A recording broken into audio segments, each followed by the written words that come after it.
Chapter 10. Filibusters, a Fatal Morning.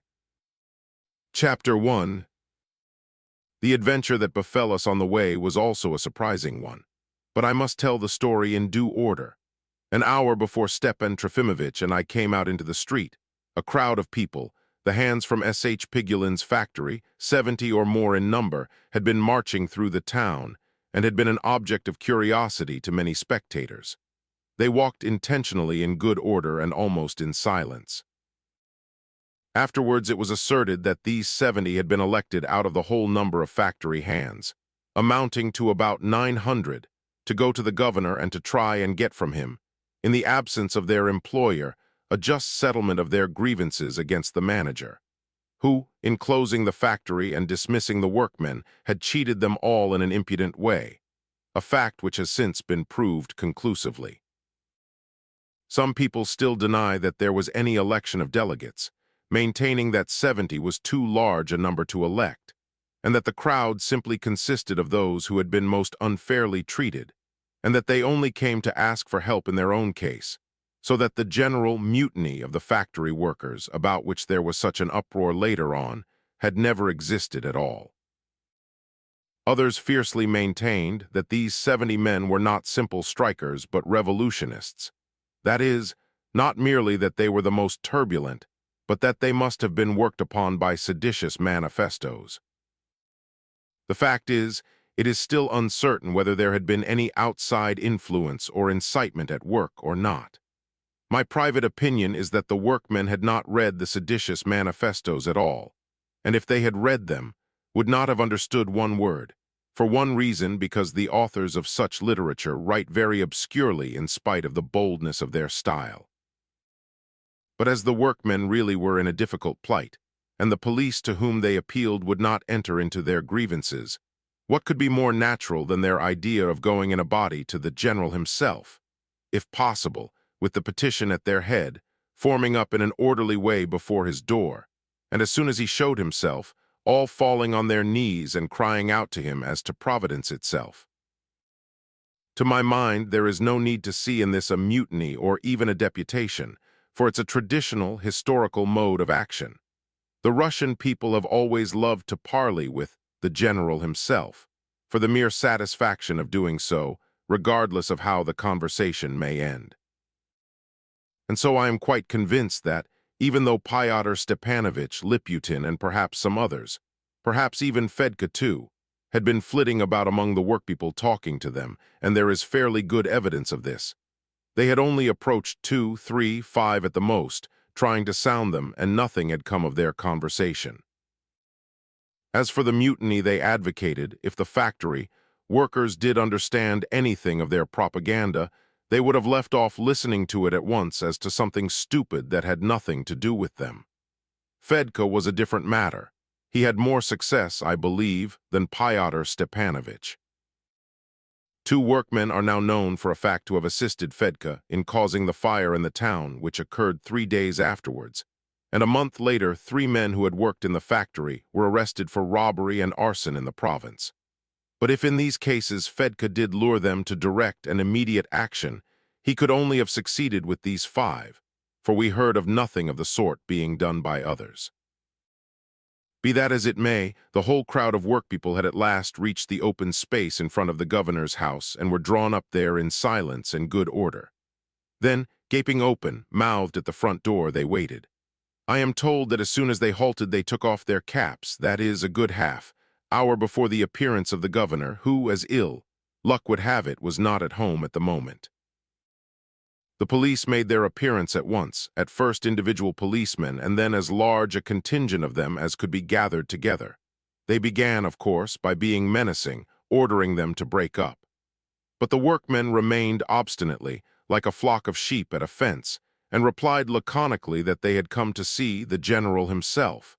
It was evident that they were firmly determined. The unnatural shouting of the police ceased, and was quickly succeeded by deliberations, mysterious whispered instructions, and stern, fussy perplexity, which wrinkled the brows of the police officers. The head of the police preferred to await the arrival of the governor himself.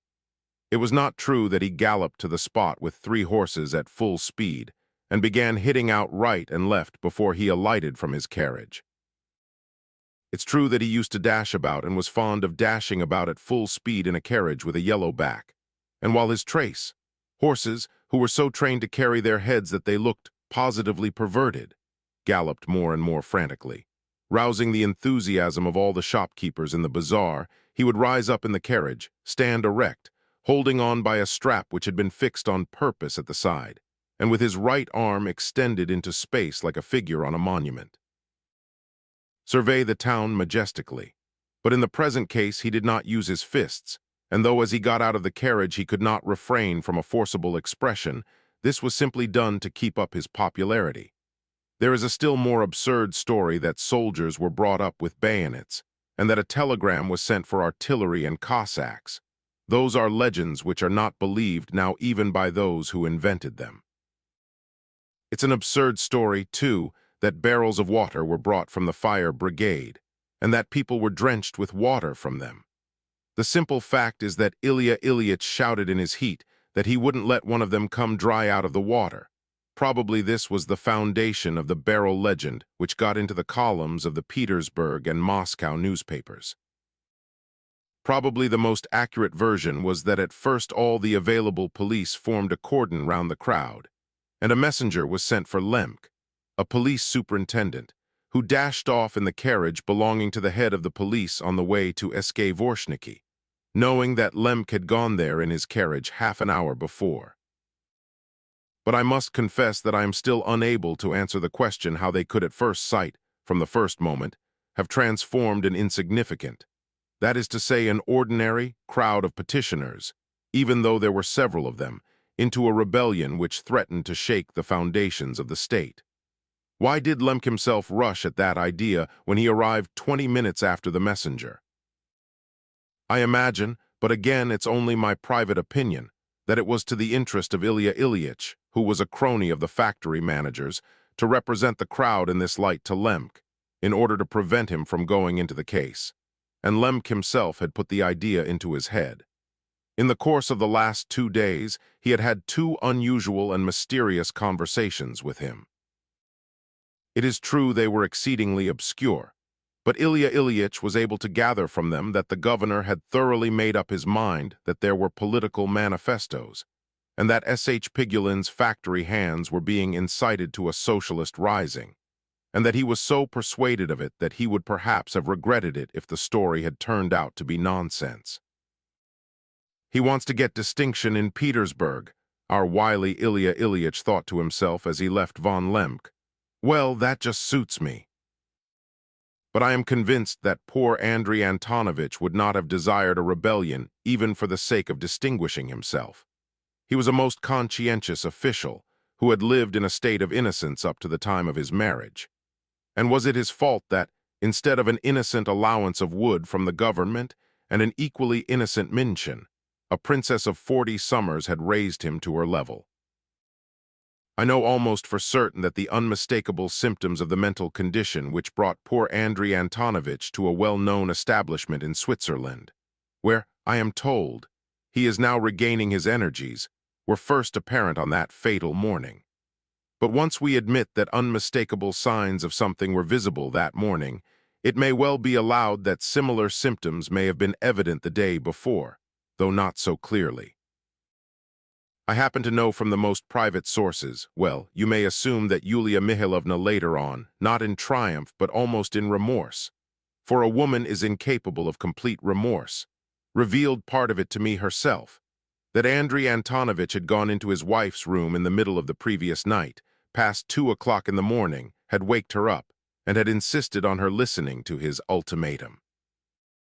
He demanded it so insistently that she was obliged to get up from her bed in indignation and curl papers, and sitting down on a couch, she had to listen, though with sarcastic disdain.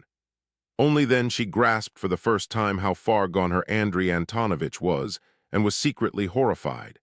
She ought to have thought what she was about and have been softened, but she concealed her horror and was more obstinate than ever. Like every wife, she had her own method of treating Andrei Antonovich, which she had tried more than once already, and with it driven him to frenzy. Yulia Mihailovna's method was that of contemptuous silence, For 1 hour, 2, a whole day, and almost for 3 days and nights. Silence, whatever happened, whatever he said, whatever he did, even if he had clambered up to throw himself out of a 3-story window, a method unendurable for a sensitive man. Whether Yulia Mihailovna meant to punish her husband for his blunders of the last few days, and the jealous envy he, as the chief authority in the town, felt for her administrative abilities, whether she was indignant at his criticism of her behavior with the young people and local society generally, and lack of comprehension of her subtle and far-sighted political aims, or was angry with his stupid and senseless jealousy of Fyodor Stepanovich. However that may have been, she made up her mind not to be softened even now, in spite of its being 3 o'clock at night, and though Andrei Antonovich was in a state of emotion such as she had never seen him in before. Pacing up and down in all directions over the rugs of her boudoir beside himself, he poured out everything, quite disconnectedly, it's true, but everything that had been rankling in his heart, for it was outrageous. He began by saying that he was a laughing stock to everyone and was being led by the nose. "Curse the expression," he squealed, at once catching her smile. "Let it stand, it's true. No, madam, the time has come. Let me tell you it's not a time for laughter and feminine arts now. We are not in the boudoir of a mincing lady, but like two abstract creatures in a balloon who have met to speak the truth." He was no doubt confused and could not find the right words for his ideas, however just they were.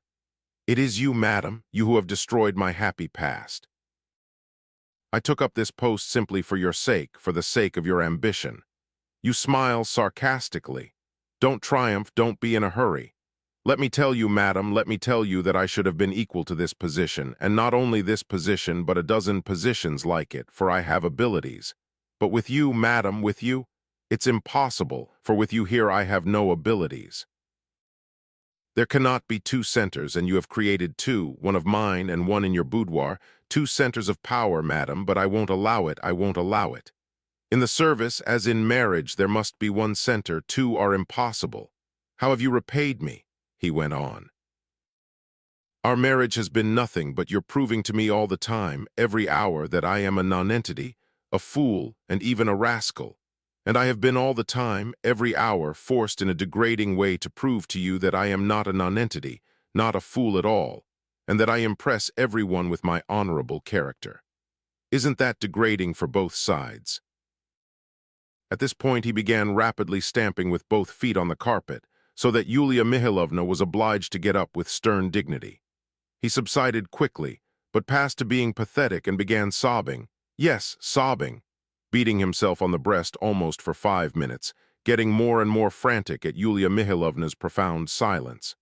At last he made a fatal blunder and let slip that he was jealous of Fyodor Stepanovich. Realizing that he had made an utter fool of himself, he became savagely furious and shouted that he would not allow them to deny God, and that he would send her salon of irresponsible infidels packing, that the governor of a province was bound to believe in God, and so his wife was too, that he wouldn't put up with these young men.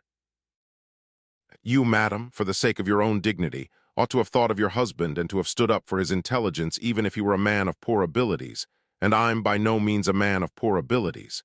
And yet it's your doing that everyone here despises me. It was you put them all up to it." He shouted that he would annihilate the woman question, that he would eradicate every trace of it, that tomorrow he would forbid and break up their silly fete for the benefit of the governesses, damn them. That the first governess he came across tomorrow morning he would drive out of the province with a Cossack. "I'll make a point of it," he shrieked. "Do you know," he screamed, "do you know that your rascals are inciting men at the factory, and that I know it? Let me tell you, I know the names of 4 of these rascals, and that I am going out of my mind hopelessly, hopelessly." But at this point, Yulia Mihailovna suddenly broke her silence and sternly announced that she had long been aware of these criminal designs, and that it was all foolishness, and that he had taken it too seriously, and that as for these mischievous fellows, she knew not only those 4, but all of them, it was a lie. But that she had not the faintest intention of going out of her mind on account of it, but on the contrary, had all the more confidence in her intelligence, and hoped to bring it all to a harmonious conclusion. To encourage the young people, to bring them to reason, to show them suddenly and unexpectedly that their designs were known, and then to point out to them new aims for rational and more noble activity. Oh, how can I describe the effect of this on Andrei Antonovich? Hearing that Pyotr Stepanovich had duped him again and had made a fool of him so coarsely, that he had told her much more than he had told him, and sooner than him, and that perhaps Pyotr Stepanovich was the chief instigator of all these criminal designs, he flew into a frenzy. "Senseless but malignant woman," he cried, snapping his bonds at one blow. "Let me tell you, I shall arrest your worthless lover at once. I shall put him in fetters and send him to the fortress. Or I shall jump out of a window before your eyes this minute."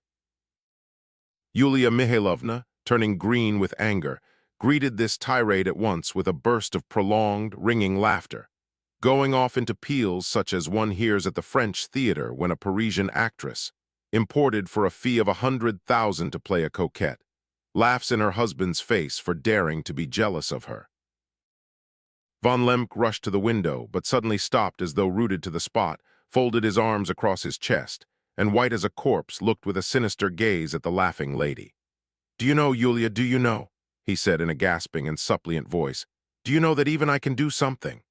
But at the renewed and even louder laughter that followed his last words, he clenched his teeth, groaned, and suddenly rushed, not towards the window, but at his spouse with his fist raised. He did not bring it down. No, I repeat again and again, no, but it was the last straw. He ran to his own room, not knowing what he was doing, flung himself, dressed as he was, face downwards on his bed, wrapped himself convulsively, head and all in the sheet, and lay so for 2 hours, incapable of sleep, incapable of thought, with a load on his heart and blank, immovable despair in his soul. Now and then he shivered all over with an agonizing, feverish tremor. Disconnected and irrelevant things kept coming into his mind. At one minute he thought of the old clock which used to hang on his wall 15 years ago in Petersburg, and had lost the minute hand. At another of the cheerful clerk, Millebois, and how they had once caught a sparrow together in Alexandrovsky Park, and had laughed so that they could be heard all over the park, remembering that one of them was already a college assessor. I imagine that about 7 in the morning he must have fallen asleep without being aware of it himself, and must have slept with enjoyment, with agreeable dreams. Waking about 10 o'clock, he jumped wildly out of bed, remembered everything at once, and slapped himself on the head. He refused his breakfast, and would see neither Blum nor the chief of the police nor the clerk who came to remind him that he was expected to preside over a meeting that morning. He would listen to nothing, and did not want to understand. He ran like one possessed to Yulia Mihailovna's part of the house. There Sofia Antropovna, an old lady of good family who had lived for years with Yulia Mihailovna, explained to him that his wife had set off at 10 o'clock that morning with a large company in 3 carriages to Varvara Petrovna Stavrogin's, to Vorshniki, to look over the place with a view to the second fete which was planned for a fortnight later, and that the visit to day had been arranged with Varvara Petrovna 3 days before. Overwhelmed with this news, Andrei Antonovich returned to his study and impulsively ordered the horses. He could hardly wait for them to be got ready. His soul was hungering for Yulia Mihailovna, to look at her, to be near her for 5 minutes.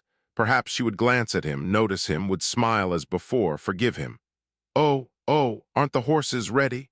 Mechanically, he opened a thick book lying on the table. He sometimes used to try his fortune in this way with a book, opening it at random and reading the 3 lines at the top of the right hand page. What turned up was, "Tout est pour la mia dans le meilleur des mondes possibles," Voltaire Candide. He uttered an ejaculation of contempt and ran to get into the carriage. Vorshniki. The coachman said afterwards that his master urged him on all the way, but as soon as they were getting near the mansion, he suddenly told him to turn and drive back to the town, bidding him drive fast, please drive fast. Before they reached the town wall, master told me to stop again, got out of the carriage, and went across the road into the field. I thought he felt ill, but he stopped and began looking at the flowers, and so he stood for a time. It was strange, really. I began to feel quite uneasy. This was the coachman's testimony. I remember the weather that morning. It was a cold, clear but windy September day, before Andrei Antonovich stretched a forbidding landscape of bare fields from which the crop had long been harvested. There were a few dying yellow flowers, pitiful relics blown about by the howling wind. Did he want to compare himself and his fate with those wretched flowers battered by the autumn and the frost? I don't think so. In fact, I feel sure it was not so, and that he realized nothing about the flowers in spite of the evidence of the coachman and of the police superintendent, who drove up at that moment and asserted afterwards that he found the governor with a bunch of yellow flowers in his hand. This police superintendent, Flibusterov by name, was an ardent champion of authority who had only recently come to our town, but had already distinguished himself and become famous by his inordinate zeal, by a certain vehemence in the execution of his duties, and his inveterate inebriety. Jumping out of the carriage, and not the least disconcerted at the sight of what the governor was doing, he blurted out all in one breath, with a frantic expression, yet with an air of conviction, that "there's an upset in the town." "Eh, what?" said Andrei Antonovich, turning to him with a stern face, but without a trace of surprise or any recollection of his carriage and his coachman, as though he had been in his own study. "Police Superintendent Flibusterov, Your Excellency, there's a riot in the town." "Filibusters," Andrei Antonovich said thoughtfully. "Just so, Your Excellency. The S.H. Pigulin men are making a riot." The S.H. Pigulin men. The name S.H. Pigulin seemed to remind him of something. He started and put his finger to his forehead. "The S.H. Pigulin men?" In silence and still plunged in thought, he walked without haste to the carriage, took his seat, and told the coachman to drive to the town. The police superintendent followed in the droshky. I imagine that he had vague impressions of many interesting things of all sorts on the way, but I doubt whether he had any definite idea or any settled intention as he drove into the open space in front of his house. But no sooner did he see the resolute and orderly ranks of the rioters, the cordon of police, the helpless, and perhaps purposely helpless, chief of police, and the general expectation of which he was the object, than all the blood rushed to his heart. With a pale face, he stepped out of his carriage. "Caps off," he said breathlessly and hardly audibly. "On your knees." He squealed, to the surprise of everyone, to his own surprise too, and perhaps the very unexpectedness of the position was the explanation of what followed. Can a sledge on a switchback at carnival stop short as it flies down the hill? What made it worse? Andrei Antonovich had been all his life serene in character, and never shouted or stamped at anyone. And such people are always the most dangerous if it once happens that something sets their sledge sliding downhill. Everything was whirling before his eyes. "Filibusters!" he yelled still more shrilly and absurdly, and his voice broke. He stood, not knowing what he was going to do, but knowing and feeling in his whole being that he certainly would do something directly. "Lord," was heard from the crowd. A lad began crossing himself. 3 or 4 men actually did try to kneel down, but the whole mass moved 3 steps forward, and suddenly all began talking at once. "Your Excellency, we were hired for a term. The manager, you mustn't say," and so on and so on. It was impossible to distinguish anything. Alas, Andrei Antonovich could distinguish nothing. The flowers were still in his hands. The riot was as real to him as the prison carts were to Stepan Trofimovich. And flitting to and fro in the crowd of rioters who gazed open, eyed at him, he seemed to see Fyodor Stepanovich, who had egged them on, Fyodor Stepanovich, whom he hated and whose image had never left him since yesterday. "Rods," he cried even more unexpectedly. A dead silence followed. "From the facts I have learnt and those I have conjectured, this must have been what happened at the beginning, but I have no such exact information for what followed, nor can I conjecture it so easily. There are some facts, however. In the first place, rods were brought on the scene with strange rapidity. They had evidently been got ready beforehand in expectation by the intelligent chief of the police. Not more than 2, or at most 3, were actually flogged, however. That fact I wish to lay stress on. It's an absolute fabrication to say that the whole crowd of rioters, or at least half of them, were punished. It is a nonsensical story, too, that a poor but respectable lady was caught as she passed by and promptly thrashed. Yet I read myself an account of this incident afterwards among the provincial items of a Petersburg newspaper. Many people in the town talked of an old woman called Avdiya Petrovna Terapigin who lived in the almshouse by the cemetery. She was said, on her way home from visiting a friend, to have forced her way into the crowd of spectators through natural curiosity. Seeing what was going on, she cried out, "What a shame!" and spat on the ground. For this it was said she had been seized and flogged too. This story not only appeared in print, but in our excitement we positively got up a subscription for her benefit. I subscribed 20 kopecks myself, and would you believe it? It appears now that there was no old woman called Terapigin living in the almshouse at all. I went to inquire at the almshouse by the cemetery myself. They had never heard of anyone called Terapigin there, and what's more, they were quite offended when I told them the story that was going round. I mention this fabulous Avdiya Petrovna because what happened to her, if she really had existed, very nearly happened to Stepan Trofimovich. Possibly, indeed, his adventure may have been at the bottom of the ridiculous tale about the old woman. That is, as the gossip went on growing, he was transformed into this old dame. What I find most difficult to understand is how he came to slip away from me as soon as he got into the square. As I had a misgiving of something very unpleasant, I wanted to take him round the square straight to the entrance to the governor's. But my own curiosity was roused, and I stopped only for 1 minute to question the first person I came across, and suddenly I looked round and found Stepan Trofimovich no longer at my side. Instinctively I darted off to look for him in the most dangerous place. Something made me feel that his sledge, too, was flying downhill. And I did, as a fact, find him in the very center of things. I remember I seized him by the arm, but he looked quietly and proudly at me with an air of immense authority.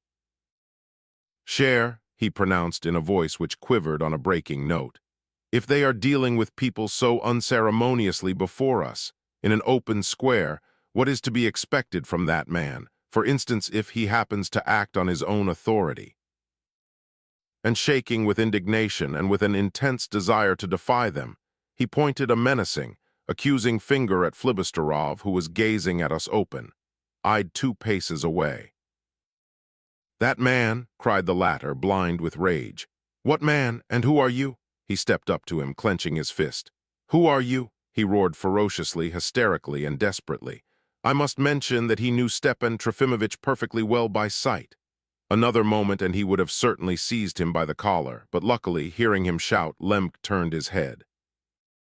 He gazed intensely but with perplexity at Stepan Trofimovich, seeming to consider something, and suddenly he shook his hand impatiently. Fyodor was checked. I drew Stepan Trofimovich out of the crowd, though perhaps he may have wished to retreat himself. "Home, home," I insisted. "It was certainly thanks to Lemk that we were not beaten. Go, my friend, I am to blame for exposing you to this. You have a future and a career of a sort before you, while I mon hura estsene." He resolutely mounted the governor's steps. The hall porter knew me. I said that we both wanted to see Yulia Mihailovna. We sat down in the waiting room and waited. I was unwilling to leave my friend, but I thought it unnecessary to say anything more to him. He had the air of a man who had consecrated himself to certain death for the sake of his country. We sat down, not side by side, but in different corners. I nearer to the entrance, he at some distance facing me with his head bent in thought, leaning lightly on his stick.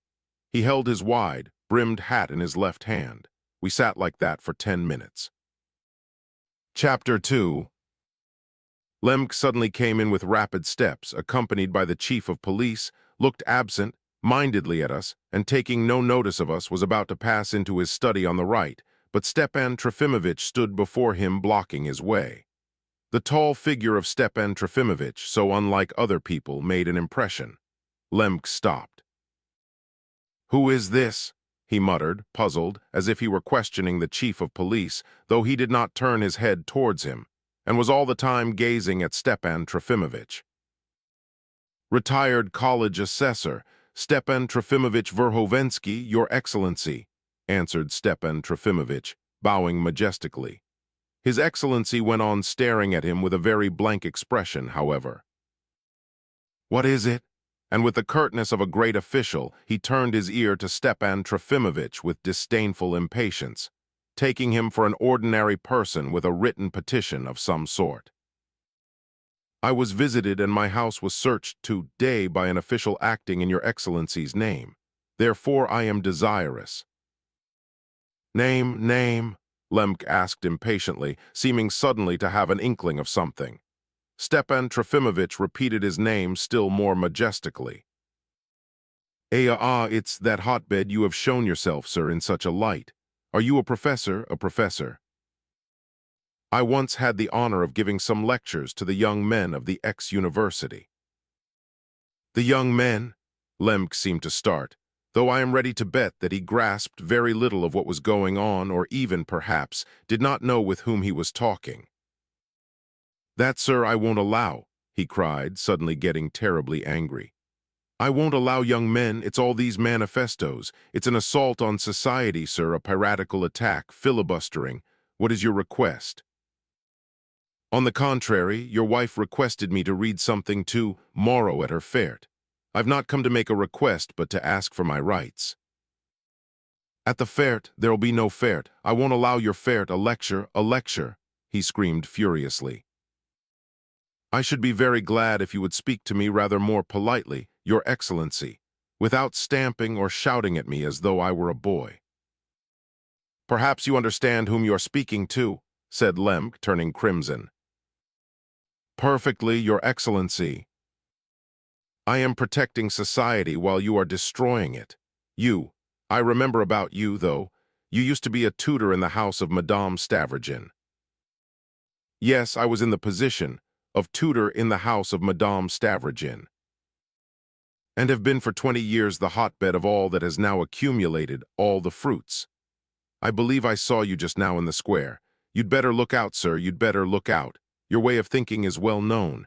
You may be sure that I keep my eye on you. I cannot allow your lectures, sir, I cannot. Don't come with such requests to me."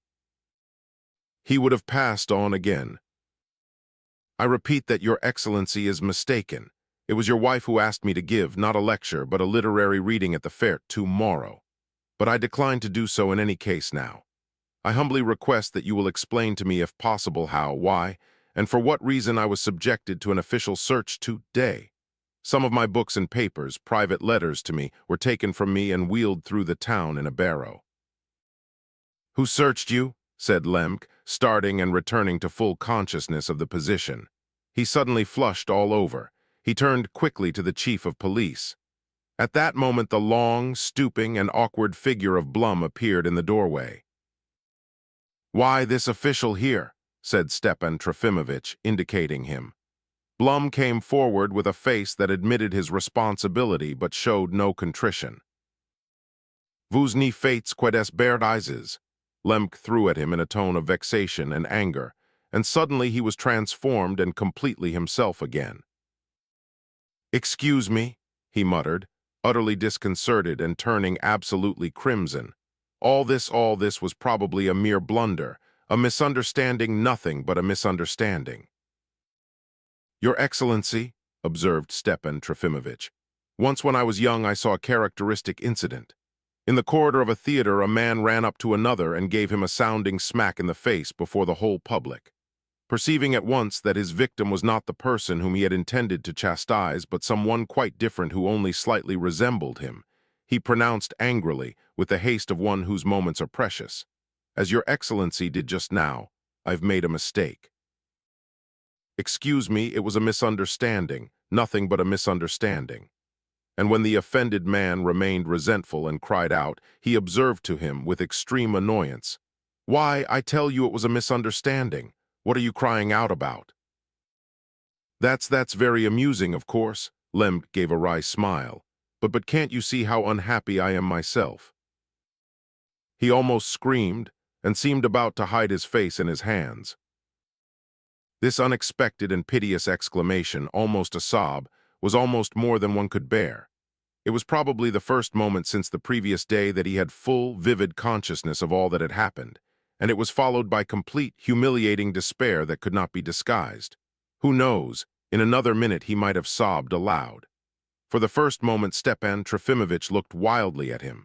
Then he suddenly bowed his head and in a voice pregnant with feeling pronounced, "Your Excellency, don't trouble yourself with my petulant complaint, and only give orders for my books and letters to be restored to me." He was interrupted. At that very instant Yulia Mihailovna returned and entered noisily with all the party which had accompanied her. But at this point, I should like to tell my story in as much detail as possible. Chapter 3. In the first place, the whole company who had filled 3 carriages crowded into the waiting room. There was a special entrance to Yulia Mihailovna's apartments on the left as one entered the house.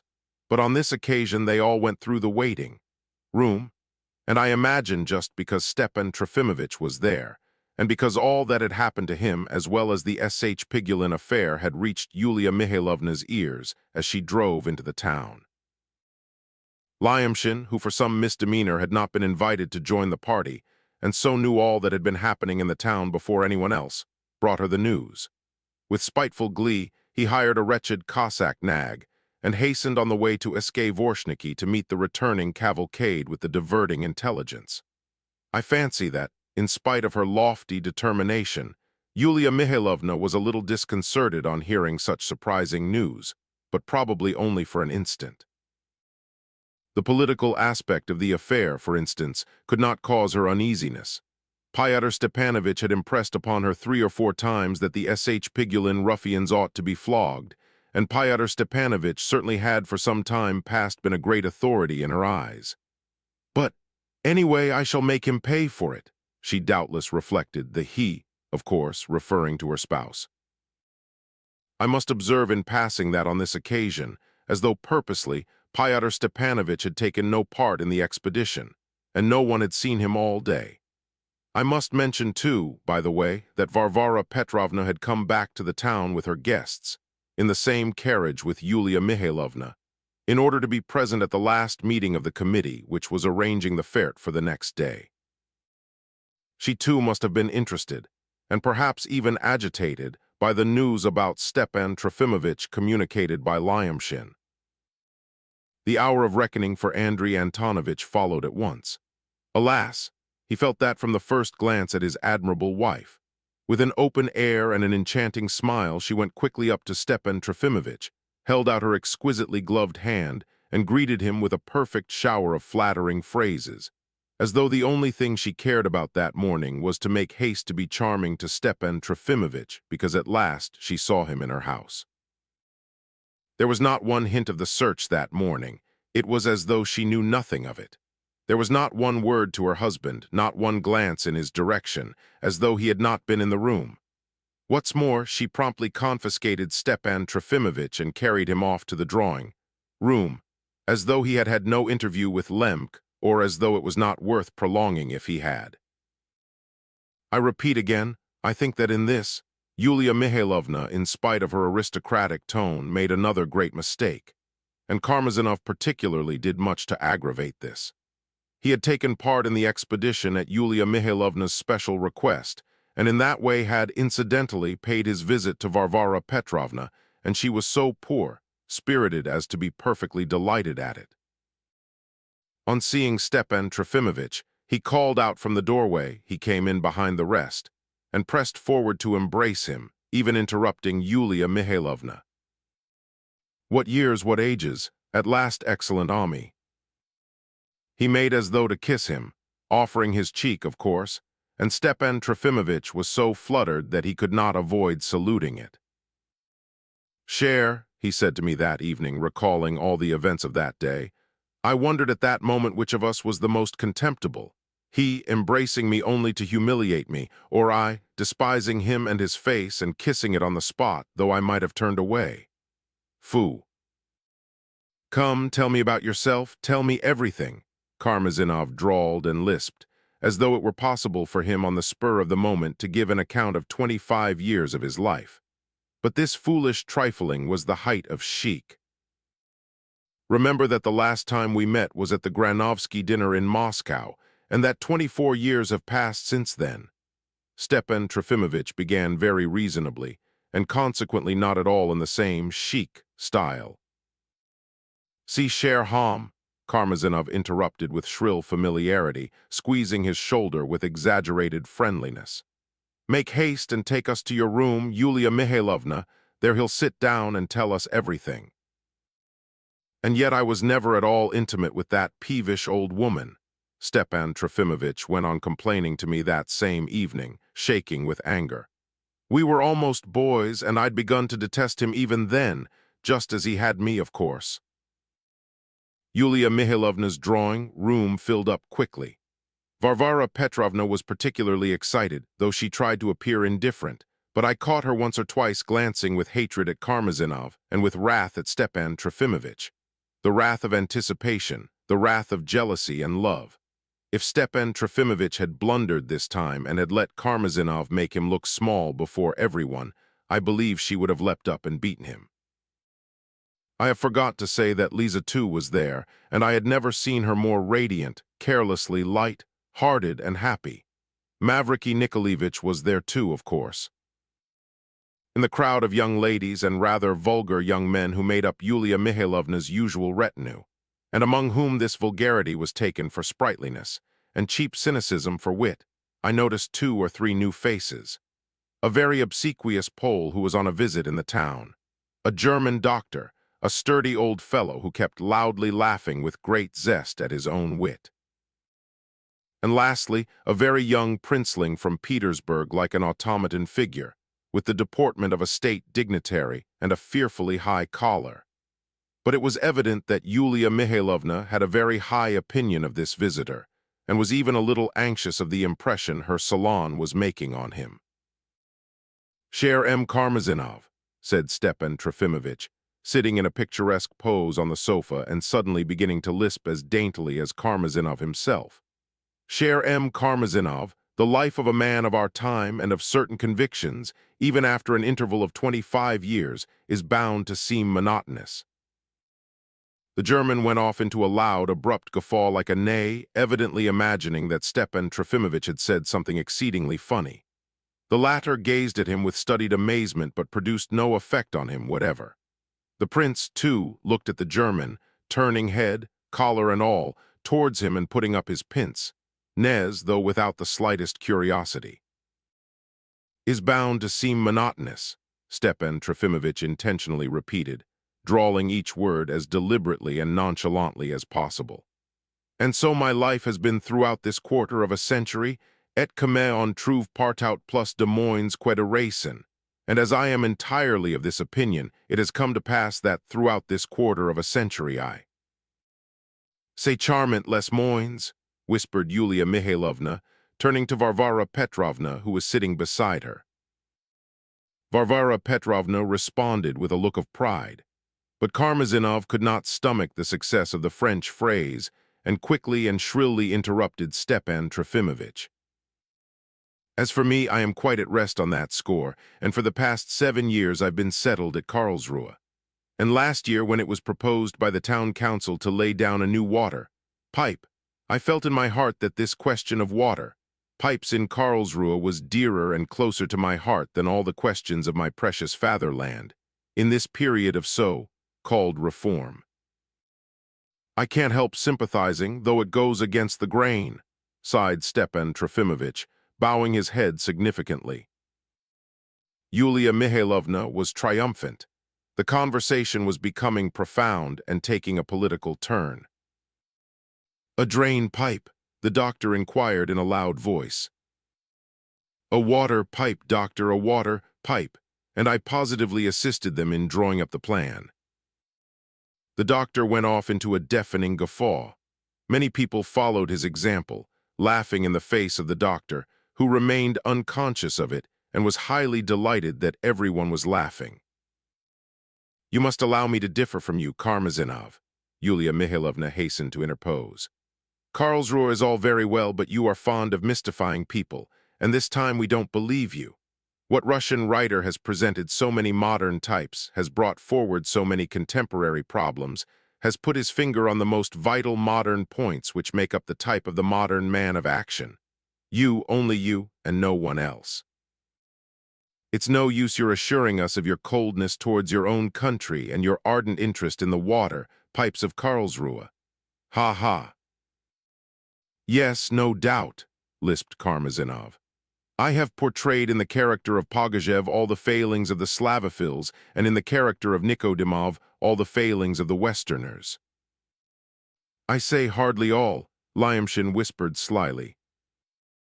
But I do this, by the way, simply to while away the tedious hours and to satisfy the persistent demands of my fellow countrymen. You are probably aware, Stepan Trofimovich, Yulia Mihailovna went on enthusiastically, that tomorrow we shall have the delight of hearing the charming lines, one of the last of Semyon Yakovlevich's exquisite literary inspirations. It's called Merci. He announces in this piece that he will write no more, that nothing in the world will induce him to, if angels from heaven or, what's more, all the best society were to implore him to change his mind.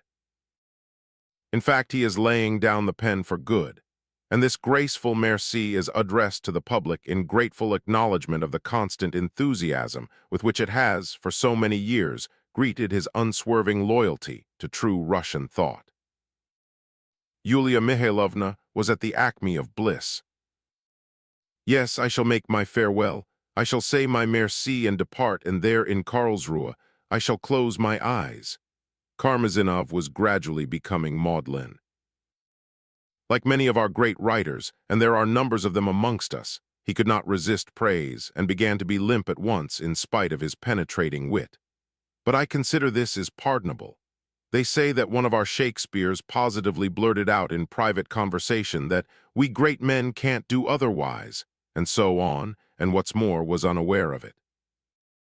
There in Karlsruhe I shall close my eyes. When we have done our duty, all that's left for us great men is to make haste to close our eyes without seeking a reward. I shall do so too. Give me the address, and I shall come to Karlsruhe to visit your tomb, said the German, laughing immoderately. They send corpses by rail nowadays, one of the less important young men said unexpectedly. Lyamshin positively shrieked with delight. Yulia Mihailovna frowned. Nikolay Stavrogin walked in. Why, I was told that you were locked up, he said aloud, addressing Stepan Trofimovich before everyone else. No, it was a case of unlocking, jested Stepan Trofimovich. But I hope that what's happened will have no influence on what I asked you to do, Yulia Mihailovna put in again. I trust that you will not let this unfortunate annoyance, of which I had no idea, lead you to disappoint our eager expectations and deprive us of the enjoyment of hearing your reading at our literary matinee. I don't know, now. Really, I am so unlucky, Varvara Petrovna, and only fancy, just when I was so longing to make the personal acquaintance of one of the most remarkable and independent intellects of Russia. And here Stepan Trofimovich suddenly talks of deserting us. Your compliment is uttered so audibly that I ought to pretend not to hear it, Stepan Trofimovich said neatly, but I cannot believe that my insignificant presence is so indispensable at your fete tomorrow. However, Why, you'll spoil him, cried Pyotr Stepanovich, bursting into the room. I've only just got him in hand, and in one morning he has been searched, arrested, taken by the collar by a policeman, and here ladies are cooing to him in the governor's drawing room. Every bone in his body is aching with rapture. In his wildest dreams he had never hoped for such good fortune. Now he'll begin informing against the socialists after this. Impossible, Pyotr Stepanovich. Socialism is too grand an idea to be unrecognized by Stepan Trofimovich. Yulia Mihailovna took up the gauntlet with energy. It's a great idea, but its exponents are not always great men, et brissons. La mon cher, Stepan Trofimovich ended, addressing his son and rising gracefully from his seat. But at this point, an utterly unexpected circumstance occurred. Von Lemke had been in the room for some time, but seemed unnoticed by anyone, though everyone had seen him come in. In accordance with her former plan, Yulia Mihailovna went on ignoring him. He took up his position near the door and with a stern face listened gloomily to the conversation. Hearing an allusion to the events of the morning, he began fidgeting uneasily. stared at the prince, obviously struck by his stiffly starched, prominent collar. Then suddenly he seemed to start on hearing the voice of Pyotr Stepanovich and seeing him burst in. And no sooner had Stepan Trofimovich uttered his phrase about socialists than Lemk went up to him, pushing against Lyamshin, who at once skipped out of the way with an affected gesture of surprise, rubbing his shoulder and pretending that he had been terribly bruised. "Enough," said von Lemk to Stepan Trofimovich, vigorously gripping the hand of the dismayed gentleman and squeezing it with all his might in both of his. "Enough! The filibusters of our day are unmasked. Not another word. Measures have been taken." He spoke loudly enough to be heard by all the room and concluded with energy. The impression he produced was poignant. Everybody felt that something was wrong. I saw Yulia Mihailovna turn pale. The effect was heightened by a trivial accident. After announcing that measures had been taken, Lemk turned sharply and walked quickly towards the door, but he had hardly taken 2 steps when he stumbled over a rug, swerved forward, and almost fell. For a moment he stood still, looked at the rug at which he had stumbled, and uttering a loud "Change it," went out of the room. Yulia Mihailovna ran after him. Her exit was followed by an uproar in which it was difficult to distinguish anything. Some said he was deranged, others that he was liable to attacks. Others put their fingers to their forehead. Lyamshin in the corner put his 2 fingers above his forehead. People hinted at some domestic difficulties, in a whisper, of course. No one took up his hat. All were waiting. I don't know what Yulia Mihailovna managed to do, but 5 minutes later she came back, doing her utmost to appear composed. She replied evasively that Andrei Antonovich was rather excited, but that it meant nothing, that he had been like that from a child, that she knew much better, and that the fete next day would certainly cheer him up. Then followed a few flattering words to Stepan Trofimovich simply from civility, and a loud invitation to the members of the committee to open the meeting now, at once. Only then, all who were not members of the committee prepared to go home, but the painful incidents of this fatal day were not yet over.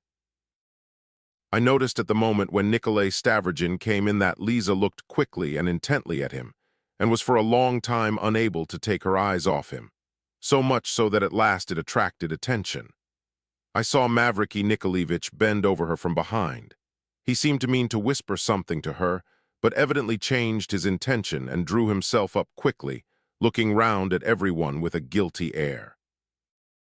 Nikolai Vsevolodovich too excited curiosity. His face was paler than usual, and there was a strangely absent, minded look in his eyes. After flinging his question at Stepan Trofimovich, he seemed to forget about him altogether, and I really believe he even forgot to speak to his hostess. He did not once look at Lisa, not because he did not want to, but I am certain because he did not notice her either. And suddenly, after the brief silence that followed Yulia Mihailovna's invitation to open the meeting without loss of time, Lisa's musical voice, intentionally loud, was heard. She called to Stavrogin.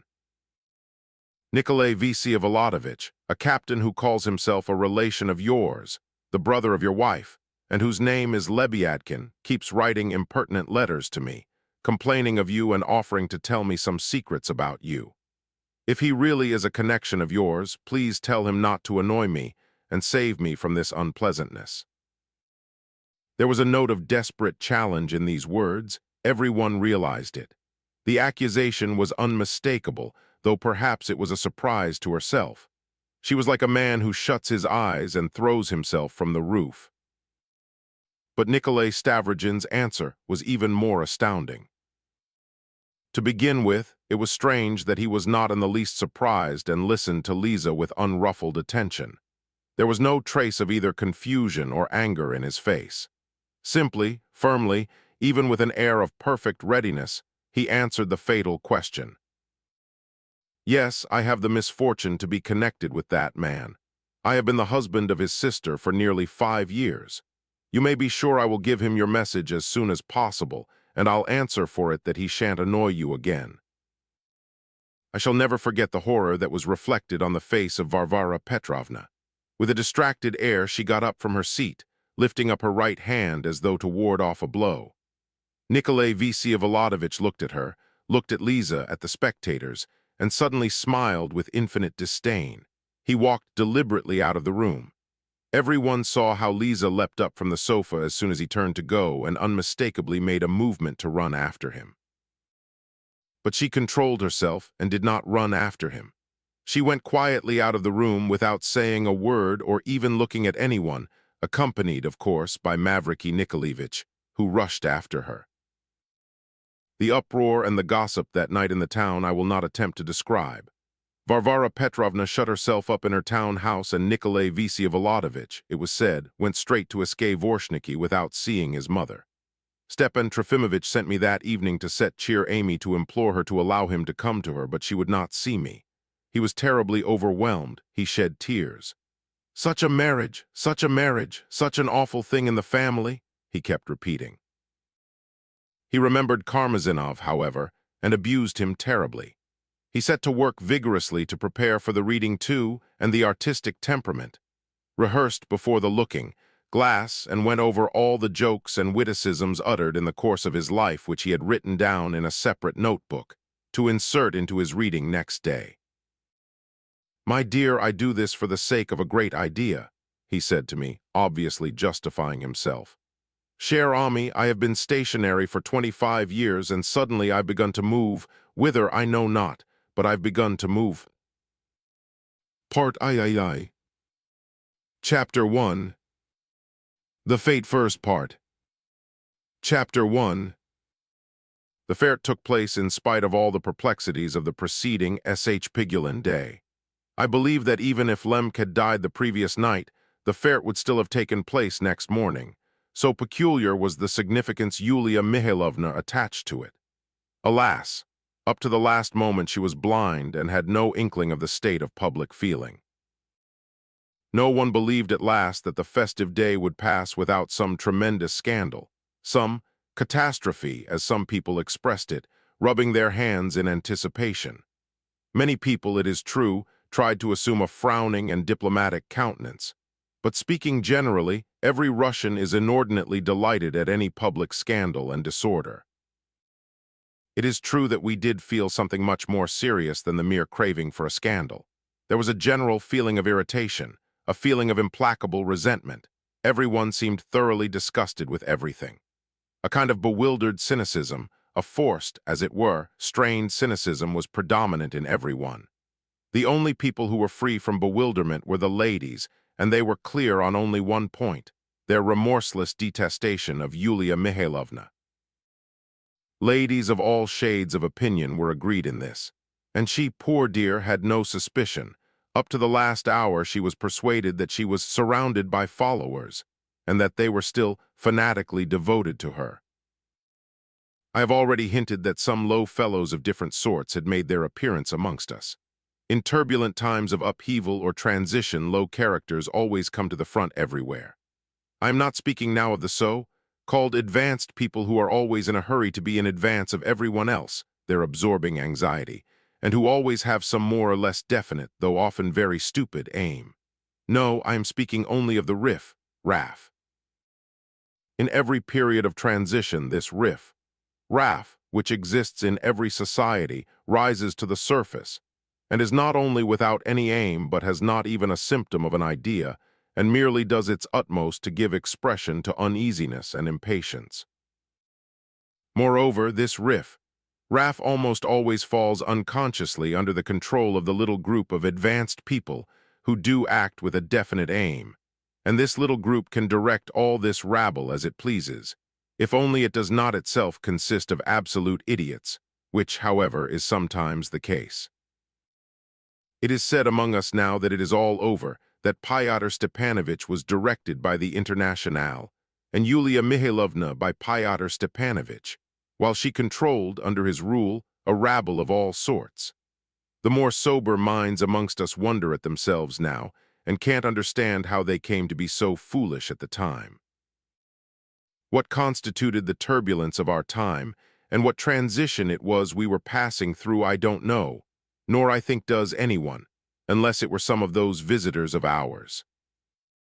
Yet the most worthless fellows suddenly gained predominant influence, began loudly criticizing everything sacred. though till then they had not dared to open their mouths, while the leading people, who had till then so satisfactorily kept the upper hand, began listening to them and holding their peace. Some even simpered approval in a most shameless way. People like Lyamshin and Telyatnikov, like Gogol's Tentyatnikov, driveling home, bred editions of Radishchev, wretched little Jews with a mournful but haughty smile, guffawing foreigners, poets of advanced tendencies from the capital, poets who made up with peasant coats and tarred boots for the lack of tendencies or talents, majors and colonels who ridiculed the senselessness of the service, and who would have been ready for an extra ruble to unbuckle their swords and take jobs as railway clerks.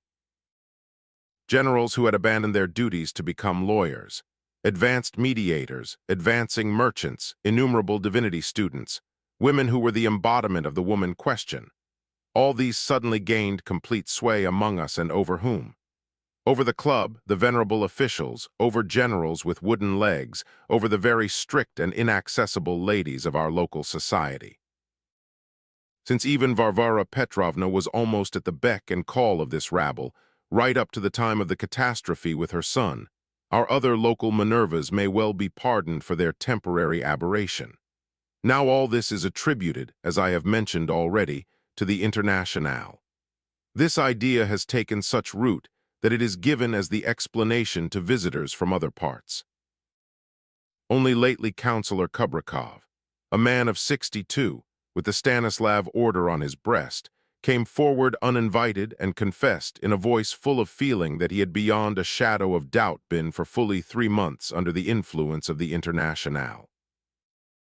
When with every deference for his years and services he was invited to be more definite, he stuck firmly to his original statement, though he could produce no evidence except that he had felt it in all his feelings, so that they examined him no further. I repeat again, there was still even among us a small group who held themselves aloof from the beginning and even locked themselves up. But what lock can stand against a law of nature? Daughters will grow up even in the most careful families, and it is essential for grown-up daughters to dance. And so all these people, too, ended by subscribing to the governess's fund. The ball was assumed to be an entertainment so brilliant, so unprecedented. Marvels were told about it. There were rumors of princes from a distance with lorgnettes, of 10 stewards, all young dandies, with rosettes on their left shoulder, of some Petersburg people who were setting the thing going.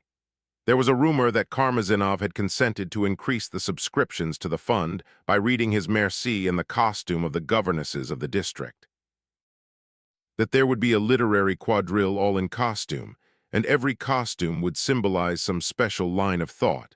And finally, that honest Russian thought would dance in costume, which would certainly be a complete novelty in itself. Who could resist subscribing? Everyone subscribed. Chapter 2. The program of the Fête was divided into 2 parts, the literary matinee from midday till 4 o'clock, and afterwards a ball from 10 o'clock onwards through the night. But in this very program there lay concealed germs of disorder. In the first place, from the very beginning a rumor had gained ground among the public concerning a luncheon immediately after the literary matinee, or even while it was going on, during an interval arranged expressly for it. A free luncheon, of course, which would form part of the program and be accompanied by champagne. The immense price of the tickets, 3 rubles, tended to confirm this rumor. As though one would subscribe for nothing. The fête is arranged for 24 hours, so food must be provided. People will get hungry. This was how people reasoned in the town. I must admit that Yulia Mihailovna did much to confirm this disastrous rumor by her own heedlessness.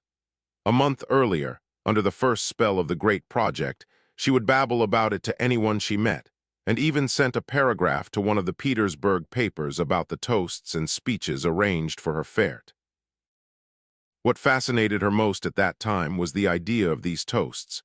She wanted to propose them herself, and was continually composing them in anticipation. They were to make clear what was their banner. What was it? I don't mind betting that the poor dear composed nothing after all. They were to get into the Petersburg and Moscow papers, to touch and fascinate the higher powers, and then to spread the idea over all the provinces of Russia. rousing people to wonder and imitation. But for toasts, champagne was essential. And as champagne can't be drunk on an empty stomach, it followed that a lunch was essential too.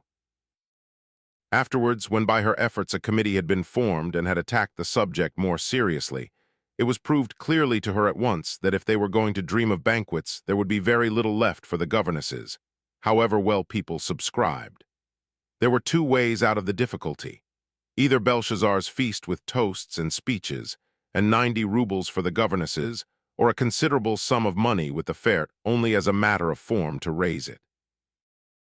The committee, however, only wanted to scare her, and had of course worked out a third course of action, which was reasonable and combined the advantages of both.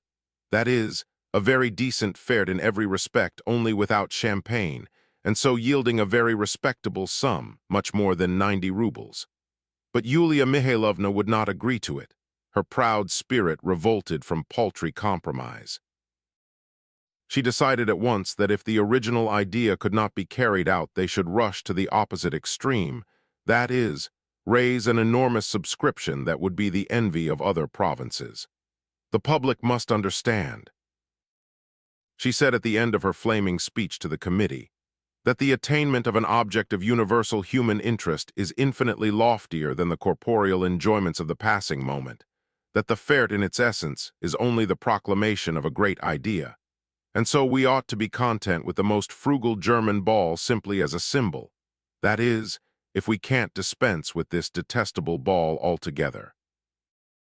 So great was the aversion she suddenly conceived for it, but she was pacified at last. It was then that the literary quadrille and the other aesthetic items were invented and proposed as substitutes for the corporeal enjoyments. It was then that Karmazinov finally consented to read Merci. Until then he had only tantalized them by his hesitation, and so eradicate the very idea of victuals from the minds of our incontinent public. So the ball was once more to be a magnificent function, though in a different style.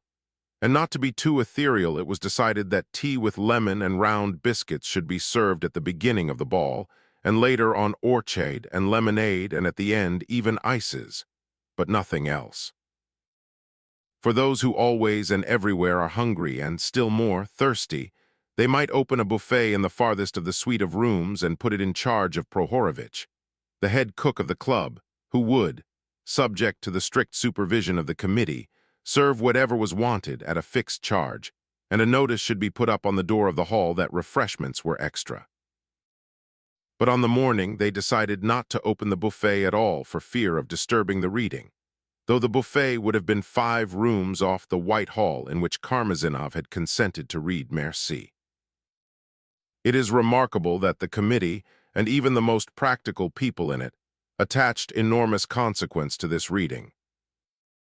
As for people of poetical tendencies, the marshal's wife, for instance, informed Karmazinov that after the reading she would immediately order a marble slab to be put up in the wall of the White Hall with an inscription in gold letters, that on such a day and year, here in this place, the great writer of Russia and of Europe had read Merci on laying aside his pen, and so had for the first time taken leave of the Russian public represented by the leading citizens of our town, and that this inscription would be read by all at the ball, that is, only 5 hours after Merci had been read.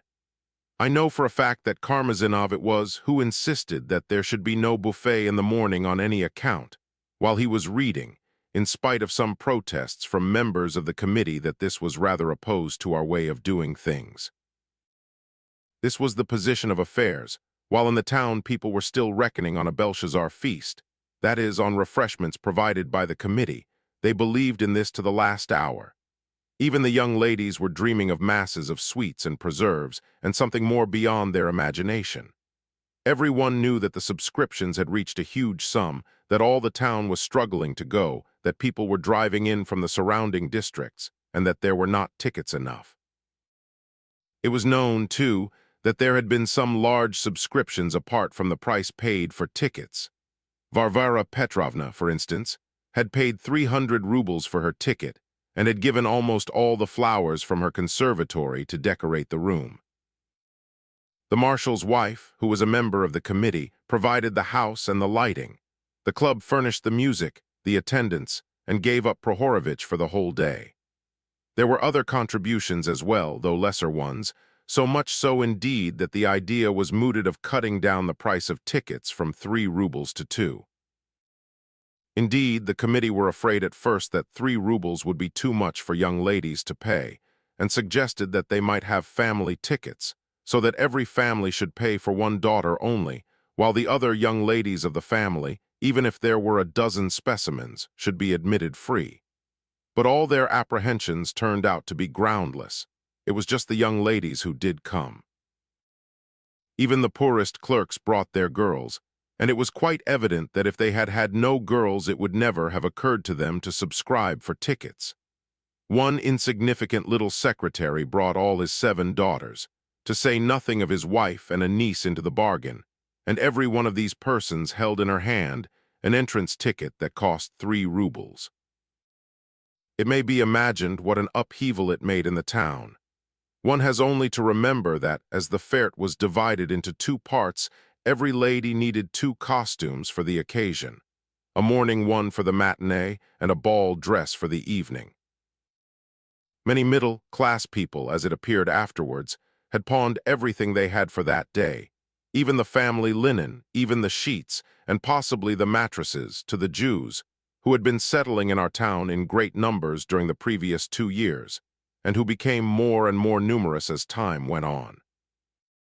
Almost all the officials had asked for their salary in advance, and some of the landowners sold beasts they could ill spare, and all simply to bring their ladies got up as marchionesses, and to be as good as anybody. The magnificence of dresses on this occasion was something unheard of in our neighborhood.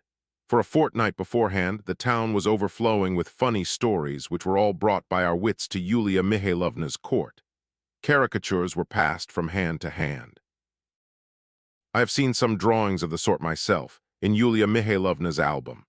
All this reached the ears of the families who were the source of the jokes. I believe this was the cause of the general hatred of Yulia Mihailovna which had grown so strong in the town. People swear and gnash their teeth when they think of it now. But it was evident, even at the time, that if the committee were to displease them in anything, or if anything went wrong at the ball, the outburst of indignation would be something surprising. That's why everyone was secretly expecting a scandal, and if it was so confidently expected, how could it fail to come to pass? The orchestra struck up punctually at midday. Being one of the stewards, that is, one of the 12 young men with a rosette, I saw with my own eyes how this day of ignominious memory began.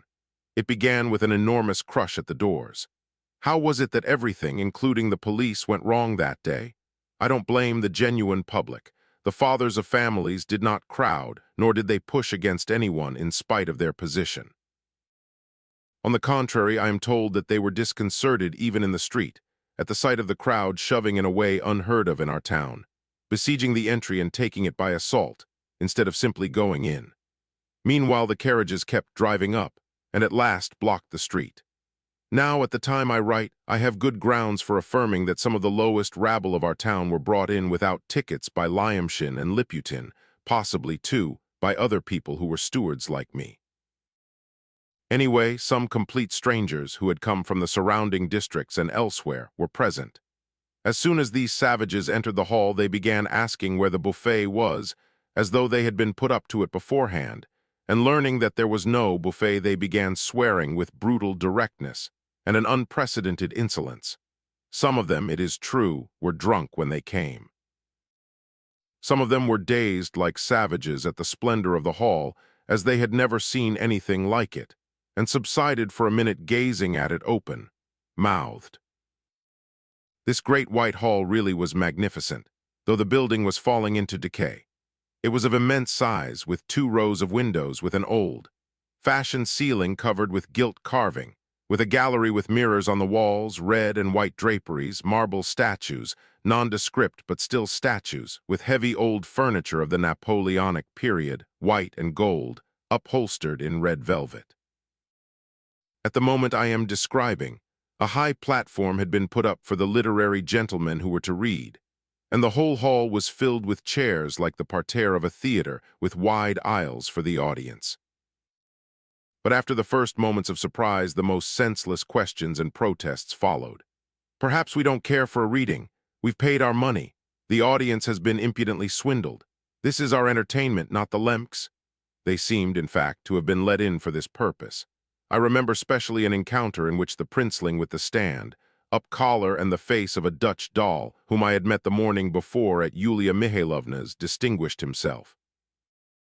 He had, at her urgent request, consented to pin a rosette on his left shoulder and to become one of our stewards. It turned out that this dumb wax figure could act after a fashion of his own, if he could not talk. When a colossal pockmarked captain, supported by a herd of rabble following at his heels, pestered him by asking which way to the buffet, he made a sign to a police sergeant. His hint was promptly acted upon, and in spite of the drunken captain's abuse, he was dragged out of the hall. Meantime, the genuine public began to make its appearance and stretched in 3 long files between the chairs. The disorderly elements began to subside, but the public, even the most respectable among them, had a dissatisfied and perplexed air. Some of the ladies looked positively scared. At last all were seated, the music ceased. People began blowing their noses and looking about them. They waited with too solemn an air, which is always a bad sign, but nothing was to be seen yet of the Lemks. Silks, velvets, diamonds glowed and sparkled on every side. Whiffs of fragrance filled the air. The men were wearing all their decorations, and the old men were even in uniform. At last the marshal's wife came in with Lisa. Lisa had never been so dazzlingly charming or so splendidly dressed as that morning. Her hair was done up in curls, her eyes sparkled, a smile beamed on her face. She made an unmistakable sensation. People scrutinized her and whispered about her. They said that she was looking for Stavrogin, but neither Stavrogin nor Varvara Petrovna were there. At the time, I did not understand the expression of her face. Why was there so much happiness, such joy, such energy and strength in that face? I remembered what had happened the day before and could not make it out. But still the Lemks did not come. This was distinctly a blunder. I learned that Yulia Mihailovna waited till the last minute for Fyodor Stepanovich, without whom she could not stir a step, though she never admitted it to herself. I must mention, in parenthesis, that on the previous day Fyodor Stepanovich had at the last meeting of the committee declined to wear the rosette of a steward, which had disappointed her dreadfully, even to the point of tears. To her surprise and later on her extreme discomfiture, to anticipate things, he vanished for the whole morning and did not make his appearance at the literary matinee at all, so that no one met him till evening. At last the audience began to manifest unmistakable signs of impatience. No one appeared on the platform either. The back rows began applauding, as in a theater. The elderly gentlemen and the ladies frowned. The Lemks are really giving themselves unbearable airs. Even among the better part of the audience, an absurd whisper began to gain ground that perhaps there would not be a fair at all, that Lemk perhaps was really unwell, and so on and so on. But thank God the Lemks at last appeared. She was leaning on his arm. I must confess I was in great apprehension myself about their appearance. But the legends were disproved and the truth was triumphant. The audience seemed relieved. Lemk himself seemed perfectly well. Everyone, I remember, was of that opinion, for it can be imagined how many eyes were turned on him.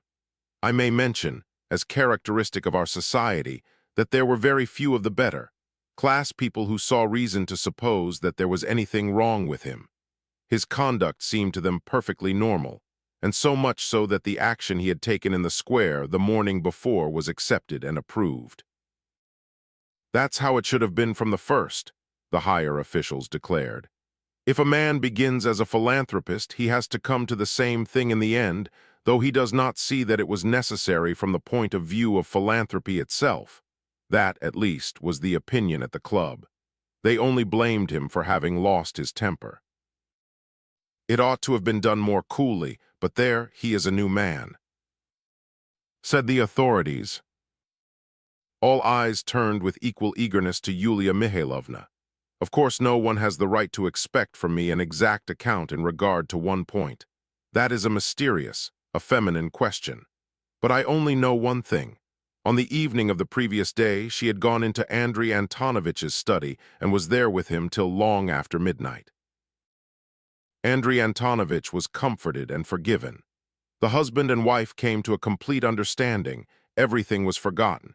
And when at the end of the interview Lemk went down on his knees, recalling with horror the final incident of the previous night, the exquisite hand, and after it the lips of his wife, checked the fervent flow of penitent phrases of the chivalrously delicate gentleman who was limp with emotion. Everyone could see the happiness in her face. She walked in with an open, hearted air, wearing a magnificent dress. She seemed to be at the very pinnacle of her heart's desires. The fert, the goal and crown of her diplomacy, was an accomplished fact. As they walked to their seats in front of the platform, the Lemks bowed in all directions and responded to greetings. They were at once surrounded. The marshal's wife got up to meet them. But at that point a horrid misunderstanding occurred. The orchestra, apropos of nothing, struck up a flourish, not a triumphal march of any kind, but a simple flourish such as was played at the club when someone's health was drunk at an official dinner. I know now that Lyamshin, in his capacity of steward, had arranged this, as though in honor of the Lemk's entrance.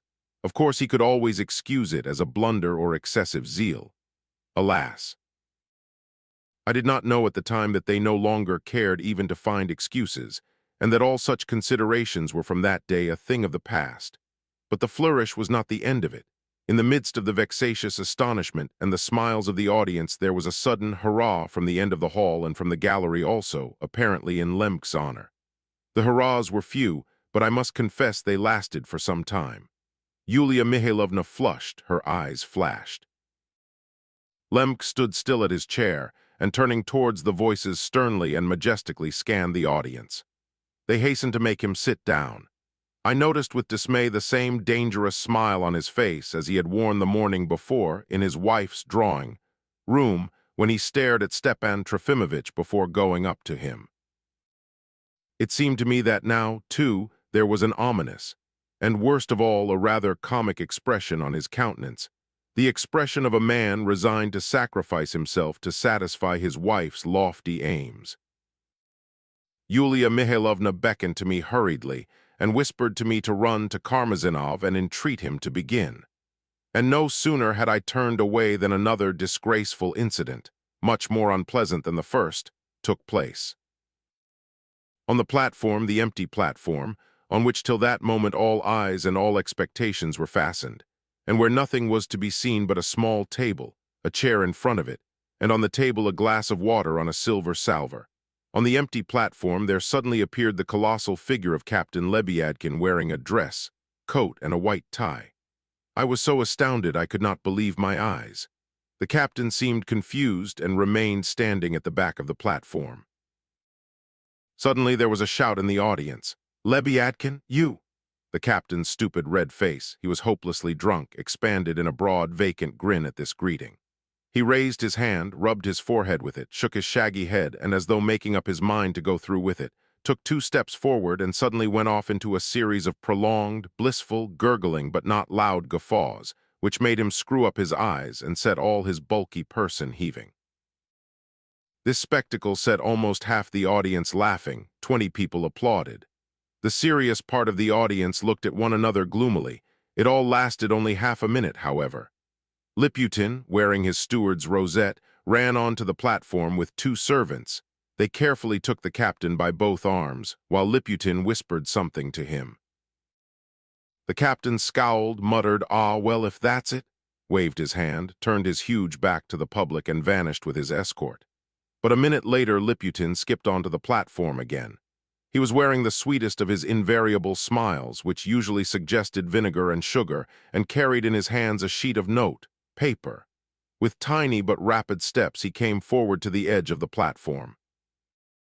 "Ladies and gentlemen," he said, addressing the public, "through our inadvertency there has arisen a comical misunderstanding which has been removed, but I've hopefully undertaken to do something at the earnest and most respectful request of one of our local poets. Deeply touched by the humane and lofty object, in spite of his appearance the object which has brought us all together to wipe away the tears of the poor but educated girls of our province, this gentleman, I mean this local poet, although desirous of preserving his incognito, would gladly have heard his poem read at the beginning of the ball. That is, I mean, of the matinee. though this poem is not in the program, for it has only been received half an hour ago, yet it has seemed to us. Us? Whom did he mean by us?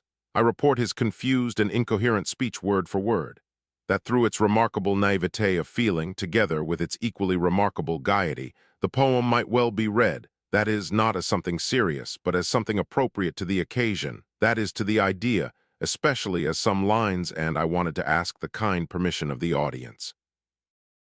"Read it," boomed a voice at the back of the hall. "Then I am to read it." Read it," cried many voices. "With the permission of the audience, I will read it." Liputin minced again, still with the same sugary smile. He still seemed to hesitate, and I even thought that he was rather excited. These people are sometimes nervous in spite of their impudence. A divinity student would have carried it through without winking, but Liputin did, after all, belong to the last generation. I must say, that is, I have the honor to say by way of preface, that it is not precisely an ode such as used to be written for fairs, but is rather, so to say, a jest, but full of undoubted feeling, together with playful humor, and so to say, the most realistic truthfulness. Read it, read it." He unfolded the paper. No one, of course, was in time to stop him. Besides, he was wearing his steward's badge. In a ringing voice he declaimed, "To the local governesses of the fatherland, from the poet at the Fairt. Governesses all good morrow. Triumph on this festive day. Retrograde or vowed George Sander. Never mind, just frisk away." "But that's Lebiadkins," cried several voices. There was laughter and even applause, though not from very many. "Teaching French to wet-nosed children. You are glad enough to think you can catch a worn-out sexton. Even he is worth a wink. Hurrah, hurrah. But in these great days of progress, ladies, to your sorrow, no. You can't even catch a sexton. If you have not got a dot. To be sure, that's realism. You can't hook a husband without a dot. But henceforth, since through our feasting, capital has flowed from all, and we send you forth to conquest, dancing dowried from this hall, retrograde or vowed George Sander. Never mind, rejoice you may. You're a governess with a dowry. Spit on all and frisk away." I must confess I could not believe my ears. The insolence of it was so unmistakable that there was no possibility of excusing Liputin on the ground of stupidity. Besides, Liputin was by no means stupid. The intention was obvious, to me anyway. They seemed in a hurry to create disorder. Some lines in these idiotic verses, for instance the last, were such that no stupidity could have let them pass. Liputin himself seemed to feel that he had undertaken too much. When he had achieved his exploit, he was so overcome by his own impudence that he did not even leave the platform but remained standing, as though there were something more he wanted to say. He had probably imagined that it would somehow produce a different effect, but even the group of ruffians who had applauded during the reading suddenly sank into silence, as though they, too, were overcome. What was silliest of all, many of them took the whole episode seriously. That is, did not regard the verses as a lampoon, but actually thought it realistic and true as regards the governesses. A poem with a tendency, in fact. But the excessive freedom of the verses struck even them at last. As for the general public, they were not only scandalized, but obviously offended. I am sure I am not mistaken as to the impression. Yulia Mihailovna said afterwards that in another moment she would have fallen into a swoon. One of the most respectable old gentlemen helped his old wife on to her feet, and they walked out of the hall accompanied by the agitated glances of the audience.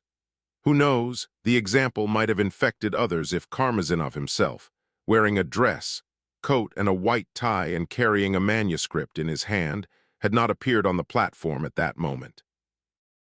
Yulia Mihailovna turned an ecstatic gaze at him as on her deliverer, but I was by that time behind the scenes. I was in quest of Liputin. You did that on purpose, I said, seizing him indignantly by the arm. I assure you I never thought, he began, cringing and lying at once, pretending to be unhappy. The verses had only just been brought, and I thought that as an amusing pleasantry. You did not think anything of the sort. You can't really think that stupid rubbish an amusing pleasantry. Yes, I do. You are simply lying, and it wasn't brought to you just now. You helped Lebiadkin to compose it yourself yesterday, very likely to create a scandal. The last verse must have been yours, the part about the sexton too. Why did he come on in a dress, coat?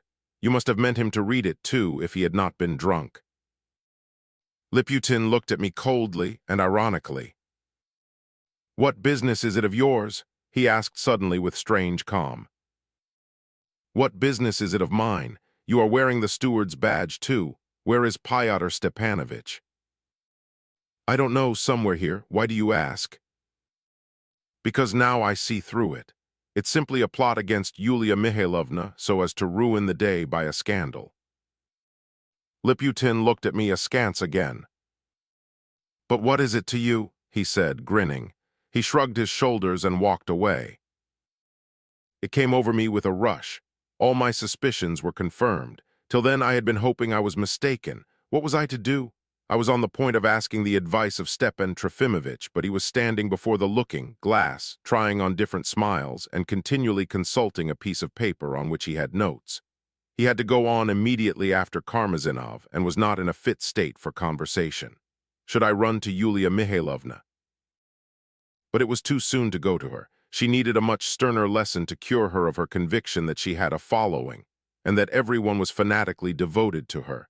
She would not have believed me and would have thought I was dreaming. Besides, what help could she be?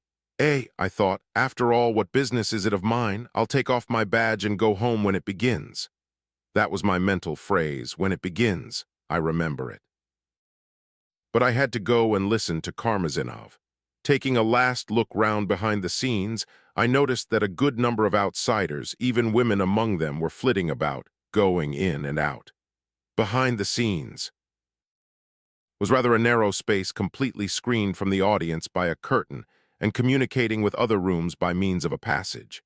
Here our readers were awaiting their turns, but I was struck at that moment by the reader who was to follow Stepan Trofimovich. He, too, was some sort of professor. I don't know to this day exactly what he was, who had voluntarily left some educational institution after a disturbance among the students, and had arrived in the town only a few days before. He, too, had been recommended to Yulia Mihailovna, and she had received him with reverence. I know now that he had only spent one evening in her company before the reading. He had not spoken all that evening, had listened with an equivocal smile to the jests and the general tone of the company surrounding Yulia Mihailovna, and had made an unpleasant impression on everyone by his air of haughtiness, and at the same time almost timorous readiness to take offense. It was Yulia Mihailovna herself who had enlisted his services. Now he was walking from corner to corner and, like Stepan Trofimovich, was muttering to himself, though he looked on the ground instead of in the looking-glass. He was not trying on smiles, though he often smiled rapaciously. It was obvious that it was useless to speak to him either. He looked about 40, was short and bald, had a grayish beard, and was decently dressed. But what was most interesting about him was that at every turn he took he threw up his right fist, brandished it above his head, and suddenly brought it down again as though crushing an antagonist to atoms. He went through this play every moment. It made me uncomfortable. I hastened away to listen to Karmazinov. Chapter 3. There was a feeling in the hall that something was wrong again. Let me state to begin with that I have the deepest reverence for genius. But why do our geniuses in the decline of their illustrious years behave sometimes exactly like little boys? What though he was Karmazinov, and came forward with as much dignity as 5 Kammerhers rolled into one? How could he expect to keep an audience like ours listening for a whole hour to a single paper? I have observed, in fact, that however big a genius a man may be, he can't monopolize the attention of an audience at a frivolous literary matinee for more than 20 minutes with impunity. The entrance of the great writer was received, indeed, with the utmost respect. Even the severest elderly men showed signs of approval and interest, and the ladies even displayed some enthusiasm. The applause was brief, however, and somehow uncertain and not unanimous. Yet there was no unseemly behavior in the back rows till Karmazinov began to speak. Not that anything very bad followed then, but only a sort of misunderstanding. I have mentioned already that he had rather a shrill voice, almost feminine in fact, and at the same time a genuinely aristocratic lisp. He had hardly articulated a few words when someone had the effrontery to laugh aloud, probably some ignorant simpleton who knew nothing of the world and was congenitally disposed to laughter.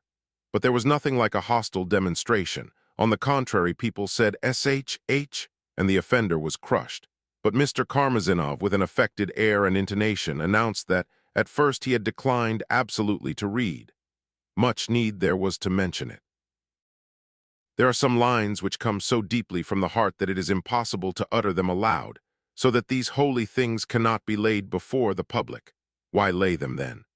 But as he had been begged to do so, he was doing so, and as he was, moreover, laying down his pen forever and had sworn to write no more, he had written this last farewell, and as he had sworn never on any inducement to read anything in public, and so on, all in that style. But all that would not have mattered. Everyone knows what authors' prefaces are like, though I may observe that considering the lack of culture of our audience and the irritability of the back rows, all this may have had an influence. Surely it would have been better to have read a little story, a short tale such as he had written in the past, over-elaborate that is, and affected, but sometimes witty. It would have saved the situation. No, this was quite another story. It was a regular oration. Good heavens, what wasn't there in it? I am positive that it would have reduced to rigidity even a Petersburg audience, let alone ours. Imagine an article that would have filled some 30 pages of print of the most affected, aimless prattle. And to make matters worse, the gentleman read it with a sort of melancholy condescension as though it were a favor, so that it was almost insulting to the audience. The subject. Who could make it out? It was a sort of description of certain impressions and reminiscences. But of what, and about what? Though the leading intellects of the province did their utmost during the first half of the reading, they could make nothing of it, and they listened to the second part simply out of politeness. A great deal was said about love, indeed, of the love of the genius for some person, but I must admit it made rather an awkward impression. For the great writer to tell us about his first kiss seemed to my mind a little incongruous with his short and fat little figure. Another thing that was offensive. These kisses did not occur as they do with the rest of mankind. There had to be a framework of gorse, it had to be gorse or some such plant that one must look up in a flora, and there had to be a tint of purple in the sky, such as no mortal had ever observed before, or if some people had seen it, they had never noticed it, but he seemed to say, "I have seen it and am describing it to you, fools, as if it were a most ordinary thing." The tree under which the interesting couple sat had of course to be of an orange color. They were sitting somewhere in Germany. Suddenly they see Pompey or Cassius on the eve of a battle, and both are penetrated by a thrill of ecstasy. Some wood, nymphs squeaked in the bushes. Gluck played the violin among the reeds. The title of the piece he was playing was given in full, but no one knew it, so that one would have had to look it up in a musical dictionary. Meanwhile a fog came on, such a fog, that it was more like a million pillows than a fog. And suddenly everything disappears and the great genius is crossing the frozen Volga in a thaw. 2.5 pages are filled with the crossing, and yet he falls through the ice. The genius is drowning. You imagine he was drowned. Not a bit of it. This was simply in order that when he was drowning and at his last gasp, he might catch sight of a bit of ice, the size of a pea but pure and crystal as a frozen tear. And in that tear was reflected Germany, or more accurately the sky of Germany, and its iridescent sparkle recalled to his mind the very tear which, dost thou remember, fell from thine eyes when we were sitting under that emerald tree, and thou didst cry out joyfully, "There is no crime." "No," I said through my tears, "but if that is so, there are no righteous either." We sobbed and parted forever. She went off somewhere to the sea-coast, while he went to visit some caves, and then he descends and descends and descends for 3 years under Suharev Tower in Moscow, and suddenly in the very bowels of the earth, he finds in a cave a lamp, and before the lamp a hermit. The hermit is praying. The genius leans against a little barred window and suddenly hears a sigh. Do you suppose it was the hermit sighing? Much he cares about the hermit. Not a bit of it. This sigh simply reminds him of her first sigh 37 years before in Germany, when dost thou remember we sat under an agate tree and thou didst say to me, "Why love? See, ochra is growing all around and I love thee, but the ochra will cease to grow and I shall cease to love." Then the fog comes on again, Hoffman appears on the scene, the wood, nymph whistles a tune from Chopin, and suddenly out of the fog appears Ancus Marcius over the roofs of Rome, wearing a laurel wreath. A chill of ecstasy ran down our backs and we parted forever, and so on and so on.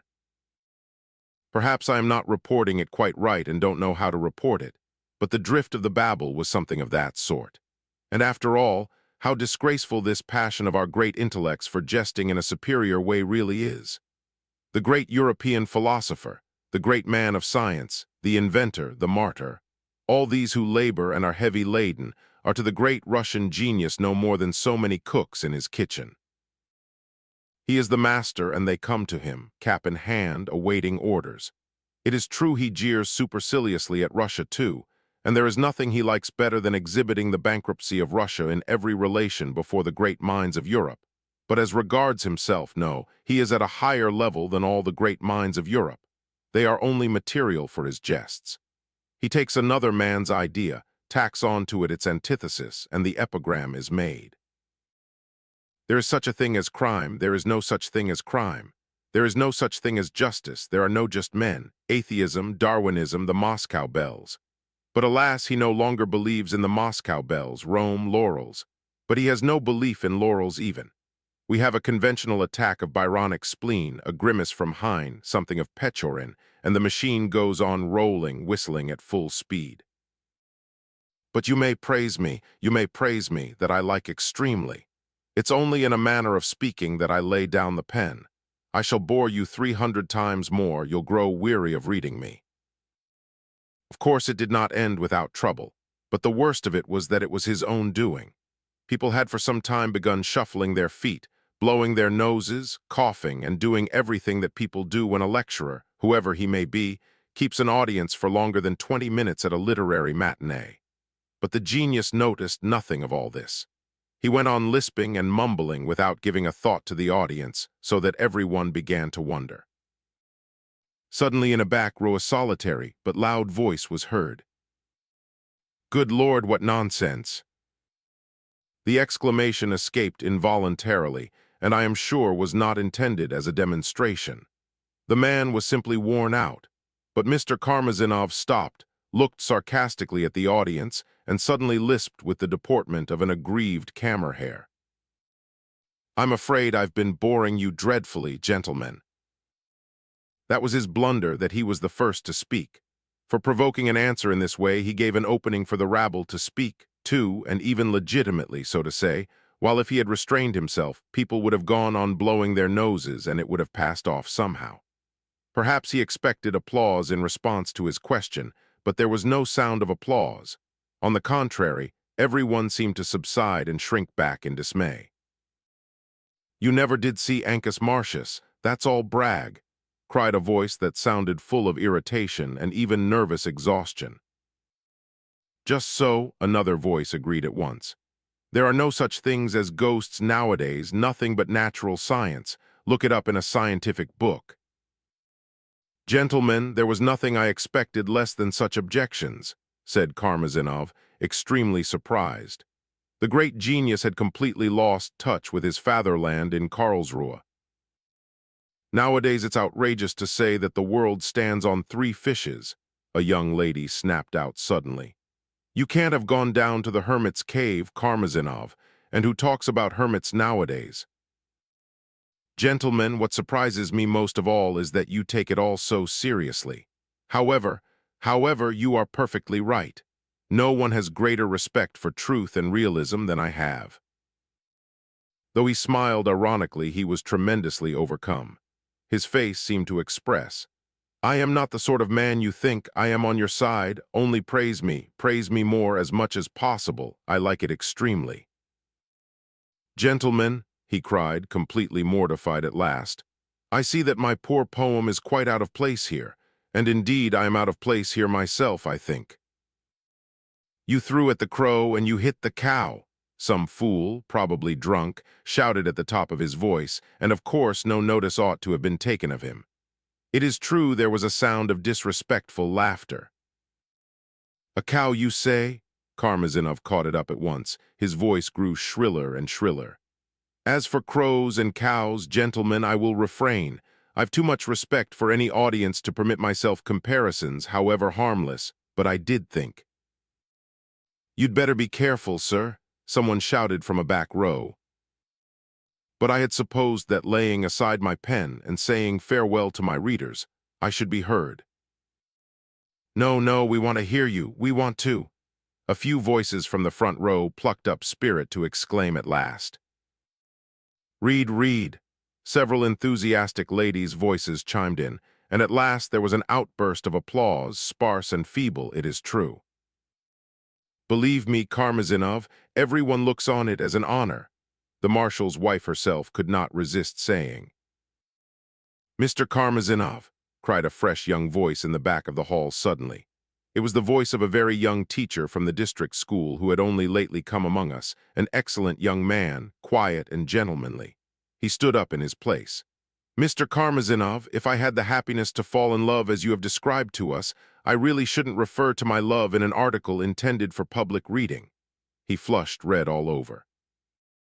"Ladies and gentlemen," cried Karmazinov, "I have finished. I will omit the end and withdraw. Only allow me to read the 6 last lines. Yes, dear reader, farewell." He began at once from the manuscript without sitting down again in his chair.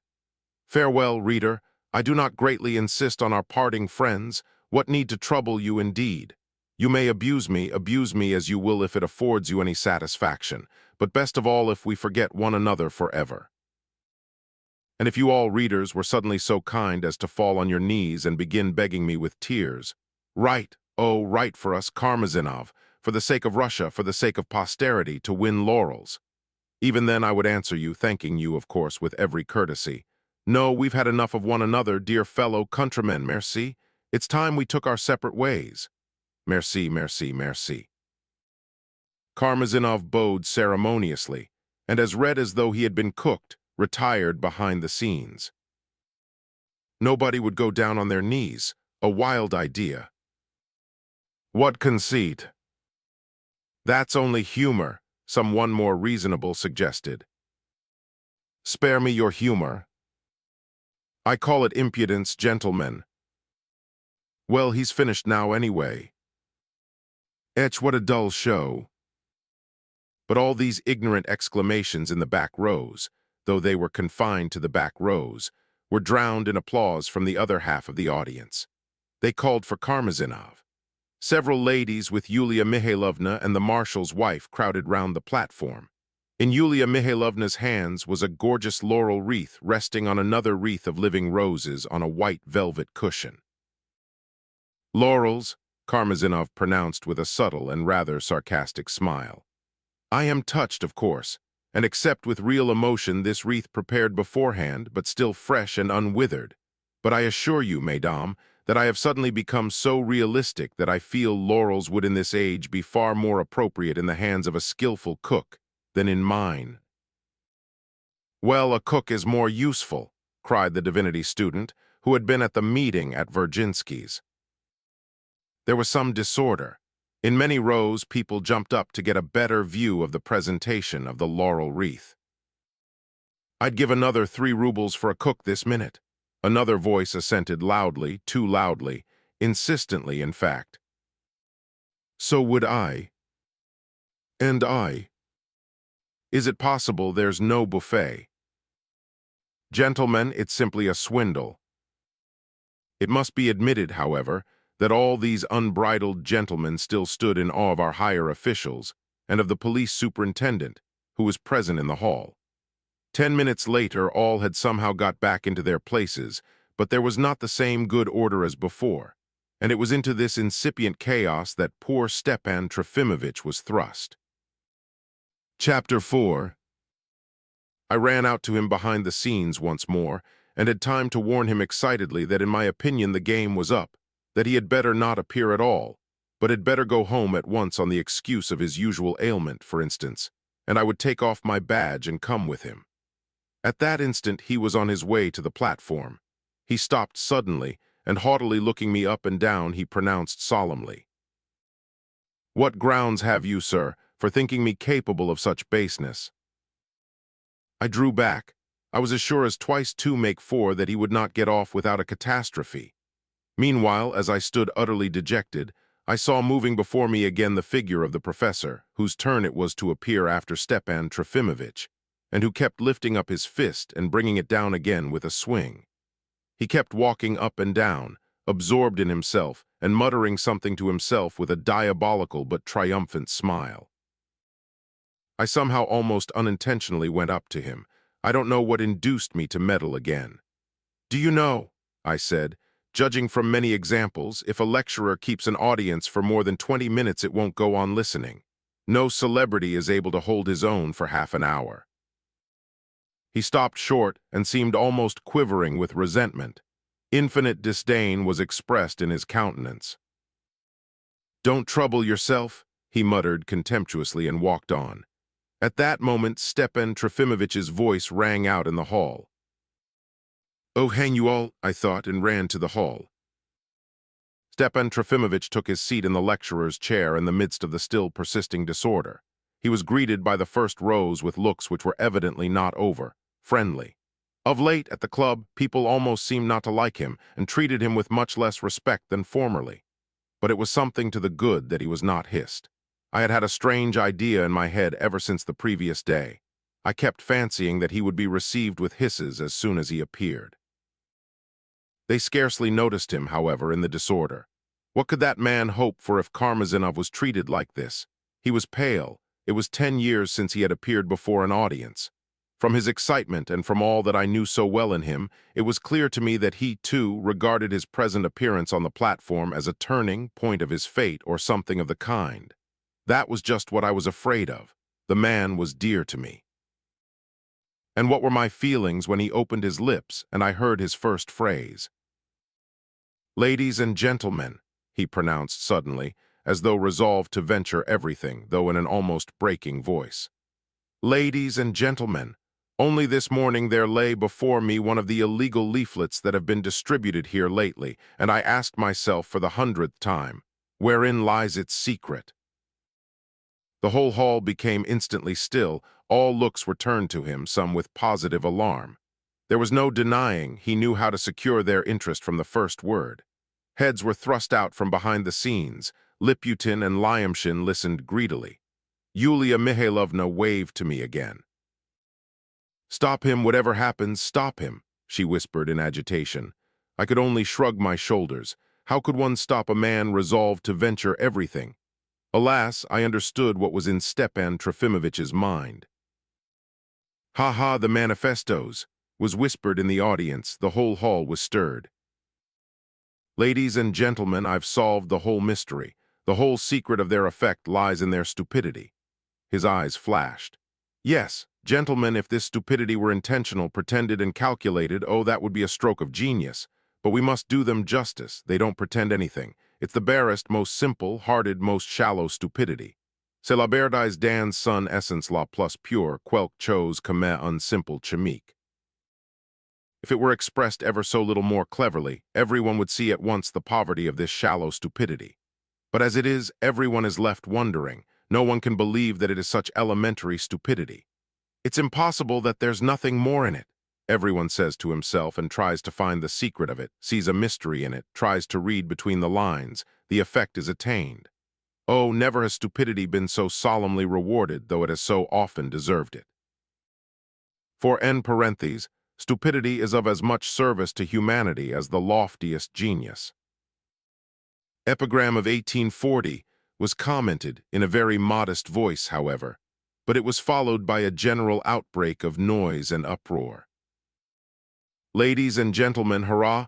I propose a toast to stupidity," cried Stepan Trofimovitch, defying the audience in a perfect frenzy. I ran up on the pretext of pouring out some water for him. "Stepan Trofimovitch, leave off. Yulia Mihailovna entreats you to." "No, you leave me alone, idle young man," he cried out at me at the top of his voice. I ran away. Messieurs, he went on, why this excitement, why the outcries of indignation I hear? I have come forward with an olive branch. I bring you the last word, for in this business I have the last word, and we shall be reconciled. Down with him, shouted some. Hush, let him speak, let him have his say, yelled another section. The young teacher was particularly excited. Having once brought himself to speak, he seemed now unable to be silent. Messieurs, the last word in this business is forgiveness. I, an old man at the end of my life, I solemnly declare that the spirit of life breathes in us still, and there is still a living strength in the young generation. The enthusiasm of the youth of today is as pure and bright as in our age. All that has happened is a change of aim, the replacing of one beauty by another. The whole difficulty lies in the question which is more beautiful, Shakespeare or Boots, Raphael or petroleum. It's treachery, growled some. Compromising questions. Agent provocateur. But I maintain, Stepan Trofimovich shrilled at the utmost pitch of excitement. I maintain that Shakespeare and Raphael are more precious than the emancipation of the serfs, more precious than nationalism, more precious than socialism, more precious than the young generation, more precious than chemistry, more precious than almost all humanity because they are the fruit, the real fruit of all humanity and perhaps the highest fruit that can be. A form of beauty already attained, but for the attaining of which I would not perhaps consent to live. Oh, heavens! He cried, clasping his hands. 10 years ago I said the same thing from the platform in Petersburg, exactly the same thing in the same words, and in just the same way they did not understand it. They laughed and hissed as now. Shallow people, what is lacking in you that you cannot understand? But let me tell you, without the English, life is still possible for humanity. Without Germany, life is possible. Without the Russians, it is only too possible. Without science, without bread, life is possible. Only without beauty it is impossible, for there will be nothing left in the world. That's the secret at the bottom of everything. That's what history teaches. Even science would not exist a moment without beauty. Do you know that, you who laugh, it will sink into bondage? You won't invent a nail even. I won't yield an inch. He shouted absurdly in confusion, and with all his might banged his fist on the table. But all the while that he was shrieking senselessly and incoherently, the disorder in the hall increased. Many people jumped up from their seats, some dashed forward, nearer to the platform. It all happened much more quickly than I describe it, and there was no time to take steps, perhaps no wish to either. It's all right for you with everything found for you, you pampered creatures. The same divinity student bellowed at the foot of the platform, grinning with relish at Stepan Trofimovich, who noticed it and darted to the very edge of the platform. Haven't I just declared that the enthusiasm of the young generation is as pure and bright as it was, and that it is coming to grief through being deceived only in the forms of beauty? Isn't that enough for you? And if you consider that he who proclaims this is a father crushed and insulted, can one, oh shallow hearts, can one rise to greater heights of impartiality and fairness? Ungrateful, unjust. Why can't you be reconciled? And he burst into hysterical sobs. He wiped away his dropping tears with his fingers. His shoulders and breast were heaving with sobs. He was lost to everything in the world. A perfect panic came over the audience. Almost all got up from their seats. Yulia Mihailovna, too, jumped up quickly, seizing her husband by the arm and pulling him up, too. The scene was beyond all belief. Stepan Trofimovich, the divinity student roared gleefully. There's Fedka the convict wandering about the town and the neighborhood, escaped from prison. He is a robber and has recently committed another murder. Allow me to ask you, if you had not sold him as a recruit 15 years ago to pay a gambling debt, that is, more simply lost him at cards, tell me, would he have got into prison? Would he have cut men's throats now in his struggle for existence? What do you say, Mr. Aesthete? I decline to describe the scene that followed. To begin with, there was a furious volley of applause. The applause did not come from all, probably from some fifth part of the audience, but they applauded furiously. The rest of the public made for the exit, but as the applauding part of the audience kept pressing forward towards the platform, there was a regular block. The ladies screamed, some of the girls began to cry and asked to go home. Lemk, standing up by his chair, kept gazing wildly about him. Yulia Mihailovna completely lost her head, for the first time during her career amongst us. As for Stepan Trofimovich, for the first moment he seemed literally crushed by the divinity student's words, but he suddenly raised his arms as though holding them out above the public and yelled, "I shake the dust from off my feet and I curse you. It's the end, the end." And turning, he ran behind the scenes, waving his hands menacingly. "He has insulted the audience, Verhovensky," the angry section roared. They even wanted to rush in pursuit of him. It was impossible to appease them at the moment anyway, and a final catastrophe broke like a bomb on the assembly and exploded in its midst. The third reader, the maniac who kept waving his fist behind the scenes, suddenly ran on to the platform. He looked like a perfect madman. With a broad, triumphant smile, full of boundless self-confidence, he looked round at the agitated hall, and he seemed to be delighted at the disorder. He was not in the least disconcerted at having to speak in such an uproar. On the contrary, he was obviously delighted. This was so obvious that it attracted attention at once. "What's this now?" people were heard asking. "Who is this SHH? What does he want to say?" "Ladies and gentlemen," the maniac shouted with all his might, standing at the very edge of the platform and speaking with almost as shrill, feminine a voice as Karmazinov's, but without the aristocratic lisp. "Ladies and gentlemen, 20 years ago, on the eve of war with half Europe, Russia was regarded as an ideal country by officials of all ranks. Literature was in the service of the censorship. Military drill was all that was taught at the universities. The troops were trained like a ballet, and the peasants paid the taxes and were mute under the lash of serfdom. Patriotism meant the wringing of bribes from the quick and the dead.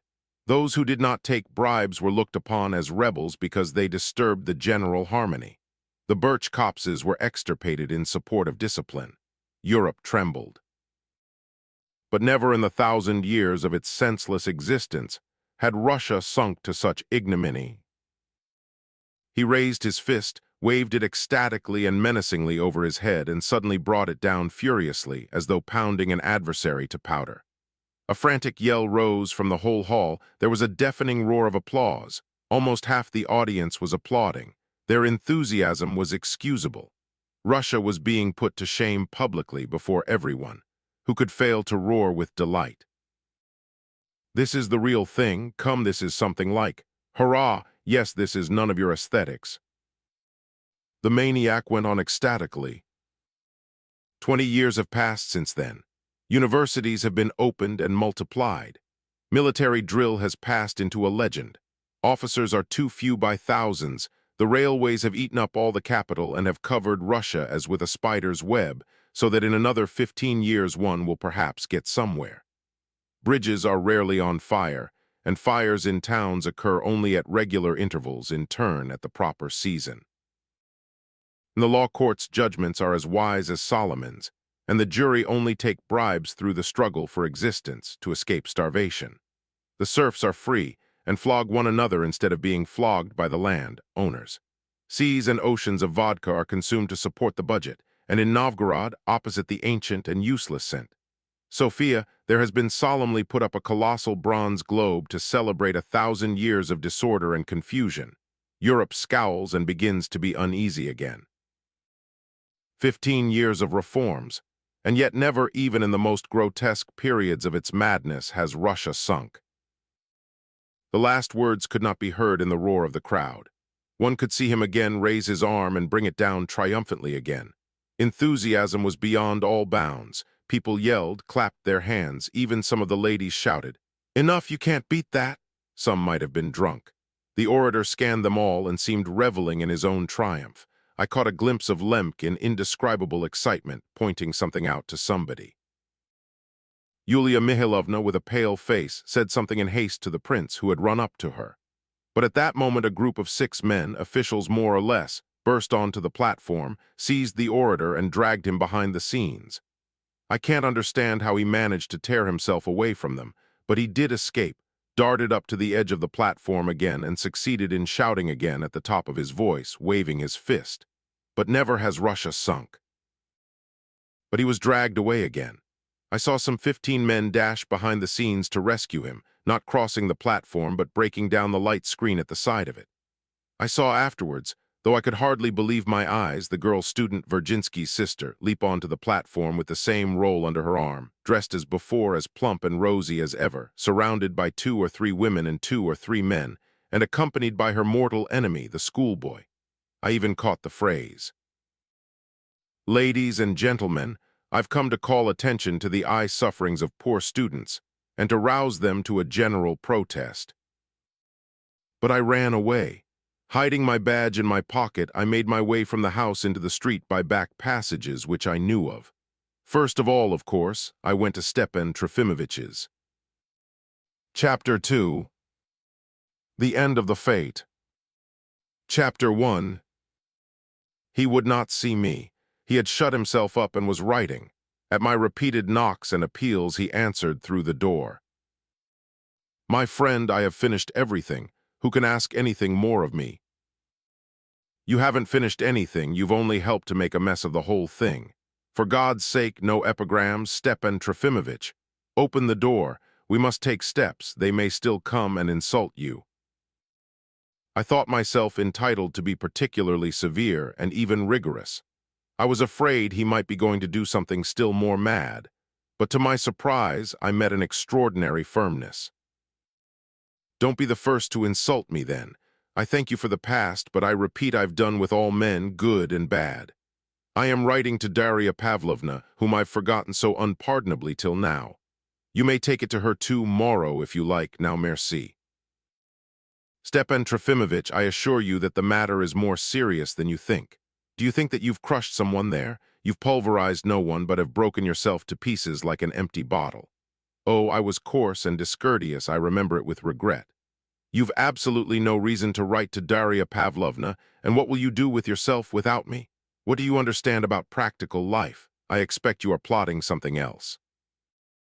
You'll simply come to grief again if you go plotting something more. He rose and came close up to the door. You've not been long with them, but you've caught the infection of their tone and language.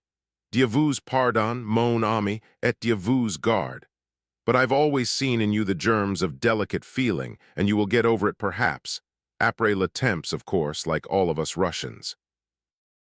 As for what you say about my impracticability, I'll remind you of a recent idea of mine. A whole mass of people in Russia do nothing whatever but attack other people's impracticability with the utmost fury and with the tiresome persistence of flies in the summer, accusing everyone of it except themselves. Cher, remember that I am excited, and don't distress me. Once more merci for everything, and let us part like Karmazinov and the public. That is, let us forget each other with as much generosity as we can. He was posing in begging his former readers so earnestly to forget him.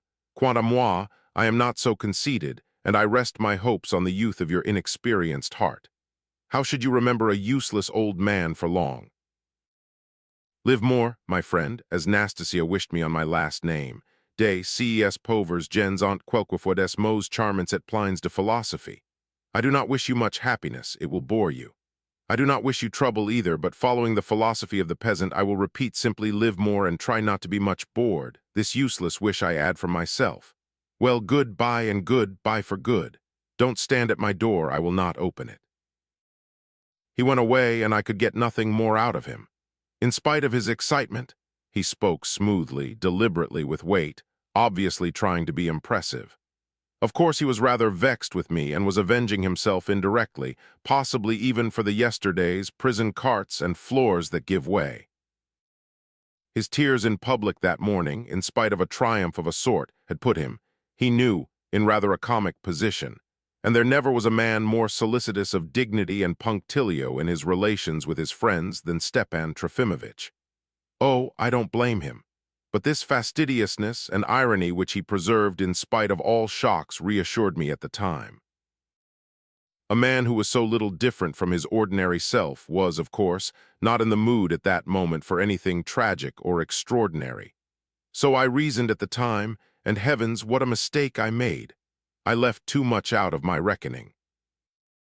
In anticipation of events, I will quote the few first lines of the letter to Daria Pavlovna, which she actually received the following day. Mon enfant, my hand trembles, but I've done with everything. You were not present at my last struggle. You did not come to that matinee, and you did well to stay away. But you will be told that in our Russia, which has grown so poor in men of character, one man had the courage to stand up, and in spite of deadly menaces showered on him from all sides, to tell the fools the truth, that is, that they are fools. O si sont, des pauvres petits vauriens et rien de plus, des petits fools, voilà le mot. The die is cast, I am going from this town forever, and I know not whither. Everyone I loved has turned from me. But you are a pure and naive creature. You, a gentle being whose life has been all but linked with mine at the will of a capricious and imperious heart.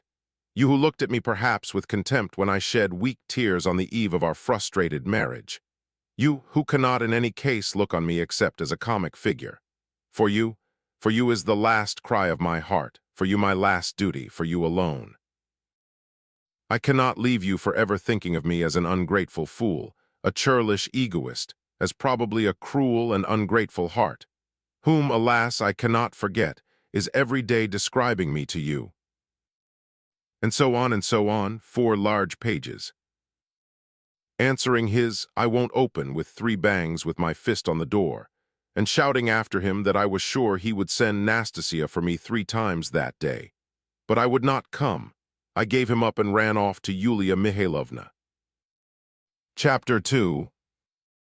There I was the witness of a revolting scene. The poor woman was deceived to her face, and I could do nothing. Indeed, what could I say to her? I had had time to reconsider things a little and reflect that I had nothing to go upon but certain feelings and suspicious presentiments. I found her in tears, almost in hysterics, with compresses of eau de cologne and a glass of water. Before her stood Fyodor Stepanovitch, who talked without stopping, and the prince, who held his tongue as though it had been under a lock. With tears and lamentations, she reproached Fyodor Stepanovitch for his desertion. I was struck at once by the fact that she ascribed the whole failure, the whole ignominy of the matinee, everything in fact, to Fyodor Stepanovitch's absence. In him I observed an important change. He seemed a shade too anxious, almost serious. As a rule, he never seemed serious. He was always laughing, even when he was angry, and he was often angry. Oh, he was angry now. He was speaking coarsely, carelessly, with vexation and impatience.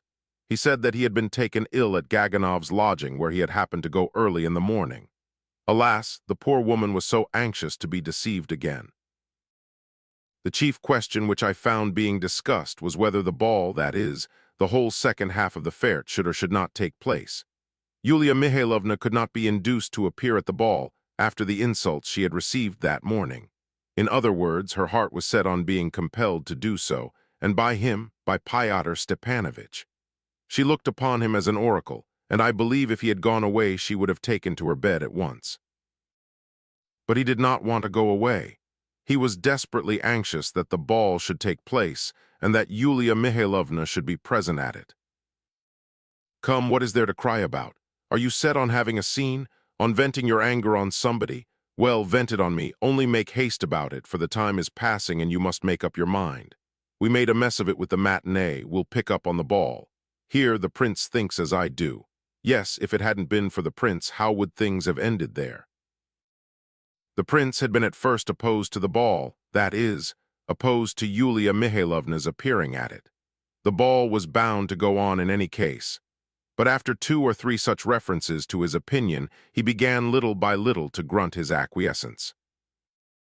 I was surprised, too, at the extraordinary rudeness of Fyodor Stepanovitch's tone. Oh, I scout with indignation the contemptible slander which was spread later of some supposed liaison between Yulia Mihailovna and Fyodor Stepanovitch. There was no such thing, nor could there be. He gained his ascendancy over her from the first only by encouraging her in her dreams of influence in society and in the ministry, by entering into her plans, by inventing them for her, and working upon her with the grossest flattery. He had got her completely into his toils, and had become as necessary to her as the air she breathed. Seeing me, she cried with flashing eyes, Here, ask him. He kept by my side all the while, just like the prince did. Tell me, isn't it plain that it was all a preconcerted plot, a base, designing plot to damage Andrei Antonovich and me as much as possible? Oh, they had arranged it beforehand. They had a plan. It's a party, a regular party. You are exaggerating as usual. You've always some romantic notion in your head, but I am glad to see Mr. He pretended to have forgotten my name. He'll give us his opinion. My opinion, I hasten to put in, is the same as Yulia Mihailovna's. The plot is only too evident. I have brought you these ribbons, Yulia Mihailovna. Whether the ball is to take place or not is not my business, for it's not in my power to decide, but my part as steward is over. Forgive my warmth, but I can't act against the dictates of common sense and my own convictions. You hear, she clasped her hands. I hear and I tell you this. He turned to me. I think you must have eaten something which has made you all delirious.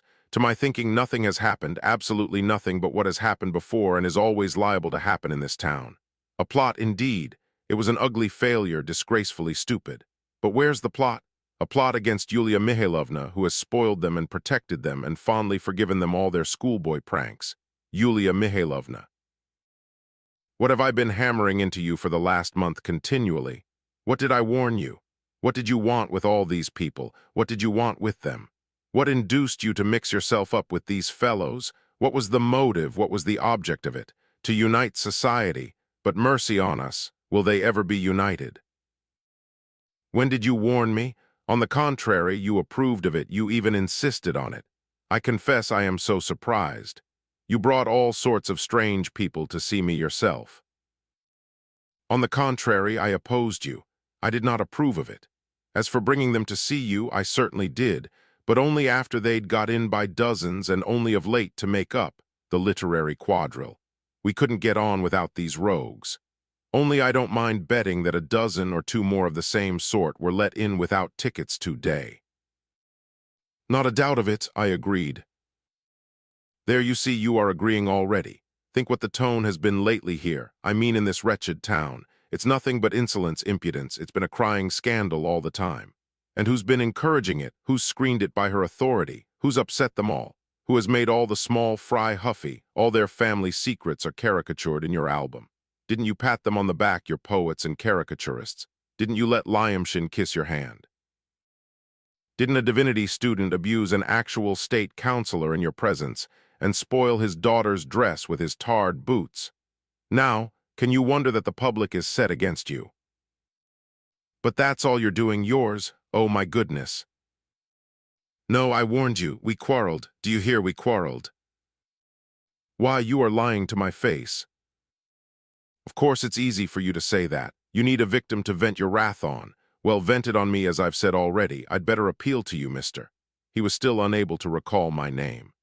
We'll reckon on our fingers. I maintain that, apart from Liputin, there was nothing preconcerted, nothing. I will prove it, but first let us analyze Liputin. He came forward with that fool Lebyadkin's verses. Do you maintain that that was a plot? But do you know it might simply have struck Liputin as a clever thing to do? Seriously, seriously. He simply came forward with the idea of making everyone laugh and entertaining them, his protectress Yulia Mihailovna first of all. That was all. Don't you believe it? Isn't that in keeping with all that has been going on here for the last month? Do you want me to tell the whole truth? I declare that under other circumstances it might have gone off all right. It was a coarse joke, well, a bit strong perhaps, but it was amusing, you know, wasn't it? What, you think what Liputin did was clever? Yulia Mihailovna cried in intense indignation. Such stupidity, such tactlessness, so contemptible, so mean. It was intentional. Oh, you are saying it on purpose. I believe after that you are in the plot with them yourself. Of course I was behind the scenes, I was in hiding, I set it all going. But if I were in the plot, understand that, anyway, it wouldn't have ended with Liputin. So according to you, I had arranged with my papa too that he should cause such a scene on purpose. Well, whose fault is it that my papa was allowed to read? Who tried only yesterday to prevent you from allowing it, only yesterday? Oh, hirer il avait tant d'esprit, I was so reckoning on him, and then he has such manners. I thought with him and Karmazinov only think. Yes, only think. But in spite of tant desprit, Papa has made things worse. And if I'd known beforehand that he'd make such a mess of it, I should certainly not have persuaded you yesterday to keep the goat out of the kitchen garden, should I? Since I am taking part in this conspiracy against your Fert that you are so positive about. And yet I did try to dissuade you yesterday. I tried to because I foresaw it. To foresee everything was, of course, impossible. He probably did not know himself a minute before what he would fire off. These nervous old men can't be reckoned on like other people. But you can still save the situation. To satisfy the public, send to him tomorrow by administrative order, and with all the ceremonies, 2 doctors to inquire into his health. Even today, in fact, and take him straight to the hospital and apply cold compresses. Everyone would laugh anyway and see that there was nothing to take offense at. I'll tell people about it in the evening at the ball, as I am his son. Karmazinov is another story. He was a perfect ass and dragged out his article for a whole hour. He certainly must have been in the plot with me. I'll make a mess of it too, he thought, to damage Yulia Mihailovna. Oh, Karmazinov, quel honte. I was burning with shame for his audience. Well, I shouldn't have burnt but have cooked him instead. The audience was right, you know. Who was to blame for Karmazinov again? Did I foist him upon you? Was I one of his worshippers? Well, hang him. But the third maniac, the political, that's a different matter. That was everyone's blunder, not only my plot. Ah, don't speak of it. That was awful, awful. That was my fault, entirely my fault. Of course it was, but I don't blame you for that. No one can control them, these candid souls. You can't always be safe from them, even in Petersburg. He was recommended to you, and in what terms too, so you will admit that you are bound to appear at the ball tonight. It's an important business. It was you put him onto the platform. You must make it plain now to the public that you are not in league with him, that the fellow is in the hands of the police, and that you were in some inexplicable way deceived. You ought to declare with indignation that you were the victim of a madman, because he is a madman and nothing more. That's how you must put it about him. I can't endure these people who bite. I say worse things perhaps, but not from the platform, you know. And they are talking about a senator too. What senator? Who's talking? I don't understand it myself, you know. Do you know anything about a senator, Yulia Mihailovna? A senator? You see, they are convinced that a senator has been appointed to be governor here, and that you are being superseded from Petersburg. I've heard it from lots of people. I've heard it too, I put in. Who said so? Asked Yulia Mihailovna, flushing all over. You mean who said so first? How can I tell? But there it is, people say so. Masses of people are saying so. They were saying so yesterday particularly. They are all very serious about it, though I can't make it out. Of course, the more intelligent and competent don't talk, but even some of those listen. How mean and how stupid. Well, that's just why you must make your appearance, to show these fools. I confess I feel myself that it's my duty, but what if there's another disgrace in store for us? What if people don't come? No one will come, you know, no one. How hot you are, they not come. What about the new clothes? What about the girls' dresses? I give you up as a woman after that. Is that your knowledge of human nature? The marshal's wife won't come, she won't. But after all what has happened, why won't they come? He cried at last with angry impatience. Ignominy, disgrace, that's what's happened. I don't know what to call it, but after it I can't face people. Why, how are you to blame for it after all? Why do you take the blame of it on yourself? Isn't it rather the fault of the audience, of your respectable residents, your patres familias? They ought to have controlled the roughs and the rowdies, for it was all the work of roughs and rowdies, nothing serious. You can never manage things with the police alone in any society, anywhere. Among us, everyone asks for a special policeman to protect him wherever he goes. People don't understand that society must protect itself. And what do our patres familias, the officials, the wives and daughters, do in such cases? They sit quiet and sulk. In fact, there's not enough social initiative to keep the disorderly in check. Ah, that's the simple truth. They sit quiet, sulk, and gaze about them. And if it's the truth, you ought to say so aloud, proudly, sternly, just to show that you are not defeated to those respectable residents and mothers of families. Oh, you can do it. You have the gift when your head is clear. You will gather them round you and say it aloud. And then a paragraph in the Voice and the financial news. Wait a bit, I'll undertake it myself. I'll arrange it all for you. Of course, there must be more superintendents. You must look after the buffet. You must ask the prince. You must ask Mr. You must not desert us, monsieur, just when we have to begin all over again. And finally, you must appear arm in arm with Andrei Antonovitch. How is Andrei Antonovitch? Oh, how unjustly, how untruly, how cruelly you have always judged that angelic man. Yulia Mihailovna cried in a sudden outburst, almost with tears, putting her handkerchief to her eyes. Fyodor Stepanovitch was positively taken aback for the moment. Good heavens, what have I said? I've always. You never have, never. You have never done him justice. There's no understanding a woman, grumbled Fyodor Stepanovitch with a wry smile.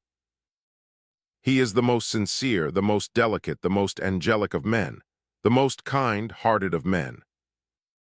Well, really, as for kind-heartedness, I've always done him justice. Never, but let us drop it. I am too awkward in my defense of him. This morning that little Jesuit, the marshal's wife, also dropped some sarcastic hints about what happened yesterday. Oh, she has no thoughts to spare for yesterday now. She is full of today. And why are you so upset at her not coming to the ball tonight? Of course, she won't come after getting mixed up in such a scandal. Perhaps it's not her fault, but still her reputation. Her hands are soiled. What do you mean? I don't understand. Why are her hands soiled? Yulia Mihailovna looked at him in perplexity. I don't vouch for the truth of it, but the town is ringing with the story that it was she brought them together. What do you mean, brought whom together? What do you mean to say you don't know? He exclaimed with well-simulated wonder. Why Stavrogin and Lizaveta Nikolaevna? What, how? We all cried out at once. Is it possible you don't know? Phew! Why, it is quite a tragic romance. Lizaveta Nikolaevna was pleased to get out of that lady's carriage and get straight into Stavrogin's carriage and slipped off with the latter to Dvorshniki in full daylight. Only an hour ago, hardly an hour. We were flabbergasted. Of course we fell to questioning him, but to our wonder, although he happened to be a witness of the scene himself, he could give us no detailed account of it. The thing seemed to have happened like this. When the marshal's wife was driving Liza and Mavriky Nikolaevich from the matinee to the house of Praskovia Ivanovna, whose legs were still bad, they saw a carriage waiting a short distance, about 25 paces, to one side of the front door. When Liza jumped out, she ran straight to this carriage. The door was flung open and shut again. Liza called to Mavriky Nikolaevich, "Spare me," and the carriage drove off at full speed to Dvorshniki. To our hurried questions whether it was by arrangement, who was in the carriage, Fyodor Stepanovitch answered that he knew nothing about it. No doubt it had been arranged, but that he did not see Stavrogin himself. Possibly the old butler, Alexei Yegorich, might have been in the carriage. To the question, how did he come to be there, and how did he know for a fact that she had driven to Dvorshniki? He answered that he happened to be passing, and at seeing Liza, he had run up to the carriage, and yet he could not make out who was in it, an inquisitive man like him. And that Mavriky Nikolaevich, far from setting off in pursuit, had not even tried to stop Liza, and had even laid a restraining hand on the marshal's wife, who was shouting at the top of her voice, "She is going to Stavrogin, to Stavrogin." At this point I lost patience, and cried furiously to Fyodor Stepanovitch, "It's all you're doing, you rascal. This was what you were doing this morning. You helped Stavrogin, you came in the carriage, you helped her into it. It was you, Yulia Mihailovna, he is your enemy. He will be your ruin too. Beware of him." And I ran headlong out of the house. I wonder myself and cannot make out to this day how I came to say that to him. But I guessed quite right. It had all happened almost exactly as I said, as appeared later. What struck me most was the obviously artificial way in which he broke the news. He had not told it at once on entering the house as an extraordinary piece of news, but pretended that we knew without his telling us, which was impossible in so short a time. And if we had known it, we could not possibly have refrained from mentioning it till he introduced the subject. Besides, he could not have heard yet that the town was ringing with gossip about the marshal's wife in so short a time. Besides, he had once or twice given a vulgar, frivolous smile as he told the story, probably considering that we were fools and completely taken in. But I had no thought to spare for him. The central fact I believed and ran from Yulia Mihailovna's beside myself. The catastrophe cut me to the heart. I was wounded almost to tears. Perhaps I did shed some indeed. I was at a complete loss what to do. I rushed to Stepan Trofimovich's, but the vexatious man still refused to open the door. Nastasia informed me in a reverent whisper that he had gone to bed, but I did not believe it. At Liza's house I succeeded in questioning the servants.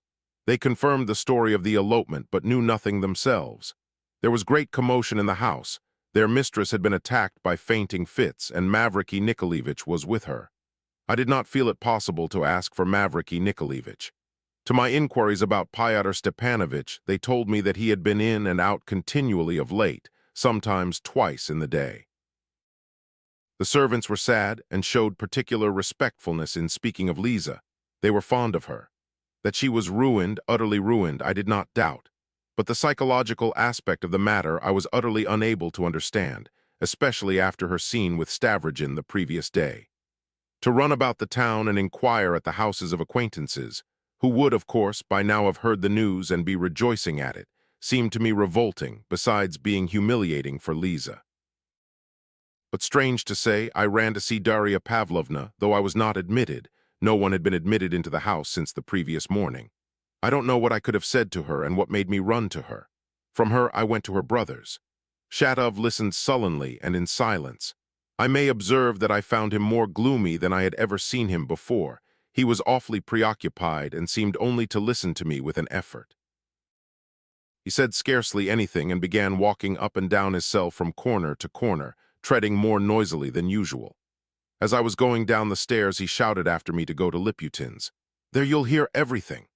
Yet I did not go to Liputin's, but after I'd gone a good way towards home, I turned back to Shatov's again, and half opening the door without going in, suggested to him laconically and with no kind of explanation, "Won't you go to Maria Timofeyevna today?" At this Shatov swore at me, and I went away. I note here that I may not forget it that he did purposely go that evening to the other end of the town to see Maria Timofeyevna, whom he had not seen for some time. He found her in excellent health and spirits, and Lebyadkin dead drunk, asleep on the sofa in the first room. This was at 9 o'clock. He told me so himself next day when we met for a moment in the street. Before 10 o'clock I made up my mind to go to the ball, but not in the capacity of a steward. Besides, my rosette had been left at Yulia Mihailovna's. I was tempted by irresistible curiosity to listen, without asking any questions, to what people were saying in the town about all that had happened. I wanted, too, to have a look at Yulia Mihailovna, if only at a distance. I reproached myself greatly that I had left her so abruptly that afternoon. Chapter 3. All that night, with its almost grotesque incidents, and the terrible denouement that followed in the early morning, still seems to me like a hideous nightmare, and is, for me at least, the most painful chapter in my chronicle. I was late for the ball, and it was destined to end so quickly that I arrived not long before it was over. It was 11 o'clock when I reached the entrance of the marshal's house, where the same white hall in which the matinee had taken place had, in spite of the short interval between, been cleared and made ready to serve as the chief ballroom for the whole town, as we expected, to dance in. But far as I had been that morning from expecting the ball to be a success, I had had no presentiment of the full truth. Not one family of the higher circles appeared. Even the subordinate officials of rather more consequence were absent, and this was a very striking fact. As for ladies and girls, Fyodor Stepanovich's arguments, the duplicity of which was obvious now, turned out to be utterly incorrect. Exceedingly few had come. To 4 men there was scarcely one lady, and what ladies they were. Regimental ladies of a sort, 3 doctors' wives with their daughters, 2 or 3 poor ladies from the country, the 7 daughters and the niece of the secretary whom I have mentioned already, some wives of tradesmen, of post, office clerks, and other small fry. Was this what Yulia Mihailovna expected? Half the tradespeople even were absent. As for the men, in spite of the complete absence of all persons of consequence, there was still a crowd of them, but they made a doubtful and suspicious impression.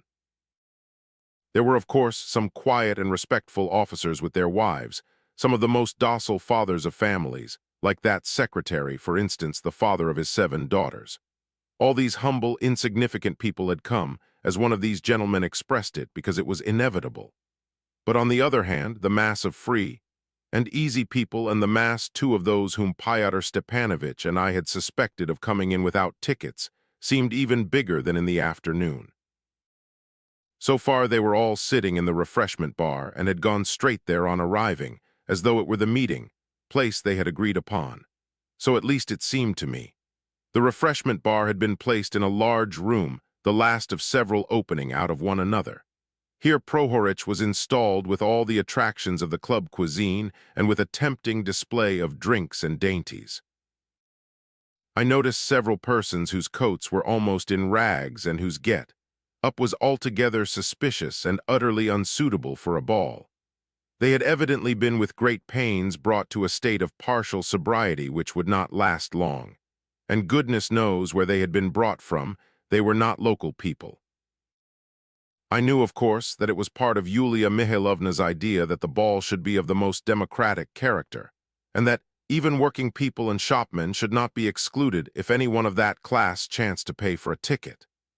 She could bravely utter such words in her committee with absolute security that none of the working people of our town, who all lived in extreme poverty, would dream of taking a ticket. But in spite of the democratic sentiments of the committee, I could hardly believe that such sinister-looking and shabby people could have been admitted in the regular way. But who could have admitted them, and with what object? Lyamshin and Liputin had already been deprived of their stewards' rosettes, though they were present at the ball, as they were taking part in the literary quadrille. But to my amazement, Liputin's place was taken by the divinity student, who had caused the greatest scandal at the matinee by his skirmish with Stepan Trofimovich, and Lyamshin's was taken by Fyodor Stepanovich himself. What was to be looked for under the circumstances? I tried to listen to the conversation. I was struck by the wildness of some ideas I heard expressed. It was maintained in one group, for instance, that Yulia Mihailovna had arranged Liza's elopement with Stavrogin and had been paid by the latter for doing so. Even the sum paid was mentioned. It was asserted that she had arranged the whole fete with a view to it, and that that was the reason why half the town had not turned up at the ball, and that Lemk himself was so upset about it that his mind had given way, and that, crazy as he was, she had got him in tow. There was a great deal of laughter, too, hoarse, wild, and significant. Everyone was criticizing the ball, too, with great severity, and abusing Yulia Mihailovna without ceremony. In fact, it was disorderly, incoherent, drunken, and excited babble, so it was difficult to put it together and make anything of it. At the same time, there were simple, hearted people enjoying themselves at the refreshment bar. There were even some ladies of the sort who are surprised and frightened at nothing, very genial and festive, chiefly military ladies with their husbands. They made parties at the little tables, were drinking tea, and were very merry. The refreshment bar made a snug refuge for almost half of the guests. Yet in a little time all this mass of people must stream into the ballroom. It was horrible to think of it. Meanwhile, the prince had succeeded in arranging 3 skimpy quadrilles in the White Hall. The young ladies were dancing, while their parents were enjoying watching them. But many of these respectable persons had already begun to think how they could, after giving their girls a treat, get off in good time before the trouble began. Absolutely everyone was convinced that it certainly would begin. It would be difficult for me to describe Yulia Mihailovna's state of mind. I did not talk to her, though I went close up to her. She did not respond to the bow I made her on entering. She did not notice me, really did not notice. There was a painful look in her face and a contemptuous and haughty, though restless and agitated expression in her eyes. She controlled herself with evident suffering, for whose sake, with what object. She certainly ought to have gone away, still more to have got her husband away, and she remained. From her face one could see that her eyes were fully opened. and that it was useless for her to expect anything more. She did not even summon Pyotr Stepanovich. He seemed to avoid her. I saw him in the refreshment room. He was extremely lively. But she remained at the ball and did not let Andrei Antonovich leave her side for a moment. Oh, up to the very last moment, even that morning, she would have repudiated any hint about his health with genuine indignation. But now her eyes were to be opened on this subject, too. As for me, I thought from the first glance that Andrei Antonovich looked worse than he had done in the morning. He seemed to be plunged into a sort of oblivion and hardly to know where he was. Sometimes he looked about him with unexpected severity. At me, for instance, twice. Once he tried to say something. He began loudly and audibly but did not finish the sentence, throwing a modest old clerk who happened to be near him almost into a panic. But even this humble section of the assembly held sullenly and timidly aloof from Yulia Mihailovna, and at the same time turned upon her husband exceedingly strange glances, open and staring, quite out of keeping with their habitually submissive demeanor. Yes, that struck me, and I suddenly began to guess about Andrei Antonovich, Yulia Mihailovna confessed to me afterwards. Yes, she was to blame again. Probably when after my departure she had settled with Pyotr Stepanovich that there should be a ball and that she should be present, she must have gone again to the study where Andrei Antonovich was sitting, utterly shattered by the matinee. Must again have used all her fascinations to persuade him to come with her. But what misery she must have been in now. And yet she did not go away. Whether it was pride or simply she lost her head, I do not know. In spite of her haughtiness, she attempted with smiles and humiliation to enter into conversation with some ladies, but they were confused, confined themselves to distrustful monosyllables, yes and no, and evidently avoided her. The only person of undoubted consequence who was present at the ball was that distinguished general whom I have described already, the one who after Stavrogin's duel with Gaganov opened the door to public impatience at the marshal's wife's. He walked with an air of dignity through the rooms, looked about, and listened, and tried to appear as though he had come rather for the sake of observation than for the sake of enjoying himself. He ended by establishing himself beside Yulia Mihailovna and not moving a step away from her, evidently trying to keep up her spirits and reassure her. He certainly was a most kind-hearted man of very high rank, and so old that even compassion from him was not wounding. But to admit to herself that this old gossip was venturing to pity her and almost to protect her, knowing that he was doing her honor by his presence, was very vexatious. The general stayed by her and never ceased chattering. They say a town can't go on without 7 righteous men. 7, I think it is. I am not sure of the number fixed. I don't know how many of these 7, the certified righteous of the town, have the honor of being present at your ball. Yet in spite of their presence I begin to feel unsafe. Vous me pardonnez, charmante dame, n'est-ce pas? I speak allegorically, but I went into the refreshment room, and I am glad I escaped alive. Our priceless Prohorich is not in his place there, and I believe his bar will be destroyed before morning. But I am laughing. I am only waiting to see what the literary quadrille is going to be like, and then home to bed. You must excuse a gouty old fellow. I go early to bed, and I would advise you two to go bye-bye, as they say, aux enfants. I've come, you know, to have a look at the pretty girls, whom, of course, I could meet nowhere in such profusion as here. They all live beyond the river, and I don't drive out so far. There's a wife of an officer in the chasseur, I believe he is, who is distinctly pretty, distinctly, and she knows it herself. I've talked to the sly puss, she is a sprightly one, and the girls too are fresh-looking, but that's all, there's nothing but freshness. Still, it's a pleasure to look at them. There are some rosebuds, but their lips are thick. As a rule, there's an irregularity about female beauty in Russia, and they are a little like buns. Vous me pardonnez, n'est-ce pas? With good eyes, however, laughing eyes. These rosebuds are charming for 2 years when they are young, even for 3. Then they broaden out and are spoilt forever, producing in their husbands that deplorable indifference which does so much to promote the woman movement. That is, if I understand it correctly. It's a fine hall. The rooms are not badly decorated. It might be worse. The music might be much worse. I don't say it ought to have been.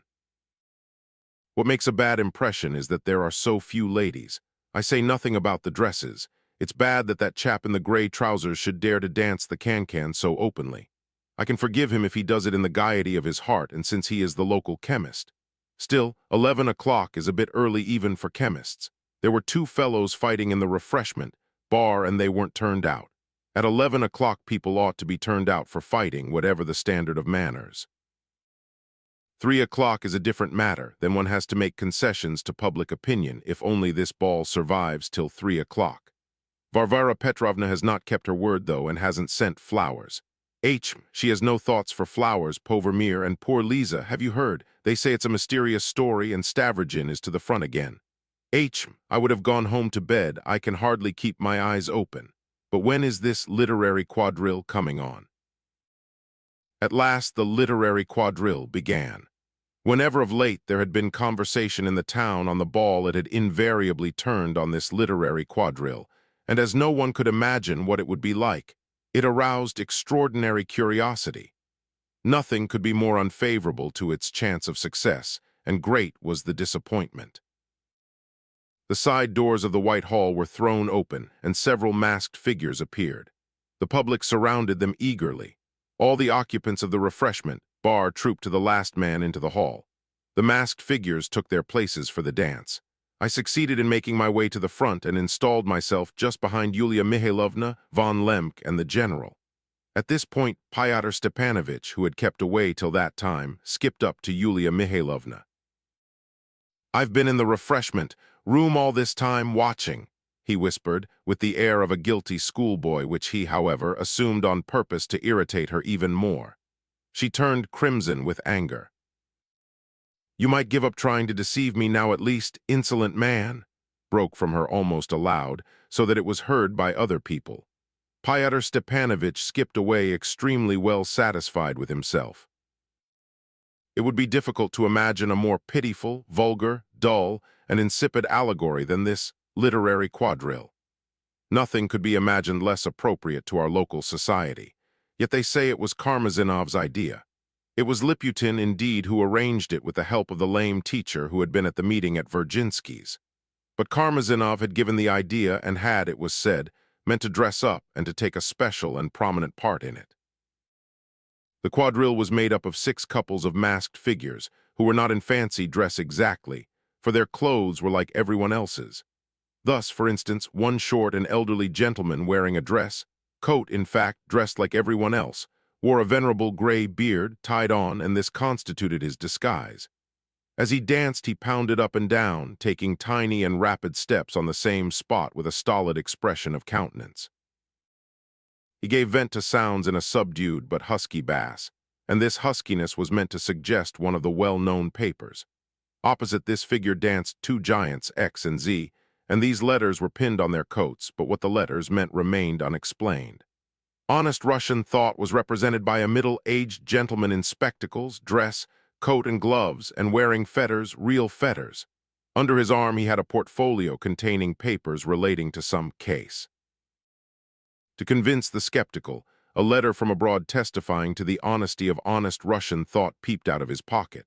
All this was explained by the stewards, as the letter which peeped out of his pocket could not be read. Honest Russian thought had his right hand raised, and in it held a glass as though he wanted to propose a toast. In a line with him on each side tripped a crop-headed nihilist girl, while vis danced another elderly gentleman in a dress, coat with a heavy cudgel in his hand. He was meant to represent a formidable periodical, not a Petersburg one, and seemed to be saying, "I'll pound you to a jelly." But in spite of his cudgel, he could not bear the spectacles of honest Russian thought fixed upon him and tried to look away, and when he did the pas de deux, he twisted, turned, and did not know what to do with himself. So terrible, probably, were the stings of his conscience. I don't remember all the absurd tricks they played, however. It was all in the same style, so that I felt at last painfully ashamed. And this same expression, as it were, of shame was reflected in the whole public, even on the most sullen figures that had come out of the refreshment room. For some time all were silent and gazed with angry perplexity. When a man is ashamed, he generally begins to get angry and is disposed to be cynical. By degrees a murmur arose in the audience. "What's the meaning of it?" a man who had come in from the refreshment room muttered in one of the groups. "It's silly. It's something literary. It's a criticism of the voice. What's that to me? From another group. Asses. No, they are not asses. It's we who are the asses. Why are you an ass? I am not an ass. Well, if you are not, I am certainly not. From a third group. We ought to give them a good smacking and send them flying. Pull down the hall. From a fourth group. I wonder the Lemks are not ashamed to look on. Why should they be ashamed? You are not. Yes, I am ashamed, and he is the governor. And you are a pig. I've never seen such a commonplace ball in my life, a lady observed viciously, quite close to Yulia Mihailovna, obviously with the intention of being overheard. She was a stout lady of 40 with rouge on her cheeks, wearing a bright, colored silk dress. Almost everyone in the town knew her, but no one received her. She was the widow of a civil councillor who had left her a wooden house and a small pension, but she lived well and kept horses. 2 months previously she had called on Yulia Mihailovna, but the latter had not received her. That might have been foreseen, she added, looking insolently into Yulia Mihailovna's face. If you could foresee it, why did you come? Yulia Mihailovna could not resist saying. Because I was too simple, the sprightly lady answered instantly, up in arms and eager for the fray, but the general intervened. Cheer, dame, he bent over to Yulia Mihailovna. You'd really better be going. We are only in their way, and they'll enjoy themselves thoroughly without us. You've done your part, you've opened the ball, now leave them in peace. And Andrei Antonovich doesn't seem to be feeling quite satisfactorily, to avoid trouble. But it was too late. All through the quadrille, Andrei Antonovich gazed at the dancers with a sort of angry perplexity, and when he heard the comments of the audience, he began looking about him uneasily. Then, for the first time, he caught sight of some of the persons who had come from the refreshment room. There was an expression of extreme wonder in his face. Suddenly, there was a loud roar of laughter at a caper that was cut in the quadrille. The editor of the menacing periodical, not a Petersburg one, who was dancing with the cudgel in his hands, felt utterly unable to endure the spectacled gaze of honest Russian thought, and not knowing how to escape it, suddenly in the last figure advanced to meet him standing on his head, which was meant, by the way, to typify the continual turning upside down of common sense by the menacing non-Petersburg Gazette.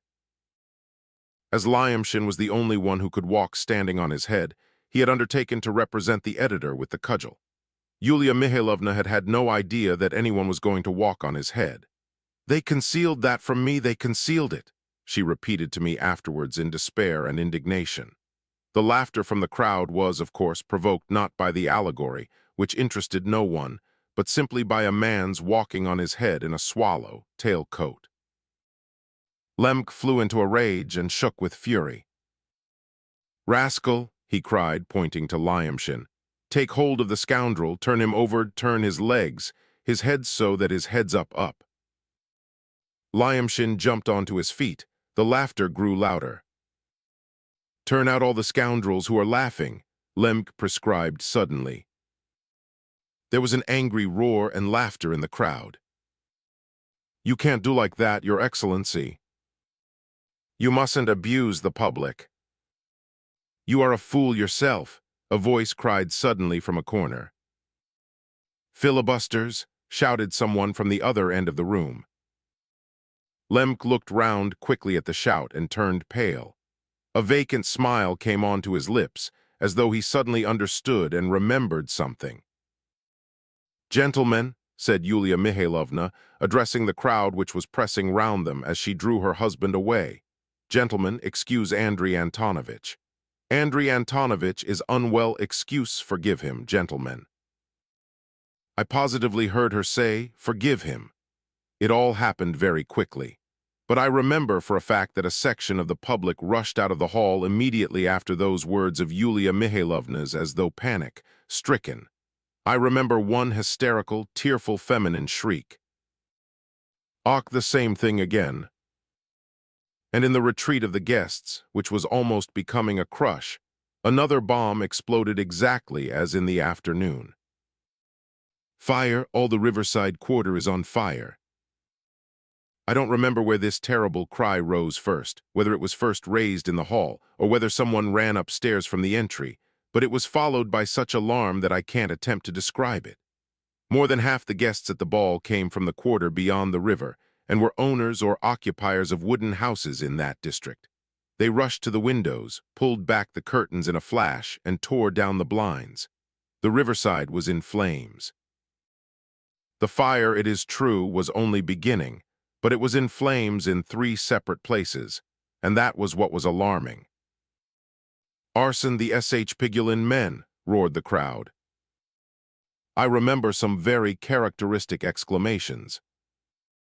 "I've had a presentiment in my heart that there'd be arson. I've had a presentiment of it these last few days."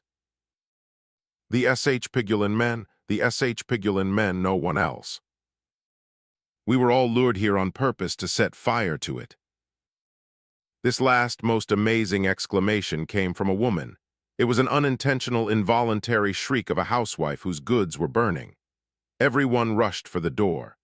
I won't describe the crush in the vestibule over sorting out cloaks, shawls, and pelisses, the shrieks of the frightened women, the weeping of the young ladies. I doubt whether there was any theft, but it was no wonder that in such disorder some went away without their wraps because they were unable to find them, and this grew into a legend with many additions, long preserved in the town. Lemk and Yulia Mihailovna were almost crushed by the crowd at the doors.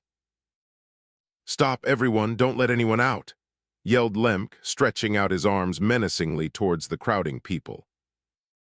Everyone, without exception, to be strictly searched at once. A storm of violent oaths rose from the crowd. Andrei Antonovich, cried Yulia Mihailovna in complete despair. "Arrest her first," shouted her husband, pointing his finger at her threateningly. "Search her first. The ball was arranged with a view to the fire." She screamed and fell into a swoon. Oh, there was no doubt of its being a real one. The general, the prince, and I rushed to her assistance. There were others, even among the ladies, who helped us at that difficult moment. We carried the unhappy woman out of this hell to her carriage, but she only regained consciousness as she reached the house, and her first utterance was about Andrei Antonovich again. With the destruction of all her fancies, the only thing left in her mind was Andrei Antonovich. They sent for a doctor. I remained with her for a whole hour. The prince did so too. The general, in an access of generous feeling, though he had been terribly scared, meant to remain all night by the bedside of the unhappy lady. But within 10 minutes he fell asleep in an chair in the drawing room while waiting for the doctor, and there we left him. The chief of the police, who had hurried from the ball to the fire, had succeeded in getting Andrei Antonovich out of the hall after us, and attempted to put him into Yulia Mihailovna's carriage, trying all he could to persuade His Excellency to seek repose. But I don't know why he did not insist. Andrei Antonovich, of course, would not hear of repose, and was set on going to the fire. But that was not a sufficient reason. It ended in his taking him to the fire in his droshky. He told us afterwards that Lemk was gesticulating all the way and shouting orders that it was impossible to obey owing to their unusualness. It was officially reported later on that His Excellency had at that time been in a delirious condition, owing to a sudden fright. There is no need to describe how the ball ended. A few dozen rowdy fellows, and with them some ladies, remained in the hall. There were no police present. They would not let the orchestra go and beat the musicians who attempted to leave. By morning they had pulled all Prohorich's stall to pieces, had drunk themselves senseless, danced the Kamarinsky in its unexpurgated form, made the rooms in a shocking mess, and only towards daybreak part of this hopelessly drunken rabble reached the scene of the fire to make fresh disturbances there. The other part spent the night in the rooms dead drunk, with disastrous consequences to the velvet sofas and the floor. Next morning, at the earliest possibility, they were dragged out by their legs into the street. So ended the fete for the benefit of the governesses of our province. Chapter 4. The fire frightened the inhabitants of the riverside just because it was evidently a case of arson. It was curious that at the first cry of fire, another cry was raised that the SH Pigulin men had done it. It is now well known that 3 SH Pigulin men really did have a share in setting fire to the town, but that was all. All the other factory hands were completely acquitted, not only officially but also by public opinion. Besides those 3 rascals, of whom one has been caught and confessed and the other 2 have so far escaped, Fedka the convict undoubtedly had a hand in the arson. That is all that is known for certain about the fire till now, but when it comes to conjectures it's a very different matter. What had led these 3 rascals to do it? Had they been instigated by anyone? It is very difficult to answer all these questions even now.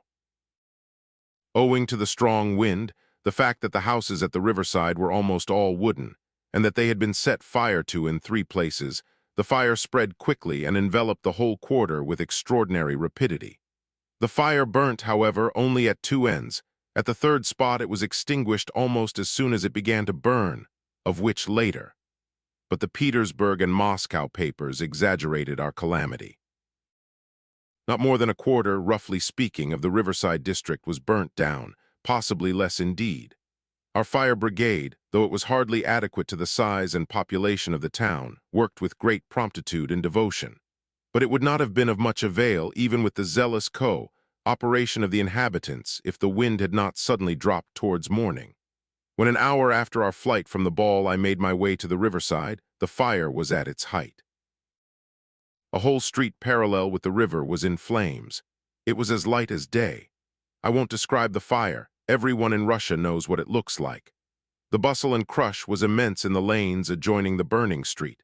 The inhabitants, fully expecting the fire to reach their houses, were hauling out their belongings, but had not yet left their dwellings, and were waiting meanwhile sitting on their boxes and feather beds under their windows. Part of the male population were hard at work ruthlessly chopping down fences and even whole huts which were near the fire and on the windward side. None were crying except the children, who had been waked out of their sleep, though the women who had dragged out their chattels were lamenting in song voices. Those who had not finished their task were still silent, busily carrying out their goods. Sparks and embers were carried a long way in all directions. People put them out as best they could. Some helped to put the fire out while others stood about, admiring it. A great fire at night always has a thrilling and exhilarating effect. This is what explains the attraction of fireworks. But in that case, the artistic regularity with which the fire is presented and the complete lack of danger give an impression of lightness and playfulness like the effect of a glass of champagne. A real conflagration is a very different matter. Then the horror and a certain sense of personal danger, together with the exhilarating effect of a fire at night, produce on the spectator, though of course not in the householder whose goods are being burnt, a certain concussion of the brain and, as it were, a challenge to those destructive instincts which, alas, lie hidden in every heart, even that of the mildest and most domestic little clerk. This sinister sensation is almost always fascinating. I really don't know whether one can look at a fire without a certain pleasure. This is word for word what Stepan Trofimovich said to me one night on returning home after he had happened to witness a fire and was still under the influence of the spectacle. Of course, the very man who enjoys the spectacle will rush into the fire himself to save a child or an old woman, but that is altogether a different matter.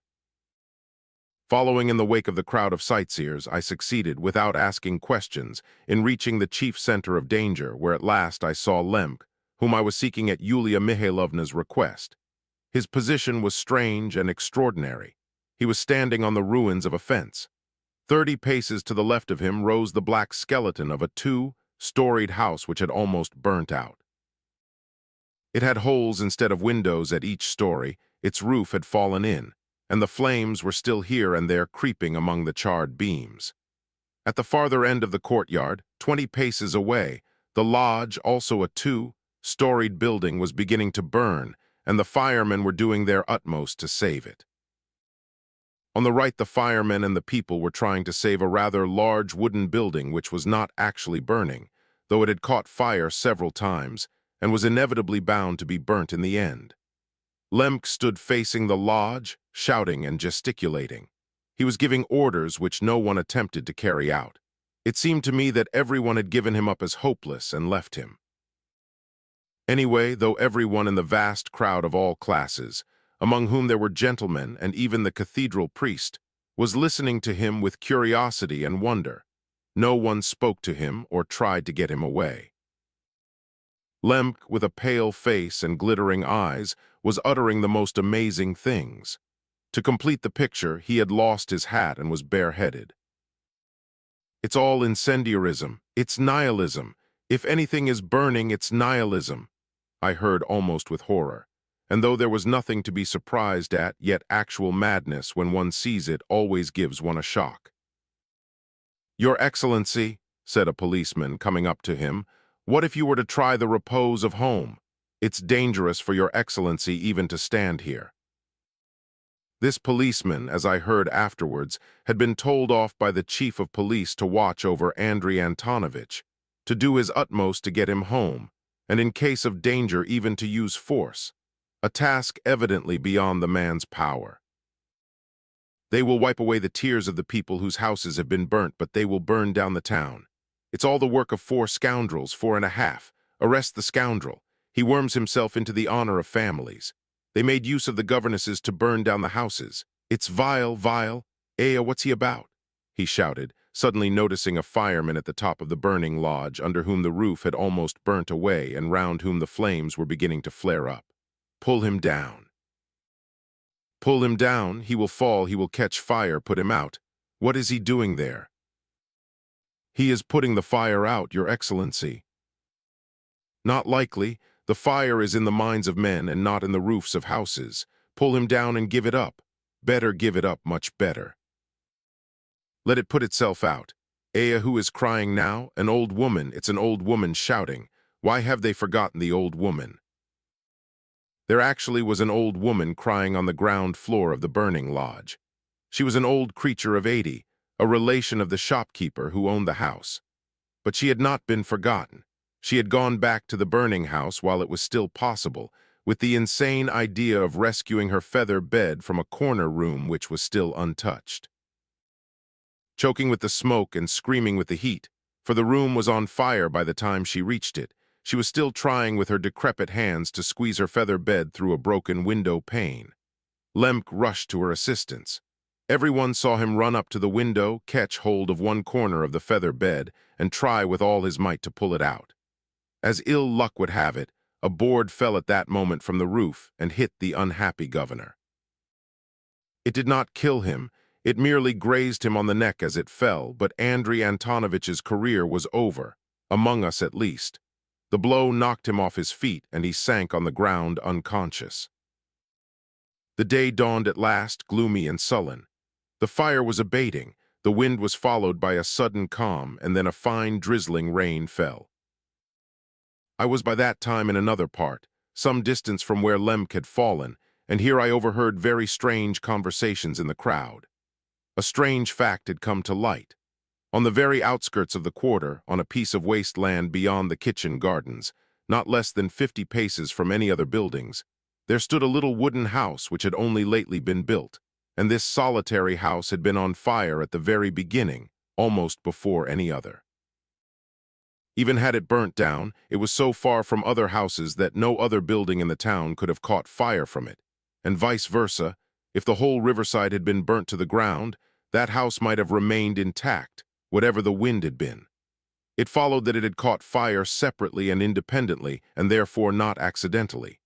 But the chief point was that it was not burnt to the ground, and at daybreak strange things were discovered within it. The owner of this new house, who lived in the neighborhood, rushed up as soon as he saw it in flames, and with the help of his neighbors pulled apart a pile of faggots which had been heaped up by the side wall and set fire to. In this way he saved the house. But there were lodgers in the house, the captain, who was well known in the town, his sister and their elderly servant, and these 3 persons, the captain, his sister, and their servant, had been murdered and apparently robbed in the night. It was here that the chief of police had gone while Lemk was rescuing the feather bed. By morning the news had spread, and an immense crowd of all classes, even the riverside people who had been burnt out, had flocked to the waste land where the new house stood. It was difficult to get there, so dense was the crowd. I was told at once that the captain had been found lying dressed on the bench with his throat cut, and that he must have been dead drunk when he was killed, so that he had felt nothing, and he had bled like a bull. That his sister Maria Timofyevna had been stabbed all over with a knife, and she was lying on the floor in the doorway, so that probably she had been awake and had fought and struggled with the murderer. The servant, who had also probably been awake, had her skull broken. The owner of the house said that the captain had come to see him the morning before, and that in his drunken bragging he had shown him a lot of money, as much as 200 rubles. The captain's shabby old green book was found empty on the floor, but Maria Timofyevna's box had not been touched, and the silver setting of the icon had not been removed either. The captain's clothes, too, had not been disturbed. It was evident that the thief had been in a hurry and was a man familiar with the captain's circumstances, who had come only for money and knew where it was kept. If the owner of the house had not run up at that moment, the burning faggot stack would certainly have set fire to the house, and it would have been difficult to find out from the charred corpses how they had died. So the story was told. One other fact was added, that the person who had taken this house for the Lebyadkins was no other than Mr. Stavrogin, Nikolai Vsevolodovich, the son of Varvara Petrovna. He had come himself to take it and had had much ado to persuade the owner to let it, as the latter had intended to use it as a tavern. But Nikolai Vsevolodovich was ready to give any rent he asked and had paid for 6 months in advance. "The fire wasn't an accident," I heard said in the crowd. But the majority said nothing. People's faces were sullen, but I did not see signs of much indignation. People persisted, however, in gossiping about Stavrogin, saying that the murdered woman was his wife, that on the previous day he had dishonorably abducted a young lady belonging to the best family in the place, the daughter of Madame Drozdov, and that a complaint was to be lodged against him in Petersburg, and that his wife had been murdered evidently that he might marry the young lady. Vorshniki was not more than 1.5 miles away, and I remember I wondered whether I should not let them know the position of affairs. I did not notice, however, that there was anyone egging the crowd on, and I don't want to accuse people falsely, though I did see and recognized at once in the crowd at the fire 2 or 3 of the rowdy lot I had seen in the refreshment room. I particularly remember one thin, tall fellow, a cabinet maker, as I found out later, with an emaciated face and a curly head, black as though grimed with soot. He was not drunk, but in contrast to the gloomy passivity of the crowd seemed beside himself with excitement. He kept addressing the people, though I don't remember his words. Nothing coherent that he said was longer than "I say, lads, what do you say to this? Are things to go on like this?" And so saying, he waved his arms. Chapter 3. A romance ended. Chapter 1. From the large ballroom of Vorshniki, the room in which the last interview with Varvara Petrovna and Stepan Trofimovich had taken place, the fire could be plainly seen. At daybreak, soon after 5 in the morning, Lisa was standing at the farthest window on the right looking intently at the fading glow. She was alone in the room. She was wearing the dress she had worn the day before at the matinee, a very smart light green dress covered with lace, but crushed and put on carelessly and with haste. Suddenly noticing that some of the hooks were undone in front, she flushed, hurriedly set it right, snatched up from a chair the red shawl she had flung down when she came in the day before, and put it round her neck. Some locks of her luxuriant hair had come loose and showed below the shawl on her right shoulder. Her face looked weary and careworn, but her eyes glowed under her frowning brows. She went up to the window again and pressed her burning forehead against the cold pane. The door opened, and Nikolai Vsevolodovich came in. "I've sent a messenger on horseback," he said. "In 10 minutes we shall hear all about it. Meantime, the servants say that part of the riverside quarter has been burnt down on the right side of the bridge near the quay. It's been burning since 11 o'clock. Now the fire is going down." He did not go near the window, but stood 3 steps behind her. She did not turn towards him. "It ought to have been light an hour ago by the calendar, and it's still almost night," she said irritably. "Calendars always tell lies," he observed with a polite smile, but a little ashamed. He made haste to add, It's dull to live by the calendar, Lisa. And he relapsed into silence, vexed at the ineptitude of the second sentence. Lisa gave a wry smile. You are in such a melancholy mood that you cannot even find words to speak to me. But you need not trouble, there's a point in what you said. I always live by the calendar. Every step I take is regulated by the calendar. Does that surprise you? She turned quickly from the window and sat down in a low chair. You sit down too, please. We haven't long to be together and I want to say anything I like. Why shouldn't you too say anything you like? Nikolay Vsevolodovich sat beside her and softly, almost timidly took her hand. What's the meaning of this tone, Lisa? Where has it suddenly sprung from? What do you mean by we haven't long to be together? That's the second mysterious phrase since you waked half an hour ago. You are beginning to reckon up my mysterious phrases, she laughed. Do you remember I told you I was a dead woman when I came in yesterday, that you thought fit to forget or not to notice? I don't remember, Lisa. Why dead? You must live. And is that all? You've quite lost your flow of words. I've lived my hour and that's enough. Do you remember Christopher Ivanovich? No, I don't, he answered, frowning. Christopher Ivanovich at Lausanne? He bored you dreadfully. He always used to open the door and say, I've come for 1 minute, and then stay the whole day. I don't want to be like Christopher Ivanovich and stay the whole day. A look of pain came into his face. Lisa, it grieves me, this unnatural language. This affectation must hurt you too. What's it for? What's the object of it? His eyes glowed. Lisa, he cried, I swear I love you now more than yesterday when you came to me. What a strange declaration. Why bring in yesterday and today and these comparisons? You won't leave me, he went on, almost with despair. We will go away together today, won't we? Don't squeeze my hand so painfully. Where could we go together today? To rise again somewhere. No, we've made experiments enough and it's too slow for me, and I am not fit for it, it's too exalted for me. If we are to go, let it be to Moscow to pay visits and entertain. That's my ideal, you know. Even in Switzerland, I didn't disguise from you what I was like. As we can't go to Moscow and pay visits since you are married, it's no use talking of that. Lisa, what happened yesterday? What happened is over. That's impossible, that's cruel. What if it is cruel? You must bear it if it is cruel. You are avenging yourself on me for yesterday's caprice, he muttered with an angry smile. Lisa flushed. What a mean thought. Why then did you bestow on me so great a happiness? Have I the right to know?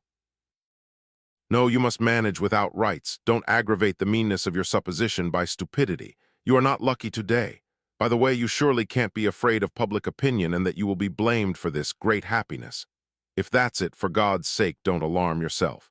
It's not your doing at all and you are not responsible to anyone. When I opened your door yesterday, you didn't even know who was coming in. It was simply my caprice, as you expressed it just now, and nothing more.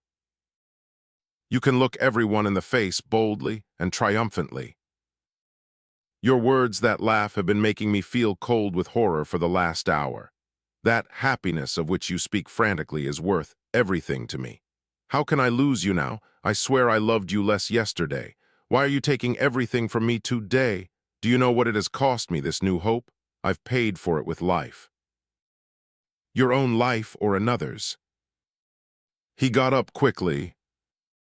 What does that mean? He brought out, looking at her steadily. Have you paid for it with your life or with mine, is what I mean, or have you lost all power of understanding? Cried Lisa, flushing. Why did you start up so suddenly? Why do you stare at me with such a look? You frighten me. What is it you are afraid of all the time? I noticed some time ago that you were afraid and you are now this very minute. Good heavens, how pale you are. If you know anything, Lisa, I swear I don't.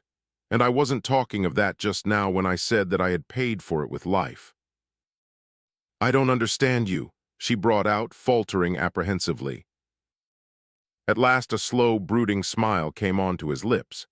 He slowly sat down, put his elbows on his knees, and covered his face with his hands. A bad dream and delirium.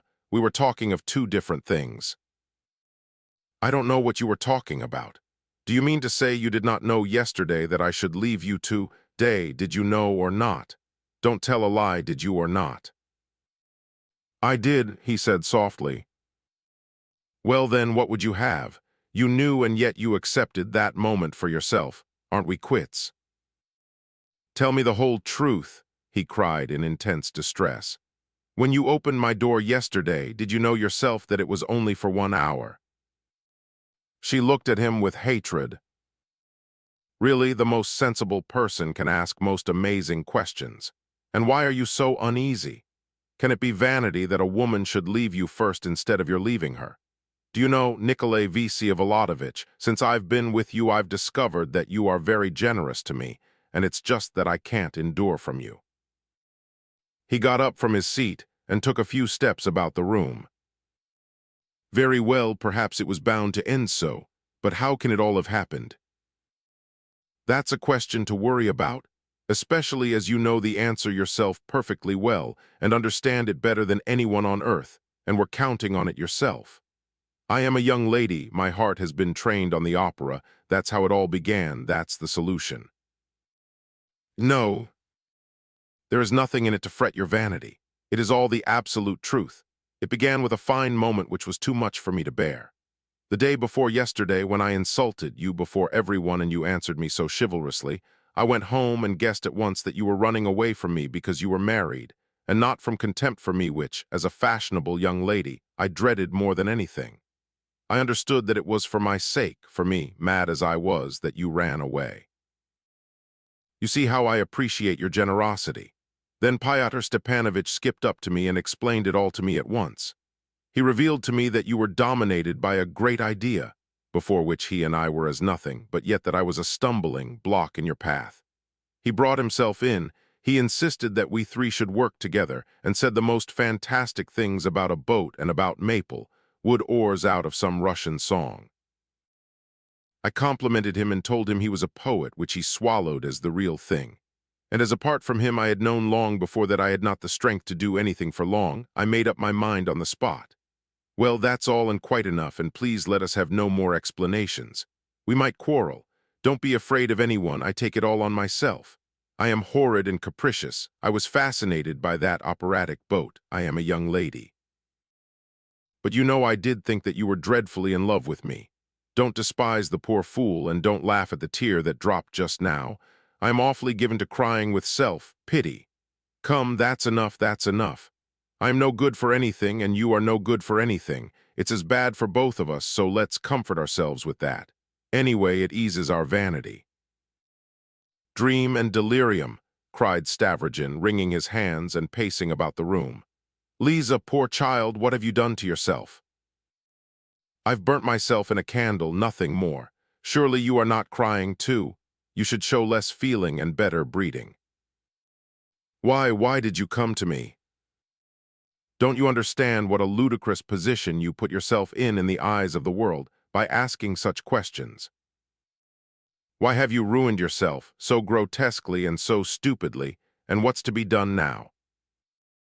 And this is Stavrogin, the vampire Stavrogin, as you are called by a lady here who is in love with you. Listen, I have told you already I've put all my life into 1 hour and I am at peace. Do the same with yours, though you've no need to.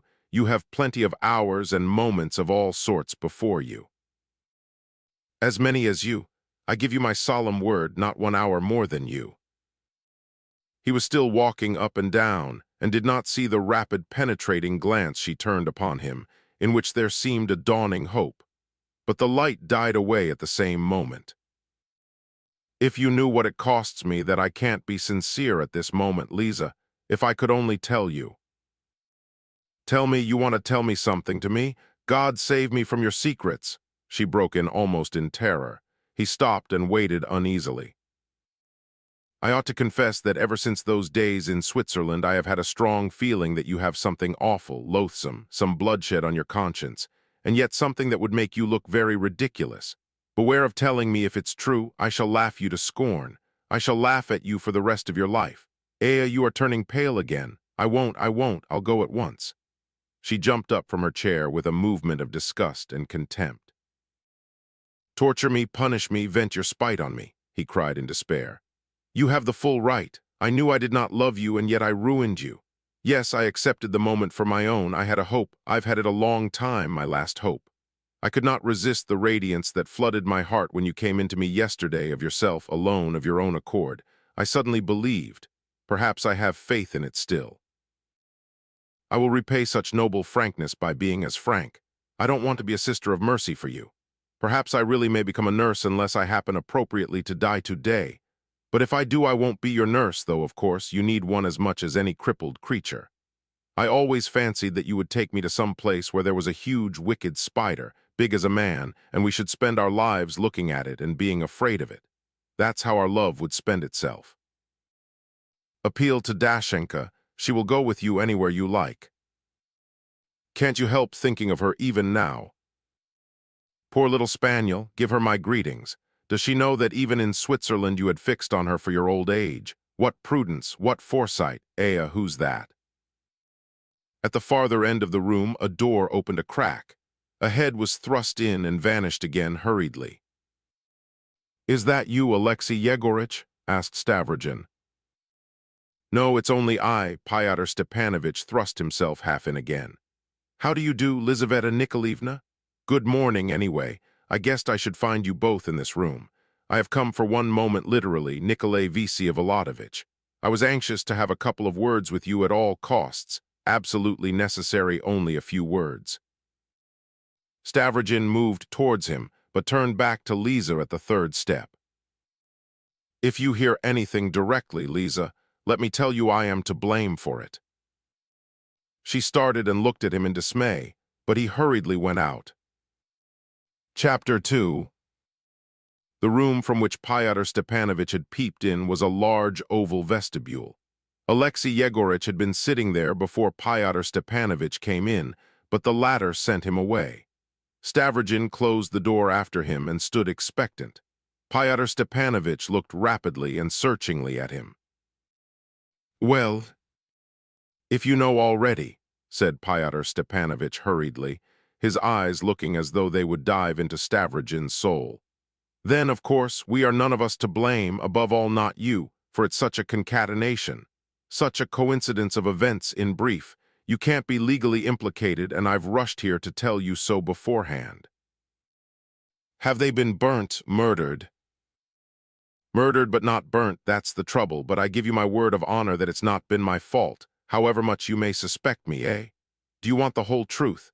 You see, the idea really did cross my mind. You hinted it yourself, not seriously, but teasing me, for of course you would not hint it seriously. But I couldn't bring myself to it, and wouldn't bring myself to it for anything, not for 100 rubles. And what was there to be gained by it? I mean for me. He was in desperate haste, and his talk was like the clacking of a rattle. But what a coincidence of circumstances. I gave that drunken fool Lebyadkin 230 rubles of my own money. Do you hear, my own money? There wasn't a ruble of yours, and what's more, you know it yourself. The day before yesterday, in the evening. Do you hear, not yesterday after the matinee, but the day before yesterday, make a note of it. It's a very important coincidence, for I did not know for certain at that time whether Lizaveta Nikolaevna would come to you or not. I gave my own money simply because you distinguished yourself by taking it into your head to betray your secret to everyone. Well, I won't go into that. That's your affair, your chivalry, but I must own I was amazed. It was a knock-down blow. And forasmuch as I was exceeding weary of these tragic stories, and let me tell you I talk seriously though I do use biblical language, as it was all upsetting my plans, in fact, I made up my mind at any cost and without your knowledge to pack the Lebyadkins off to Petersburg, especially as he was set on going himself. I made one mistake. I gave the money in your name. Was it a mistake or not? Perhaps it wasn't a mistake, eh? Listen now, listen how it has all turned out. In the heat of his talk, he went close up to Stavrogin and took hold of the revers of his coat. Really, it may have been on purpose. With a violent movement, Stavrogin struck him on the arm. Come, what is it? Give over. You'll break my arm. What matters is the way things have turned out, he rattled on, not in the least surprised at the blow. I forked out the money in the evening on condition that his sister and he should set off early next morning. I trusted that rascal Liputin with the job of getting them into the train and seeing them off. But that beast Liputin wanted to play his schoolboy pranks on the public. Perhaps you heard? At the matinee. Listen, listen. They both got drunk, made up verses of which half are Liputin's. He rigged Lebyadkin out in a dress, coat, assuring me meanwhile that he had packed him off that morning, but he kept him shut somewhere in a back room till he thrust him on the platform at the matinee. But Lebyadkin got drunk quickly and unexpectedly. Then came the scandalous scene you know of, and then they got him home more dead than alive, and Liputin filched away the 200 rubles, leaving him only small change. But it appears unluckily that already that morning Lebyadkin had taken that 200 rubles out of his pocket, boasted of it and shown it in undesirable quarters. And as that was just what Fedka was expecting, and as he had heard something at Kirilov's, do you remember your hint? He made up his mind to take advantage of it. That's the whole truth. I am glad, anyway, that Fedka did not find the money. The rascal was reckoning on 1,000, you know. He was in a hurry and seems to have been frightened by the fire himself. Would you believe it, that fire came as a thunderbolt for me. Devil only knows what to make of it. It is taking things into their own hands. You see, as I expect so much of you, I will hide nothing from you. I've long been hatching this idea of a fire because it suits the national and popular taste. But I was keeping it for a critical moment, for that precious time when we should all rise up, and they suddenly took it into their heads to do it, on their own initiative, without orders, now at the very moment when we ought to be lying low and keeping quiet. Such presumption.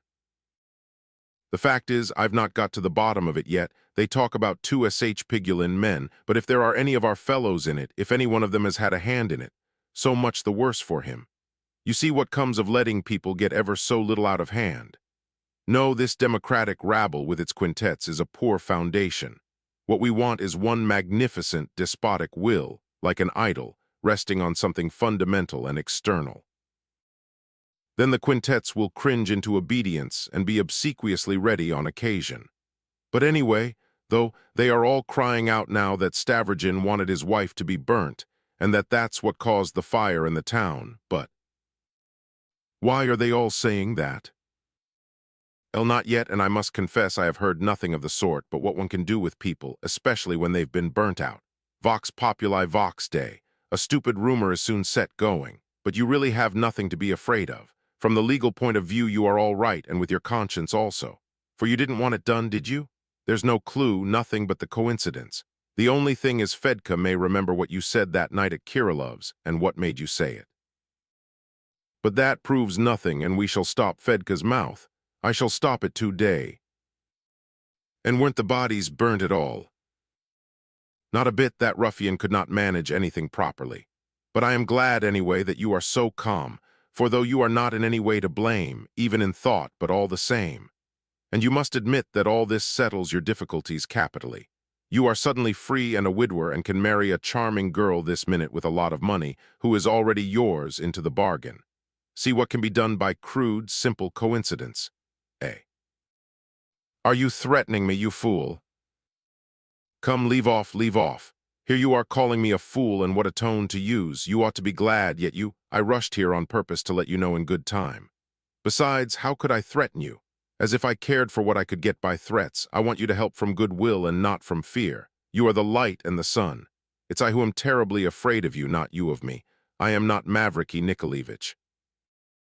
And only fancy, as I flew here in a racing droshky, I saw Mavriky Nikolaevich by the fence at the farthest corner of your garden in his greatcoat, drenched through.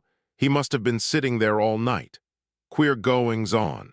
How mad people can be. Mavriky Nikolaevich, is that true? Yes, yes, he is sitting by the garden fence. About 300 paces from here, I think. I made haste to pass him, but he saw me. Didn't you know? In that case, I am glad I didn't forget to tell you. A man like that is more dangerous than anyone if he happens to have a revolver about him, and then the night, the sleet, or natural irritability, for after all he is in a nice position, ha-ha. What do you think? Why is he sitting there? He is waiting for Lizaveta Nikolaevna, of course. Well, why should she go out to him? And in such rain, too, what a fool. She is just going out to him. That's a piece of news, so then, but listen, her position is completely changed now. What does she want with Mavericky now? You are free, a widower, and can marry her tomorrow. She doesn't know yet. Leave it to me, and I'll arrange it all for you. Where is she? We must relieve her mind, too. Relieve her mind? Rather, let's go. And do you suppose she won't guess what those dead bodies mean? Said Stavrogin, screwing up his eyes in a peculiar way. Of course she won't, said Pyotr Stepanovitch with all the confidence of a perfect simpleton.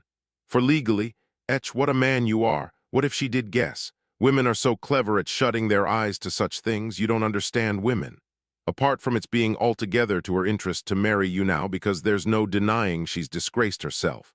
Apart from that, I talked to her of the boat, and I saw that one could affect her by it, so that shows you what the girl is made of. Don't be uneasy, she will step over those dead bodies without turning a hair, especially as you are not to blame for them. Not in the least, are you? She will only keep them in reserve to use them against you when you've been married 2 or 3 years.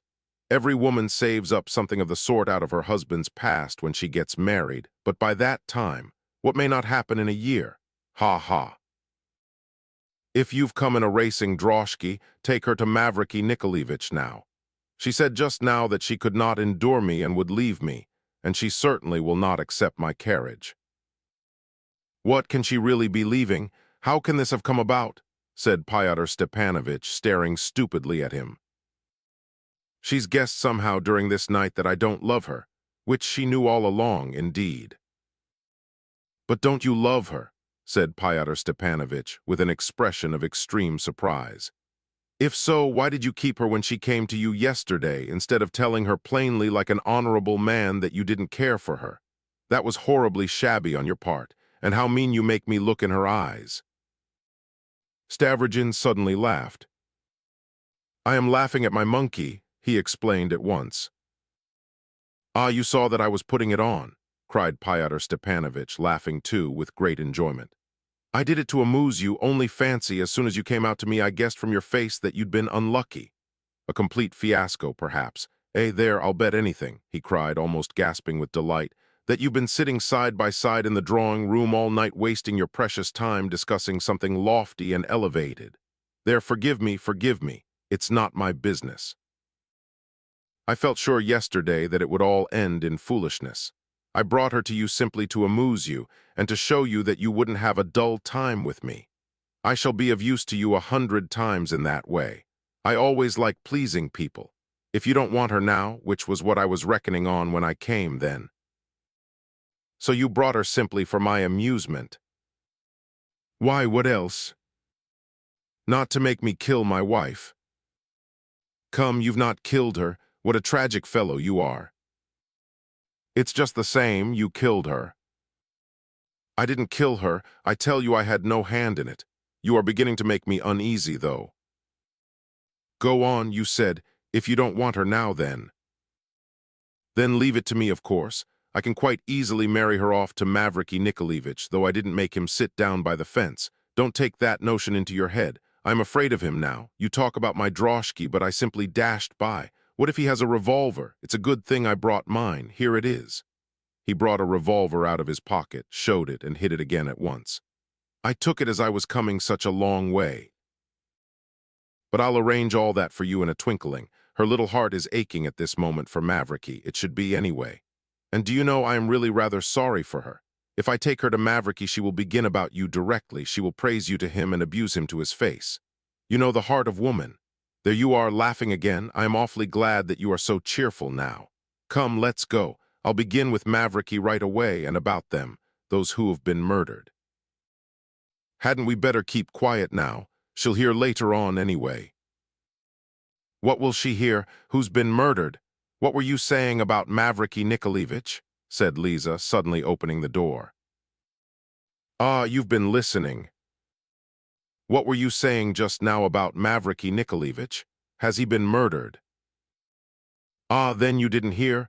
Don't distress yourself. Mavericky Nikolaevich is alive and well, and you can satisfy yourself of it in an instant, for he is here by the wayside, by the garden fence, and I believe he's been sitting there all night. He is drenched through in his greatcoat. He saw me as I drove past." "That's not true. You said murdered." "Who's been murdered?" she insisted with agonizing mistrust. "The only people who have been murdered are my wife, her brother Lebiadkin, and their servant," Stavrogin brought out firmly. Lisa trembled and turned terribly pale. "A strange, brutal outrage, Lizaveta Nikolaevna. A simple case of robbery," Pyotr Stepanovich rattled off at once, simply robbery under cover of the fire. "The crime was committed by Fedka the convict, and it was all that fool Lebiadkin's fault for showing everyone his money. I rushed here with the news. It fell on me like a thunderbolt. Stavrogin could hardly stand when I told him. We were deliberating here whether to tell you at once or not." "Nikolai Vsevolodovich, is he telling the truth?"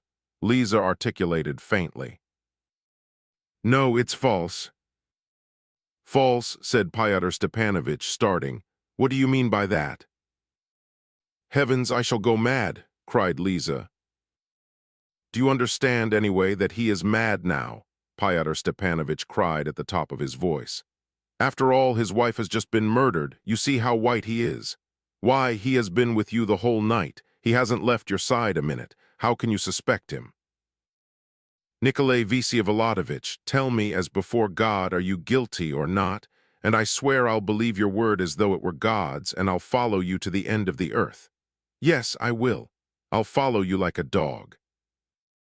"Why are you tormenting her, you fantastic creature?" cried Pyotr Stepanovich in exasperation. "Lizaveta Nikolaevna, upon my oath, you can crush me into powder, but he is not guilty. On the contrary, it has crushed him, and he is raving, you see that. He is not to blame in any way, not even in thought. It's all the work of robbers who will probably be found within a week and flogged. It's all the work of Fedka the convict and some S.H. Pigulin men. All the town is agog with it. That's why I say so too." "Is that right? Is that right?" Lisa waited trembling for her final sentence. "I did not kill them, and I was against it, but I knew they were going to be killed, and I did not stop the murderers." "Leave me, Lisa," Stavrogin brought out, and he walked into the drawing room. Lisa hid her face in her hands and walked out of the house. Pyotr Stepanovich was rushing after her, but at once hurried back and went into the drawing room. "So that's your line? That's your line? So there's nothing you are afraid of?" He flew at Stavrogin in an absolute fury, muttering incoherently, scarcely able to find words and foaming at the mouth. Stavrogin stood in the middle of the room and did not answer a word. He clutched a lock of his hair in his left hand and smiled helplessly. Pyotr Stepanovich pulled him violently by the sleeve. "Is it all over with you? So that's the line you're taking. You'll inform against all of us and go to a monastery yourself or to the devil. But I'll do for you, though you are not afraid of me." "Ah, that's you chattering," said Stavrogin, noticing him at last. "Run," he said, coming to himself suddenly. "Run after her, order the carriage, don't leave her. Run, run, take her home so that no one may know, and that she mayn't go there to the bodies, to the bodies. Force her to get into the carriage, Alexei Yegorich. Alexei Yegorich. Stay, don't shout, by now she is in Mavriky's arms. Mavriky won't put her into your carriage. Stay, there's something more important than the carriage." He seized his revolver again. Stavrogin looked at him gravely. "Very well, kill me," he said softly, almost conciliatorily. "Foo, damn it, what a maze of false sentiment a man can get into," said Pyotr Stepanovich, shaking with rage. "Yes, really, you ought to be killed. She ought simply to spit at you. Fine sort of magic boat. You are a broken down, leaky old hulk. You ought to pull yourself together if only from spite. Etch, why, what difference would it make to you since you ask for a bullet through your brains yourself?" Stavrogin smiled strangely. "If you were not such a buffoon, I might perhaps have said yes now. If you had only a grain of sense. I am a buffoon, but I don't want you, my better half, to be one. Do you understand me?" Stavrogin did understand, though perhaps no one else did. Shatov, for instance, was astonished when Stavrogin told him that Pyotr Stepanovich had enthusiasm. "Go to the devil now, and to-morrow perhaps I may wring something out of myself. Come to-morrow." Yes, yes. How can I tell? Go to hell, go to hell. And he walked out of the room. Perhaps, after all, it may be for the best, Fyodor Stepanovich muttered to himself as he hid the revolver. Chapter 3. He rushed off to overtake Lizaveta Nikolaevna. She had not got far away, only a few steps from the house. She had been detained by Alexei Yegorich, who was following a step behind her in a tail coat and without a hat. His head was bowed respectfully. He was persistently entreating her to wait for a carriage. The old man was alarmed and almost in tears. "Go along, your master is asking for tea and there's no one to give it to him," said Fyodor Stepanovich, pushing him away. He took Liza's arm. She did not pull her arm away, but she seemed hardly to know what she was doing. She was still dazed. "To begin with, you are going the wrong way," babbled Fyodor Stepanovich. "We ought to go this way and not by the garden, and secondly, walking is impossible in any case. It's over 2 miles and you are not properly dressed. If you would wait a second, I came in a droshky. The horse is in the yard. I'll get it instantly, put you in, and get you home so that no one sees you." "How kind you are," said Liza graciously. "Oh, not at all. Any humane man in my position would do the same." Liza looked at him and was surprised. "Good heavens, why I thought it was that old man here still." "Listen, I am awfully glad that you take it like this, because it's all such a frightfully stupid convention, and since it's come to that, hadn't I better tell the old man to get the carriage at once? It's only a matter of 10 minutes and we'll turn back and wait in the porch, eh? I want first to where are those murdered people?" "Ah, what next? That was what I was afraid of. No, we'd better leave those wretched creatures alone. It's no use your looking at them." "I know where they are. I know that house." "Well, what if you do know it? Come, it's raining and there's a fog.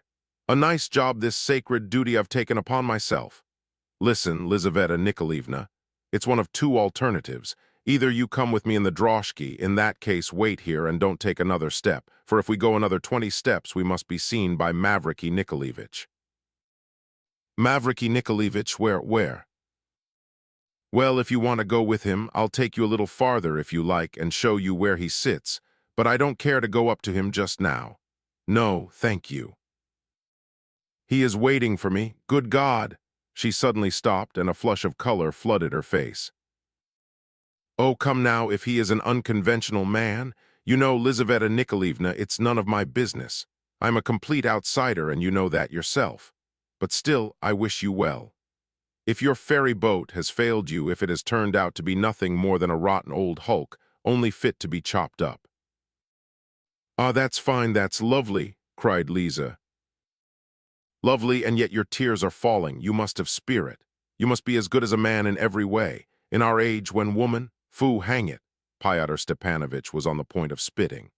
"And the chief point is that there is nothing to regret. It may all turn out for the best. Mavriky Nikolaevich is a man. In fact, he is a man of feeling, though not talkative, but that's a good thing too, as long as he has no conventional notions, of course."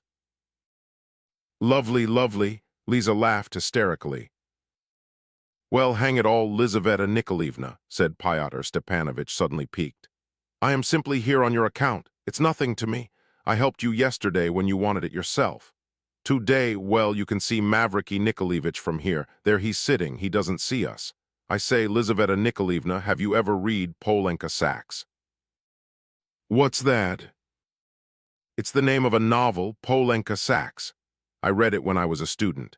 In it, a very wealthy official of some sort, Sax, arrested his wife at a summer villa for infidelity.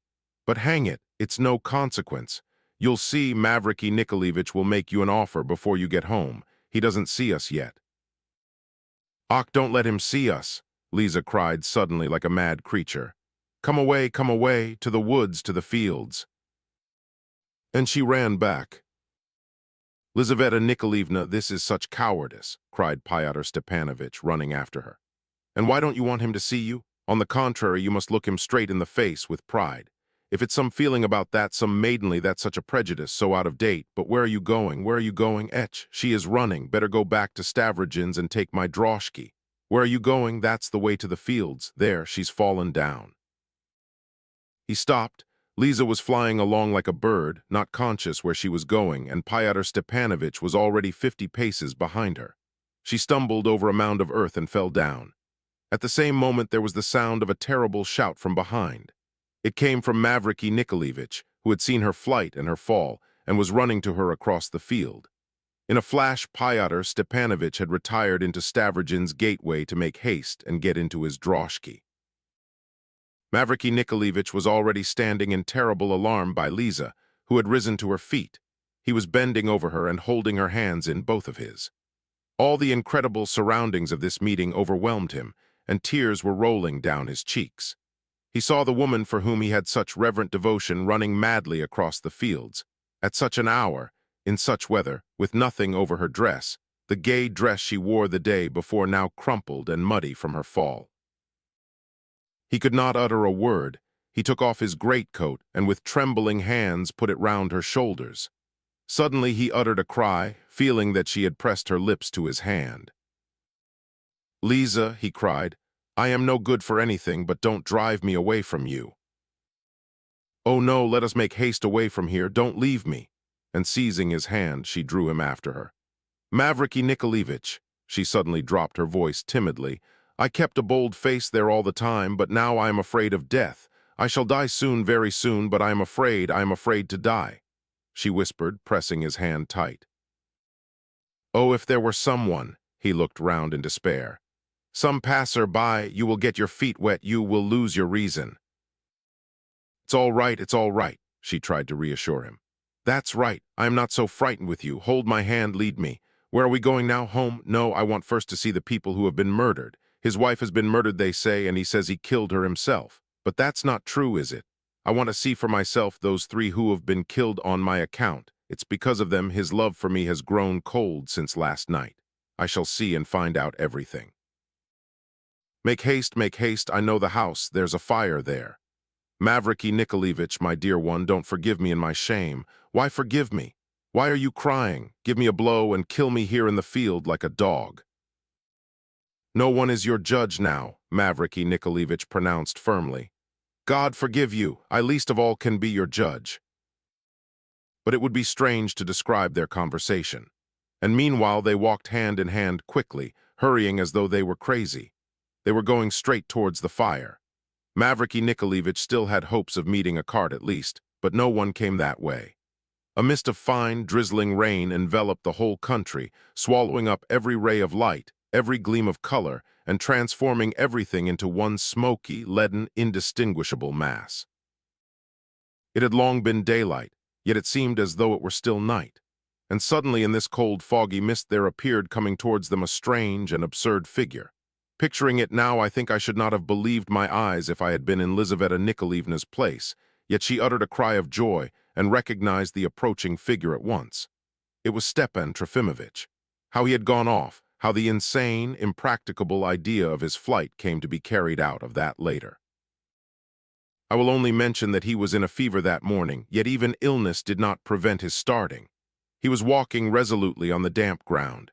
It was evident that he had planned the enterprise to the best of his ability, alone with his inexperience and lack of practical sense. He wore traveling dress, that is, a greatcoat with a wide patent, leather belt, fastened with a buckle, and a pair of new high boots pulled over his trousers.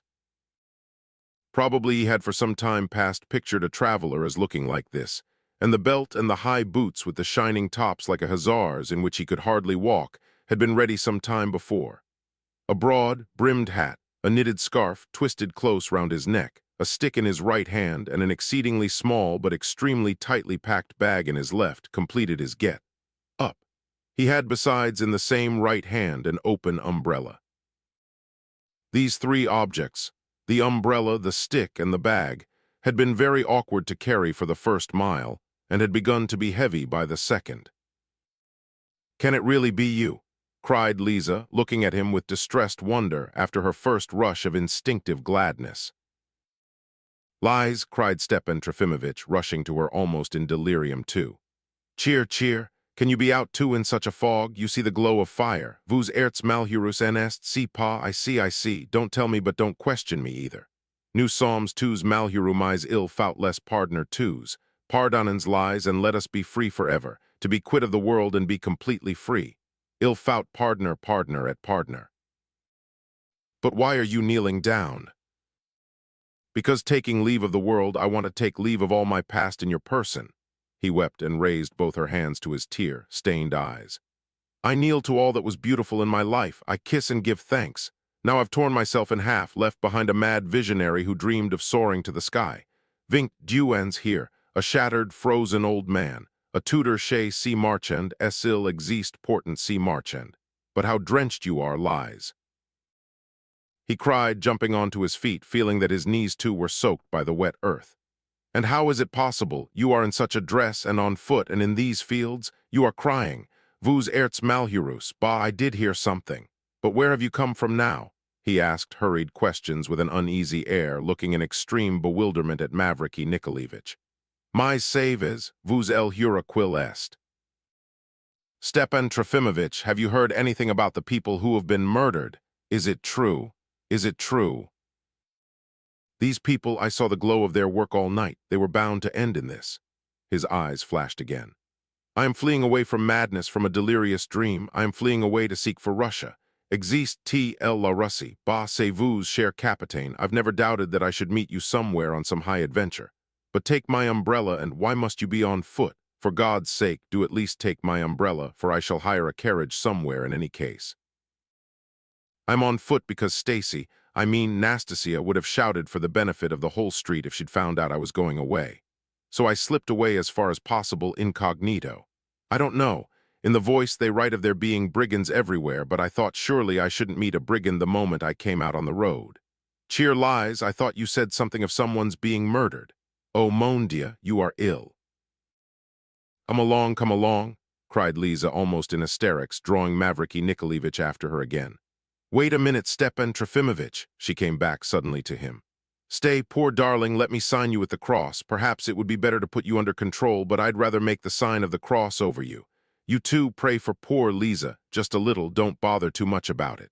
Mavriki Nikolaevich, give that baby back his umbrella, you must give it him. That's right. Come, let us go, let us go. They reached the fatal house at the very moment when the huge crowd, which had gathered round it, had already heard a good deal of Stavrogin, and of how much it was to his interest to murder his wife. Yet, I repeat, the immense majority went on listening without moving or uttering a word. The only people who were excited were bawling drunkards and excitable individuals of the same sort as the gesticulatory cabinet maker. Everyone knew the latter as a man really of mild disposition, but he was liable on occasion to get excited and to fly off at a tangent if anything struck him in a certain way. I did not see Lisa and Mavriki Nikolaevich arrive. Petrified with amazement, I first noticed Lisa some distance away in the crowd, and I did not at once catch sight of Mavriki Nikolaevich. I fancy there was a moment when he fell 2 or 3 steps behind her or was pressed back by the crush. Lisa, forcing her way through the crowd, seeing and noticing nothing round her, like one in a delirium, like a patient escaped from a hospital, attracted attention only too quickly, of course. There arose a hubbub of loud talking and at last sudden shouts. Someone bawled out, "It's Stavrogin's woman!" And on the other side, "It's not enough to murder them, she wants to look at them." All at once I saw an arm raised above her head from behind and suddenly brought down upon it. Lisa fell to the ground. We heard a fearful scream from Mavriki Nikolaevich as he dashed to her assistance and struck with all his strength the man who stood between him and Lisa. But at that instant, the same cabinet-maker seized him with both arms from behind. For some minutes, nothing could be distinguished in the scrimmage that followed. I believe Lisa got up but was knocked down by another blow. Suddenly the crowd parted and a small space was left empty round Lisa's prostrate figure, and Mavriki Nikolaevich, frantic with grief and covered with blood, was standing over her, screaming, weeping, and wringing his hands. I don't remember exactly what followed after. I only remember that they began to carry Lisa away. I ran after her. She was still alive and perhaps still conscious. The cabinet maker and 3 other men in the crowd were seized. These 3 still deny having taken any part in the dastardly deed, stubbornly maintaining that they have been arrested by mistake. Perhaps it's the truth. Though the evidence against the cabinet maker is clear, He is so irrational that he is still unable to explain what happened coherently. I too, as a spectator, though at some distance, had to give evidence at the inquest. I declared that it had all happened entirely accidentally through the action of men perhaps moved by ill feeling, yet scarcely conscious of what they were doing, drunk and irresponsible. I am of that opinion to this day. Chapter 4. The Last Resolution. Chapter 1. That morning many people saw Fyodor Stepanovich. All who saw him remembered that he was in a particularly excited state. At 2 o'clock he went to see Gaganov, who had arrived from the country only the day before, and whose house was full of visitors hotly discussing the events of the previous day. Fyodor Stepanovich talked more than anyone and made them listen to him. He was always considered among us as a chatterbox of a student with a screw loose, but now he talked of Yulia Mihailovna, and in the general excitement the theme was an enthralling one. As one who had recently been her intimate and confidential friend, he disclosed many new and unexpected details concerning her. Incidentally, and of course unguardedly, he repeated some of her own remarks about persons known to all in the town, and thereby piqued their vanity. He dropped it all in a vague and rambling way, like a man free from guile driven by his sense of honor to the painful necessity of clearing up a perfect mountain of misunderstandings, and so simple-hearted that he hardly knew where to begin and where to leave off.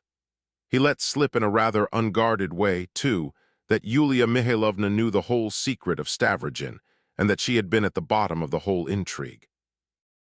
She had taken him in too, for he, Fyodor Stepanovich, had also been in love with this unhappy Liza, yet he had been so hoodwinked that he had almost taken her to Stavrogin himself in the carriage.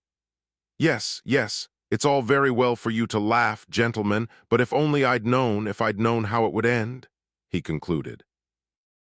To various excited inquiries about Stavrogin, he bluntly replied that in his opinion the catastrophe to the Lebyadkins was a pure coincidence, and that it was all Lebyadkin's own fault for displaying his money. He explained this particularly well. One of his listeners observed that it was no good his pretending, that he had eaten and drunk and almost slept at Yulia Mihailovna's, yet now he was the first to blacken her character, and that this was by no means such a fine thing to do as he supposed. But Fyodor Stepanovich immediately defended himself. I ate and drank there not because I had no money, and it's not my fault that I was invited there. Allow me to judge for myself how far I need to be grateful for that. The general impression was in his favor. He may be rather absurd, and of course he is a nonsensical fellow, yet still he is not responsible for Yulia Mihailovna's foolishness. On the contrary, it appears that he tried to stop her. About 2 o'clock the news suddenly came that Stavrogin, about whom there was so much talk, had suddenly left for Petersburg by the midday train. This interested people immensely, many of them frowned. Fyodor Stepanovich was so much struck that I was told he turned quite pale and cried out strangely, "Why, how could they have let him go?" He hurried away from Gaganov's forthwith, yet he was seen in 2 or 3 other houses. Towards dusk he succeeded in getting in to see Yulia Mihailovna, though he had the greatest pains to do so, as she had absolutely refused to see him. I heard of this from the lady herself only 3 weeks afterwards, just before her departure for Petersburg. She gave me no details, but observed with a shudder that he had on that occasion astounded her beyond all belief. I imagine that all he did was to terrify her by threatening to charge her with being an accomplice if she said anything. The necessity for this intimidation arose from his plans at the moment, of which she, of course, knew nothing. And only later, 5 days afterwards, she guessed why he had been so doubtful of her reticence, and so afraid of a new outburst of indignation on her part. Between 7 and 8 o'clock, when it was dark, all the 5 members of the quintet met together at Ensign Urkel's lodgings in a little crooked house at the end of the town. The meeting had been fixed by Fyodor Stepanovich himself, but he was unpardonably late, and the members waited over an hour for him. This Ensign Urkel was that young officer who had sat the whole evening at Virginsky's with a pencil in his hand and a notebook before him. He had not long been in the town. He lodged alone with two old women, sisters, in a secluded by-street, and was shortly to leave the town. A meeting at his house was less likely to attract notice than anywhere. This strange boy was distinguished by extreme taciturnity. He was capable of sitting for a dozen evenings in succession in noisy company, with the most extraordinary conversation going on around him, without uttering a word, though he listened with extreme attention, watching the speakers with his childlike eyes. His face was very pretty and even had a certain look of cleverness. He did not belong to the quintet. It was supposed that he had some special job of a purely practical character. It is known now that he had nothing of the sort and probably did not understand his position himself. It was simply that he was filled with hero, worship for Fyodor Stepanovich, whom he had only lately met. If he had met a monster of iniquity who had incited him to found a band of brigands on the pretext of some romantic and socialistic object, and as a test had bidden him rob and murder the first peasant he met, he would certainly have obeyed and done it. He had an invalid mother to whom he sent half of his scanty pay, and how she must have kissed that poor little flaxen head, how she must have trembled and prayed over it. I go into these details about him because I feel very sorry for him. Our fellows were excited. The events of the previous night had made a great impression on them, and I fancy they were in a panic. The simple disorderliness in which they had so zealously and systematically taken part had ended in a way they had not expected. The fire in the night, the murder of the Lebyadkins, the savage brutality of the crowd with Lisa, had been a series of surprises which they had not anticipated in their program. They hotly accused the hand that had guided them of despotism and duplicity. In fact, while they were waiting for Fyodor Stepanovich, they worked each other up to such a point that they resolved again to ask him for a definite explanation. And if he evaded again, as he had done before, to dissolve the quintet and to found instead a new secret society for the propaganda of ideas, and on their own initiative on the basis of democracy and equality. Liputin, Shigulov, and the authority on the peasantry supported this plan. Lyamshin said nothing, though he looked approving. Virginsky hesitated and wanted to hear Fyodor Stepanovich first. It was decided to hear Fyodor Stepanovich, but still he did not come. Such casualness added fuel to the flames.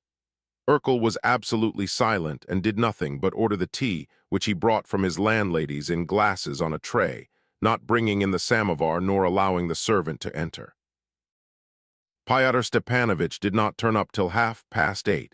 With rapid steps he went up to the circular table before the sofa round which the company were seated. He kept his cap in his hand and refused tea. He looked angry, severe, and supercilious. He must have observed at once from their faces that they were mutinous. "Before I open my mouth, you've got something hidden, out with it." Liputin began in the name of all, and declared in a voice quivering with resentment that if things were going on like that they might as well blow their brains out. Oh, they were not at all afraid to blow their brains out. They were quite ready to, in fact, but only to serve the common cause, a general movement of approbation.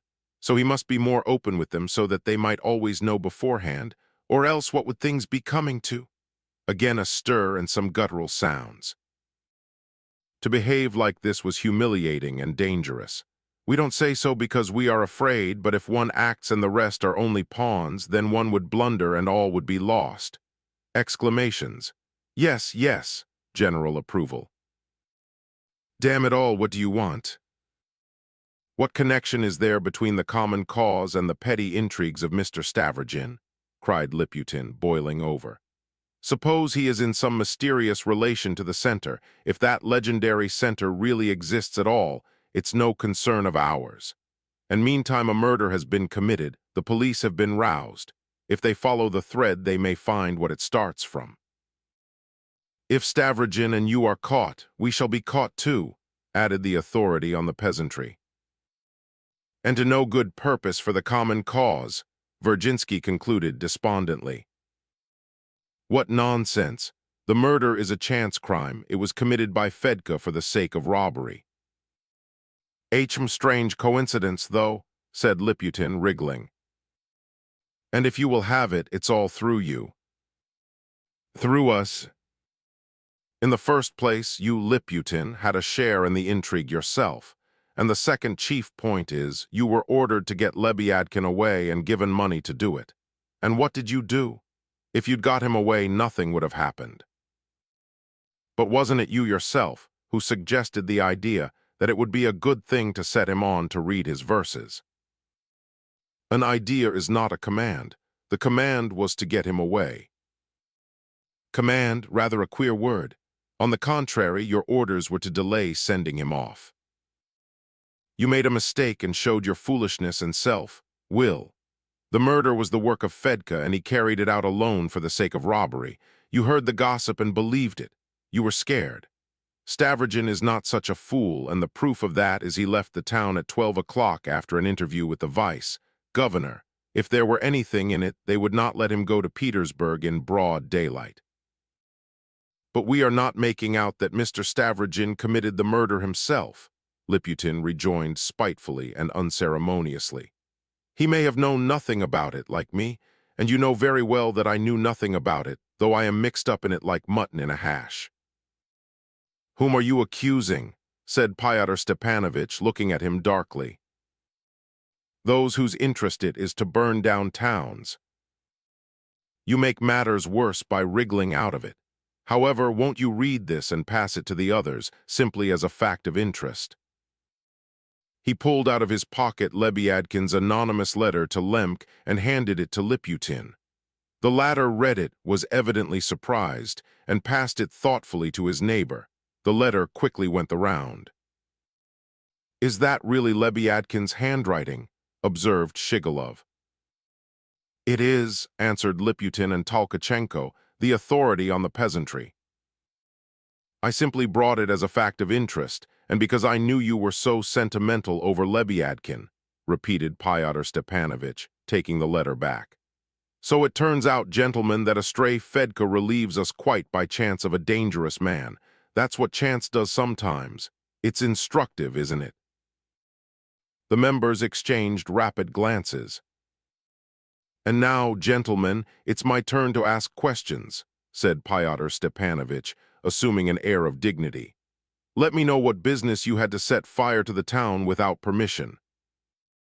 "What's this, we set fire to the town? That is laying the blame on others," they exclaimed. "I quite understand that you carried the game too far," Fyodor Stepanovich persisted stubbornly. "But it's not a matter of petty scandals with Yulia Mihailovna. I've brought you here, gentlemen, to explain to you the greatness of the danger you have so stupidly incurred, which is a menace to much besides yourselves. Excuse me, we, on the contrary, were intending just now to point out to you the greatness of the despotism and unfairness you have shown in taking such a serious and also strange step without consulting the members." Virginsky, who had been hitherto silent, protested, almost with indignation. "And so you deny it? But I maintain that you set fire to the town, you and none but you. Gentlemen, don't tell lies, I have good evidence. By your rashness you exposed the common cause to danger. You are only one knot in an endless network of knots, and your duty is blind obedience to the center. Yet 3 men of you incited the Sh. Pigulin men to set fire to the town without the least instruction to do so, and the fire has taken place." What three of us? "The day before yesterday, at 3 o'clock in the night, you, Tolkachenko, were inciting Fomka Zavialov at the forget-me not." "Upon my word," cried the latter, jumping up, "I scarcely said a word to him, and what I did say was without intention, simply because he had been flogged that morning. And I dropped it at once. I saw he was too drunk. If you had not referred to it, I should not have thought of it again. A word could not set the place on fire." "You are like a man who should be surprised that a tiny spark could blow a whole powder magazine into the air." "I spoke in a whisper in his ear in a corner. How could you have heard of it?" Tolkachenko reflected suddenly. "I was sitting there under the table. Don't disturb yourselves, gentlemen. I know every step you take. You smile sarcastically, Mr. Liputin. But I know, for instance, that you pinched your wife black and blue at midnight 3 days ago in your bedroom as you were going to bed." Liputin's mouth fell open, and he turned pale.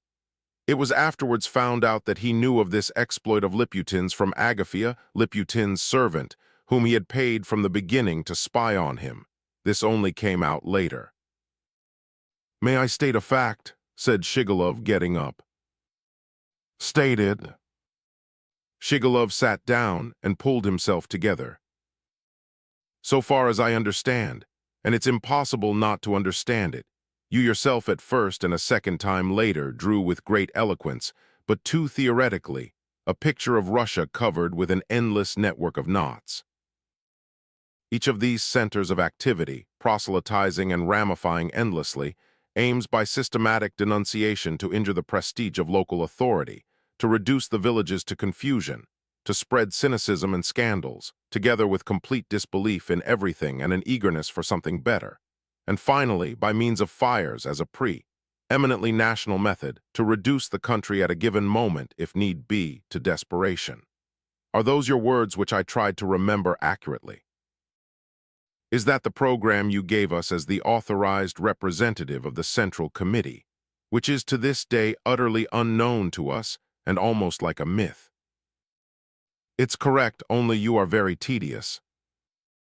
Everyone has a right to express himself in his own way, giving us to understand that the separate knots of the general network already covering Russia number by now several hundred, and propounding the theory that if everyone does his work successfully, all Russia at a given moment, at a signal. "Ah, damn it all, I have enough to do without you," cried Pyotr Stepanovich, twisting in his chair. "Very well, I'll cut it short and I'll end simply by asking if we've seen the disorderly scenes. We've seen the discontent of the people, we've seen and taken part in the downfall of local administration. And finally, we've seen with our own eyes the town on fire. What do you find amiss? Isn't that your program? What can you blame us for?" "Acting on your own initiative," Pyotr Stepanovich cried furiously. "While I am here, you ought not to have dared to act without my permission. Enough! We are on the eve of betrayal, and perhaps tomorrow or tonight you'll be seized. So there, I have authentic information." At this all were agape with astonishment.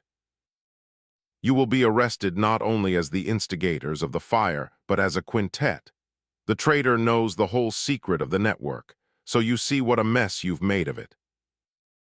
"Stavrogin, no doubt," cried Liputin. "What, why Stavrogin?" Pyotr Stepanovich seemed suddenly taken aback. "Hang it all," he cried, pulling himself together at once. "It's Shatov. I believe you all know now that Shatov in his time was one of the society. I must tell you that, watching him through persons he does not suspect, I found out to my amazement that he knows all about the organization of the network and everything, in fact. To save himself from being charged with having formerly belonged, he will give information against all. He has been hesitating up till now and I have spared him. Your fire has decided him. He is shaken and will hesitate no longer. Tomorrow we shall be arrested as incendiaries and political offenders." "Is it true? How does Shatov know?" The excitement was indescribable. "It's all perfectly true. I have no right to reveal the source from which I learnt it or how I discovered it, but I tell you what I can do for you meanwhile. Through one person I can act on Shatov so that without his suspecting it, he will put off giving information, but not more than for 24 hours. All were silent. "We really must send him to the devil," Tolkachenko was the first to exclaim. "It ought to have been done long ago," Lyamshin put in malignantly, striking the table with his fist. "But how is it to be done?" muttered Liputin. Pyotr Stepanovich at once took up the question and unfolded his plan. The plan was the following day at nightfall to draw Shatov away to a secluded spot to hand over the secret printing press which had been in his keeping and was buried there, and there to settle things. He went into various essential details which we will omit here, and explained minutely Shatov's present ambiguous attitude to the Central Society, of which the reader knows already. "That's all very well," Liputin observed irresolutely. "But since it will be another adventure of the same sort, it will make too great a sensation." "No doubt," assented Pyotr Stepanovich, "but I've provided against that. We have the means of averting suspicion completely." And with the same minuteness, he told them about Kirillov, of his intention to shoot himself, and of his promise to wait for a signal from them, and to leave a letter behind him taking on himself anything they dictated to him, all of which the reader knows already. His determination to take his own life, a philosophically, or as I should call it, insane decision, has become known there, Fyodor Stepanovich went on to explain. There not a thread, not a grain of dust is overlooked. Everything is turned to the service of the cause. Foreseeing how useful it might be and satisfying themselves that his intention was quite serious, they had offered him the means to come to Russia. He was set for some reason on dying in Russia, gave him a commission which he promised to carry out, and he had done so, and had, moreover, bound him by a promise, as you already know, to commit suicide only when he was told to. He promised everything. You must note that he belongs to the organization on a particular footing and is anxious to be of service. More than that I can't tell you. Tomorrow, after Shatov's affair, I'll dictate a note to him saying that he is responsible for his death. That will seem very plausible. They were friends and traveled together to America. There they quarreled, and it will all be explained in the letter and perhaps, if it seems feasible, we might dictate something more to Kirillov, something about the manifestos, for instance, and even perhaps about the fire. But I'll think about that. You needn't worry yourselves, he has no prejudices, he'll sign anything. There were expressions of doubt. It sounded a fantastic story. But they had all heard more or less about Kirillov, Liputin more than all. He may change his mind and not want to, said Shigalov. He is a madman anyway, so he has not much to build upon. Don't be uneasy, gentlemen, he will want to, Fyodor Stepanovich snapped out. I am obliged by our agreement to give him warning the day before, so it must be today. I invite Liputin to go with me at once to see him and make certain, and he will tell you, gentlemen, when he comes back, today if need be, whether what I say is true. However, he broke off suddenly with intense exasperation, as though he suddenly felt he was doing people like them too much honor by wasting time in persuading them. However, do as you please. If you don't decide to do it, the union is broken up, but solely through your insubordination and treachery. In that case, we are all independent from this moment. But under those circumstances, besides the unpleasantness of Shatov's betrayal and its consequences, you will have brought upon yourselves another little unpleasantness of which you were definitely warned when the union was formed. As far as I am concerned, I am not much afraid of you, gentlemen. Don't imagine that I am so involved with you. But that's no matter. Yes, we decide to do it, Liputin pronounced. There's no other way out of it, muttered Tolkachenko. And if only Liputin confirms about Kirillov then. I am against it. With all my soul and strength I protest against such a murderous decision, said Virginsky, standing up. But, asked Fyodor Stepanovich. But what? You said but, and I am waiting. I don't think I did say, but I only meant to say that if you decide to do it, then. Then. Virginsky did not answer. I think that one is at liberty to neglect danger to one's own life, said Urkel, suddenly opening his mouth. But if it may injure the cause, then I consider one ought not to dare to neglect danger to one's life. He broke off in confusion, blushing. Absorbed as they all were in their own ideas, they all looked at him in amazement. It was such a surprise that he too could speak. I am for the cause, Virginsky pronounced suddenly. Everyone got up. It was decided to communicate once more and make final arrangements at midday on the morrow, though without meeting. The place where the printing press was hidden was announced, and each was assigned his part and his duty. Liputin and Fyodor Stepanovich promptly set off together to Kirillov. Chapter 2. All our fellows believed that Shatov was going to betray them, but they also believed that Fyodor Stepanovich was playing with them like pawns. And yet they knew, too, that in any case they would all meet on the spot next day and that Shatov's fate was sealed. They suddenly felt like flies caught in a web by a huge spider. They were furious, but they were trembling with terror. Pyotr Stepanovich, of course, had treated them badly. It might all have gone off far more harmoniously and easily if he had taken the trouble to embellish the facts ever so little. Instead of putting the facts in a decorous light, as an exploit worthy of ancient Rome or something of the sort, he simply appealed to their animal fears and laid stress on the danger to their own skins, which was simply insulting. Of course, there was a struggle for existence in everything, and there was no other principle in nature. They all knew that, but still. But Pyotr Stepanovich had no time to trot out the Romans. He was completely thrown out of his reckoning. Stavrogin's flight had astounded and crushed him. It was a lie when he said that Stavrogin had seen the vice governor. What worried Pyotr Stepanovich was that Stavrogin had gone off without seeing anyone, even his mother, and it was certainly strange that he had been allowed to leave without hindrance. The authorities were called to account for it afterwards. Pyotr Stepanovich had been making inquiries all day, but so far had found out nothing, and he had never been so upset. And how could he give up Stavrogin all at once like this? That was why he could not be very tender with the quintet. Besides, they tied his hands. He had already decided to gallop after Stavrogin at once, and meanwhile he was detained by Shatov. He had to cement the quintet together once for all in case of emergency. Pity to waste them, they might be of use. That, I imagine, was his way of reasoning. As for Shatov, Pyotr Stepanovich was firmly convinced that he would betray them. All that he had told the others about it was a lie. He had never seen the document nor heard of it, but he thought it as certain as that twice 2 makes 4. It seemed to him that what had happened, the death of Liza, the death of Maria Timofeyevna, would be too much for Shatov, and that he would make up his mind at once. Who knows? Perhaps he had grounds for supposing it. It is known, too, that he hated Shatov personally. There had at some time been a quarrel between them, and Pyotr Stepanovich never forgave an offense. I am convinced, indeed, that this was his leading motive. We have narrow brick pavements in our town, and in some streets only raised wooden planks instead of a pavement.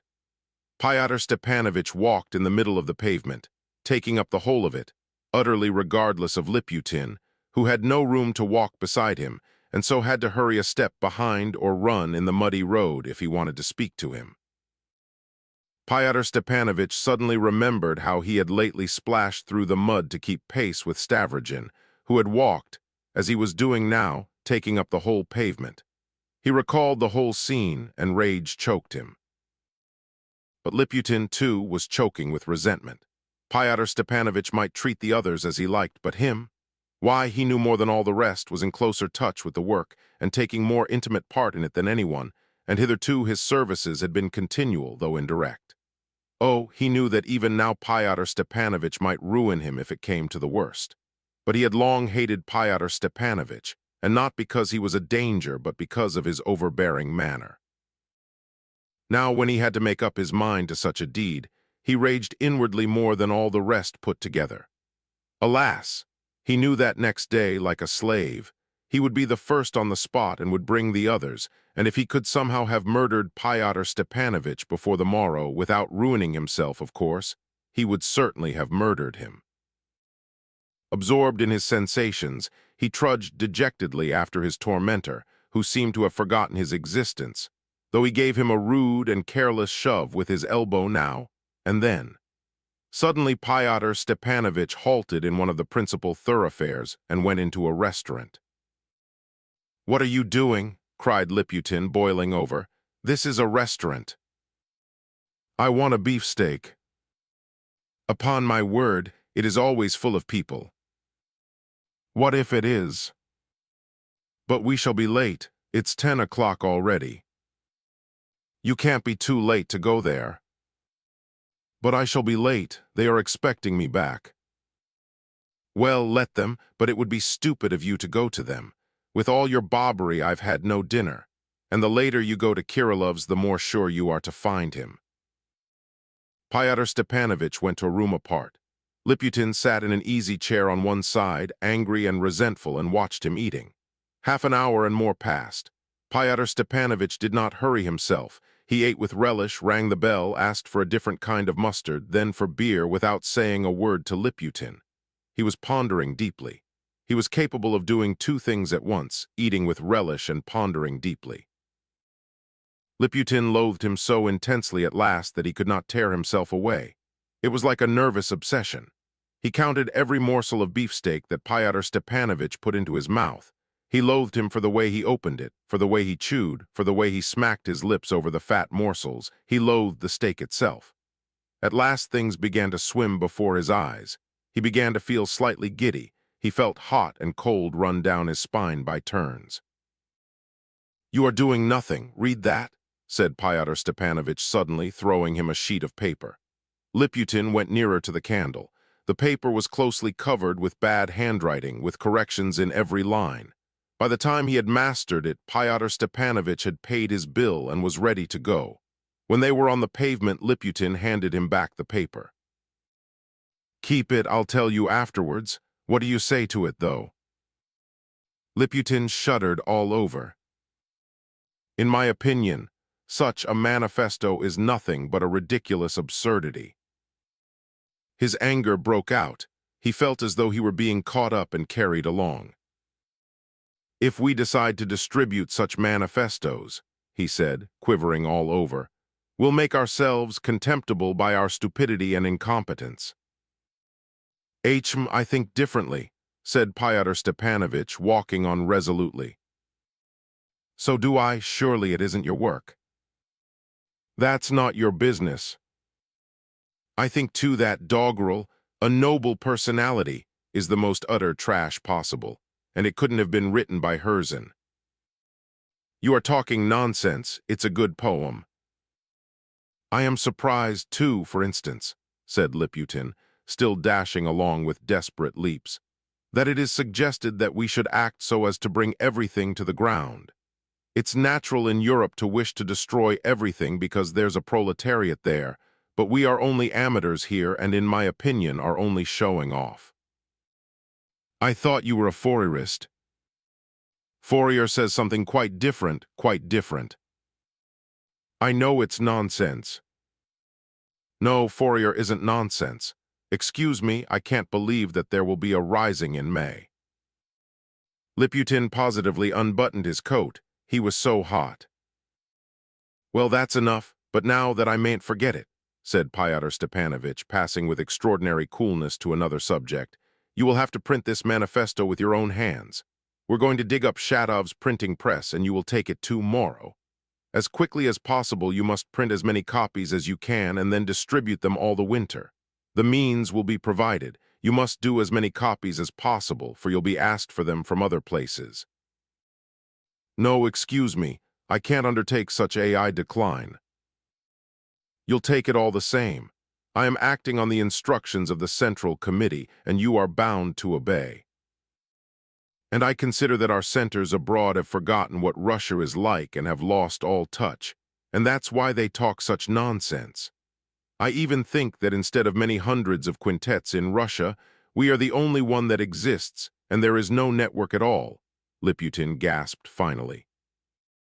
"The more contemptible of you, then, to run after the cause without believing in it. And you are running after me now like a mean little cur." "No, I'm not.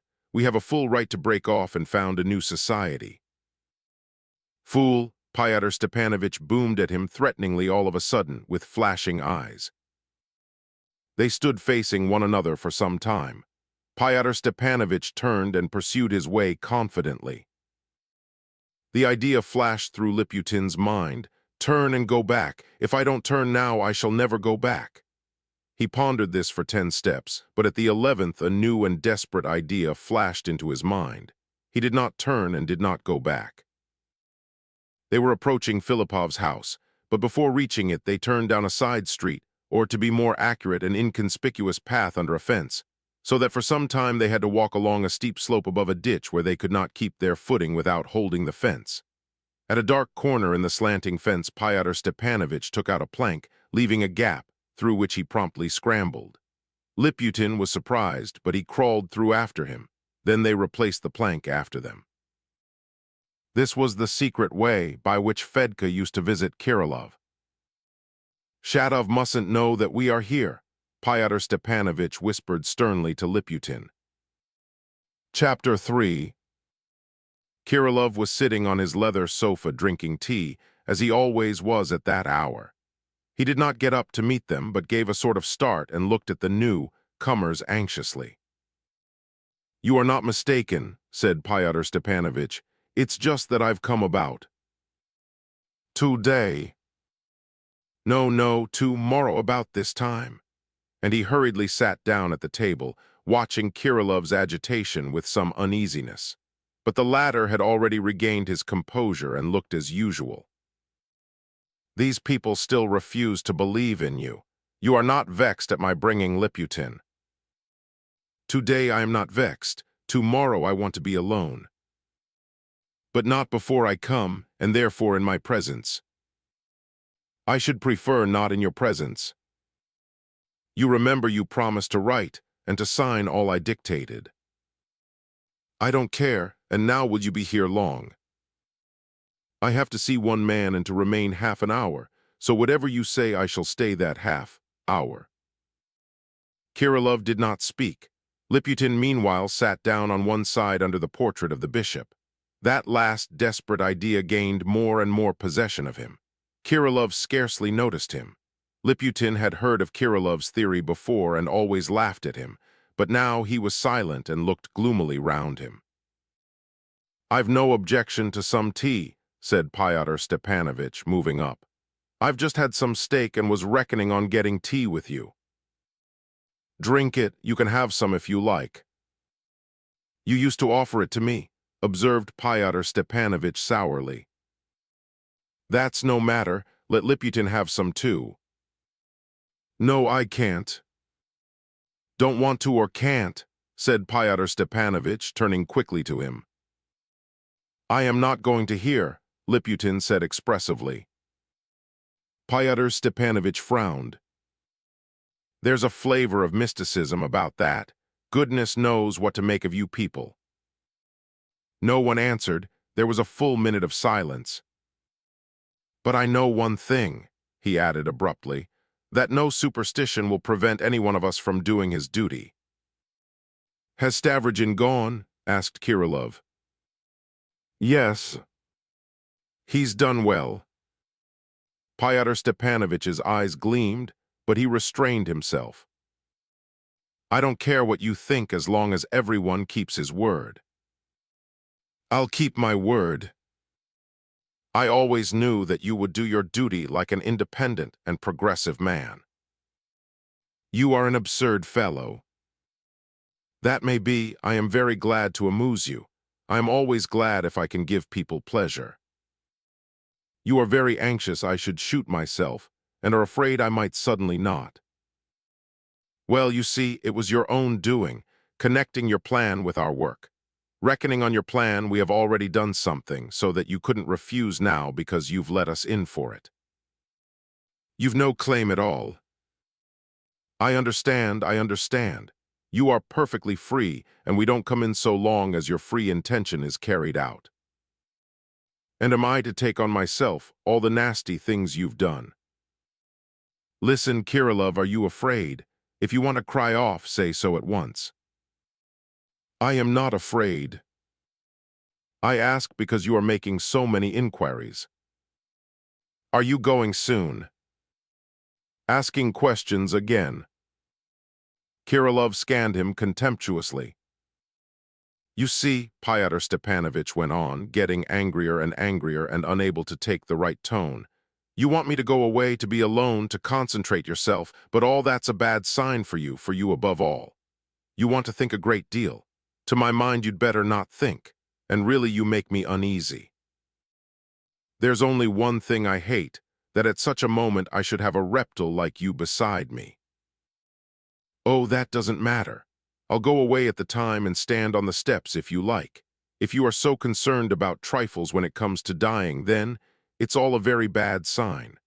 I'll go out onto the steps and you can imagine I know nothing about it and that I am a man infinitely below you." "No, not infinitely. You've got abilities, but there's a lot you don't understand because you are a low man." Delighted. I told you already I am delighted to provide entertainment at such a moment." You don't understand anything. That is, well, I listen with respect anyway. You can do nothing. Even now you can't hide your petty spite, though it's not to your interest to show it. You'll make me cross, and then I may want another 6 months. Fyodor Stepanovich looked at his watch. I never understood your theory, but I know you didn't invent it for our sakes, so I suppose you would carry it out apart from us. And I know, too, that you haven't mastered the idea, but the idea has mastered you, so you won't put it off. What? The idea has mastered me? Yes. And not I mastered the idea? That's good, you have a little sense. Only you tease me and I am proud. That's a good thing, that's a good thing. Just what you need to be proud. Enough, you've drunk your tea, go away. Damn it all, I suppose I must. Fyodor Stepanovich got up, though it's early. Listen, Kirilov, shall I find that man, you know whom I mean, at Myasnichiha's, or has she too been lying? You won't find him because he is here and not there. Here, damn it all, where? Sitting in the kitchen, eating and drinking. How dared he? Cried Fyodor Stepanovich, flushing angrily. It was his duty to wait. What nonsense! He has no passport, no money. I don't know. He came to say good-bye. He is dressed and ready. He is going away and won't come back. He says you are a scoundrel and he doesn't want to wait for your money. Ha ha, he is afraid that I'll. But even now I can if where is he in the kitchen? Kirilov opened a side door into a tiny dark room. From this room 3 steps led straight to the part of the kitchen where the cook's bed was usually put, behind the partition.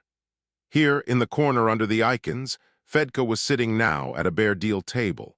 Before him stood a pint bottle, a plate of bread, and some cold beef and potatoes on an earthenware dish. He was eating in a leisurely way and was already half drunk, but he was wearing his sheep-skin coat and was evidently ready for a journey. A samovar was boiling the other side of the screen, but it was not for Fedka, who had every night for a week or more zealously blown it up and got it ready for Alexei Nilitch, for he's such a habit of drinking tea at nights. I am strongly disposed to believe that, as Kirilov had not a cook, he had cooked the beef and potatoes that morning with his own hands for Fedka. What notion is this? Cried Fyodor Stepanovich, whisking into the room. Why didn't you wait where you were ordered? And swinging his fist, he brought it down heavily on the table. Fedka assumed an air of dignity. You wait a bit, Fyodor Stepanovich, you wait a bit, he began, with a swaggering emphasis on each word. It's your first duty to understand here that you are on a polite visit to Mr. Kirilov, Alexei Nilitch, whose boots you might clean any day, because beside you he is a man of culture and you are only foo. And he made a jaunty show of spitting to one side. Haughtiness and determination were evident in his manner, and a certain very threatening assumption of argumentative calm that suggested an outburst to follow. But Fyodor Stepanovich had no time to realize the danger, and it did not fit in with his preconceived ideas. The incidents and disasters of the day had quite turned his head. Liputin, at the top of the 3 steps, stared inquisitively down from the little dark room. Do you or don't you want a trustworthy passport and good money to go where you've been told? Yes or no? Do you see, Fyodor Stepanovich, you've been deceiving me from the first, and so you've been a regular scoundrel to me. For all the world like a filthy human louse. That's how I look on you. You've promised me a lot of money for shedding innocent blood and swore it was for Mr. Stavrogin, though it turns out to be nothing but your want of breeding. I didn't get a farthing out of it, let alone 1,500, and Mr. Stavrogin hit you in the face, which has come to our ears. Now you are threatening me again and promising me money. What for you don't say? And I shouldn't wonder if you are sending me to Petersburg to plot some revenge in your spite against Mr. Stavrogin, Nikolai Vsevolodovich, reckoning on my simplicity. And that proves you are the chief murderer. And do you know what you deserve for the very fact that in the depravity of your heart you've given up believing in God himself, the true creator? You are no better than an idolater and are on a level with the Tatar and the Mordva. Alexei Nilitch, who is a philosopher, has expounded the true God, the Creator, many a time to you, as well as the creation of the world and the fate that's to come and the transformation of every sort of creature and every sort of beast out of the apocalypse. But you've persisted like a senseless idol in your deafness and your dumbness, and have brought Ensign Urkel to the same, like the veriest evil seducer, and so, called eighth. Ah, you drunken dog! He strips the icons of their setting and then preaches about God. Do you see, Pyotr Stepanovich, I tell you truly that I have stripped the icons, but I only took out the pearls. And how do you know? Perhaps my own tear was transformed into a pearl in the furnace of the Most High to make up for my sufferings, seeing I am just that very orphan, having no daily refuge. Do you know from the books that once, in ancient times, a merchant with just such tearful sighs and prayers stole a pearl from the halo of the Mother of God, and afterwards, in the face of all the people, laid the whole price of it at her feet, and the Holy Mother sheltered him with her mantle before all the people, so that it was a miracle, and the command was given through the authorities to write it all down word for word in the imperial books. And you let a mouse in, so you insulted the very throne of God. And if you were not my natural master, whom I dandled in my arms when I was a stripling, I would have done for you now without budging from this place. Pyotr Stepanovich flew into a violent rage. Tell me, have you seen Stavrogin today? Don't you dare to question me. Mr. Stavrogin is fairly amazed at you, and he had no share in it even in wish, let alone instructions or giving money. You've presumed with me. You'll get the money and you'll get another 2,000 in Petersburg, when you get there in a lump sum, and you'll get more. You are lying, my fine gentleman, and it makes me laugh to see how easily you are taken in.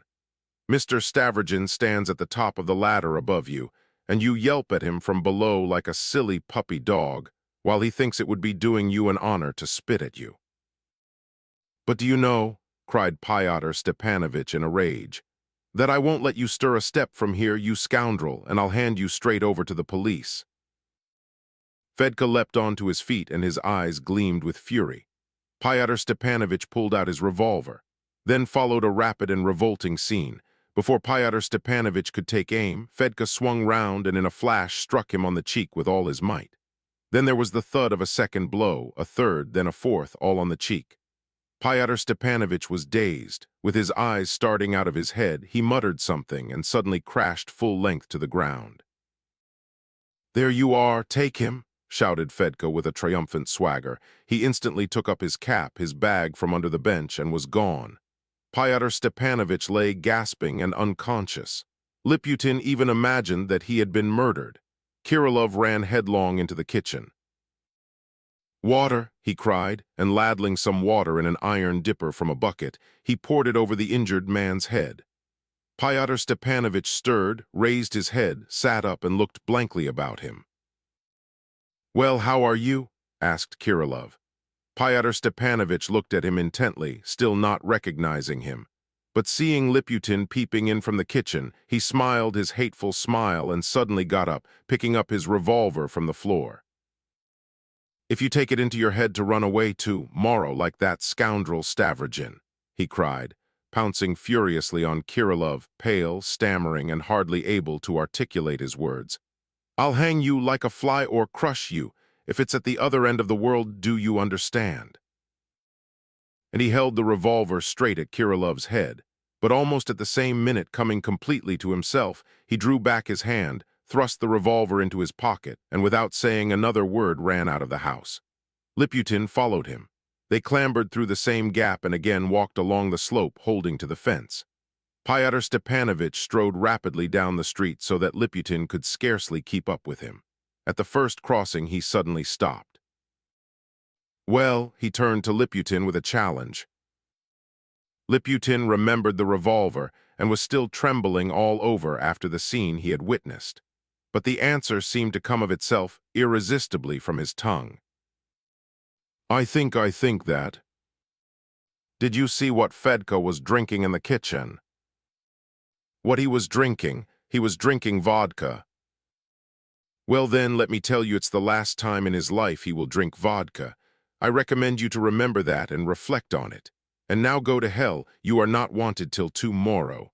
But mind now, don't be a fool." Liputin rushed home full speed. Chapter 4. He had long had a passport in readiness made out in a false name. It seems a wild idea that this prudent little man, the petty despot of his family, who was, above all things, a sharp man of business and a capitalist, and who was an official too, though he was a Fourierist, should long before have conceived the fantastic project of procuring this passport in case of emergency, that he might escape abroad by means of it if. He did admit the possibility of this if, though no doubt he was never able himself to formulate what this if might mean. But now it suddenly formulated itself, and in a most unexpected way. That desperate idea with which he had gone to Kirilov's after that fool he had heard from Fyodor Stepanovich on the pavement had been to abandon everything at dawn next day and to emigrate abroad. If anyone doubts that such fantastic incidents occur in everyday Russian life, even now, let him look into the biographies of all the Russian exiles abroad. Not one of them escaped with more wisdom or real justification. It has always been the unrestrained domination of phantoms and nothing more. Running home, he began by locking himself in, getting out his traveling bag and feverishly beginning to pack. His chief anxiety was the question of money and how much he could rescue from the impending ruin and by what means. He thought of it as rescuing, for it seemed to him that he could not linger an hour and that by daylight he must be on the high road. He did not know where to take the train either. He vaguely determined to take it at the second or third big station from the town and to make his way there on foot if necessary. In that way, instinctively and mechanically, he busied himself in his packing with a perfect whirl of ideas in his head, and suddenly stopped short, gave it all up, and with a deep groan stretched himself on the sofa. He felt clearly and suddenly realized that he might escape, but that he was by now utterly incapable of deciding whether he ought to make off before or after Shatov's death, that he was simply a lifeless body, a crude, inert mass, that he was being moved by an awful outside power, and that, though he had a passport to go abroad, that though he could run away from Shatov, otherwise what need was there of such haste? Yet he would run away, not from Shatov, not before his murder, but after it, and that was determined, signed, and sealed. In insufferable distress, trembling every instant and wondering at himself, alternately groaning aloud and numb with terror, he managed to exist till 11 o'clock next morning, locked in and lying on the sofa. Then came the shock he was awaiting, and it at once determined him. When he unlocked his door and went out to his household at 11 o'clock, they told him that the runaway convict and brigand, Fedka, who was a terror to everyone, who had pillaged churches and only lately been guilty of murder and arson, who was being pursued and could not be captured by our police, had been found at daybreak murdered, 5 miles from the town, at a turning off the high road, and that the whole town was talking of it already.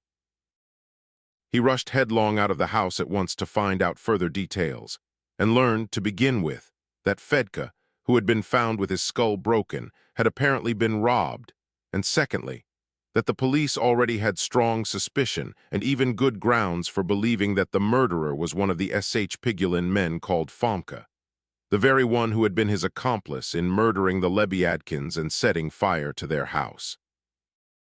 And that there had been a quarrel between them on the road about a large sum of money stolen from Lebyadkin, which Fedka was supposed to have hidden. Liputin ran to Fyodor Stepanovich's lodgings and succeeded in learning at the back door, on the sly, that though Fyodor Stepanovich had not returned home till about 1 o'clock at night, he had slept there quietly all night till 8 o'clock next morning. Of course, there could be no doubt that there was nothing extraordinary about Fedka's death, and that such careers usually have such an ending.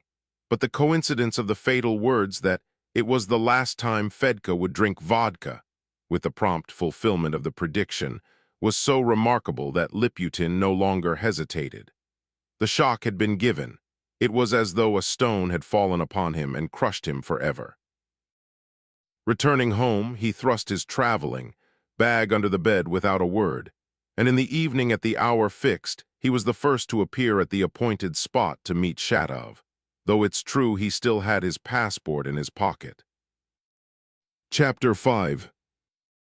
A Wanderers. Chapter 1. The catastrophe with Liza and the death of Maria Timofeyevna made an overwhelming impression on Shatov. I have already mentioned that that morning I met him in passing. He seemed to me not himself. He told me, among other things, that on the evening before at 9 o'clock, that is, 3 hours before the fire had broken out, he had been at Maria Timofeyevna's. He went in the morning to look at the corpses, but as far as I know gave no evidence of any sort that morning. Meanwhile, towards the end of the day, there was a perfect tempest in his soul, and I think I can say with certainty that there was a moment at dusk when he wanted to get up, go out and tell everything. What that everything was, no one but he could say. Of course, he would have achieved nothing and would have simply betrayed himself. He had no proofs whatever with which to convict the perpetrators of the crime, and indeed, he had nothing but vague conjectures to go upon, though to him they amounted to complete certainty. But he was ready to ruin himself if he could only crush the scoundrels, his own words. Fyodor Stepanovich had guessed fairly correctly at this impulse in him, and he knew himself that he was risking a great deal in putting off the execution of his new awful project till next day. On his side there was, as usual, great self-confidence and contempt for all these wretched creatures, and for Shatov in particular. He had for years despised Shatov for his whining idiocy, as he had expressed it in former days abroad, and he was absolutely confident that he could deal with such a guileless creature, that is, keep an eye on him all that day, and put a check on him at the first sign of danger. Yet what saved the scoundrels for a short time was something quite unexpected which they had not foreseen. Towards 8 o'clock in the evening, at the very time when the quintet was meeting at Urkel's and waiting in indignation and excitement for Fyodor Stepanovich, Shatov was lying in the dark on his bed with a headache and a slight chill. He was tortured by uncertainty. He was angry. He kept making up his mind and could not make it up finally, and felt with a curse that it would all lead to nothing. Gradually he sank into a brief doze and had something like a nightmare. He dreamt that he was lying on his bed, tied up with cords and unable to stir, and meantime he heard a terrible banging that echoed all over the house, a banging on the fence at the gate at his door in Kirilov's lodge, so that the whole house was shaking, and a far-away, familiar voice that wrung his heart was calling to him piteously. He suddenly woke and sat up in bed. To his surprise, the banging at the gate went on, though not nearly so violent as it had seemed in his dream. The knocks were repeated and persistent, and the strange voice that wrung his heart could still be heard below at the gate, though not piteously but angrily and impatiently, alternating with another voice, more restrained and ordinary. He jumped up, opened the casement pane, and put his head out. "Who's there?" he called, literally numb with terror. "If you are Shatov," the answer came harshly and resolutely from below, "be so good as to tell me straight out and honestly whether you agree to let me in or not." It was true, he recognized the voice. "Marie, is it you?" "Yes, yes, Maria Shatov, and I assure you I can't keep the driver a minute longer." "This minute I'll get a candle," Shatov cried faintly. Then he rushed to look for the matches. The matches, as always happens at such moments, could not be found. He dropped the candlestick and the candle on the floor, and as soon as he heard the impatient voice from below again, he abandoned the search and dashed down the steep stairs to open the gate. "Be so good as to hold the bag while I settle with this blockhead," was how Madame Maria Shatov greeted him below, and she thrust into his hands a rather light cheap canvas handbag studded with brass nails of Dresden manufacture. She attacked the driver with exasperation. "Allow me to tell you, you are asking too much. If you've been driving me for an extra hour through these filthy streets, that's your fault, because it seems you didn't know where to find this stupid street and imbecile house. Take your 30 kopecks and make up your mind that you'll get nothing more." Lady, you told me yourself Voznesensky Street, and this is Bogovlensky. Voznesensky is ever so far away. You've simply put the horse into a steam. Voznesensky, Bogovlensky, you ought to know all those stupid names better than I do, as you are an inhabitant. Besides, you are unfair. I told you first of all Filipov's house, and you declared you knew it. In any case, you can have me up tomorrow in the local court, but now I beg you to let me alone. Here's another 5 kopecks. With eager haste, Shatov pulled a 5 kopeck piece out of his pocket and gave it to the driver. Do me a favor, I beg you, don't dare to do that. Madame Shatov flared up, but the driver drove off and Shatov, taking her hand, drew her through the gate. Make haste, Marie, make haste, that's no matter, and you are wet through, take care we go up here. How sorry I am there's no light, the stairs are steep, hold tight, hold tight. Well, this is my room, excuse my having no light, 1 minute. He picked up the candlestick, but it was a long time before the matches were found. Madame Shatov stood waiting in the middle of the room, silent and motionless. Thank God, here they are at last, he cried joyfully, lighting up the room. Maria Shatov took a cursory survey of his abode. They told me you lived in a poor way, but I didn't expect it to be as bad as this, she pronounced with an air of disgust, and she moved towards the bed. Oh, I am tired, she sat down on the hard bed with an exhausted air. Please put down the bag and sit down on the chair yourself, just as you like, though. You are in the way standing there. I have come to you for a time till I can get work because I know nothing of this place and I have no money. But if I shall be in your way, I beg you again, be so good as to tell me so at once, as you are bound to do if you are an honest man. I could sell something to-morrow and pay for a room at an hotel, but you must take me to the hotel yourself. Oh, but I am tired. Shatov was all of a tremor. You mustn't, Marie, you mustn't go to an hotel. An hotel? What for, what for? He clasped his hands imploringly.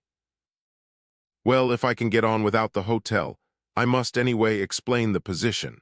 Remember, Shatov, that we lived in Geneva as man and wife for a fortnight and a few days. It's 3 years since we parted without any particular quarrel, though. But don't imagine that I've come back to renew any of the foolishness of the past.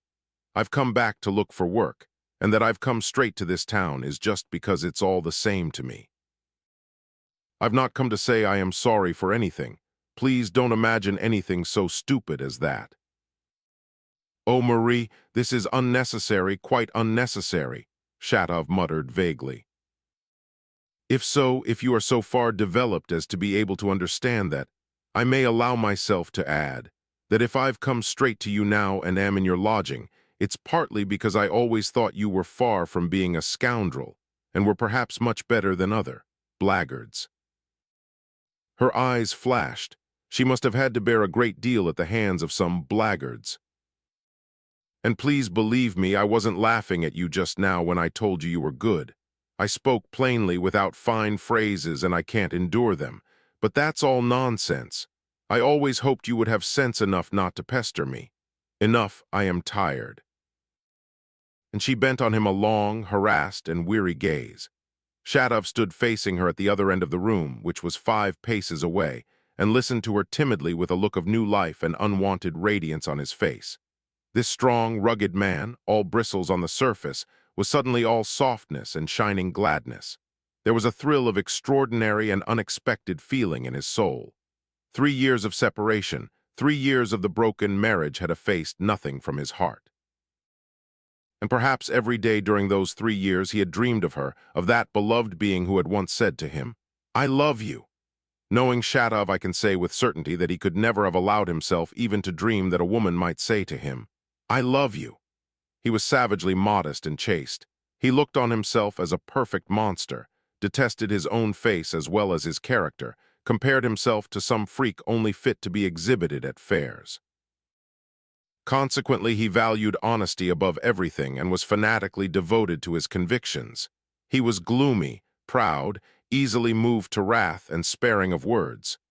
But here was the one being who had loved him for a fortnight, that he had never doubted, never. A being he had always considered immeasurably above him in spite of his perfectly sober understanding of her errors. A being to whom he could forgive everything, everything, of that there could be no question. Indeed, it was quite the other way. His idea was that he was entirely to blame. This woman, this Maria Shatov, was in his house, in his presence again. It was almost inconceivable. He was so overcome, there was so much that was terrible, and at the same time so much happiness in this event that he could not, perhaps would not, perhaps was afraid to realize the position. It was a dream. But when she looked at him with that harassed gaze, he suddenly understood that this woman he loved so dearly was suffering, perhaps had been wronged. His heart went cold. He looked at her features with anguish. The first bloom of youth had long faded from this exhausted face. It's true that she was still good, looking in his eyes a beauty as she had always been. In reality, she was a woman of 25, rather strongly built, above the medium height, taller than Shatov, with abundant dark brown hair, a pale oval face, and large dark eyes now glittering with feverish brilliance. But the light-hearted, naive, and good-natured energy he had known so well in the past was replaced now by a sullen irritability and disillusionment, a sort of cynicism which was not yet habitual to her herself, and which weighed upon her. But the chief thing was that she was ill, that he could see clearly. In spite of the awe in which he stood of her, he suddenly went up to her and took her by both hands. "Marie, you know, you are very tired, perhaps. For God's sake, don't be angry. If you'd consent to have some tea, for instance, eh? Tea picks one up so, doesn't it? If you'd consent." "Why talk about consenting? Of course I consent. What a baby you are still. Get me some if you can. How cramped you are here, how cold it is." "Oh, I'll get some logs for the fire directly. Some logs, I've got logs." Shatov was all astir. "Logs, that is, but I'll get tea directly." He waved his hand as though with desperate determination and snatched up his cap. "Where are you going? So you've no tea in the house?" There shall be everything directly." He took his revolver from the shelf. "I'll sell this revolver directly or pawn it." "What foolishness, and what a time that will take. Take my money if you've nothing. There's 80 kopecks here, I think. That's all I have. This is like a madhouse." "I don't want your money. I don't want it. I'll be here directly, in one instant. I can manage without the revolver." And he rushed straight to Kirilov's. This was probably 2 hours before the visit of Pyotr Stepanovitch and Liputin to Kirilov. Though Shatov and Kirilov lived in the same yard, they hardly ever saw each other, and when they met they did not nod or speak. They had been too long lying side by side in America. "Kirilov, you always have tea. Have you got tea and a samovar?" Kirilov, who was walking up and down the room, as he was in the habit of doing all night, stopped and looked intently at his hurried visitor, though without much surprise. "I've got tea and sugar and a samovar, but there's no need of the samovar. The tea is hot. Sit down and simply drink it." "Kirilov, we lay side by side in America. My wife has come to me. I give me the tea. I shall want the samovar." "If your wife is here, you want the samovar, but take it later. I've two. And now take the teapot from the table. It's hot, boiling hot. Take everything. Take the sugar, all of it. Bread, there's plenty of bread, all of it. There's some veal. I've a ruble." "Give it me, friend. I'll pay it back tomorrow." "Ah, Kirilov. Is it the same wife who was in Switzerland? That's a good thing. And you're running in like this, that's a good thing too." "Kirilov," cried Shatov, taking the teapot under his arm and carrying the bread and sugar in both hands. "Kirilov, if you could get rid of your dreadful fancies and give up your atheistic ravings, oh, what a man you'd be, Kirilov. One can see you love your wife after Switzerland. It's a good thing you do, after Switzerland. When you want tea, come again. You can come all night. I don't sleep at all. There'll be a samovar. Take the ruble. Here it is. Go to your wife. I'll stay here and think about you and your wife." Maria Shatov was unmistakably pleased at her husband's haste and fell upon the tea almost greedily, but there was no need to run for the samovar. She drank only half a cup and swallowed a tiny piece of bread. The veal she refused with disgust and irritation. "You are ill, Marie. All this is a sign of illness," Shatov remarked timidly as he waited upon her. "Of course I'm ill. Please sit down. Where did you get the tea if you haven't any?" Shatov told her about Kirilov briefly. She had heard something of him. "I know he is mad. Say no more, please. There are plenty of fools. So you've been in America. I heard you wrote." "Yes, I wrote to you in Paris." "Enough, please talk of something else. Are you a Slavophil in your convictions?" I am not exactly. Since I cannot be a Russian, I became a Slavophil. He smiled a wry smile with the effort of one who feels he has made a strained and inappropriate jest. Why aren't you a Russian? No, I'm not. Well, that's all foolishness. Do sit down, I entreat you. Why are you all over the place? Do you think I am lightheaded? Perhaps I shall be. You say there are only you two in the house. Yes, downstairs. And both such clever people. What is there downstairs? You said downstairs. No, nothing. Why nothing? I want to know. I only meant to say that now we are only two in the yard, but that the Lebyadkins used to live downstairs. That woman who was murdered last night, she started suddenly. I heard of it as soon as I arrived. There was a fire here, wasn't there? Yes, Marie, yes, and perhaps I am doing a scoundrelly thing this moment in forgiving the scoundrels. He stood up suddenly and paced about the room, raising his arms as though in a frenzy. But Marie had not quite understood him. She heard his answers inattentively. She asked questions but did not listen. Fine things are being done among you. Oh, how contemptible it all is. What scoundrels men all are. But do sit down, I beg you. Oh, how you exasperate me. And she let her head sink on the pillow, exhausted. Marie, I won't. Perhaps you'll lie down, Marie? She made no answer and closed her eyes helplessly. Her pale face looked death-like. She fell asleep almost instantly. Shatov looked round, snuffed the candle, looked uneasily at her face once more, pressed his hands tight in front of him and walked on tiptoe out of the room into the passage. At the top of the stairs he stood in the corner with his face to the wall and remained so for 10 minutes without sound or movement. He would have stood there longer, but he suddenly caught the sound of soft, cautious steps below. Someone was coming up the stairs. Shatov remembered he had forgotten to fasten the gate. "Who's there?" he asked in a whisper. The unknown visitor went on slowly mounting the stairs without answering. When he reached the top he stood still. It was impossible to see his face in the dark.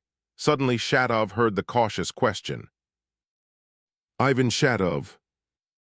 Shatov said who he was, but at once held out his hand to check his advance. The latter took his hand, and Shatov shuddered as though he had touched some terrible reptile. "Stand here," he whispered quickly.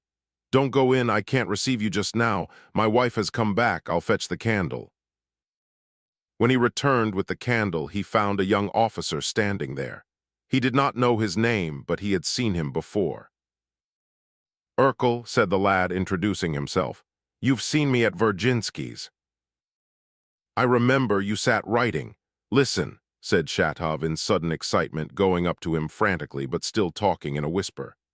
"You gave me a sign just now when you took my hand, but you know I can treat all these signals with contempt. I don't acknowledge them. I don't want them.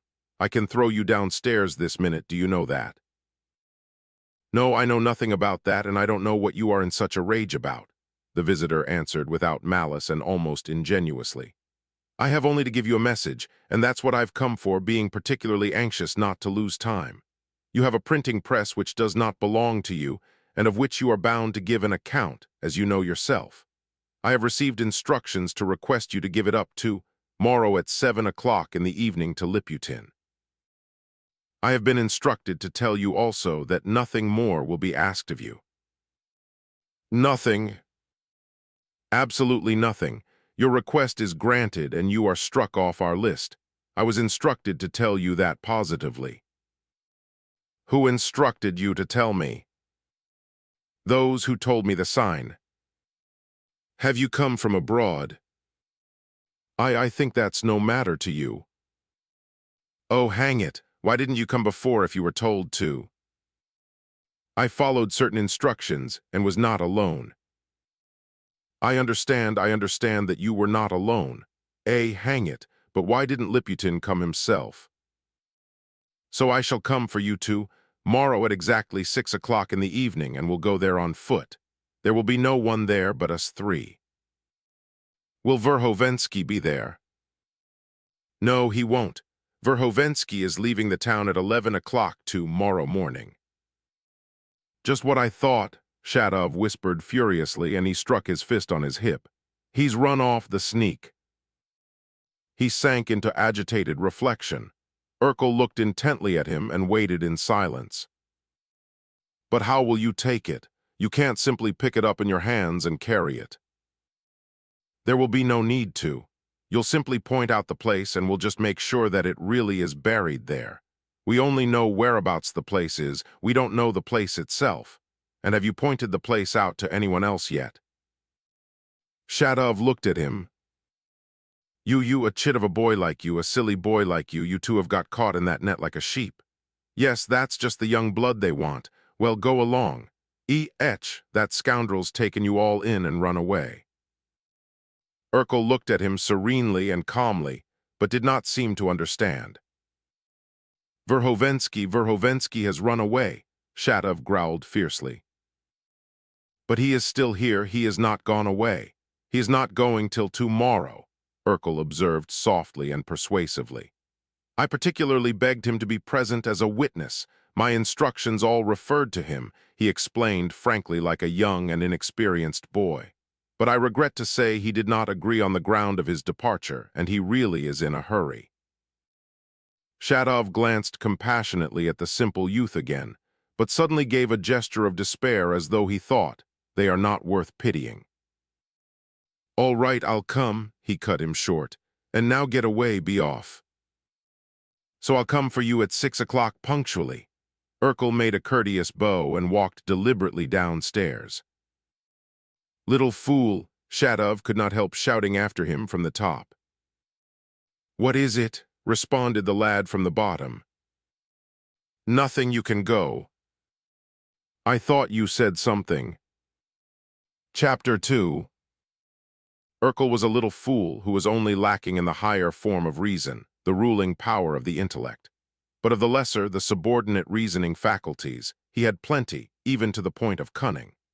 Fanatically, childishly devoted to the cause, or rather in reality to Fyodor Verhovensky, he acted on the instructions given to him when at the meeting of the quintet they had agreed and had distributed the various duties for the next day.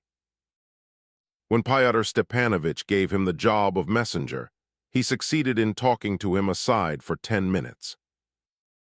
A craving for active service was characteristic of this shallow, unreflecting nature, which was forever yearning to follow the lead of another man's will, of course for the good of the common, or the great cause.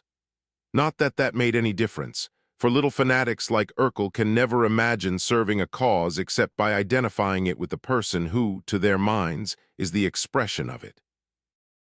The sensitive, affectionate, and kind-hearted Urkel was perhaps the most callous of Shadovs would be murderers, and though he had no personal spite against him, he would have been present at his murder without the quiver of an eyelid.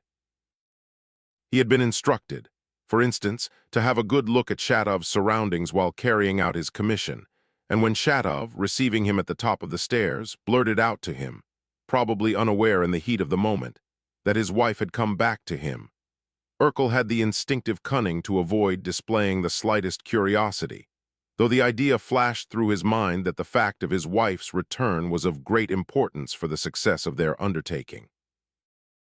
And so it was in reality. It was only that fact that saved the scoundrels from Shadov's carrying out his intention, and at the same time helped them to get rid of him. To begin with, it agitated Shadov, threw him out of his regular routine, and deprived him of his usual clear-sightedness and caution. Any idea of his own danger would be the last thing to enter his head at this moment when he was absorbed with such different considerations. On the contrary, he eagerly believed that Pyotr Verhovensky was running away the next day. It fell in exactly with his suspicions. Returning to the room, he sat down again in a corner, leaned his elbows on his knees, and hid his face in his hands. Bitter thoughts tormented him. Then he would raise his head again and go on tiptoe to look at her. Good God, she will be in a fever by tomorrow morning, perhaps it's begun already. She must have caught cold. She is not accustomed to this awful climate, and then a third-class carriage, the storm, the rain, and she is such a thin little pelisse, no wrap at all. And to leave her like this, to abandon her in her helplessness. Her bag, too, her bag, what a tiny, light thing, all crumpled up, scarcely weighs 10 pounds. Poor thing, how worn out she is, how much she's been through. She is proud, that's why she won't complain. But she is irritable, very irritable. It's illness. An angel will grow irritable in illness.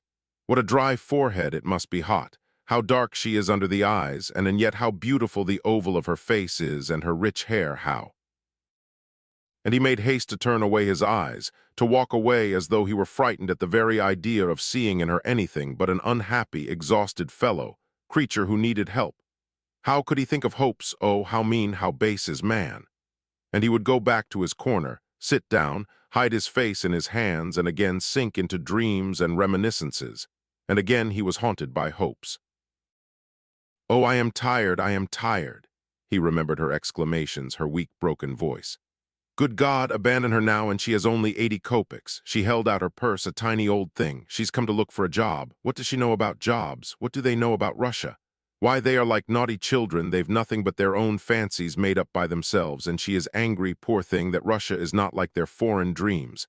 The luckless, innocent creatures. It's really cold here, though." He remembered that she had complained that he had promised to heat the stove.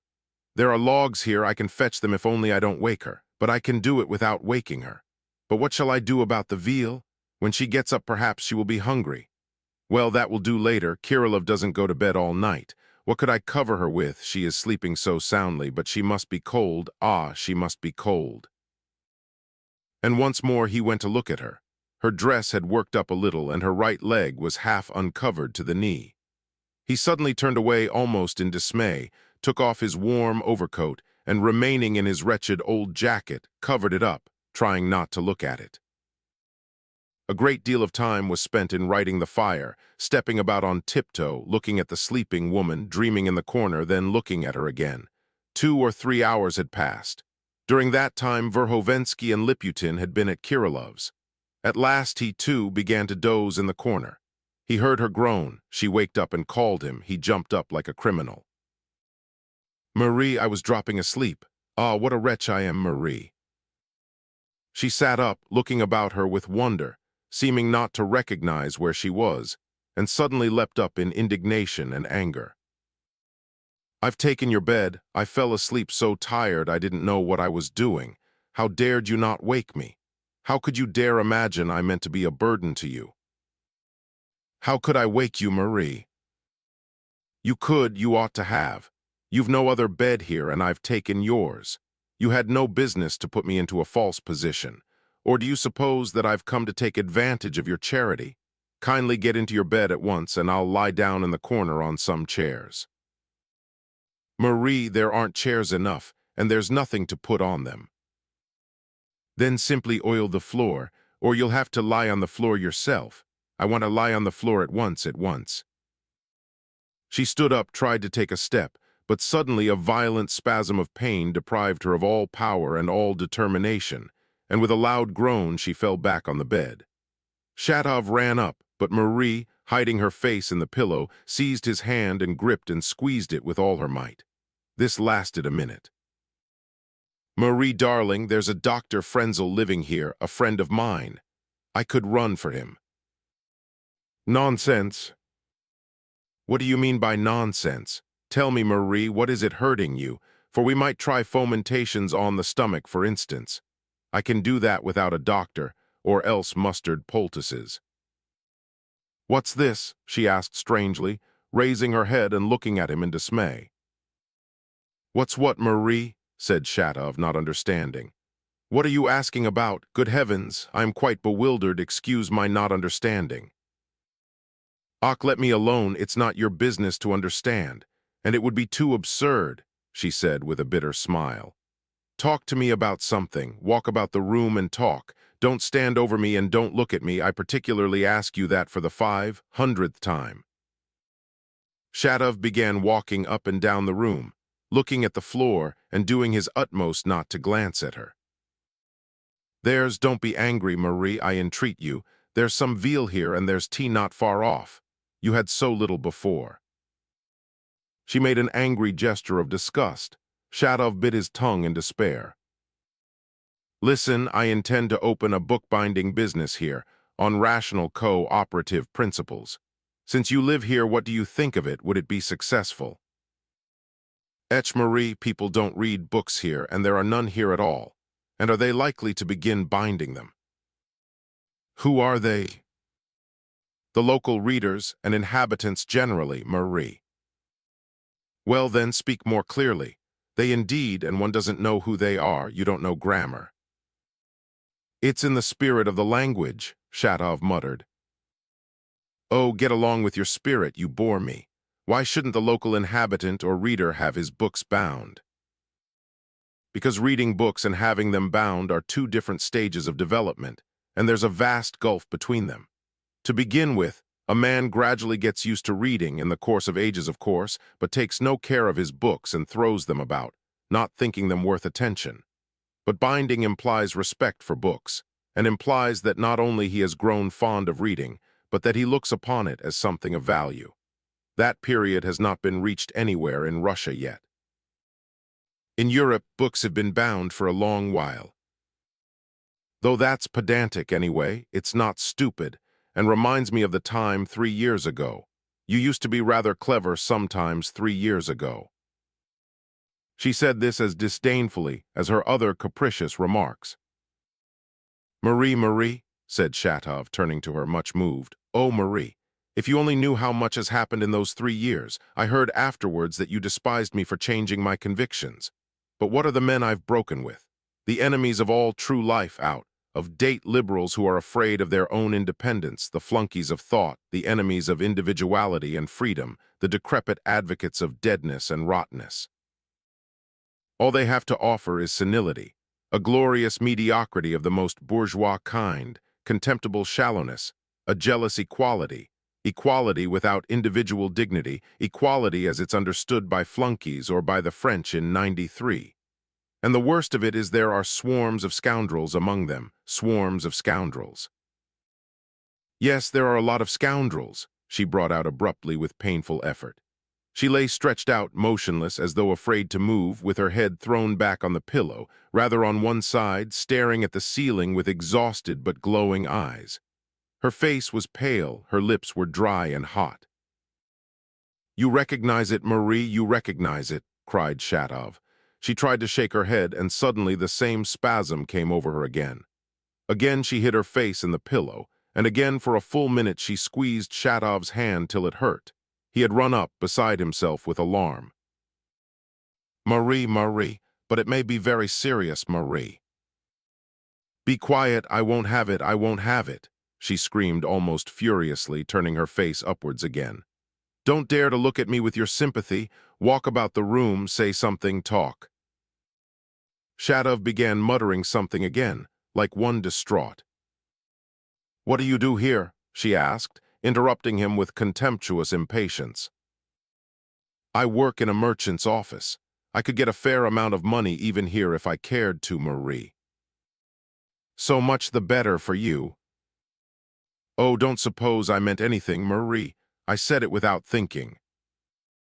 And what do you do besides? What are you preaching? You can't exist without preaching, that's your character. I am preaching God, Marie. In whom you don't believe yourself. I never could see the idea of that. Let's leave that, Marie. We'll talk of that later. What sort of person was this Maria Timofeyevna here? We'll talk of that later too, Marie. Don't dare to say such things to me. Is it true that her death may have been caused by the wickedness of these people? Not a doubt of it, growled Shatov. Marie suddenly raised her head and cried out painfully. Don't dare speak of that to me again. Don't dare to, never, never. And she fell back in bed again, overcome by the same convulsive agony. It was the third time, but this time her groans were louder. In fact, she screamed. Oh, you insufferable man! Oh, you unbearable man! She cried, tossing about recklessly and pushing away Shatov as he bent over her. Marie, I'll do anything you like. I'll walk about and talk. Surely you must see that it has begun. What's begun, Marie? How can I tell? Do I know anything about it? I curse myself. Oh, curse it all from the beginning. Marie, if you tell me what's beginning, or else if you don't, what am I to make of it? You are a useless, theoretical babbler. Oh, curse everything on earth. Marie, Marie. He seriously thought that she was beginning to go mad. Surely you must see that I am in the agonies of childbirth, she said, sitting up and gazing at him with a terrible, hysterical vindictiveness that distorted her whole face. I curse him before he is born, this child. Marie, cried Shatov, realizing at last what it meant. Marie, but why didn't you tell me before? He pulled himself together at once and seized his cap with an air of vigorous determination. How could I tell when I came in here? Should I have come to you if I'd known? I was told it would be another 10 days. Where are you going? Where are you going? You mustn't dare. To fetch a midwife. I'll sell the revolver. We must get money before anything else now. Don't dare to do anything. Don't dare to fetch a midwife. Bring a peasant woman, any old woman. I've 80 kopecks in my purse. Peasant women have babies without midwives. And if I die, so much the better. You shall have a midwife and an old woman too. But how am I to leave you alone, Marie? But reflecting that it was better to leave her alone now in spite of her desperate state than to leave her without help later, he paid no attention to her groans, nor her angry exclamations, but rushed downstairs, hurrying all he could. Chapter 3. First of all he went to Kirillov. It was by now about 1 o'clock in the night. Kirillov was standing in the middle of the room. Kirillov, my wife is in childbirth. How do you mean? Childbirth, bearing a child. You are not mistaken. Oh, no, no, she is in agonies. I want a woman, any old woman. I must have one at once. Can you get one now? You used to have a lot of old women's. Very sorry that I am no good at childbearing, Kirillov answered thoughtfully. That is, not at childbearing, but at doing anything for childbearing, ORNO, I don't know how to say it. You mean you can't assist at a confinement yourself? But that's not what I've come for. An old woman, I want a woman, a nurse, a servant. You shall have an old woman, but not directly. Perhaps, if you like, I'll come instead. Oh, impossible. I am running to Madame Virginsky, the midwife, now. A horrid woman. Oh, yes, Kirillov, yes, but she is the best of them all. Yes, it'll all be without reverence, without gladness, with contempt, with abuse, with blasphemy in the presence of so great a mystery, the coming of a new creature. Oh, she is cursing it already. If you like, I'll... No, no, but while I'm running, oh, I'll make Madame Virginsky come. Will you go to the foot of my staircase and quietly listen? But don't venture to go in, you'll frighten her. Don't go in on any account, you must only listen, in case anything dreadful happens. If anything very bad happens, then run in. I understand. I've another ruble. Here it is. I meant to have a fowl tomorrow, but now I don't want to make haste. Run with all your might. There's a samovar all the night. Kirillov knew nothing of the present design against Shatov, nor had he had any idea in the past of the degree of danger that threatened him. He only knew that Shatov had some old scores with those people, and although he was to some extent involved with them himself through instructions he had received from abroad, not that these were of much consequence, however, for he had never taken any direct share in anything. Yet of late he had given it all up, having left off doing anything especially for the cause, and devoted himself entirely to a life of contemplation. Although Fyodor Stepanovich had at the meeting invited Liputin to go with him to Kirillov's to make sure that the latter would take upon himself, at a given moment, the responsibility for the Shatov business. Yet in his interview with Kirillov, he had said no word about Shatov nor alluded to him in any way, probably considering it impolitic to do so, and thinking that Kirillov could not be relied upon. He put off speaking about it till next day, when it would be all over and would therefore not matter to Kirillov. Such at least was Fyodor Stepanovich's judgment of him. Liputin, too, was struck by the fact that Shatov was not mentioned in spite of what Fyodor Stepanovich had promised, but he was too much agitated to protest. Shatov ran like a hurricane to Virginsky's house, cursing the distance and feeling it endless. He had to knock a long time at Virginsky's. Everyone had been asleep a long while. But Shatov did not scruple to bang at the shutters with all his might. The dog chained up in the yard dashed about barking furiously. The dogs caught it up all along the street, and there was a regular babel of barking. "Why are you knocking, and what do you want?" Shatov heard at the window at last Virginsky's gentle voice, betraying none of the resentment appropriate to the outrage. The shutter was pushed back a little, and the casement was opened. "Who's there? What scoundrel is it?" shrilled a female voice which betrayed all the resentment appropriate to the outrage. It was the old maid, Virginsky's relation. "I am Shatov. My wife has come back to me, and she is just confined." "Well, let her be. Get along." "I've come for Irina Prohorovna. I won't go without Irina Prohorovna." "She can't attend to everyone. Practice at night is a special line. Take yourself off to Makshev's and don't dare to make that din," rattled the exasperated female voice. He could hear Virginsky checking her, but the old maid pushed him away and would not desist. "I am not going away," Shatov cried again. Wait a little, Virginsky cried at last, overpowering the lady.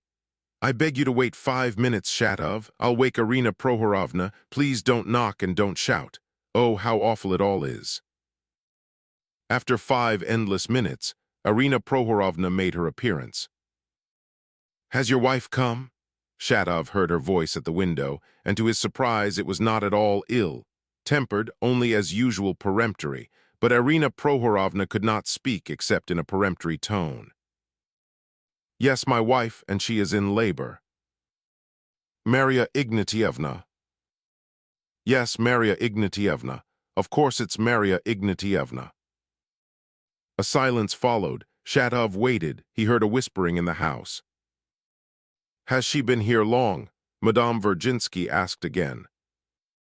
"She came this evening at 8 o'clock. Please make haste."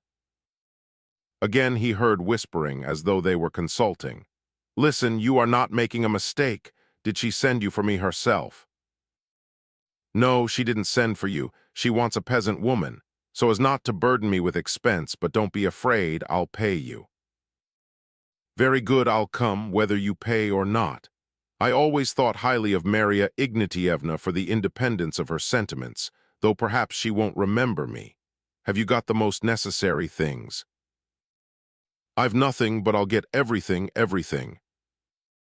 There is something generous even in these people," Shatov reflected as he set off to Lyamshin's. "The convictions and the man are two very different things. Very likely I've been very unfair to them. We are all to blame, and if only all were convinced of it." He had not to knock long at Lyamshin's. The latter, to Shatov's surprise, opened his casement at once, jumping out of bed, barefoot and in his night, clothes at the risk of catching cold, and he was hypochondriacal and always anxious about his health. But there was a special cause for such alertness and haste. Lyamshin had been in a tremor all the evening and had not been able to sleep for excitement after the meeting of the quintet. He was haunted by the dread of uninvited and undesired visitors. The news of Shatov's giving information tormented him more than anything.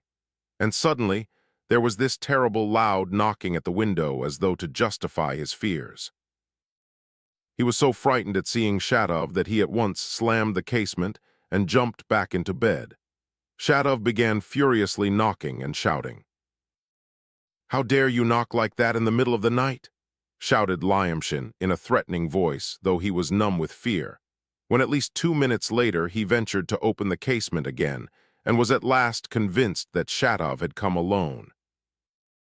"Here's your revolver for you. Take it back, give me 15 rubles.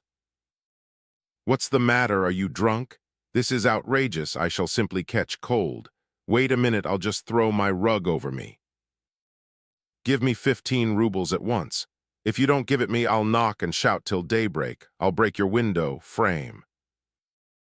And I'll shout police, and you'll be taken to the lock-up. And am I dumb? Can't I shout police too? Which of us has most reason to be afraid of the police, you or I? And you can hold such contemptible opinions. I know what you are hinting at. "Stop, stop, for God's sake don't go on knocking. Upon my word, who has money at night? What do you want money for unless you are drunk?" "My wife has come back. I've taken 10 rubles off the price. I haven't fired it once. Take the revolver, take it this minute." Lyamshin mechanically put his hand out of the casement and took the revolver. He waited a little, and suddenly thrusting his head out of the casement, and with a shiver running down his spine, faltered as though he were beside himself. "You are lying, your wife hasn't come back to you. It's simply that you want to run away." "You are a fool, where should I run to? It's for your Pyotr Verhovensky to run away, not for me. I've just been to the midwife, Madame Virginsky, and she consented at once to come to me. You can ask them. My wife is in agony, I need the money, give it me." A swarm of ideas flared up in Lyamshin's crafty mind like a shower of fireworks. It all suddenly took a different color, though still panic prevented him from reflecting. "But how, you are not living with your wife?" "I'll break your skull for questions like that." "Oh dear, I understand, forgive me, I was struck all of a heap. But I understand, is Arina Prohorovna really coming? You said just now that she had gone. You know, that's not true. You see what lies you tell at every step. By now she must be with my wife, don't keep me. It's not my fault you are a fool." "That's a lie, I am not a fool. Excuse me, I really can't." And utterly distraught, he began shutting the casement again for the 3rd time. But Shatov gave such a yell that he put his head out again. "But this is simply an unprovoked assault. What do you want of me? What is it? What is it? Formulate it. And only think it's the middle of the night." "I want 15 rubles, you sheep's head." "But perhaps I don't care to take back the revolver. You have no right to force me. You bought the thing and the matter is settled and you've no right. I can't give you a sum like that in the night anyhow. Where am I to get a sum like that?" "You always have money. I've taken 10 rubles off the price, but everyone knows you are a skinflint. Come the day after tomorrow, do you hear? The day after tomorrow at 12 o'clock, and I'll give you the whole of it. That will do, won't it?" Shatov knocked furiously at the window frame for the 3rd time. "Give me 10 rubles, and tomorrow early the other 5. "No, the day after tomorrow the other 5. Tomorrow I swear I shan't have it. You'd better not come, you'd better not come." "Give me 10, you scoundrel." "Why are you so abusive? Wait a minute, I must light a candle, you've broken the window. Nobody swears like that at night. Here you are." He held a note to him out of the window. Shatov seized it. It was a note for 5 rubles. "On my honor, I can't do more. If you were to murder me, I couldn't. The day after tomorrow I can give you it all, but now I can do nothing." "I am not going away," roared Shatov. "Very well, take it. Here's some more, see, here's some more, and I won't give more. You can shout at the top of your voice, but I won't give more, I won't. Whatever happens, I won't. He was in a perfect frenzy, desperate and perspiring. The 2 notes he had just given him were each for a ruble. Shatov had 7 rubles altogether now. "Well, damn you then, I'll come tomorrow. I'll thrash you, Lyamshin, if you don't give me the other 8. "You won't find me at home, you fool," Lyamshin reflected quickly. Stay," he shouted frantically after Shatov, who was already running off. "Stay, come back. Tell me, please, is it true what you said that your wife has come back?" "Fool," cried Shatov with a gesture of disgust, and ran home as hard as he could. Chapter 4. I may mention that Anna Prohorovna knew nothing of the resolutions that had been taken at the meeting the day before. On returning home overwhelmed and exhausted, Virginsky had not ventured to tell her of the decision that had been taken, yet he could not refrain from telling her half. That is, all that Verhovensky had told them of the certainty of Shatov's intention to betray them. But he added at the same time that he did not quite believe it. Arina Prohorovna was terribly alarmed. This was why she decided at once to go when Shatov came to fetch her, though she was tired out, as she had been hard at work at a confinement all the night before. She had always been convinced that, A wretched creature like Shatov was capable of any political baseness. But the arrival of Maria Ignatievna put things in a different light. Shatov's alarm, the despairing tone of his entreaties, the way he begged for help, clearly showed a complete change of feeling in the traitor. A man who was ready to betray himself merely for the sake of ruining others would, she thought, have had a different air and tone. In short, Irina Prohorovna resolved to look into the matter for herself, with her own eyes. Virginsky was very glad of her decision. He felt as though a hundredweight had been lifted off him. He even began to feel hopeful. Shatov's appearance seemed to him utterly incompatible with Verhovensky's supposition. Shatov was not mistaken. On getting home, he found Irina Prohorovna already with Marie. She had just arrived, had contemptuously dismissed Kirillov, whom she found hanging about the foot of the stairs, had hastily introduced herself to Marie, who had not recognized her as her former acquaintance, found her in a very bad way, that is, ill-tempered, irritable, and in a state of cowardly despair, and within 5 minutes had completely silenced all her protests. "Why do you keep on that you don't want an expensive midwife?" she was saying at the moment when Shatov came in.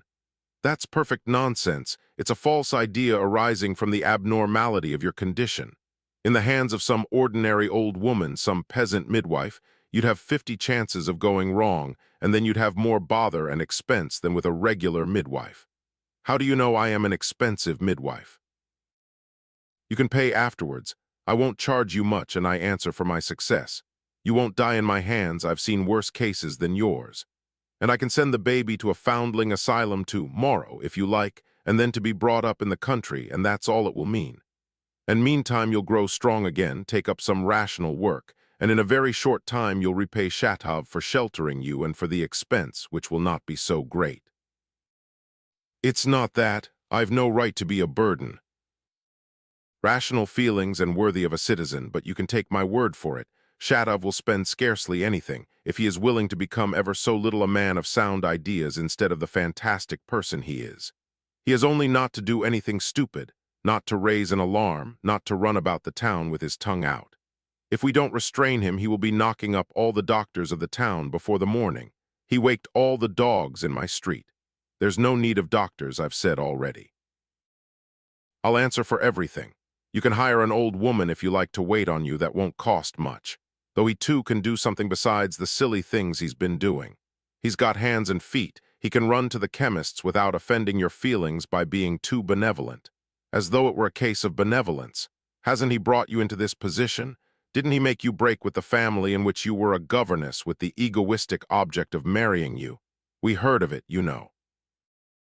Though he did run for me like one possessed and yell so all the street could hear. I won't force myself upon anyone and have come only for your sake, on the principle that all of us are bound to hold together. And I told him so before I left the house. If you think I am in the way, good. I only hope you won't have trouble which might so easily be averted." And she positively got up from the chair. Marie was so helpless, in such pain, and the truth must be confessed, so frightened of what was before her that she dared not let her go. But this woman was suddenly hateful to her. What she said was not what she wanted. There was something quite different in Marie's soul. Yet the prediction that she might possibly die in the hands of an inexperienced peasant woman overcame her aversion. But she made up for it by being more exacting and more ruthless than ever with Shatov. She ended by forbidding him not only to look at her, but even to stand facing her. Her pains became more violent. Her curses, her abuse became more and more frantic. "Etch will send him away," Irina Prohorovna rapped out. "I don't know what he looks like. He is simply frightening you. He is as white as a corpse. What is it to you? Tell me, please, you absurd fellow. What a farce." Shatov made no reply. He made up his mind to say nothing. I've seen many a foolish father half crazy in such cases, but they, at any rate. "Be quiet or leave me to die. Don't say another word. I won't have it. I won't have it," screamed Marie. "It's impossible not to say another word if you are not out of your mind, as I think you are in your condition. We must talk of what we want anyway. Tell me, have you anything ready? You answer, Shatov, she is incapable. Tell me what's needed." "That means you've nothing ready." She reckoned up all that was quite necessary, and one must do her the justice to say she only asked for what was absolutely indispensable, the barest necessaries. Some things Shatov had. Marie took out her key and held it out to him for him to look in her bag. As his hands shook, he was longer than he should have been opening the unfamiliar lock. Marie flew into a rage, but when Irina Prohorovna rushed up to take the key from him, she would not allow her on any account to look into her bag, and with peevish cries and tears, insisted that no one should open the bag but Shatov. Some things he had to fetch from Kirilov's. No sooner had Shatov turned to go for them than she began frantically calling him back, and was only quieted when Shatov had rushed impetuously back from the stairs, and explained that he should only be gone a minute to fetch something indispensable, and would be back at once. "Well, my lady, it's hard to please you," laughed Irina Prohorovna. "One minute he must stand with his face to the wall and not dare to look at you, and the next he mustn't be gone for a minute, or you begin crying. He may begin to imagine something. Come, come, don't be silly, don't blubber, I was laughing, you know. He won't dare to imagine anything." "Tut, tut, tut.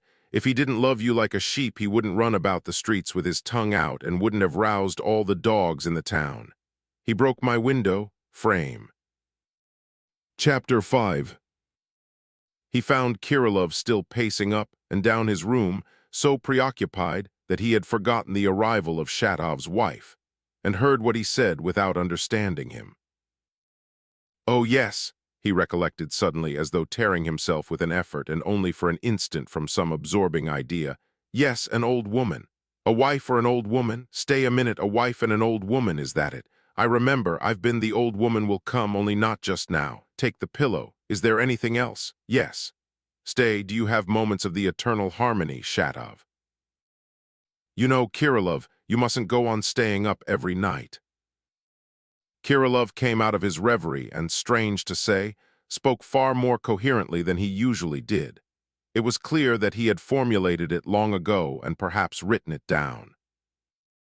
There are seconds, they come 5 or 6 at a time, when you suddenly feel the presence of the eternal harmony perfectly attained. It's something not earthly, I don't mean in the sense that it's heavenly, but in that sense that man cannot endure it in his earthly aspect. He must be physically changed or die. This feeling is clear and unmistakable. It's as though you apprehend all nature and suddenly say, "Yes, that's right." God, when he created the world, said at the end of each day of creation, "Yes, it's right, it's good." It's not being deeply moved, but simply joy. You don't forgive anything because there is no more need of forgiveness. It's not that you love. Oh, there's something in it higher than love. What's most awful is that it's terribly clear and such joy. If it lasted more than 5 seconds, the soul could not endure it and must perish. In those 5 seconds, I lived through a lifetime, and I'd give my whole life for them because they are worth it. To endure 10 seconds, one must be physically changed. I think man ought to give up having children. What's the use of children? What's the use of evolution when the goal has been attained? In the gospel it is written that there will be no child, bearing in the resurrection, but that men will be like the angels of the Lord. That's a hint. Is your wife bearing a child? Kirilov, does this often happen? Once in 3 days or once a week? Don't you have fits, perhaps? No. You will be careful, Kirilov. I've heard that's just how fits begin. An epileptic described exactly that sensation before a fit, word for word as you've done. He mentioned 5 seconds, too, and said that more could not be endured. Remember Mahomet's pitcher from which no drop of water was spilt while he circled paradise on his horse. That was a case of 5 seconds, too. That's too much like your eternal harmony, and Mahomet was an epileptic. Be careful, Kirilov, it's epilepsy. It won't have time, Kirilov smiled gently. Chapter 6. The night was passing. Shatov was sent hither and thither, abused, called back. Marie was reduced to the most abject terror for life. She screamed that she wanted to live, that she must, and was afraid to die. I don't want to, she repeated. If Irina Prohorovna had not been there, things would have gone very badly. By degrees she gained complete control of the patient, who began to obey every word, every order from her like a child. Irina Prohorovna ruled by sternness, not by kindness, but she was first rate at her work. It began to get light. Irina Prohorovna suddenly imagined that Shatov had just run out onto the stairs to say his prayers and began laughing. Marie laughed too, spitefully, malignantly, as though such laughter relieved her. At last they drove Shatov away altogether. A damp, cold morning dawned. He pressed his face to the wall in the corner just as he had done the evening before when Urkel came. He was trembling like a leaf, afraid to think, but his mind caught at every thought as it does in dreams.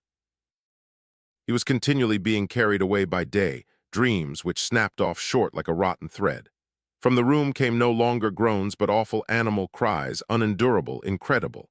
He tried to stop up his ears but could not, and he fell on his knees, repeating unconsciously, "Marie, Marie." Then suddenly he heard a cry, a new cry, which made Shatov start and jump up from his knees, the cry of a baby, a weak, discordant cry. He crossed himself and rushed into the room. Irina Prohorovna held in her hands a little red, wrinkled creature, screaming and moving its little arms and legs, fearfully helpless, and looking as though it could be blown away by a puff of wind, but screaming and seeming to assert its full right to live. Marie was lying as though insensible, but a minute later she opened her eyes and bent a strange, strange look on Shatov. It was something quite new, that look. What it meant exactly, he was not able to understand yet, but he had never known such a look on her face before. "Is it a boy? Is it a boy?" she asked Irina Prohorovna in an exhausted voice. "It is a boy," the latter shouted in reply as she bound up the child. When she had bound him up and was about to lay him across the bed between the two pillows, she gave him to Shatov for a minute to hold. Marie signed to him on the sly as though afraid of Irina Prohorovna. He understood at once and brought the baby to show her. "How pretty he is," she whispered weakly with a smile. "Foo, what does he look like?" Irina Prohorovna laughed gaily in triumph, glancing at Shatov's face. "What a funny face." "You may be merry, Irina Prohorovna. It's a great joy," Shatov faltered with an expression of idiotic bliss, radiant at the phrase Marie had uttered about the child. "Where does the great joy come in?" said Irina Prohorovna Good, humoredly bustling about, clearing up and working like a convict. "The mysterious coming of a new creature, a great and inexplicable mystery. And what a pity it is, Irina Prohorovna, that you don't understand it." Shatov spoke in an incoherent, stupefied, and ecstatic way. Something seemed to be tottering in his head and welling up from his soul apart from his own will. There were two, and now there's a third human being, a new spirit, finished and complete, unlike the handiwork of man, a new thought and a new love. It's positively frightening. And there's nothing grander in the world. What nonsense he talks. It's simply a further development of the organism, and there's nothing else in it, no mystery," said Irina Prohorovna with genuine and good-humored laughter. "If you talk like that, every fly is a mystery. But I tell you what, superfluous people ought not to be born. We must first remold everything so that they won't be superfluous and then bring them into the world. As it is, we shall have to take him to the foundling the day after tomorrow. Though that's as it should be." "I will never let him go to the foundling," Shatov pronounced resolutely, staring at the floor. "You adopt him as your son." "He is my son." "Of course he is a Shatov. Legally he is a Shatov, and there's no need for you to pose as a humanitarian. Men can't get on without fine words. There, it's all right, but look here, my friends," she added, having finished clearing up at last. "It's time for me to go. I'll come again this morning and again in the evening if necessary, but now, since everything has gone off so well, I must run off to my other patients. They've been expecting me long ago." "I believe you got an old woman somewhere, Shatov. An old woman is all very well, but don't you, her tender husband, desert her. Sit beside her, you may be of use. Maria Ignatievna won't drive you away, I fancy." There, I was only laughing." At the gate, to which Shatov accompanied her, she added to him alone, "You've given me something to laugh at for the rest of my life. I shan't charge you anything. I shall laugh at you in my sleep.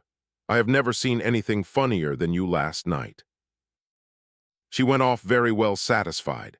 Shatov's appearance and conversation made it as clear as daylight that this man was going in for being a father, and was a ninny. She ran home on purpose to tell Virginsky about it, though it was shorter and more direct to go to another patient. "Marie, she told you not to go to sleep for a little time, though I see it's very hard for you," Shatov began timidly. "I'll sit here by the window and take care of you, shall I?" And he sat down by the window behind the sofa so that she could not see him. But before a minute had passed, she called him and fretfully asked him to arrange the pillow. He began arranging it. She looked angrily at the wall. That's not right, that's not right. What hands?" Shatov did it again. "Stoop down to me," she said wildly, trying hard not to look at him. He started but stooped down. "More, not so, nearer." And suddenly her left arm was impulsively thrown round his neck, and he felt her warm, moist kiss on his forehead. "Marie!" Her lips were quivering, she was struggling with herself, but suddenly she raised herself and said with flashing eyes, "Nikolay Stavrogin is a scoundrel," and she fell back helplessly with her face in the pillow, sobbing hysterically and tightly squeezing Shatov's hand in hers. From that moment she would not let him leave her. She insisted on his sitting by her pillow. She could not talk much, but she kept gazing at him and smiling blissfully. She seemed suddenly to have become a silly girl. Everything seemed transformed. Shatov cried like a boy, then talked of God knows what wildly, crazily, with inspiration, kissed her hands. She listened entranced, perhaps not understanding him, but caressingly ruffling his hair with her weak hand, smoothing it and admiring it. He talked about Kirillov, of how they would now begin a new life, for good, of the existence of God, of the goodness of all men. She took out the child again to gaze at it rapturously. "Marie," he cried as he held the child in his arms, "all the old madness, shame, and deadness is over, isn't it? Let us work hard and begin a new life, the three of us, yes, yes. Oh, by the way, what shall we call him, Marie?" "What shall we call him?" she repeated with surprise, and there was a sudden look of terrible grief in her face. She clasped her hands, looked reproachfully at Shatov, and hid her face in the pillow. "Marie, what is it?" he cried with painful alarm.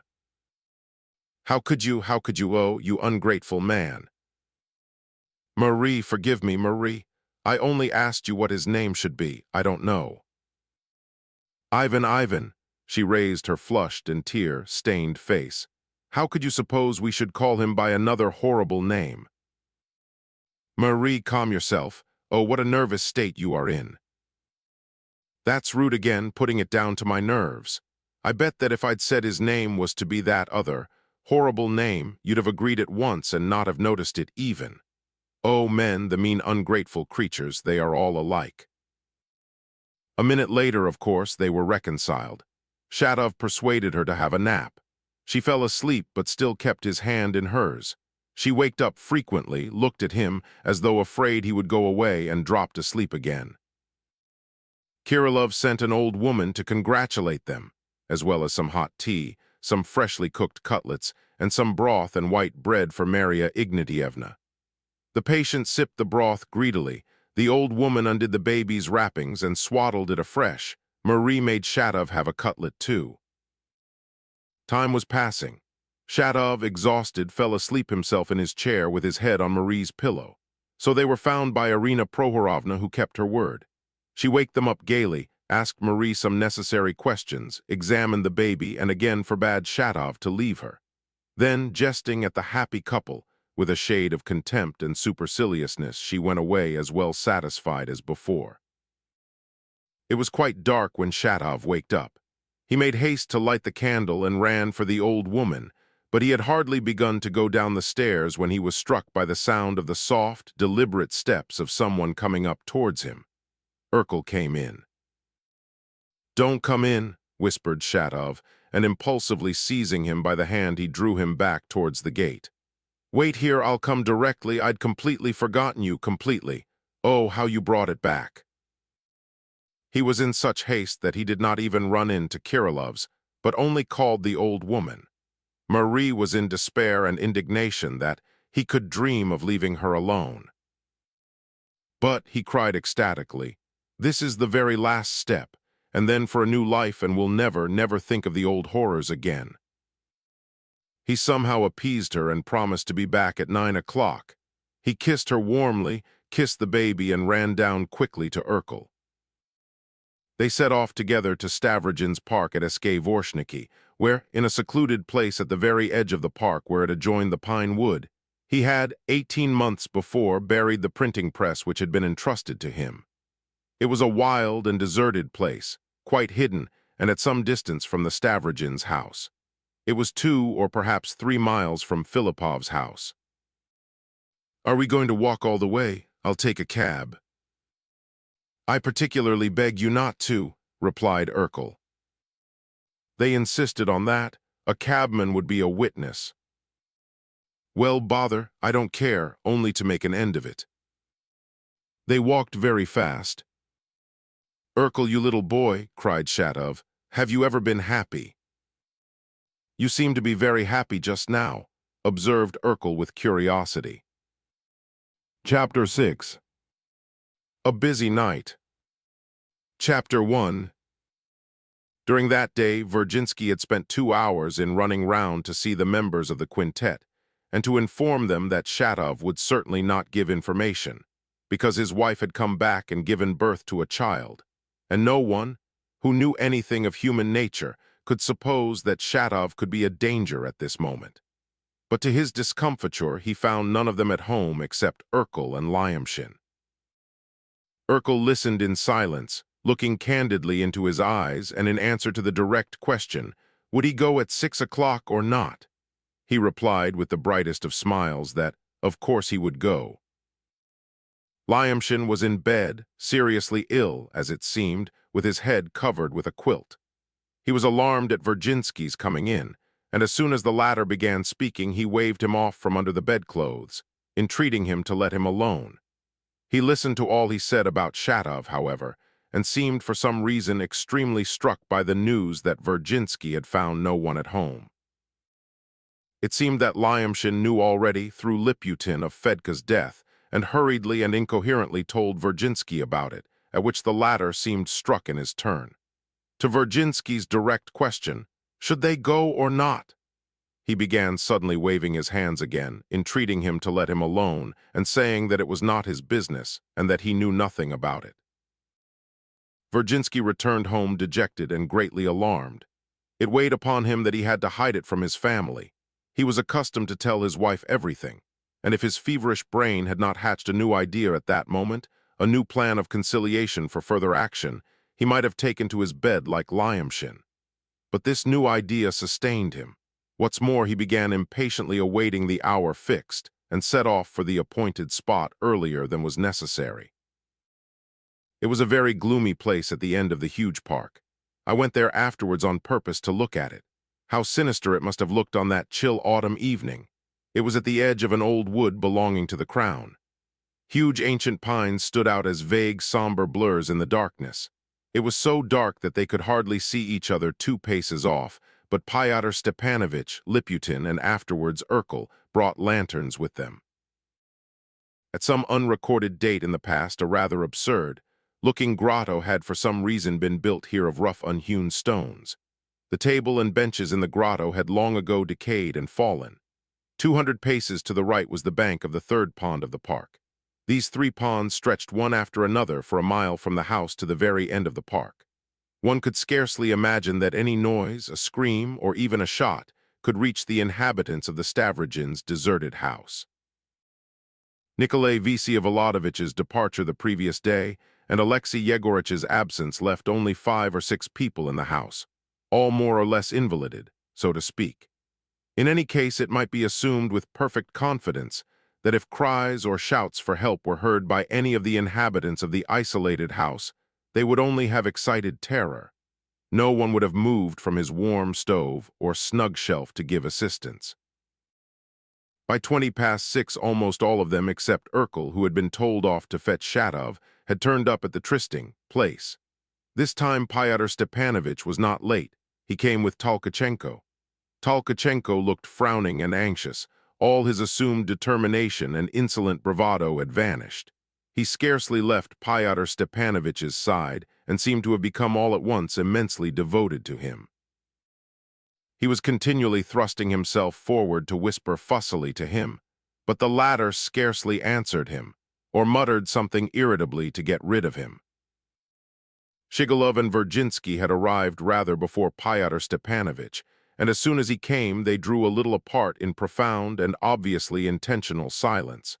Pyotr Stepanovich raised his lantern and examined them with unceremonious and insulting minuteness. "They mean to speak," flashed through his mind. "Isn't Lyamshin here?" he asked Virginsky. "Who said he was ill?" "I am here," responded Lyamshin, suddenly coming from behind a tree. He was in a warm greatcoat and thickly muffled in a rug, so that it was difficult to make out his face even with a lantern. "So Liputin is the only one not here." Liputin, too, came out of the grotto without speaking. Pyotr Stepanovich raised the lantern again. "Why were you hiding in there? Why didn't you come out?" "I imagine we still keep the right of freedom, of our actions," Liputin muttered, though probably he hardly knew what he wanted to express. "Gentlemen," said Pyotr Stepanovich, raising his voice for the first time above a whisper which produced an effect, "I think you fully understand that it's useless to go over things again. Everything was said and fully thrashed out yesterday, openly and directly. But perhaps, as I see from your faces, someone wants to make some statement. In that case, I beg you to make haste. Damn it all, there's not much time, and Urkel may bring him in a minute." "He is sure to bring him," Tolkachenko put in for some reason. "If I am not mistaken, the printing press will be handed over to begin with," inquired Liputin, though again he seemed hardly to understand why he asked the question. "Of course, why should we lose it?" said Pyotr Stepanovich, lifting the lantern to his face. "But you see, we all agreed yesterday that it was not really necessary to take it. He need only show you the exact spot where it's buried. We can dig it up afterwards for ourselves. I know that it's somewhere 10 paces from a corner of this grotto, but damn it all, how could you have forgotten, Liputin? It was agreed that you should meet him alone and that we should come out afterwards." "It's strange that you should ask, or didn't you mean what you said?" Liputin kept gloomily silent. All were silent. The wind shook the tops of the pine trees. "I trust, however, gentlemen, that everyone will do his duty," Pyotr Stepanovich rapped out impatiently. "I know that Shatov's wife has come back and has given birth to a child," Virginsky said suddenly, excited and gesticulating and scarcely able to speak distinctly. "Knowing what human nature is, we can be sure that now he won't give information because he is happy. So I went to everyone this morning and found no one at home, so perhaps now nothing need be done." He stopped short with a catch in his breath. "If you suddenly became happy, Mr. Virginsky," said Pyotr Stepanovich, stepping up to him, "would you abandon, not giving information? There's no question of that, but any perilous public action which you had planned before you were happy, and which you regarded as a duty and obligation in spite of the risk and loss of happiness." "No, I wouldn't abandon it. I wouldn't on any account," said Virginsky with absurd warmth, twitching all over. "You would rather be unhappy again than be a scoundrel." "Yes, yes, quite the contrary. I'd rather be a complete scoundrel, that is, no, not a scoundrel at all, but on the contrary completely unhappy rather than a scoundrel." "Well then, let me tell you that Shatov looks on this betrayal as a public duty. It's his most cherished conviction, and the proof of it is that he runs some risk himself, though of course they will pardon him a great deal for giving information. A man like that will never give up the idea. No sort of happiness would overcome him. In another day he'll go back on it, reproach himself, and will go straight to the police. What's more, I don't see any happiness in the fact that his wife has come back after 3 years' absence to bear him a child of Stavrogin's." "But no one has seen Shatov's letter," Shigolov brought out all at once, emphatically. "I've seen it," cried Pyotr Stepanovich. "It exists, and all this is awfully stupid, gentlemen." "And I protest," Virginsky cried, boiling over suddenly. "I protest with all my might. I want this is what I want.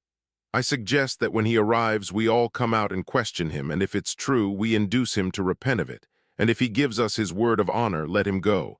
In any case, we must have a trial. It must be done after trial.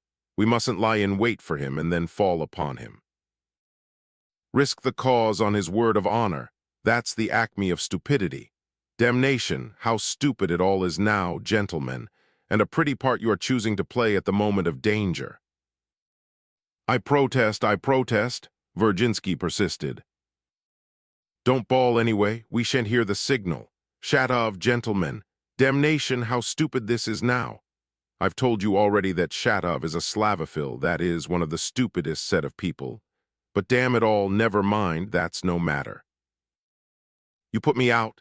Shatov is an embittered man, gentlemen, and since he has belonged to the party anyway, whether he wanted to or no, I had hoped till the last minute that he might have been of service to the cause and might have been made use of as an embittered man. I spared him and was keeping him in reserve in spite of most exact instructions. I've spared him 100 times more than he deserved, but he's ended by betraying us. But hang it all, I don't care. You'd better try running away now, any of you. No one of you has the right to give up the job. You can kiss him if you like, but you haven't the right to stake the cause on his word of honor. That's acting like swine and spies in government pay. Who's a spy in government pay here? Liputin filtered out. You'd better hold your tongue, Liputin. You talk for the sake of talking, as you always do.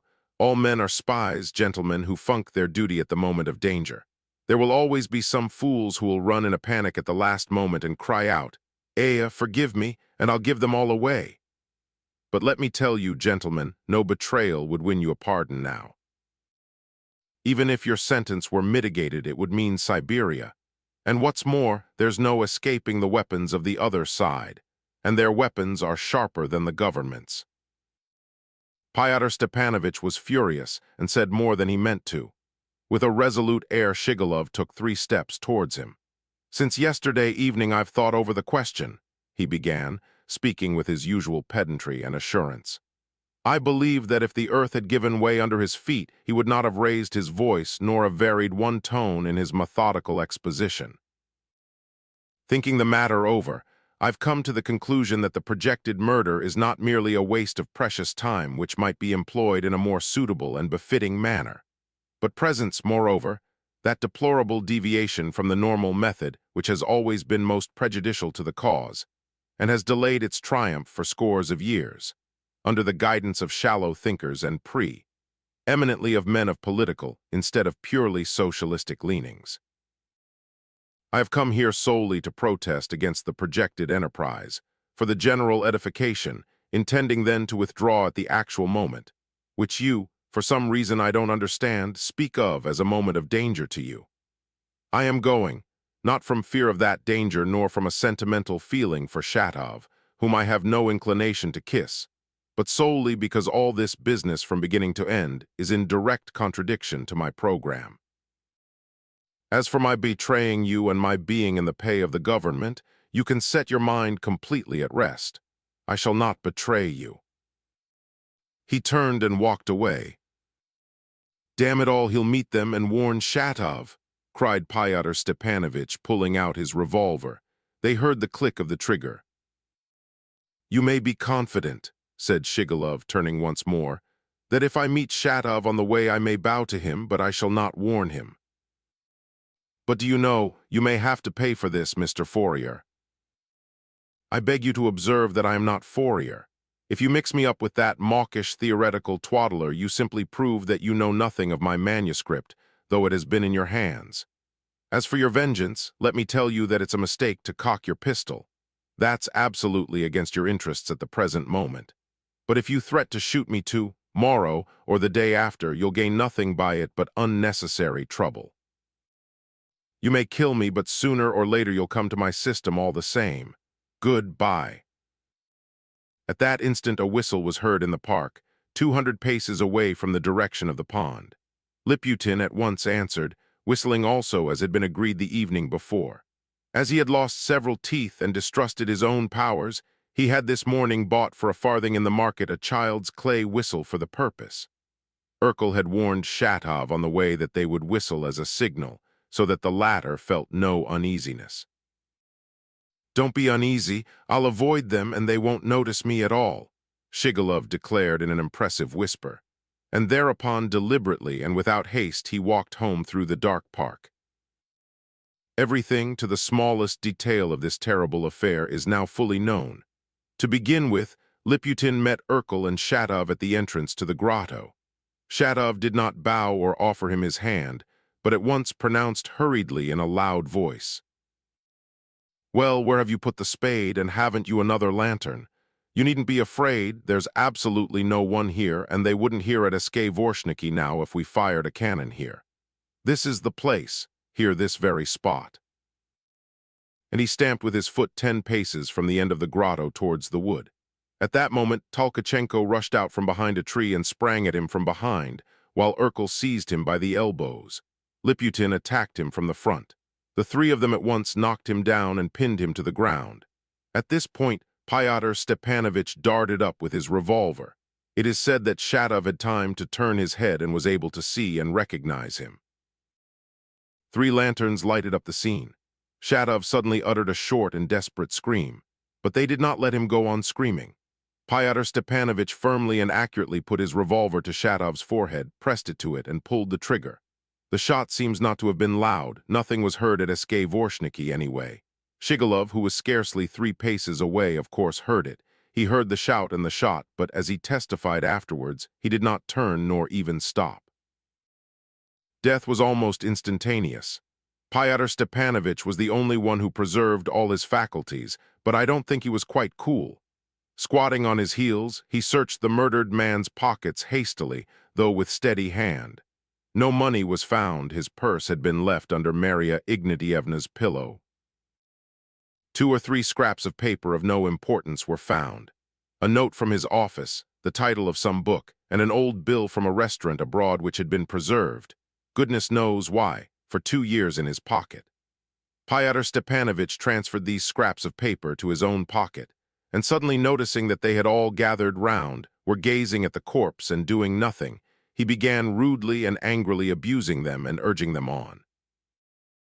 Tolkachenko and Urkel recovered themselves, and running to the grotto brought instantly from it 2 stones which they had got ready there that morning. These stones, which weighed about 20 pounds each, were securely tied with cord.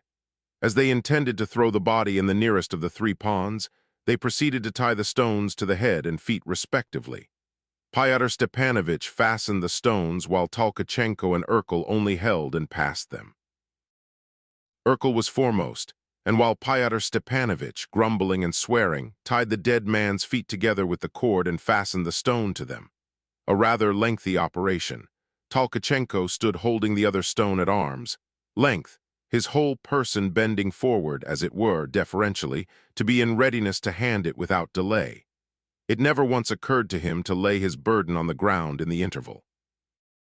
When at last both stones were tied on, and Fyodor Stepanovich got up from the ground to scrutinize the faces of his companions, something strange happened, utterly unexpected and surprising to almost every one. As I have said already, all except perhaps Tolkachenko and Urkel were standing still doing nothing. Though Virginsky had rushed up to Shatov with the others, he had not seized him or helped to hold him. Lyamshin had joined the group after the shot had been fired. Afterwards, while Fyodor Stepanovich was busy with the corpse, for perhaps 10 minutes, none of them seemed to have been fully conscious. They grouped themselves around and seemed to have felt amazement rather than anxiety or alarm. Liputin stood foremost, close to the corpse. Virginsky stood behind him, peeping over his shoulder with a peculiar, as it were unconcerned, curiosity. He even stood on tiptoe to get a better view. Lyamshin hid behind Virginsky. He took an apprehensive peep from time to time and slipped behind him again at once. When the stones had been tied on and Fyodor Stepanovich had risen to his feet, Virginsky began faintly shuddering all over, clasped his hands, and cried out bitterly at the top of his voice. "It's not the right thing, it's not at all." He would perhaps have added something more to his belated exclamation, but Lyamshin did not let him finish. He suddenly seized him from behind and squeezed him with all his might, uttering an unnatural shriek. There are moments of violent emotion, of terror, for instance, when a man will cry out in a voice not his own, unlike anything one could have anticipated from him, and this has sometimes a very terrible effect. Lyamshin gave vent to a scream more animal than human. Squeezing Virginsky from behind more and more tightly and convulsively, he went on shrieking without a pause, his mouth wide open and his eyes starting out of his head, keeping up a continual patter with his feet, as though he were beating a drum. Virginsky was so scared that he too screamed out like a madman, and with a ferocity, a vindictiveness that one could never have expected of Virginsky. He tried to pull himself away from Lyamshin, scratching and punching him as far as he could with his arms behind him. Urkel at last helped to pull Lyamshin away. But when, in his terror, Virginsky had skipped 10 paces away from him, Lyamshin, catching sight of Fyodor Stepanovich, began yelling again and flew at him. Stumbling over the corpse, he fell upon Fyodor Stepanovich, pressing his head to the latter's chest and gripping him so tightly in his arms that Fyodor Stepanovich, Tolkachenko, and Liputin could all of them do nothing at the first moment. Fyodor Stepanovich shouted, swore, beat him on the head with his fists. At last, wrenching himself away, he drew his revolver and put it in the open mouth of Lyamshin, who was still yelling and was by now tightly held by Tolkachenko, Urkel, and Liputin. But Lyamshin went on shrieking in spite of the revolver. At last Urkel, crushing his silk handkerchief into a ball, deftly thrust it into his mouth, and the shriek ceased. Meantime Tolkachenko tied his hands with what was left of the rope. "It's very strange," said Fyodor Stepanovich, scrutinizing the madman with uneasy wonder. He was evidently struck. "I expected something very different from him," he added thoughtfully. They left Urkel in charge of him for a time. They had to make haste to get rid of the corpse. There had been so much noise that someone might have heard. Tolkachenko and Fyodor Stepanovich took up the lanterns and lifted the corpse by the head, while Liputin and Virginsky took the feet, and so they carried it away. With the 2 stones, it was a heavy burden, and the distance was more than 200 paces. Tolkachenko was the strongest of them. He advised them to keep in step, but no one answered him, and they all walked anyhow. Fyodor Stepanovich walked on the right and, bending forward, carried the dead man's head on his shoulder while with the left hand he supported the stone. As Tolkachenko walked more than half the way without thinking of helping him with the stone, Fyodor Stepanovich at last shouted at him with an oath. It was a single, sudden shout. They all went on carrying the body in silence, and it was only when they reached the pond that Virginsky, stooping under his burden and seeming to be exhausted by the weight of it, cried out again in the same loud and wailing voice. "It's not the right thing, no, no, it's not the right thing." The place to which they carried the dead man at the extreme end of the rather large pond, which was the farthest of the 3 from the house, was one of the most solitary and unfrequented spots in the park, especially at this late season of the year. At that end the pond was overgrown with weeds by the banks. They put down the lantern, swung the corpse, and threw it into the pond. They heard a muffled and prolonged splash. Fyodor Stepanovich raised the lantern, and everyone followed his example, peering curiously to see the body sink, but nothing could be seen. Weighted with the 2 stones, the body sank at once. The big ripples spread over the surface of the water and quickly passed away. It was over. Virginsky went off with Urkel, who before giving up Lyamshin to Tolkachenko brought him to Fyodor Stepanovich, reporting to the latter that Lyamshin had come to his senses, was penitent and begged forgiveness, and indeed had no recollection of what had happened to him. Fyodor Stepanovich walked off alone, going round by the farther side of the pond, skirting the park. This was the longest way. To his surprise, Liputin overtook him before he got half-way home. Fyodor Stepanovich, Lyamshin will give information. No, he will come to his senses and realize that he will be the first to go to Siberia if he did. No one will betray us now. Even you won't. What about you? No fear, I'll get you all out of the way the minute you attempt to turn traitors, and you know that. But you won't turn traitors. Have you run 1.5 miles to tell me that? Fyodor Stepanovich, perhaps we shall never meet again. What's put that into your head? Only tell me one thing. Well, what, though I want you to take yourself off? One question, but answer it truly. Are we the only quintet in the world, or is it true that there are hundreds of others? It's a question of the utmost importance to me, Pyotr Stepanovich. I see that from the frantic state you are in. But do you know, Liputin, you are more dangerous than Lyamshin. I know, but the answer your answer. You are a stupid fellow. I should have thought it could make no difference to you now whether it's the only quintet or one of 1,000. That means it's the only one? I was sure of it, cried Liputin. I always knew it was the only one, I knew it all along. And without waiting for any reply, he turned and quickly vanished into the darkness. Pyotr Stepanovich pondered a little. No, no one will turn traitor, he concluded with decision. But the group must remain a group and obey, or I'll— What a wretched set they are, though. Chapter 2. He first went home and carefully, without haste, packed his trunk. At 6 o'clock in the morning there was a special train from the town. This early morning express only ran once a week and was only a recent experiment. Though Pyotr Stepanovich had told the members of the quintet that he was only going to be away for a short time in the neighborhood, his intentions, as appeared later, were in reality very different.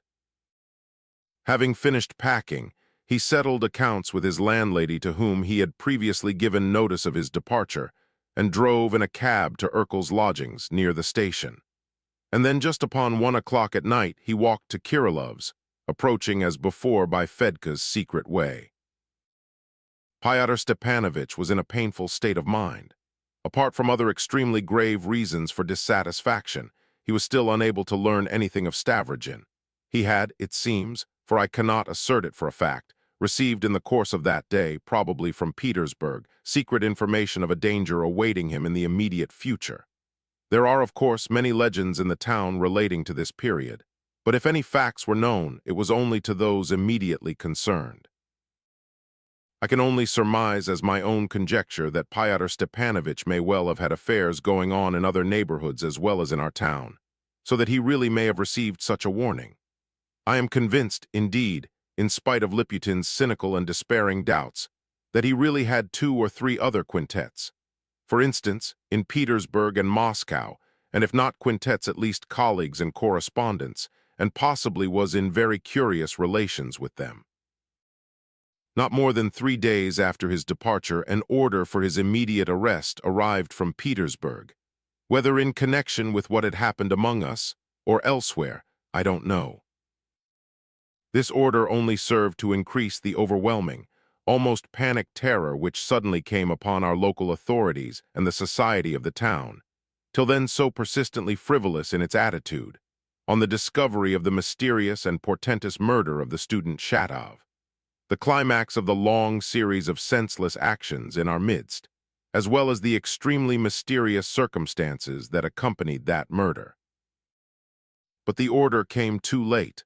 Pyotr Stepanovich was already in Petersburg, living under another name, and learning what was going on, he made haste to make his escape abroad. But I am anticipating in a shocking way. He went into Kirilov looking ill, humored, and quarrelsome. Apart from the real task before him, he felt, as it were, tempted to satisfy some personal grudge, to avenge himself on Kirilov for something. Kirilov seemed pleased to see him. He had evidently been expecting him a long time with painful impatience. His face was paler than usual. There was a fixed and heavy look in his black eyes. "I thought you weren't coming," he brought out drearily from his corner of the sofa, from which he had not, however, moved to greet him. Pyotr Stepanovich stood before him, and before uttering a word, looked intently at his face. "Everything is in order, then, and we are not drawing back from our resolution. Bravo!" He smiled an offensively patronizing smile. "But after all," he added with unpleasant jocosity, "if I am behind my time, it's not for you to complain. I made you a present of 3 hours. I don't want extra hours as a present from you, and you can't make me a present, you fool." "What?" Pyotr Stepanovich was startled, but instantly controlled himself. "What huffiness! So we are in a savage temper," he rapped out, still with the same offensive superciliousness. "At such a moment composure is what you need. The best thing you can do is to consider yourself a Columbus and me a mouse, and not to take offense at anything I say. I gave you that advice yesterday. I don't want to look upon you as a mouse. What's that a compliment? But the tea is cold, and that shows that everything is topsy-turvy. Bah, but I see something in the window on a plate. He went to the window. Oh, boiled chicken and rice, but why haven't you begun upon it yet? So we are in such a state of mind that even chicken. I've dined, and it's not your business. Hold your tongue. Oh, of course, besides, it's no consequence, though for me at the moment it is of consequence. Only fancy, I scarcely had any dinner, and so if, as I suppose, that chicken is not wanted now, eat it if you can. Thank you, and then I'll have tea. He instantly settled himself at the other end of the sofa and fell upon the chicken with extraordinary greediness. At the same time, he kept a constant watch on his victim. Kirillov looked at him fixedly with angry aversion, as though unable to tear himself away. I say, though, Fyodor Stepanovich fired off suddenly while he still went on eating. What about our business? We are not crying off, are we? How about that document? I've decided in the night that it's nothing to me. I'll write it, about the manifestos. Yes, about the manifestos too, but I'll dictate it. Of course, that's nothing to you. Can you possibly mind what's in the letter at such a moment? That's not your business. It's not mine, of course. It need only be a few lines, though, that you and Shatov distributed the manifestos and with the help of Fedka, who hid in your lodgings. This last point about Fedka and your lodgings is very important, the most important of all indeed. You see, I am talking to you quite openly. Shatov, why Shatov? I won't mention Shatov for anything. What next? What is it to you? You can't hurt him now. His wife has come back to him. She has waked up and has sent to ask me where he is. She has sent to ask you where he is? That's unfortunate. She may send again. No one ought to know I am here. Fyodor Stepanovich was uneasy. She won't know. She's gone to sleep again. There's a midwife with her, Irina Virginsky. So that's how it was. She won't overhear, I suppose. I say you'd better shut the front door. She won't overhear anything, and if Shatov comes, I'll hide you in another room. Shatov won't come, and you must write that you quarreled with him because he turned traitor and informed the police this evening and caused his death. He is dead, cried Kirillov, jumping up from the sofa. He died at 7 o'clock this evening, or rather, at 7 o'clock yesterday evening, and now it's 1 o'clock. You have killed him, and I foresaw it yesterday. No doubt you did, with this revolver here. He drew out his revolver as though to show it, but did not put it back again and still held it in his right hand as though in readiness. You are a strange man, though, Kirillov. You knew yourself that the stupid fellow was bound to end like this. What was there to foresee in that? I made that as plain as possible over and over again. Shatov was meaning to betray us. I was watching him, and it could not be left like that.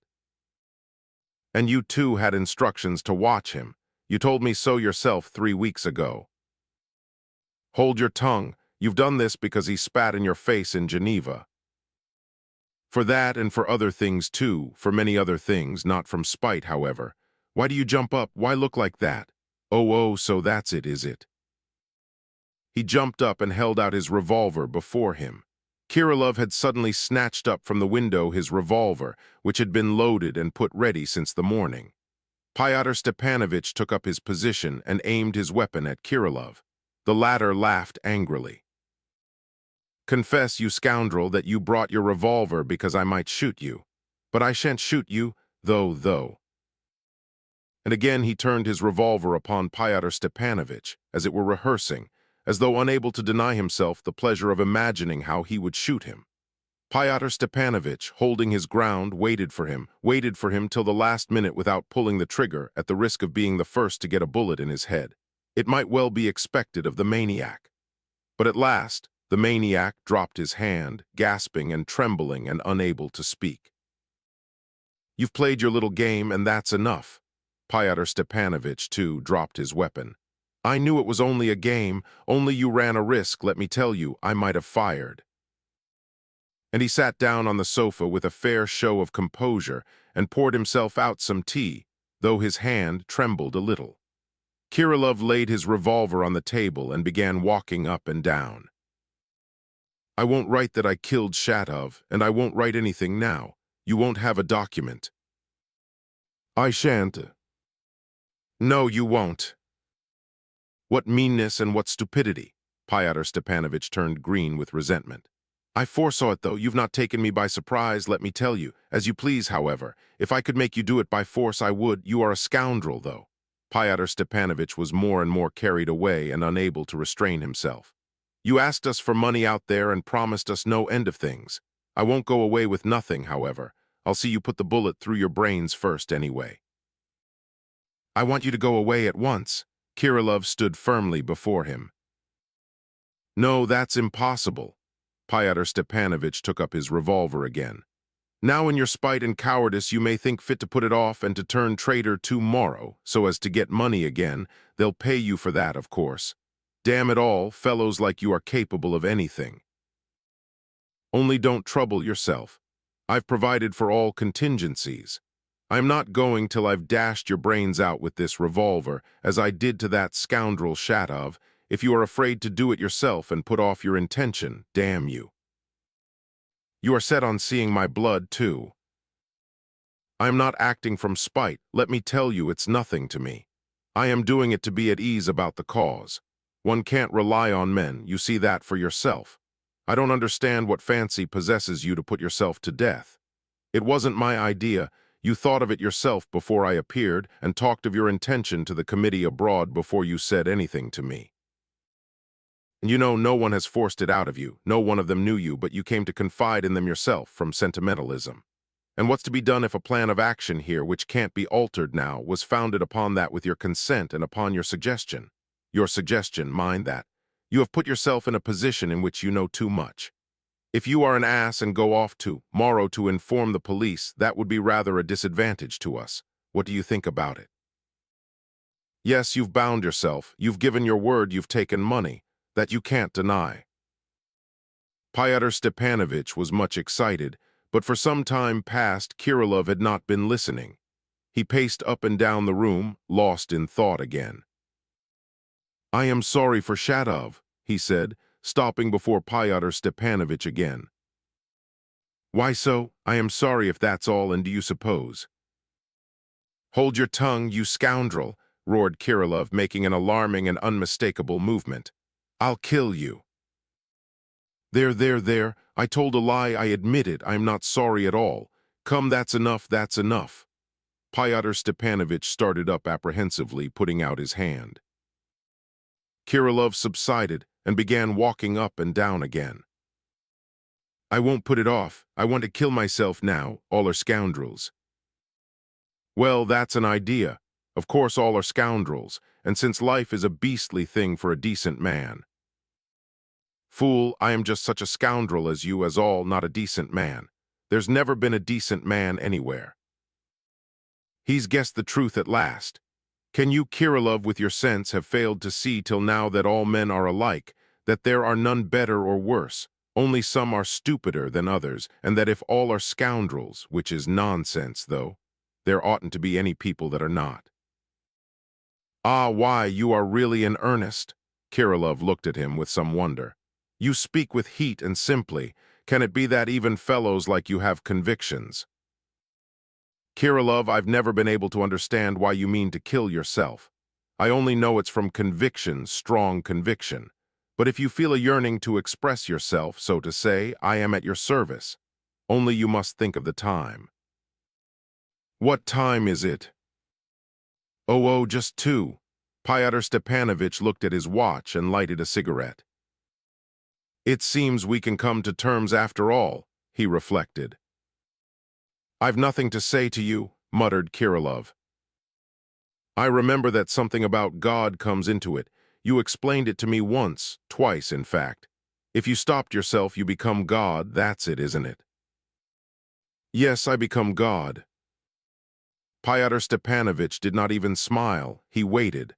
Kirillov looked at him subtly. You are a political impostor and intriguer. You want to lead me on into philosophy and enthusiasm and to bring about a reconciliation so as to disperse my anger.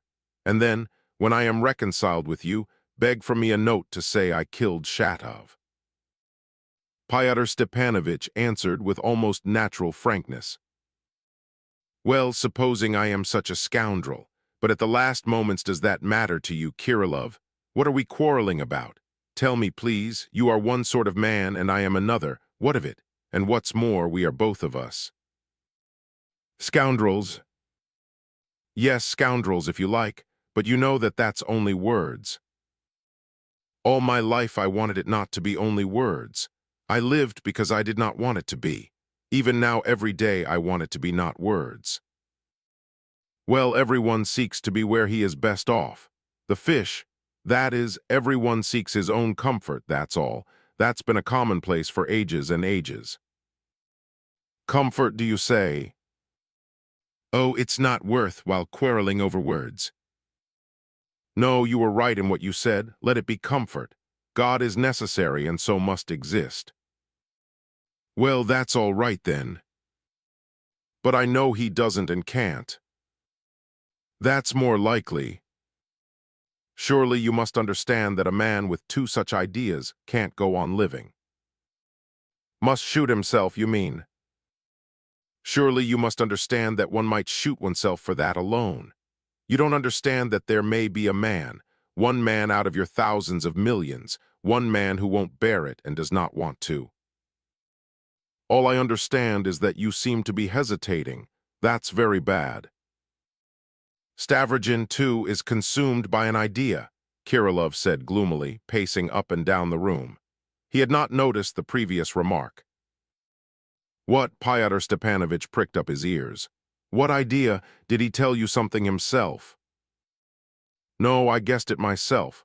If Stavrogin has faith, he does not believe that he has faith. If he hasn't faith, he does not believe that he hasn't.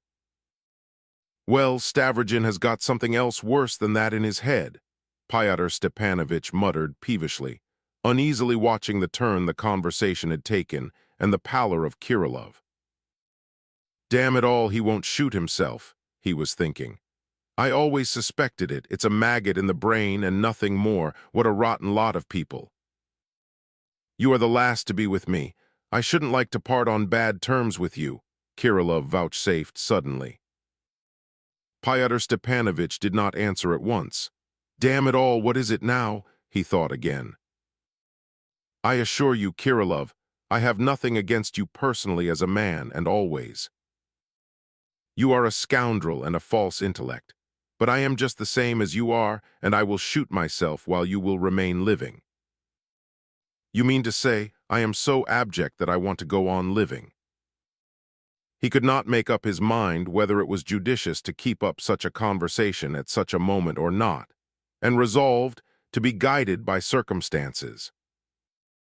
But the tone of superiority and of contempt for him, which Kirillov had never disguised, had always irritated him, and now for some reason it irritated him more than ever, possibly because Kirillov, who was to die within an hour or so, Fyodor Stepanovich still reckoned upon this, seemed to him, as it were, already only half a man, some creature whom he could not allow to be haughty.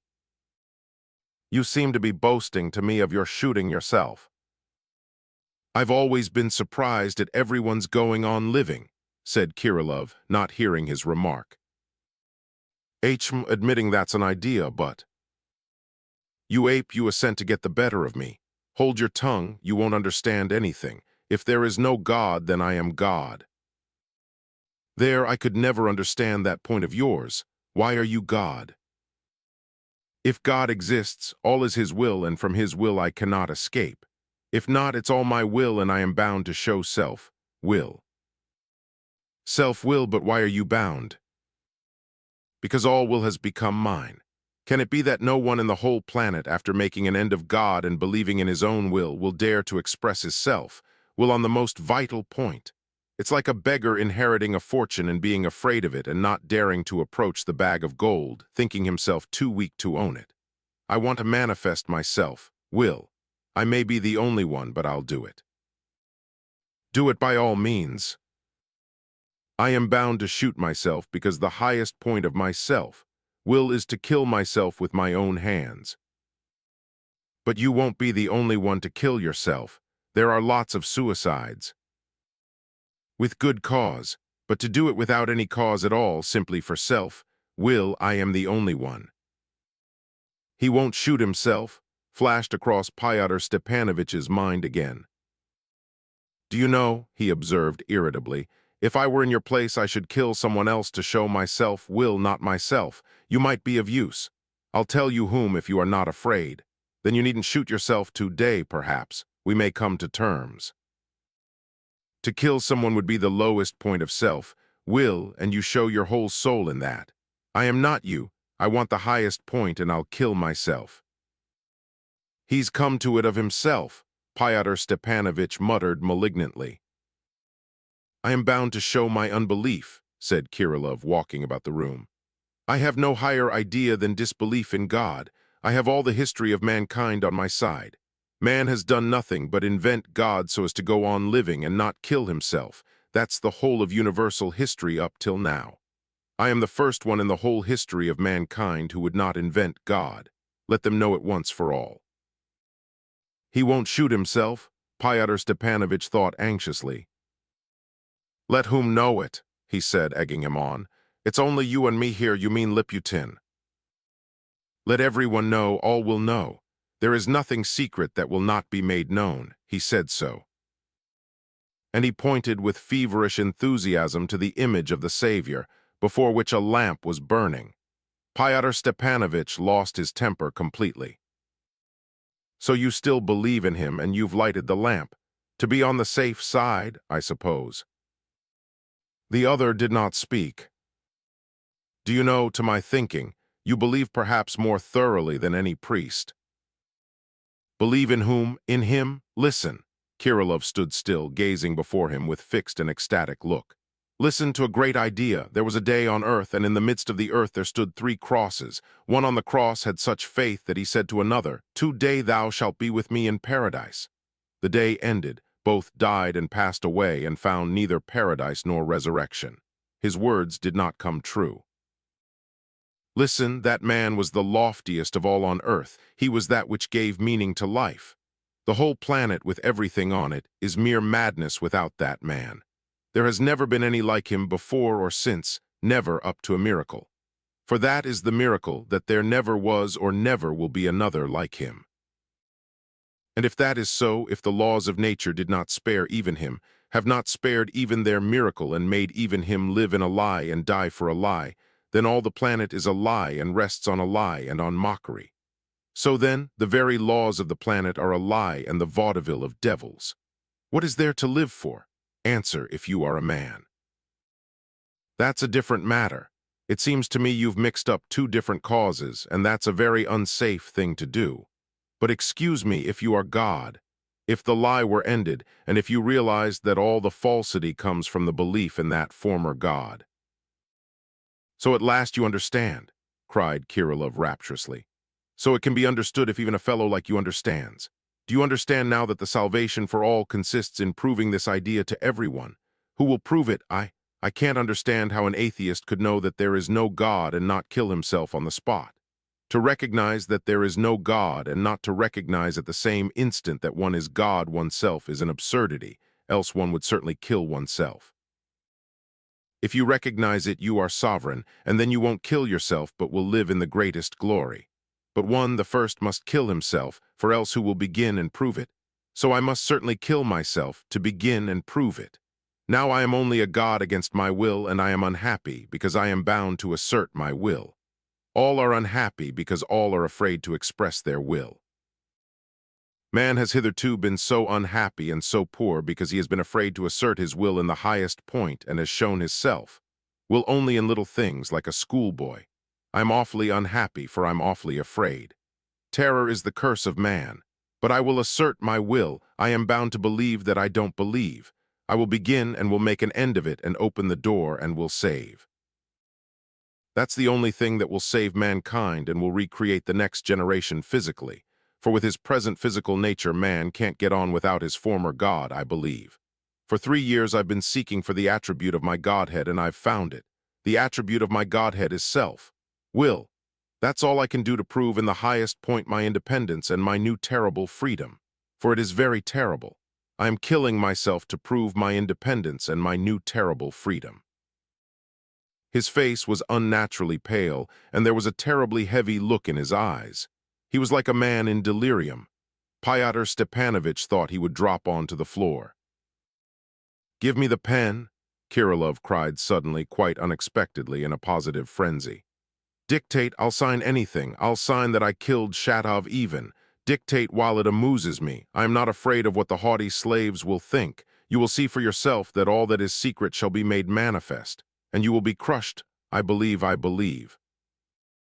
Fyodor Stepanovich jumped up from his seat and instantly handed him an inkstand and paper, and began dictating, seizing the moment, quivering with anxiety. "I, Alexei Kirillov, declare." "Stay, I won't. To whom am I declaring it?" Kirillov was shaking as though he were in a fever. This declaration and the sudden strange idea of it seemed to absorb him entirely, as though it were a means of escape by which his tortured spirit strove for a moment's relief.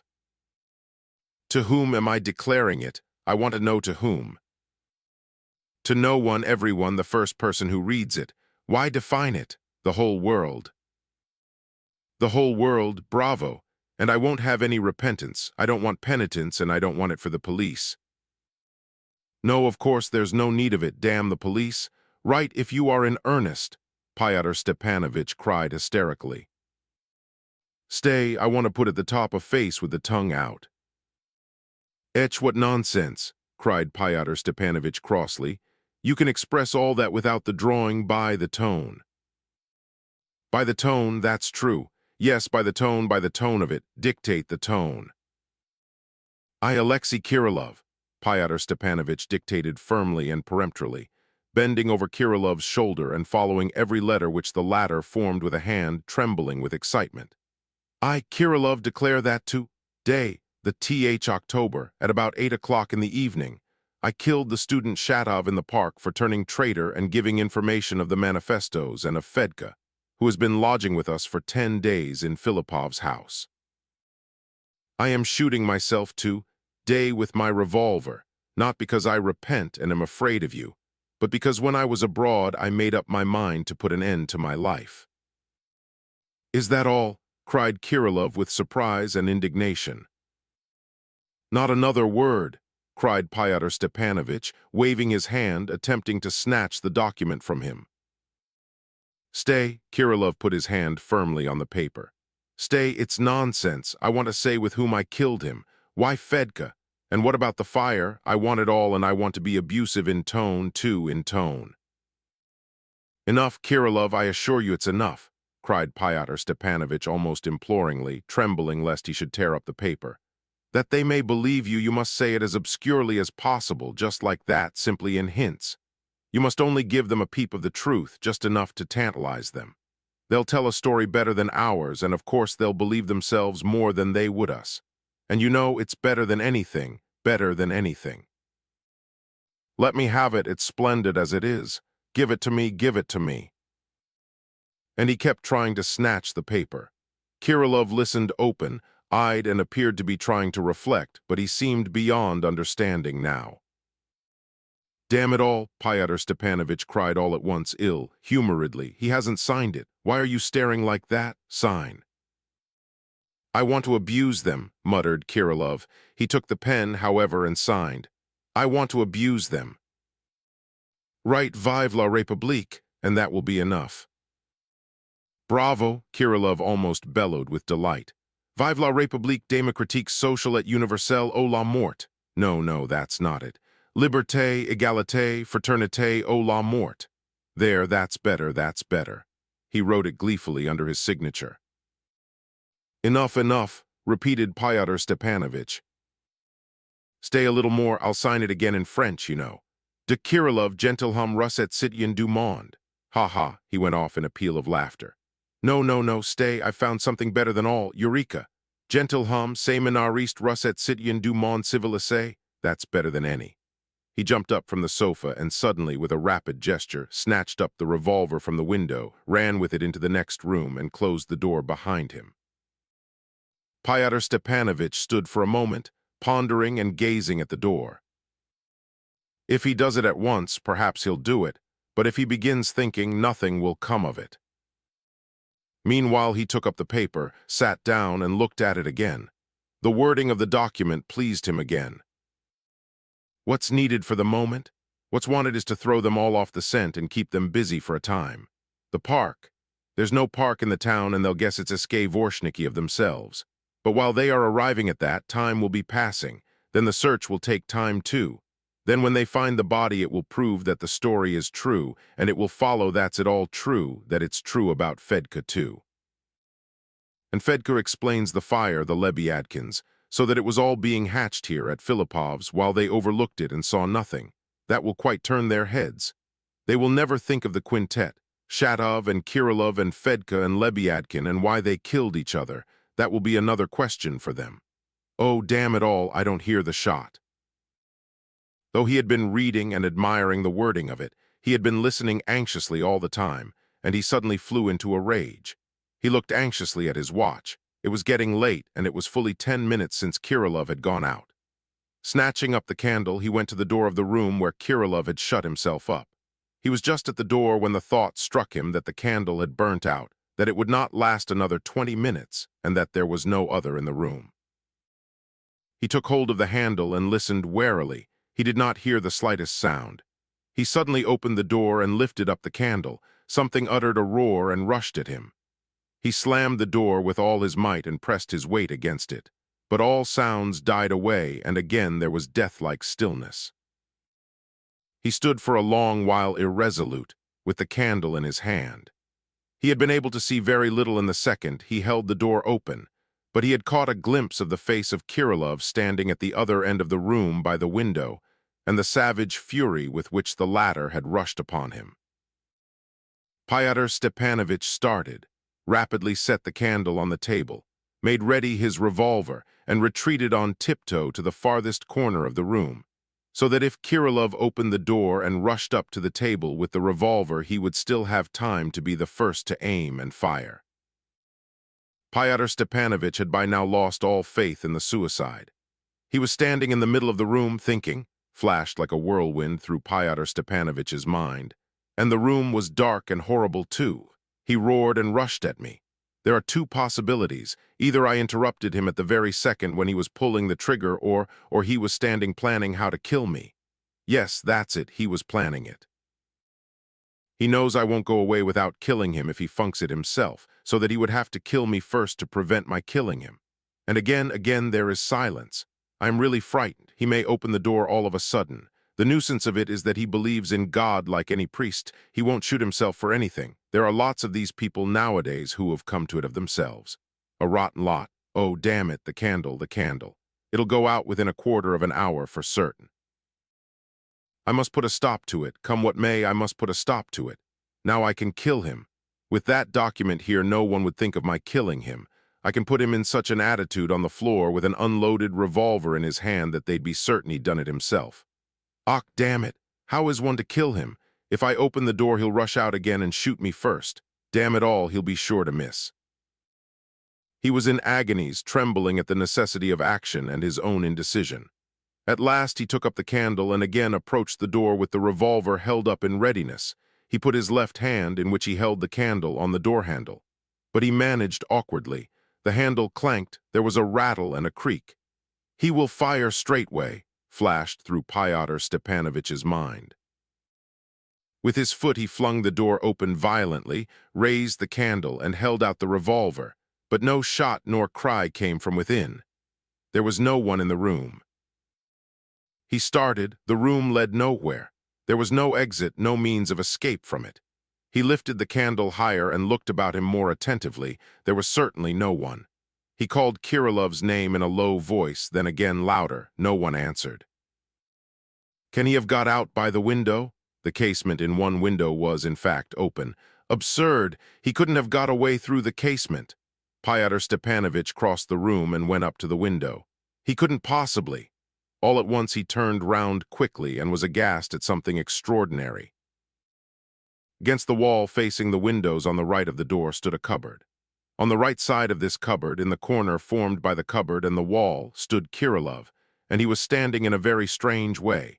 Motionless, perfectly erect, with his arms held stiffly at his sides, his head raised and pressed tightly back against the wall in the very corner, he seemed to be trying to conceal and efface himself. Everything seemed to show that he was hiding, yet somehow it was not easy to believe it. Fyodor Stepanovich was standing a little sideways to the corner and could only see the projecting parts of the figure. He could not bring himself to move to the left to get a full view of Kirilov and solve the mystery. His heart began beating violently, and he felt a sudden rush of blind fury. He started from where he stood, and shouting and stamping with his feet, he rushed to the horrible place. But when he reached Kirilov, he stopped short again, still more overcome, horror-stricken. What struck him most was that, in spite of his shout and his furious rush, the figure did not stir, did not move in a single limb, as though it were of stone or of wax. The pallor of the face was unnatural, the black eyes were quite unmoving and were staring away at a point in the distance. Fyodor Stepanovich lowered the candle and raised it again, lighting up the figure from all points of view and scrutinizing it. He suddenly noticed that, although Kirilov was looking straight before him, he could see him and was perhaps watching him out of the corner of his eye. Then the idea occurred to him to hold the candle right up to the wretch's face, to scorch him and see what he would do. He suddenly fancied that Kirilov's chin twitched and that something like a mocking smile passed over his lips, as though he had guessed Fyodor Stepanovich's thought. He shuddered and, beside himself, clutched violently at Kirilov's shoulder. Then something happened so hideous and so soon over that Fyodor Stepanovich could never afterwards recover a coherent impression of it. He had hardly touched Kirilov when the latter bent down quickly and with his head knocked the candle out of Fyodor Stepanovich's hand. The candlestick fell with a clang on the ground, and the candle went out. At the same moment, he was conscious of a fearful pain in the little finger of his left hand. He cried out, and all that he could remember was that, beside himself, he hit out with all his might and struck 3 blows with the revolver on the head of Kirilov, who had bent down to him and had bitten his finger. At last he tore away his finger and rushed headlong to get out of the house, feeling his way in the dark. He was pursued by terrible shouts from the room. Directly, directly, directly, directly, 10 times. But he still ran on and was running into the porch when he suddenly heard a loud shot. Then he stopped short in the dark porch and stood deliberating for 5 minutes. At last he made his way back into the house. But he had to get the candle. He had only to feel on the floor on the right of the cupboard for the candlestick, but how was he to light the candle? There suddenly came into his mind a vague recollection. He recalled that when he had run into the kitchen the day before to attack Fedka, he had noticed in passing a large red box of matches in a corner on a shelf. Feeling with his hands, he made his way to the door on the left leading to the kitchen, found it, crossed the passage, and went down the steps. On the shelf, on the very spot where he had just recalled seeing it, he felt in the dark a full unopened box of matches. He hurriedly went up the steps again without striking a light, and it was only when he was near the cupboard, at the spot where he had struck Kirilov with the revolver and been bitten by him, that he remembered his bitten finger, and at the same instant was conscious that it was unbearably painful. Clenching his teeth, he managed somehow to light the candle, and set it in the candlestick again and looked about him. Near the open casement, with his feet towards the right-hand corner, lay the dead body of Kirilov. The shot had been fired at the right temple and the bullet had come out at the top on the left, shattering the skull. There were splashes of blood and brains. The revolver was still in the suicide's hand on the floor. Death must have been instantaneous. After a careful look round, Fyodor Stepanovich got up and went out on tiptoe, closed the door, left the candle on the table in the outer room, thought a moment, and resolved not to put it out, reflecting that it could not possibly set fire to anything. Looking once more at the document left on the table, he smiled mechanically and then went out of the house, still for some reason walking on tiptoe. He crept through Fedka's hole again and carefully replaced the posts after him. Chapter 3. Precisely at 10 minutes to 6, Fyodor Stepanovich and Urkel were walking up and down the platform at the railway, stationed beside a rather long train. Pyotr Stepanovich was setting off and Urkel was saying goodbye to him. The luggage was in and his bag was in the seat he had taken in a second-class carriage. The first bell had rung already. They were waiting for the second. Pyotr Stepanovich looked about him, openly watching the passengers as they got into the train. But he did not meet anyone he knew well. Only twice he nodded to acquaintances, a merchant whom he knew slightly, and then a young village priest who was going to his parish 2 stations away. Urkel evidently wanted to speak of something of importance in the last moments, though possibly he did not himself know exactly of what, but he could not bring himself to begin. He kept fancying that Pyotr Stepanovich seemed anxious to get rid of him and was impatient for the last bell. "You look at everyone so openly," he observed with some timidity, as though he would have warned him. "Why not? It would not do for me to conceal myself at present. It's too soon. Don't be uneasy. All I am afraid of is that the devil might send Liputin this way. He might scent me out and race off here." "Pyotr Stepanovich, they are not to be trusted," Urkel brought out resolutely. "Liputin." "None of them, Pyotr Stepanovich." "Nonsense. They are all bound by what happened yesterday. There isn't one who would turn traitor. People won't go to certain destruction unless they've lost their reason." "Pyotr Stepanovich, but they will lose their reason." Evidently that idea had already occurred to Pyotr Stepanovich too, and so Urkel's observation irritated him the more. "You are not in a funk too, are you, Urkel?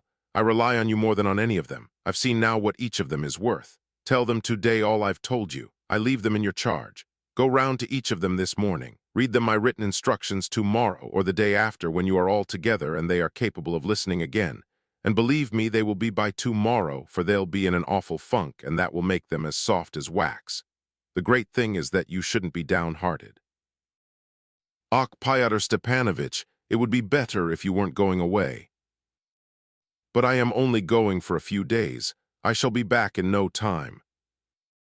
"Pyotr Stepanovich," Urkel brought out warily but resolutely, "what if you were going to Petersburg? Of course, I understand that you are only doing what's necessary for the cause." "I expected as much from you, Urkel. If you have guessed that I am going to Petersburg, you can realize that I couldn't tell them yesterday at that moment, that I was going so far for fear of frightening them.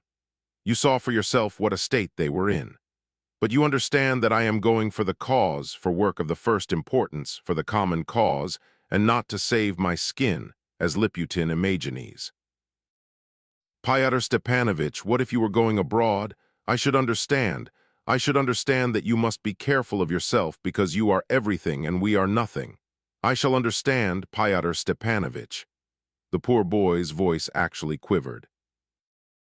"Thank you, Urkel. You've touched my bad finger." Urkel had pressed his hand awkwardly. The bad finger was discreetly bound up in black silk. "But I tell you positively again that I am going to Petersburg only to sniff round, and perhaps shall only be there for 24 hours and then back here again at once. When I come back, I shall stay at Gaganov's country place for the sake of appearances. If there is any notion of danger, I should be the first to take the lead and share it. If I stay longer in Petersburg, I'll let you know at once, in the way we've arranged, and you'll tell them." The second bell rang. Then there's only 5 minutes before the train starts. I don't want the group here to break up, you know. I am not afraid. Don't be anxious about me. I have plenty of such centers, and it's not much consequence, but there's no harm in having as many centers as possible. But I am quite at ease about you, though I am leaving you almost alone with those idiots. Don't be uneasy. They won't turn traitor. They won't have the pluck. Ha ha, you going to day 2. He cried suddenly in a quite different, cheerful voice to a very young man who came up gaily to greet him. "I didn't know you were going by the express too. Where are you off to? Your mother's." The mother of the young man was a very wealthy landowner in a neighboring province, and the young man was a distant relation of Yulia Mihailovna's and had been staying about a fortnight in our town. "No, I am going farther to R. I've 8 hours to live through in the train. Off to Petersburg?" laughed the young man. "What makes you suppose I must be going to Petersburg?" said Pyotr Stepanovich, laughing even more openly. The young man shook his gloved finger at him. "Well, you've guessed right. Pyotr Stepanovich whispered to him mysteriously. "I am going with letters from Yulia Mihailovna and have to call on 3 or 4 personages, as you can imagine, bother them all to speak candidly. It's a beastly job." "But why is she in such a panic? Tell me," the young man whispered too. "She wouldn't see even me yesterday. I don't think she has anything to fear for her husband, quite the contrary. He fell down so creditably at the fire, ready to sacrifice his life, so to speak." "Well, there it is," laughed Pyotr Stepanovich. "You see, she is afraid that people may have written from here already, that is, some gentlemen. The fact is, Stavrogin is at the bottom of it, or rather Prince K. It's a long story. I'll tell you something about it on the journey if you like, as far as my chivalrous feelings will allow me, at least.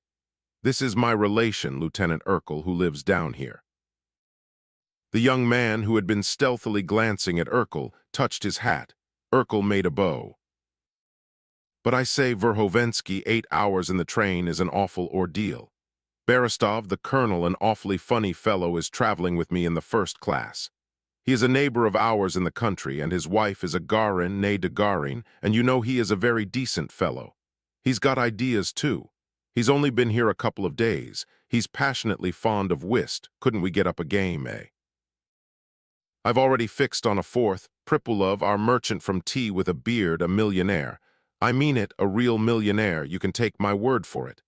I'll introduce you. He is a very interesting money bag. We shall have a laugh." "I shall be delighted, and I am awfully fond of cards in the train, but I am going second class." "Nonsense, that's no matter. Get in with us. I'll tell them directly to move you to the first class. The chief guard would do anything I tell him. What have you got?" "A bag, a rug." "First rate, come along." Pyotr Stepanovich took his bag, his rug, and his book, and at once and with alacrity transferred himself to the first class. Urkel helped him. The 3rd bell rang. "Well, Urkel," hurriedly and with a preoccupied air, Pyotr Stepanovich held out his hand from the window for the last time. "You see, I am sitting down to cards with them." "Why explain, Pyotr Stepanovich? I understand it all." "Well, au revoir." Pyotr Stepanovich turned away suddenly on his name being called by the young man, who wanted to introduce him to his partners. And Urkel saw nothing more of Pyotr Stepanovich. He returned home very sad. Not that he was alarmed at Pyotr Stepanovich's leaving them so suddenly, but he had turned away from him so quickly when that young swell had called to him, and he might have said something different to him, not au revoir, or at least have pressed his hand more warmly. That last was bitterest of all. Something else was beginning to gnaw in his poor little heart, something which he could not understand himself yet, something connected with the evening before. Chapter 7. Stepan Trofimovich's Last Wandering. Chapter 1. I am persuaded that Stepan Trofimovich was terribly frightened as he felt the time fixed for his insane enterprise drawing near. I am convinced that he suffered dreadfully from terror, especially on the night before he started, that awful night. Nastasia mentioned afterwards that he had gone to bed late and fallen asleep. But that proves nothing. Men sentenced to death sleep very soundly, they say, even the night before their execution. Though he set off by daylight, when a nervous man is always a little more confident, and the major, Virginsky's relative, used to give up believing in God every morning when the night was over. Yet I am convinced he could never, without horror, have imagined himself alone on the high road in such a position.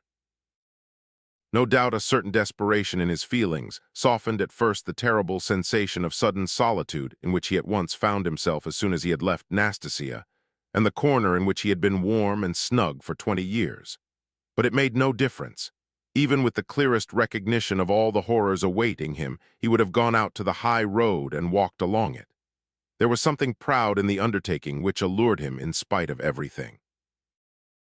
Oh, he might have accepted Varvara Petrovna's luxurious provision and have remained living on her charity, comme un humble dependent. But he had not accepted her charity and was not remaining. And here he was leaving her of himself and holding aloft the standard of a great idea and going to die for it on the open road. That is how he must have been feeling. That's how his action must have appeared to him.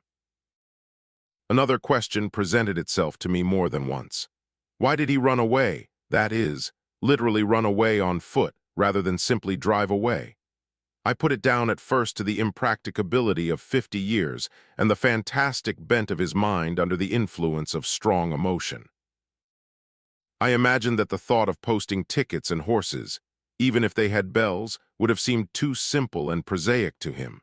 A pilgrimage, on the other hand, even under an umbrella, was ever so much more picturesque and in character with love and resentment.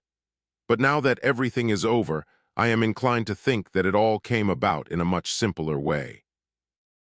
To begin with, he was afraid to hire horses because Varvara Petrovna might have heard of it and prevented him from going by force, which she certainly would have done, and he certainly would have given in, and then farewell to the great idea forever.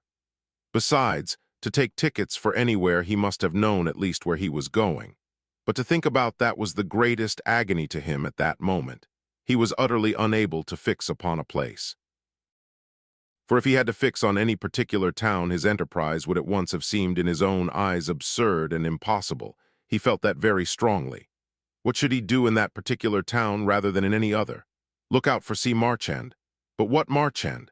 At that point his second and most terrible question cropped up. In reality, there was nothing he dreaded more than C. Marchand, whom he had rushed off to seek so recklessly, though, of course, he was terribly afraid of finding him. No, better simply the high road, better simply to set off for it and walk along it and to think of nothing so long as he could put off thinking. The high road is something very, very long of which one cannot see the end, like human life, like human dreams. There is an idea in the open road, but what sort of idea is there in traveling with posting tickets? Posting tickets mean an end to ideas. Vive la grande route, and then as God wills. After the sudden and unexpected interview with Lisa which I have described, he rushed on, more lost in forgetfulness than ever. The high road passed half a mile from Vorshniki, and strange to say, he was not at first aware that he was on it. Logical reasoning or even distinct consciousness was unbearable to him at this moment. A fine rain kept drizzling, ceasing, and drizzling again, but he did not even notice the rain. He did not even notice either how he threw his bag over his shoulder, nor how much more comfortably he walked with it so. He must have walked like that for nearly a mile or so when he suddenly stood still and looked round. The old road, black, marked with wheel, ruts and planted with willows on each side, ran before him like an endless thread. On the right hand were bare plains from which the harvest had long ago been carried. On the left there were bushes, and in the distance beyond them a copse. And far, far away a scarcely perceptible line of the railway, running aslant, and on it the smoke of a train, but no sound was heard. Stepan Trofimovich felt a little timid, but only for a moment. He heaved a vague sigh, put down his bag beside a willow, and sat down to rest. As he moved to sit down, he was conscious of being chilly and wrapped himself in his rug. Noticing at the same time that it was raining, he put up his umbrella. He sat like that for some time, moving his lips from time to time and firmly grasping the umbrella handle. Images of all sorts passed in feverish procession before him, rapidly succeeding one another in his mind. Lies, lies, he thought, and with her C. Morris. Strange people. But what was the strange fire, and what were they talking about, and who were murdered? I fancy Nastasia has not found out yet and is still waiting for me with my coffee cards. Did I really lose men at cards? Among us in Russia in the times of serfdom, so-called. My God, yes, Fedka. He started all over with terror and looked about him. What if that Fedka is in hiding somewhere behind the bushes? They say he has a regular band of robbers here on the high road. Oh, mercy, I'll tell him the whole truth then, that I was to blame, and that I've been miserable about him for 10 years. More miserable than he was as a soldier, and I'll give him my purse. Jin tout 40 rubles, il prendra les rubles et il me tuera tout de même. In his panic, he for some reason shut up the umbrella and laid it down beside him. A cart came into sight on the high road in the distance coming from the town. Grace Adia, that's a cart and it's coming at a walking pace. That can't be dangerous. The wretched little horses here, I always said that breed. It was Pyotr Ilyich, though. He talked at the club about horse breeding and I trumped him at Puey's. But what's that behind? I believe there's a woman in the cart. A peasant and a woman, Sella commence a erder ressurant. The woman behind and the man in front, c'est très rassurant. There's a cow behind the cart tied by the horns, c'est rassurant au plus haut degré. What? The cart reached him. It was a fairly solid peasant cart. The woman was sitting on a tightly stuffed sack, and the man on the front of the cart with his legs hanging over towards Stepan Trofimovich. A red cow was, in fact, shambling behind, tied by the horns to the cart. The man and the woman gazed open, eyed at Stepan Trofimovich, and Stepan Trofimovich gazed back at them with equal wonder. But after he had let them pass 20 paces, he got up hurriedly all of a sudden and walked after them. In the proximity of the cart, it was natural that he should feel safer, but when he had overtaken it, he became oblivious of everything again and sank back into his disconnected thoughts and fancies. He stepped along with no suspicion, of course, that for the two peasants he was at that instant the most mysterious and interesting object that one could meet on the high road. "What sort may you be, pray, if it's not uncivil to ask?" The woman could not resist asking at last when Stepan Trofimovich glanced absent-mindedly at her. She was a woman of about 27, sturdily built, with black eyebrows, rosy cheeks, and a friendly smile on her red lips, between which gleamed white, even teeth. You are addressing me," muttered Stepan Trofimovich with mournful wonder. "A merchant for sure," the peasant observed confidently. He was a well-grown man of 40 with a broad and intelligent face, framed in a reddish beard. "No, I am not exactly a merchant. Moi, c'est autre chose." Stepan Trofimovich parried the question somehow, and to be on the safe side he dropped back a little from the cart, so that he was walking on a level with the cow. "Must be a gentleman," the man decided, hearing words not Russian, and he gave a tug at the horse. "That's what set us wondering. You are out for a walk seemingly?" the woman asked inquisitively again. You ask me. Foreigners come from other parts sometimes by the train. Your boots don't seem to be from hereabouts." "They are army boots," the man put in complacently and significantly. "No, I am not precisely in the army, What an inquisitive woman," Stepan Trofimovich mused with vexation. "And how they stare at me, mise en fin. In fact, it's strange that I feel, as it were, conscience-stricken before them, and yet I've done them no harm." The woman was whispering to the man. "If it's no offense, we'd give you a lift if so be it's agreeable." Stepan Trofimovich suddenly roused himself. Yes, my friends, I accept it with pleasure, for I'm very tired. But how am I to get in?" "How wonderful it is," he thought to himself, "that I've been walking so long beside that cow and it never entered my head to ask them for a lift. This real life has something very original about it."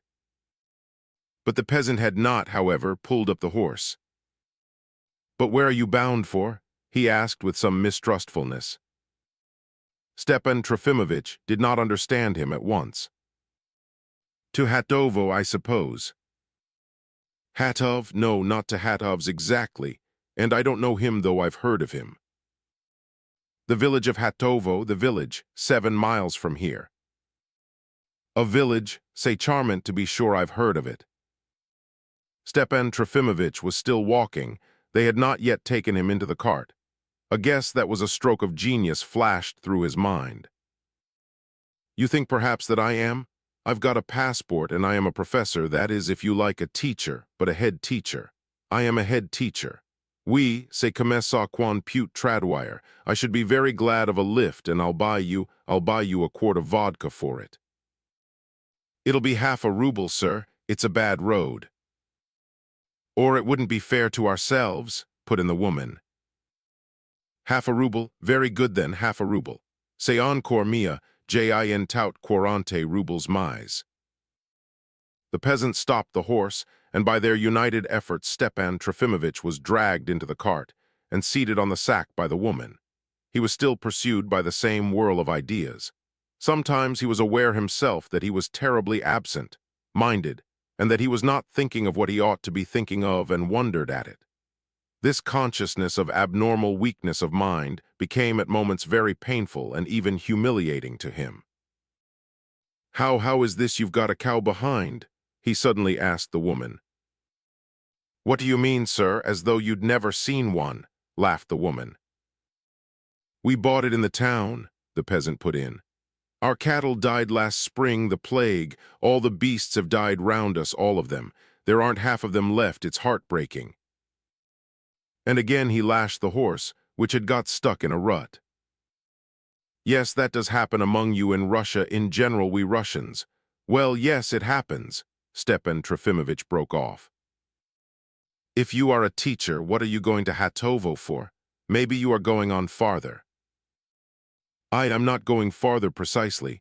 See, at Dyer I'm going to a merchant's. To Spasov, I suppose. Yes, to Spasov, but that's no matter. If you are going to Spasov and on foot, it will take you a week in your boots, laughed the woman. I dare say, no matter, mes amis, no matter. Stepan Trofimovich cut her short impatiently. Awfully inquisitive people, but the woman speaks better than he does, and I notice that since February 19, their language has altered a little. And what business is it of mine whether I'm going to Spasov or not? Besides, I'll pay them, so why do they pester me? February 19, 1861, the day of the emancipation of the serfs, is meant. Translator's note. If you are going to Spasov, you must take the steamer, the peasant persisted.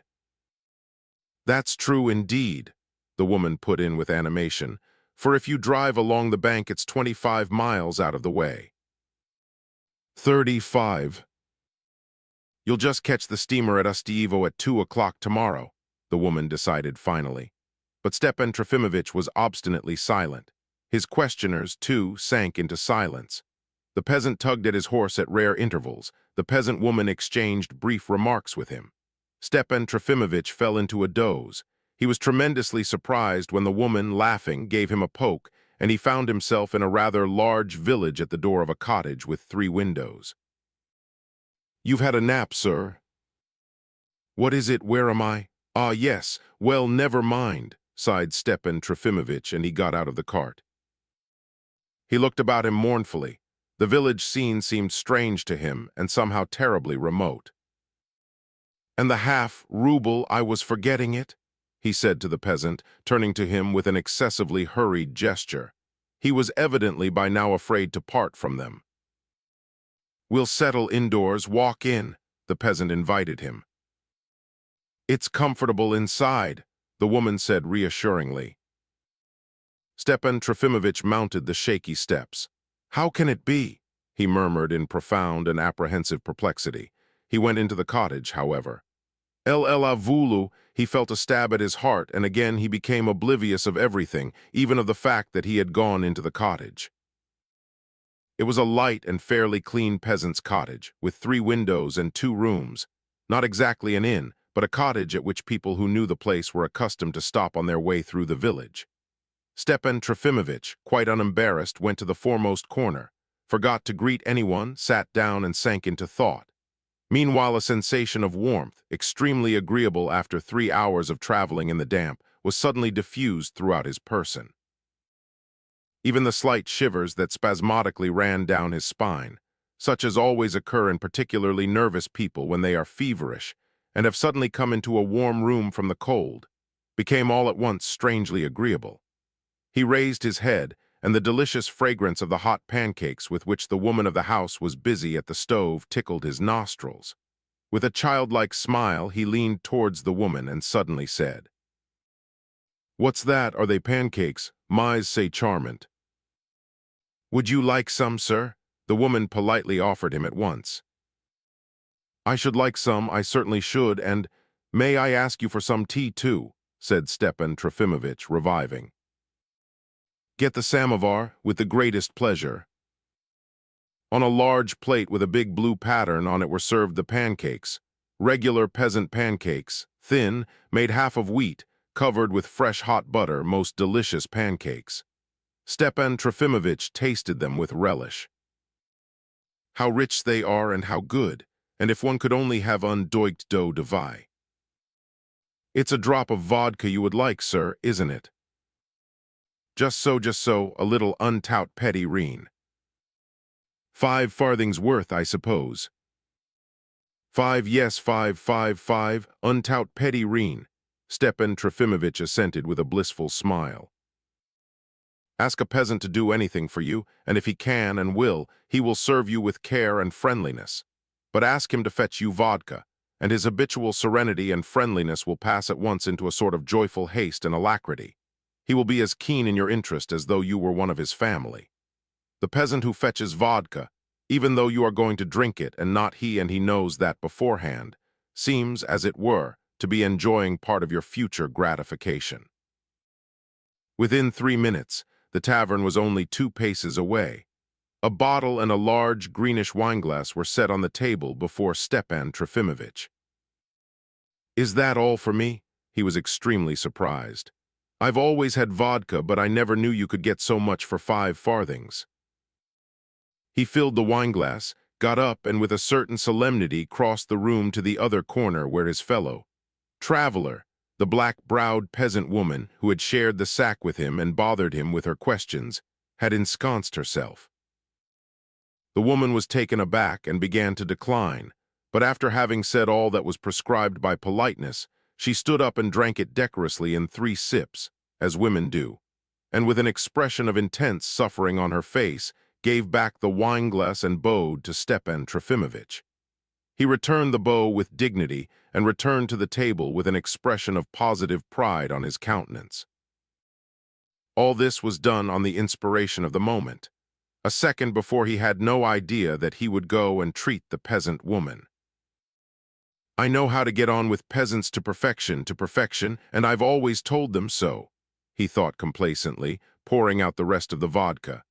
Though there was less than a glass left, it warmed and revived him, and even went a little to his head. "Je suis malade tout à fait, mais si n'est pas trop mauvais derder malade." "Would you care to purchase?" a gentle feminine voice asked close by him. He raised his eyes and to his surprise saw a lady, une dame et elle avait l'air, somewhat over 30, very modest in appearance, dressed not like a peasant, in a dark gown with a gray shawl on her shoulders. There was something very kindly in her face which attracted Stepan Trofimovich immediately. She had only just come back to the cottage, where her things had been left on a bench close by the place where Stepan Trofimovich had seated himself. Among them was a portfolio, at which he remembered he had looked with curiosity on going in, and a pack, not very large, of American leather. From this pack she took out 2 nicely bound books with a cross engraved on the cover and offered them to Stepan Trofimovich. "Et mais je crois que c'est l'Evangile," with the greatest pleasure. "Ah, now I understand. Vous êtes ce qu'on appelle a gospel woman I've read more than once. Half a ruble." 35 kopecks, answered the gospel woman. "With the greatest pleasure. GNI rencontre l'Evangile, and I've been wanting to read it for a long time." The idea occurred to him at the moment that he had not read the gospel for 30 years at least, and at most had recalled some passages of it 7 years before, when reading Renan's Vie de Jesus. As he had no small change, he pulled out his 410-ruble notes, all that he had. The woman of the house undertook to get change, and only then he noticed, looking round, that a good many people had come into the cottage, and that they had all been watching him for some time past, and seemed to be talking about him.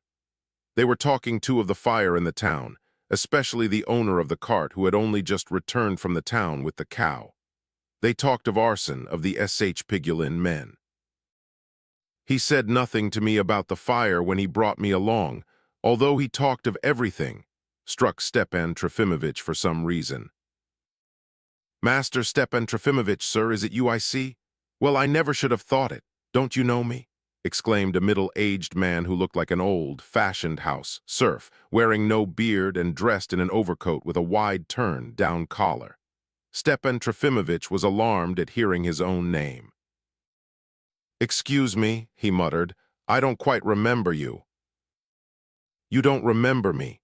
I am Anisim Ivanov. I used to be in the service of the late Mr. Gaganov, and many's the time I've seen you, sir, with Varvara Petrovna at the late Avditia Sergievna's." I used to go to you with books from her, and twice I brought you Petersburg sweets from her.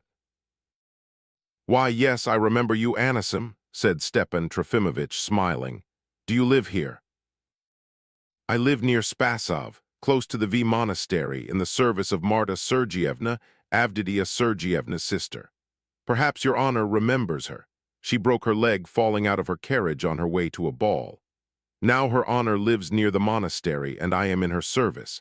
And now, as your honor sees, I am on my way to the town to see my kinsfolk.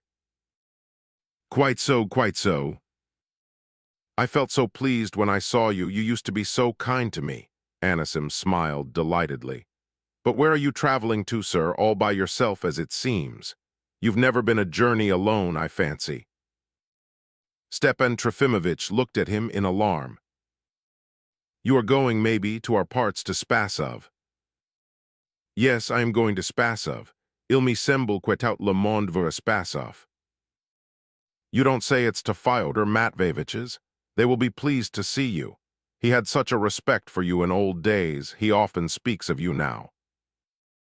Yes, yes, to Fyodor Matveevich's. To be sure, to be sure. The peasants here are wondering. They make out they met you, sir, walking on the high road. They are a foolish lot. Yes, you know, Anisim. I made a wager, you know, like an Englishman, that I would go on foot, and I. The perspiration came out on his forehead. To be sure, to be sure. Anisim listened with merciless curiosity, but Stepan Trofimovich could bear it no longer. He was so disconcerted that he was on the point of getting up and going out of the cottage. But the samovar was brought in, and at the same moment the gospel woman who had been out of the room returned. With the air of a man clutching at a straw, he turned to her and offered her tea. Anisim submitted and walked away. The peasants certainly had begun to feel perplexed. What sort of person is he? He was found walking on the high road. He says he is a teacher. He is dressed like a foreigner and has no more sense than a little child. He answers queerly as though he had run away from someone, and he's got money. An idea was beginning to gain ground that information must be given to the authorities, especially as things weren't quite right in the town. But Anisim set all that right in a minute. Going into the passage, he explained to everyone who cared to listen that Stepan Trofimovich was not exactly a teacher, but a very learned man and busy with very learned studies, and was a landowner of the district himself, and had been living for 22 years with Her Excellency, the general's widow, the stout Madame Stavrogin, and was by way of being the most important person in her house, and was held in the greatest respect by everyone in the town. He used to lose by 50s and 100s in an evening at the club of the nobility, and in rank he was a councillor, which was equal to a lieutenant, colonel in the army, which was next door to being a colonel. As for his having money, he had so much from the stout Madame Stavrogin that there was no reckoning it, and so on and so on. Mais c'est une dame et très comme il faut, thought Stepan Trofimovich, as he recovered from Anisim's attack, gazing with agreeable curiosity at his neighbor, the gospel peddler, who was, however, drinking the tea from a saucer and nibbling at a piece of sugar. Si petit morceau de sucre, si en est rien. There is something noble and independent about her, and at the same time gentle. Le comme il faut tout pur, but rather in a different style. He soon learned from her that her name was Sofia Matveevna Ulatin, and she lived at K, that she had a sister there, a widow, that she was a widow too, and that her husband, who was a sub-lieutenant risen from the ranks, had been killed at Sevastopol. But you are still so young, vous n'avez pas 30 ans. 34, said Sofia Matveevna, smiling. What, you understand French? A little. I lived for 4 years after that in a gentleman's family, and there I picked it up from the children.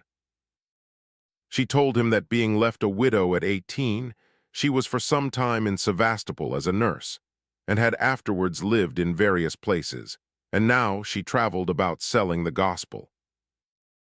Mais, mon Dieu, wasn't it you who had a strange adventure in our town? A very strange adventure.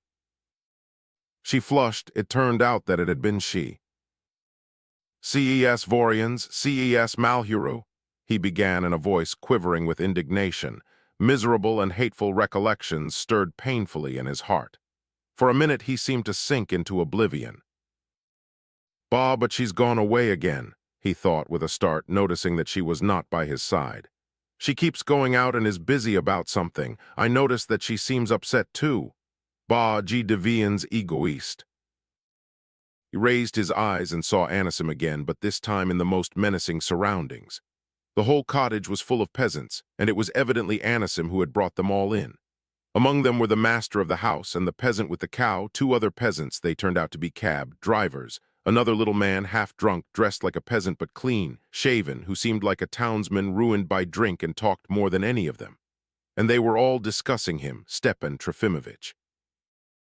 The peasant with the cow insisted on his point that to go round by the lake would be 5 miles out of the way, and that he certainly must go by steamer.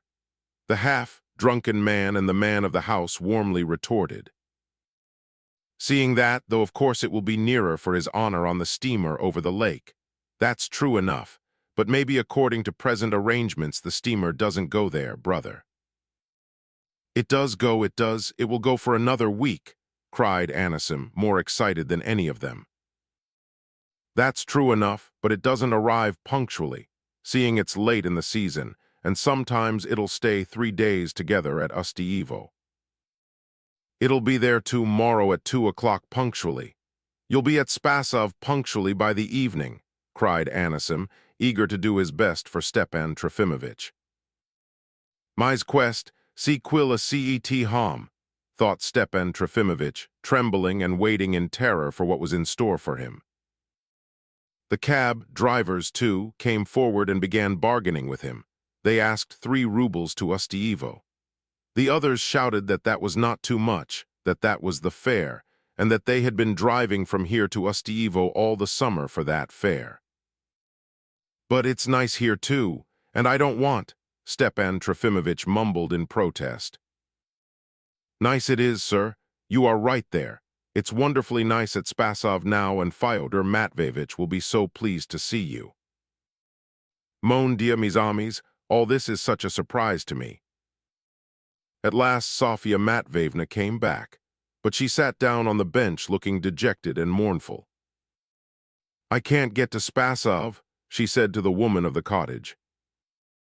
Why, you are bound to Spasov too, then? Cried Stepan Trofimovich, starting. It appeared that a lady had the day before told her to wait at Hatovo and had promised to take her to Spasov, and now this lady had not turned up after all. What am I to do now? Repeated Sofia Matveyevna. Mais machiret nouvelle Amy, I can take you just as well as the lady to that village, whatever it is, to which I've hired horses, and tomorrow. Well, tomorrow we'll go on together to Spasov. Why are you going to Spasov too? Mais que faire et je suis enchanté. I shall take you with the greatest pleasure. You see they want to take me, I've engaged them already. Which of you did I engage? Stepan Trofimovich suddenly felt an intense desire to go to Spasov. Within a quarter of an hour they were getting into a covered trap. He very lively and quite satisfied, she with her pack beside him, with a grateful smile on her face. Anisim helped them in. A good journey to you, sir, said he, bustling officiously round the trap. It has been a treat to see you. Goodbye, my friend, goodbye. You'll see Fyodor Matveyevich, sir. Yes, my friend, yes, Fyodor Petrovich, only goodbye. Chapter 2. You see, my friend, you'll allow me to call myself your friend, Ernest Sipa, Stepan Trofimovich began hurriedly as soon as the trap started. You see, I aime le pupil, say indispensable, mais il me semble que je n'y m'avais jamais vu de prise. Stacy, cela sans dire quel est aussi du pupil, mais le vrai pupil, that is, the real ones who are on the high road, it seems to me they care for nothing, but where exactly I am going, but let bygones be bygones. I fancy I am talking at random, but I believe it's from being flustered. You don't seem quite well. Sofia Matveyevna watched him keenly though respectfully. No, I must only wrap myself up. Besides, there's a fresh wind, very fresh in fact, but let us forget that. That's not what I really meant to say. Cheer et incomparable Amy, I feel that I am almost happy, and it's your doing. Happiness is not good for me, for it makes me rush to forgive all my enemies at once. Why, that's a very good thing, sir. Not always cheer innocent. El Evangal voyez, vous désormais nous prêcherons ensemble, and I will gladly sell your beautiful little books. Yes, I feel that perhaps is an idea quelque chose de très nouveau dans ce genre. The peasants are religious, say admis, but they don't yet know the gospel. I will expound it to them. By verbal explanation, one might correct the mistakes in that remarkable book, which I am of course prepared to treat with the utmost respect. I will be of service even on the high road. I've always been of use, I always told them so at a set cheer and great. Oh, we will forgive, first of all we will forgive all and always. We will hope that we too shall be forgiven. Yes, for all, every one of us have wronged one another, all are guilty. That's a very good saying, I think, sir. Yes, yes, I feel that I am speaking well. I shall speak to them very well, but what was the chief thing I meant to say? I keep losing the thread and forgetting. Will you allow me to remain with you? I feel that the look in your eyes, and I am surprised, in fact, at your manners. You are simple-hearted, you call me sir, and turn your cup upside down on your saucer, and that horrid lump of sugar, but there's something charming about you, and I see from your features. Oh, don't blush and don't be afraid of me as a man. Cheer at incomparable, pour moi une femme c'est tout. I can't live without a woman, but only at her side I am awfully muddled, awfully. I can't remember what I meant to say. Oh, blessed is he to whom God always sends a woman, and I fancy, indeed, that I am in a sort of ecstasy. There's a lofty idea in the open road, too. That's what I meant to say, that's it, about the idea. Now I've remembered it, but I kept losing it before. And why have they taken us farther? It was nice there, too, but here, cela devient trop Freud. Apropos, J.I. and tout 40 rubles et voilà cet argent. Take it, I can't take care of it, I shall lose it, or it will be taken away from me. I seem to be sleepy, I've a giddiness in my head. Yes, I am giddy, I am giddy, I am giddy. Oh, how kind you are, what's that you are wrapping me up in? You are certainly in a regular fever, and I've covered you with my rug. Only about the money, I'd rather. Oh, for God's sake, en parlons plus parce que cela me fait mal.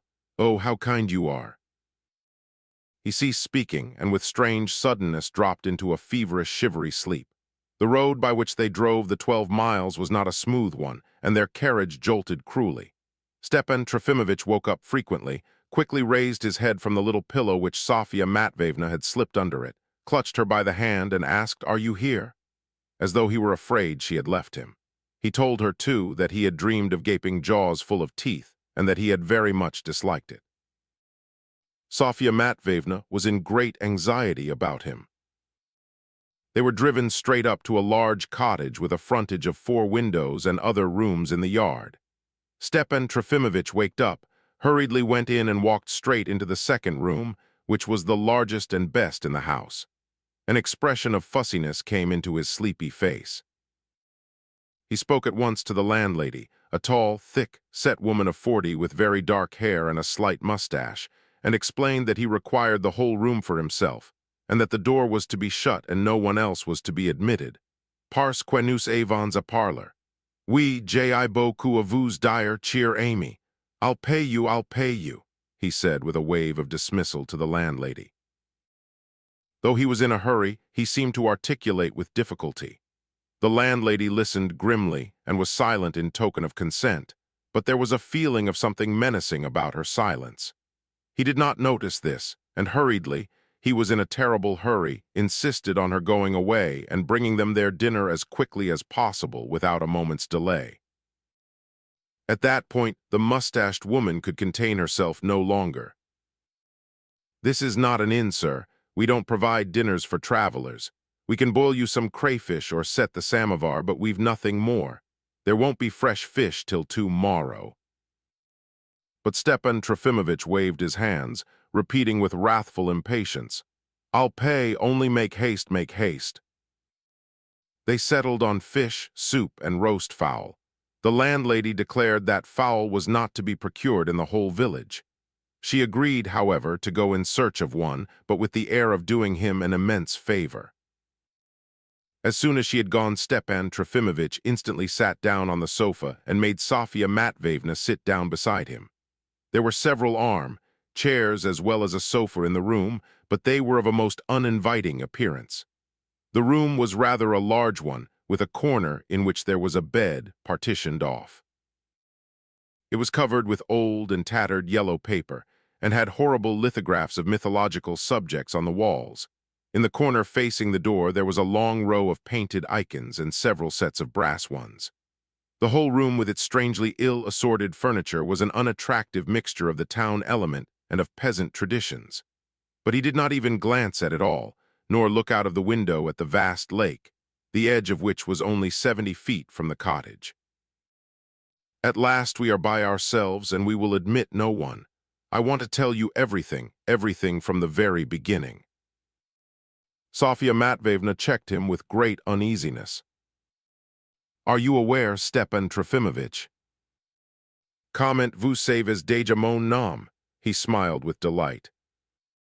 I heard it this morning from Anisim Ivanovitch when you were talking to him, but I venture to tell you for my part. And she whispered hurriedly to him, looking nervously at the closed door for fear anyone should overhear, that here in this village it was dreadful, that though all the peasants were fishermen, they made their living chiefly by charging travelers every summer whatever they thought fit. The village was not on the high road but an out of the way one, and people only called there because the steamers stopped there, and that when the steamer did not call, and if the weather was in the least unfavorable, it would not. Then numbers of travelers would be waiting there for several days, and all the cottages in the village would be occupied, and that was just the villagers' opportunity, for they charged 3 times its value for everything, and their landlord here was proud and stuck up because he was, for these parts, very rich. He had a net which had cost 1,000 rubles. Stepan Trofimovich looked almost reproachfully at Sofia Matveyevna's extremely excited face, and several times he made a motion to stop her. But she persisted and said all she had to say. She said she had been there before already in the summer with a very genteel lady from the town, and stayed there too for 2 whole days till the steamer came, and what they had to put up with did not bear thinking of. Here, Stepan Trofimovich, you've been pleased to ask for this room for yourself alone. I only speak to warn you. In the other room there are travelers already. An elderly man and a young man and a lady with children, and by tomorrow before 2 o'clock the whole house will be filled up, for since the steamer hasn't been here for 2 days it will be sure to come tomorrow. So for a room apart and for ordering dinner, and for putting out the other travelers, they'll charge you a price unheard of even in the capital. But he was in distress, in real distress. Assez mon enfant, I beseech you, nous avons notre argent, et après le bon Dieu. And I am surprised that, with the loftiness of your ideas, you assez, vous me tormentes, he articulated hysterically. We have all our future before us, and you fill me with alarm for the future. He proceeded at once to unfold his whole story with such haste that at first it was difficult to understand him. It went on for a long time. The soup was served, the fowl was brought in, followed at last by the samovar, and still he talked on. He told it somewhat strangely and hysterically, and indeed he was ill. It was a sudden, extreme effort of his intellectual faculties, which was bound in his overstrained condition, of course. Sofia Matveyevna foresaw it with distress all the time he was talking, to result immediately afterwards in extreme exhaustion. He began his story almost with his childhood, when, with fresh heart, he ran about the meadows. It was an hour before he reached his 2 marriages and his life in Berlin. I dare not laugh, however. It really was for him a matter of the utmost importance, and to adopt the modern jargon almost a question of struggling for existence. He saw before him the woman whom he had already elected to share his new life, and was in haste to consecrate her, so to speak. His genius must not be hidden from her. Perhaps he had formed a very exaggerated estimate of Sofia Matveyevna, but he had already chosen her. He could not exist without a woman. He saw clearly from her face that she hardly understood him and could not grasp even the most essential part. Si en est rien nous attendrons, and meanwhile she can feel it intuitively. My friend, I need nothing but your heart, he exclaimed, interrupting his narrative, and that sweet enchanting look with which you are gazing at me now. Oh, don't blush, I've told you already. The poor woman who had fallen into his hands found much that was obscure, especially when his autobiography almost passed into a complete dissertation on the fact that no one had been ever able to understand Stepan Trofimovich, and that men of genius are wasted in Russia. It was all so very intellectual, she reported afterwards dejectedly. She listened in evident misery, rather round-eyed. When Stepan Trofimovich fell into a humorous vein and threw off witty sarcasms at the expense of our advanced and governing classes, she twice made grievous efforts to laugh in response to his laughter. But the result was worse than tears, so that Stepan Trofimovich was at last embarrassed by it himself and attacked the nihilists and modern people with all the greater wrath and zest.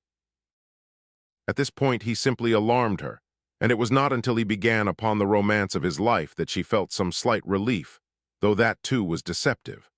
A woman is always a woman even if she is a nun. She smiled, shook her head and then blushed crimson and dropped her eyes, which roused Stepan Trofimovich to absolute ecstasy and inspiration so much that he began fibbing freely. Varvara Petrovna appeared in his story as an enchanting brunette, who had been the rage of Petersburg and many European capitals, and her husband had been struck down on the field of Sevastopol simply because he had felt unworthy of her love and had yielded her to his rival, that is, Stepan Trofimovich. "Don't be shocked, my gentle one, my Christian," he exclaimed to Sofia Matveyevna, almost believing himself in all that he was telling. It was something so lofty, so subtle, that we never spoke of it to one another all our lives. As the story went on, the cause of this position of affairs appeared to be a blonde lady. If not Daria Pavlovna, I don't know of whom Stepan Trofimovich could have been thinking. This blonde owed everything to the brunette, and had grown up in her house, being a distant relation. The brunette, observing at last the love of the blonde girl to Stepan Trofimovich, kept her feelings locked up in her heart. The blonde girl, noticing on her part the love of the brunette to Stepan Trofimovich, also locked her feelings in her own heart. And all three, pining with mutual magnanimity, kept silent in this way for 20 years, locking their feelings in their hearts. "Oh, what a passion that was! What a passion that was!" he exclaimed with a stifled sob of genuine ecstasy. I saw the full blooming of her beauty, of the brunette's, that is. I saw daily with an ache in my heart how she passed by me as though ashamed she was so fair. Once he said, ashamed she was so fat. At last he had run away, casting off all this feverish dream of 20 years, VIII, and now here he was on the high road. Then in a sort of delirium he began explaining to Sofia Matveyevna the significance of their meeting that day, so chance an encounter and so fateful for all eternity. Sofia Matveyevna got up from the sofa in terrible confusion at last. He had positively made an attempt to drop on his knees before her, which made her cry. It was beginning to get dark. They had been for some hours shut up in the room. "No, you'd better let me go into the other room," she faltered, "or else there's no knowing what people may think." She tore herself away at last. He let her go, promising her to go to bed at once. As they parted, he complained that he had a bad headache. Sofia Matveyevna had on entering the cottage left her bag and things in the first room, meaning to spend the night with the people of the house, but she got no rest. In the night, Stepan Trofimovich was attacked by the malady with which I and all his friends were so familiar, the summer cholera, which was always the outcome of any nervous strain or moral shock with him. Poor Sofia Matveyevna did not sleep all night. As in waiting on the invalid, she was obliged pretty often to go in and out of the cottage through the landlady's room. The latter, as well as the travelers who were sleeping there, grumbled and even began swearing when towards morning she set about preparing the samovar. Stepan Trofimovich was half unconscious all through the attack. At times he had a vision of the samovar being set, of someone giving him something to drink, raspberry tea, and putting something warm to his stomach and his chest. But he felt almost every instant that she was here beside him, that it was she going out and coming in, lifting him off the bed and settling him in it again. Towards 3 o'clock in the morning he began to be easier. He sat up, put his legs out of bed, and thinking of nothing he fell on the floor at her feet. This was a very different matter from the kneeling of the evening. He simply bowed down at her feet and kissed the hem of her dress. "Don't, sir, I am not worth it," she faltered, trying to get him back onto the bed. My savior, he cried, clasping his hands reverently before her. Vous êtes noble comme une marquise, I am a wretch. Oh, I've been dishonest all my life. Calm yourself, Sofia Matveyevna implored him. It was all lies that I told you this evening, to glorify myself, to make it splendid from pure wantonness. Every word, oh, I am a wretch, I am a wretch. The first attack was succeeded in this way by a second, an attack of hysterical remorse. I have mentioned these attacks already when I described his letters to Varvara Petrovna. He suddenly recalled lies and their meeting the previous morning. It was so awful, and there must have been some disaster, and I didn't ask, didn't find out. I thought only of myself. Oh, what's the matter with her? Do you know what's the matter with her? He besought Sofia Matveyevna. Then he swore that he would never change, that he would go back to her, that is, Varvara Petrovna. That is, he and Sofia Matveyevna will go to her steps every day when she is getting into her carriage for her morning drive, and we will watch her in secret. Oh, I wish her to smite me on the other cheek. It's a joy to wish it. I shall turn her my other cheek comme dans votre liver. Only now for the first time I understand what is meant by turning the other cheek. I never understood before. What?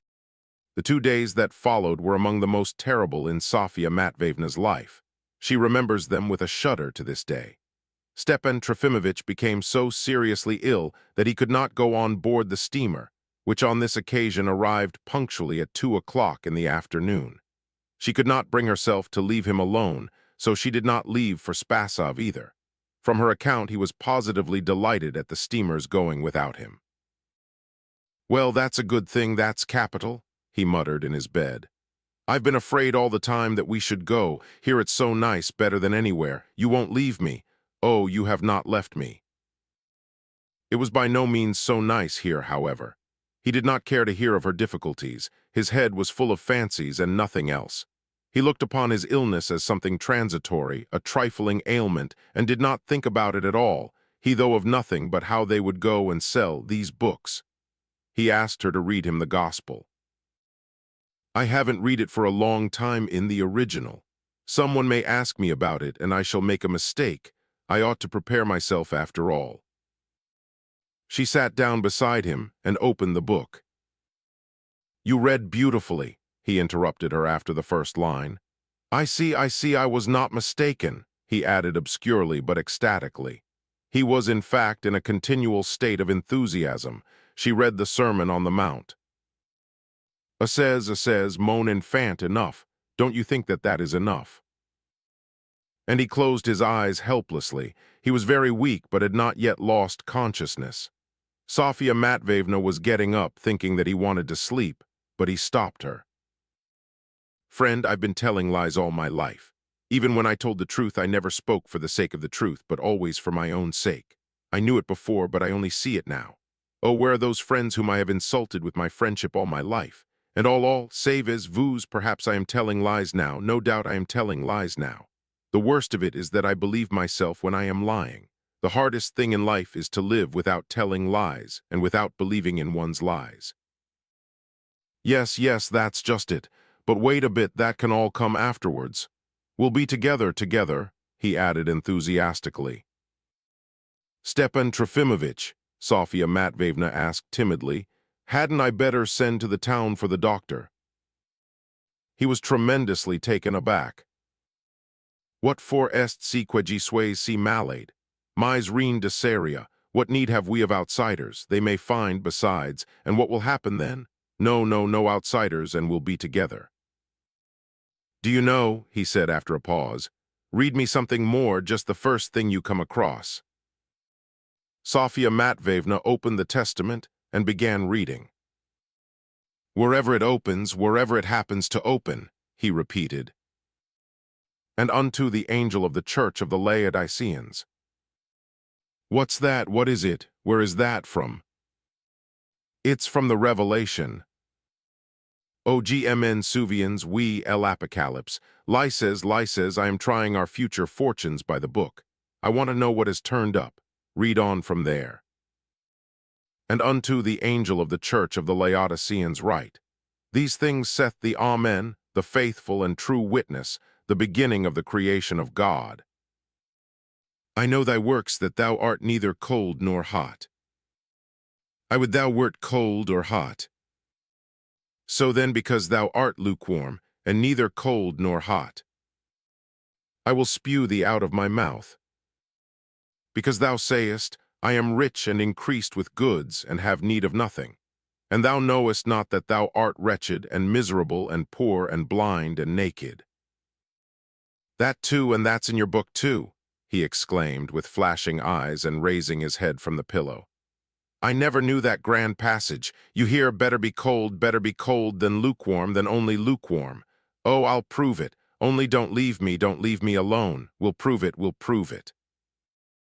I won't leave you, Stepan Trofimovich. I'll never leave you.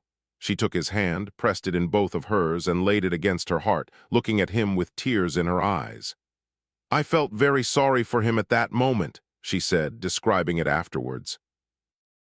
His lips twitched convulsively.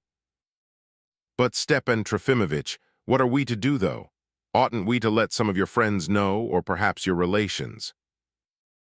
But at that he was so dismayed that she was very sorry that she had spoken of it again.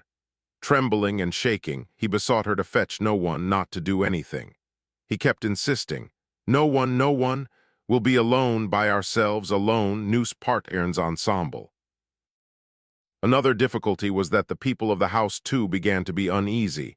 They grumbled and kept pestering Sofia Matveyevna. She paid them and managed to let them see her money. This softened them for the time, but the man insisted on seeing Stepan Trofimovich's papers. The invalid pointed with a supercilious smile to his little bag. Sofia Matveyevna found in it the certificate of his having resigned his post at the university, or something of the kind, which had served him as a passport all his life. The man persisted and said that he must be taken somewhere because their house wasn't a hospital, and if he were to die there might be a bother. We should have no end of trouble. Sofia Matveyevna tried to speak to him of the doctor, but it appeared that sending to the town would cost so much that she had to give up all idea of the doctor. She returned in distress to her invalid. Stepan Trofimovich was getting weaker and weaker. Now read me another passage. About the pigs, he said suddenly. What? Asked Sofia Matveyevna, very much alarmed. About the pigs, that's their 2 ces kachans. I remember the devils entered into swine and they all were drowned. You must read me that. I'll tell you why afterwards. I want to remember it word for word. I want it word for word. Sofia Matveyevna knew the Gospel well, and at once found the passage in St. Luke which I have chosen as the motto of my record. I quote it here again. And there was there one herd of many swine feeding on the mountain, and they besought him that he would suffer them to enter into them. And he suffered them. Then went the devils out of the man and entered into the swine, and the herd ran violently down a steep place into the lake, and were choked. When they that fed them saw what was done, they fled, and went and told it in the city and in the country. Then they went out to see what was done, and came to Jesus and found the man, out of whom the devils were departed, sitting at the feet of Jesus, clothed and in his right mind, and they were afraid. My friend, said Stepan Trofimovich in great excitement, save as, vous, that wonderful and extraordinary passage has been a stumbling block to me all my life, Dan's sea liver. So much so that I remembered those verses from childhood. Now an idea has occurred to me, une comparison. A great number of ideas keep coming into my mind now. You see, that's exactly like our Russia, those devils that come out of the sick man and enter into the swine. They are all the sores, all the foul contagions, all the impurities, all the devils great and small that have multiplied in that great invalid, our beloved Russia, in the course of ages and ages. We, set Russi qued j amais taugers. But a great idea and a great will encompass it from on high, as with that lunatic possessed of devils. And all those devils will come forth, all the impurity, all the rottenness that was putrefying on the surface. And they will beg of themselves to enter into swine, and indeed maybe they have entered into them already. They are we and those, and Petrusha and Les Otters avec Louis, and I perhaps at the head of them, and we shall cast ourselves down, possessed and raving, from the rocks into the sea, and we shall all be drowned, and a good thing too, for that is all we are fit for. But the sick man will be healed and will sit at the feet of Jesus, and all will look upon him with astonishment. My dear, vous comprendrez après, but now it excites me very much. Vous comprendrez après, nous comprendrons ensemble. He sank into delirium and at last lost consciousness, so it went on all the following day. Sofia Matveyevna sat beside him, crying. She scarcely slept at all for 3 nights and avoided seeing the people of the house who were, she felt, beginning to take some steps. Deliverance only came on the 3rd day. In the morning, Stepan Trofimovich returned to consciousness, recognized her, and held out his hand to her. She crossed herself hopefully. He wanted to look out of the window. Tines unlack. He said, "Good heavens, I had not seen it before." At that moment, there was the rumble of a carriage at the cottage door, and a great hubbub in the house followed. Chapter 3. It was Varvara Petrovna herself. She had arrived with Daria Pavlovna in a closed carriage drawn by 4 horses with 2 footmen. The marvel had happened in the simplest way. Anisim, dying of curiosity, went to Varvara Petrovna's the day after he reached the town and gossiped to the servants, telling them he had met Stepan Trofimovich alone in a village, that the latter had been seen by peasants walking by himself on the high road, and that he had set off for Spasov by way of Ustyevo accompanied by Sofia Matveyevna. As Varvara Petrovna was, for her part, in terrible anxiety and had done everything she could to find her fugitive friend, she was at once told about Anisim.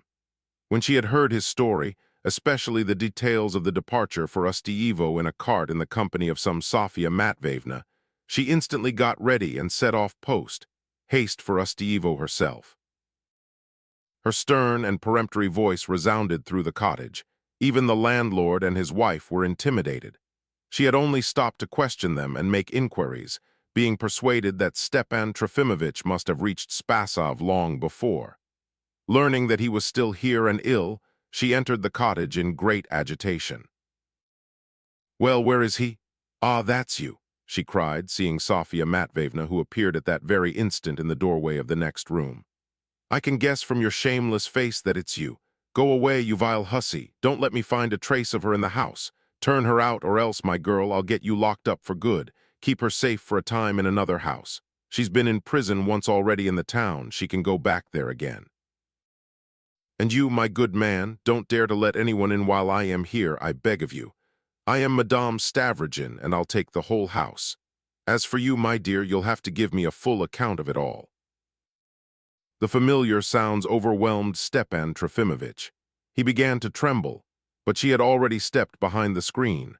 With flashing eyes, she drew up a chair with her foot, and sinking back in it, she shouted to Dasha, "Go away for a time, stay in the other room. Why are you so inquisitive? And shut the door properly after you." For some time, she gazed in silence with a sort of predatory look into his frightened face. "Well, how are you getting on, Stepan Trofimovich? So you've been enjoying yourself," broke from her with ferocious irony. "Cheer," Stepan Trofimovich faltered, not knowing what he was saying. "I've learnt to know real life in Russia et G Praecherai Elevengile." "Oh, shameless, ungrateful man," she wailed suddenly, clasping her hands. "As though you had not disgraced me enough, you've taken up with, oh, you shameless old reprobate." "Cheer," his voice failed him, and he could not articulate a syllable, but simply gazed with eyes wide with horror. "Who is she?" "C'est un ange, c'est plus qu'un ange pour moi. She's been all night. Oh, don't shout, don't frighten her. Cheer, cheer." With a loud noise, Varvara Petrovna pushed back her chair, uttering a loud cry of alarm. "Water, waters!" Though he returned to consciousness, she was still shaking with terror and with pale cheeks looked at his distorted face.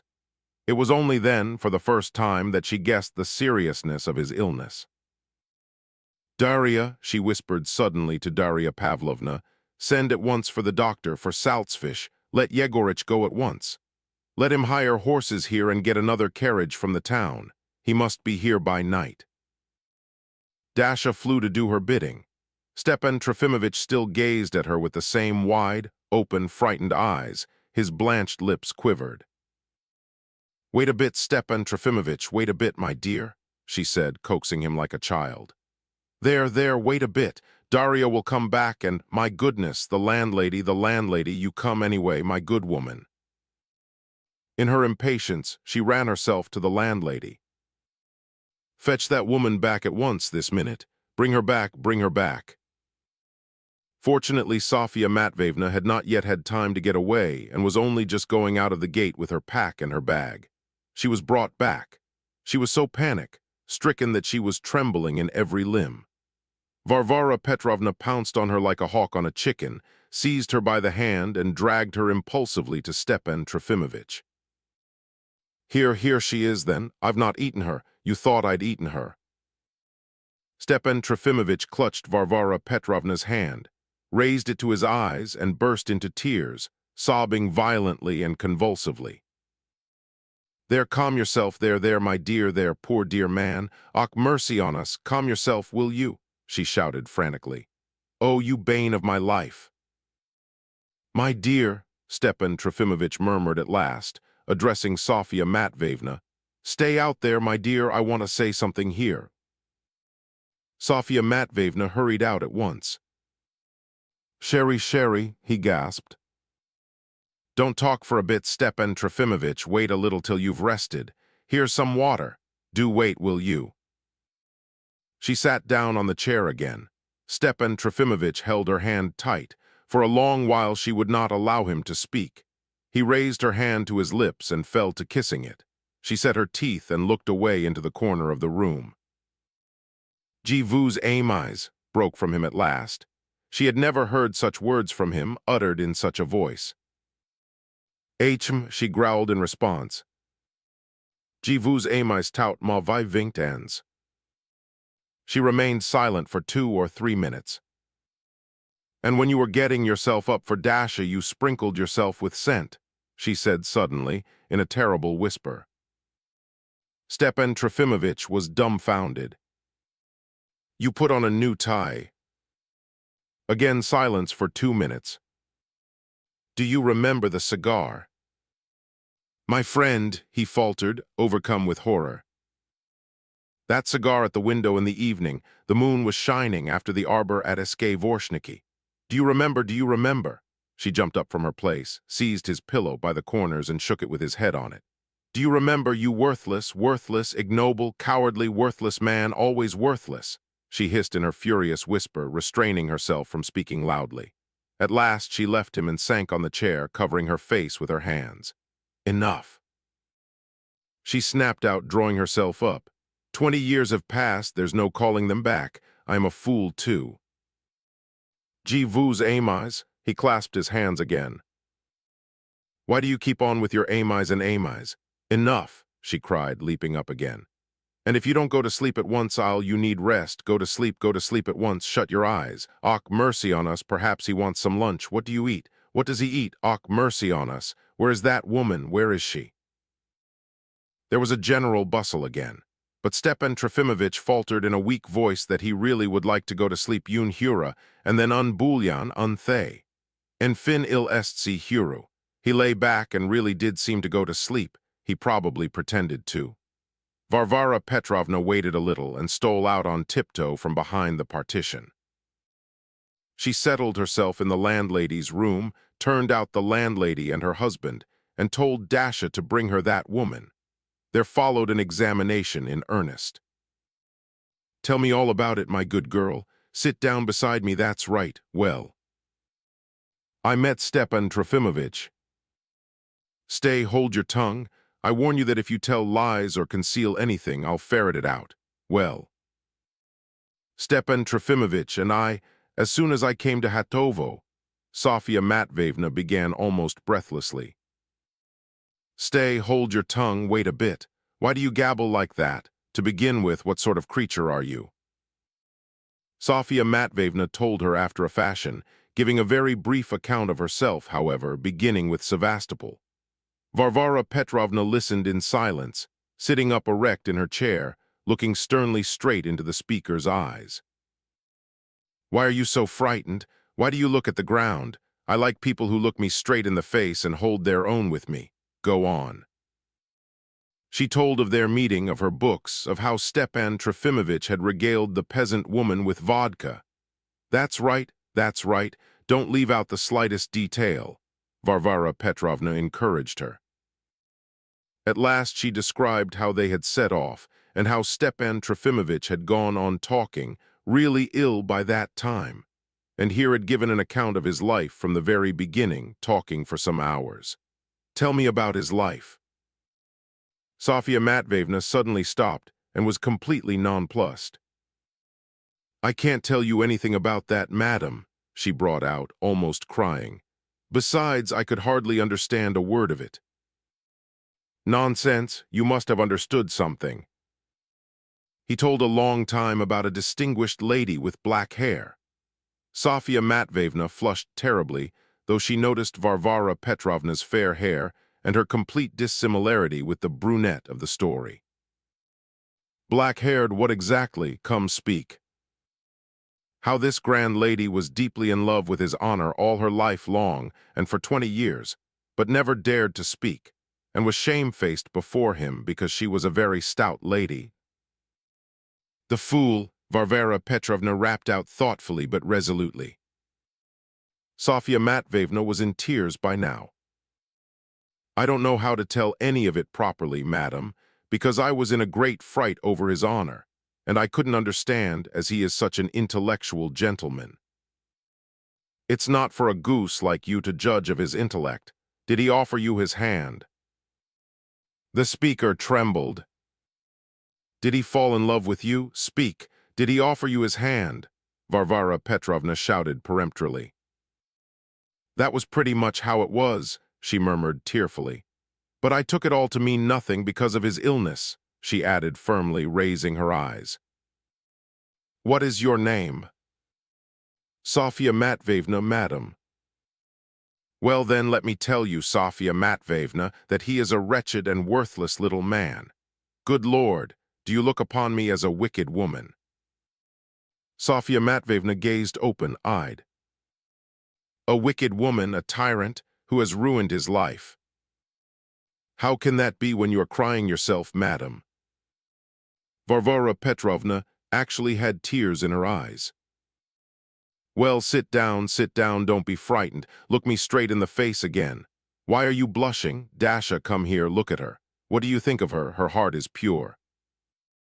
And to the amazement and perhaps still greater alarm of Sofia Matveyevna, she suddenly patted her on the cheek. It's only a pity she is a fool, too great a fool for her age. That's all right, my dear, I'll look after you. I see that it's all nonsense. Stay near here for the time. A room shall be taken for you, and you shall have food and everything else from me till I ask for you.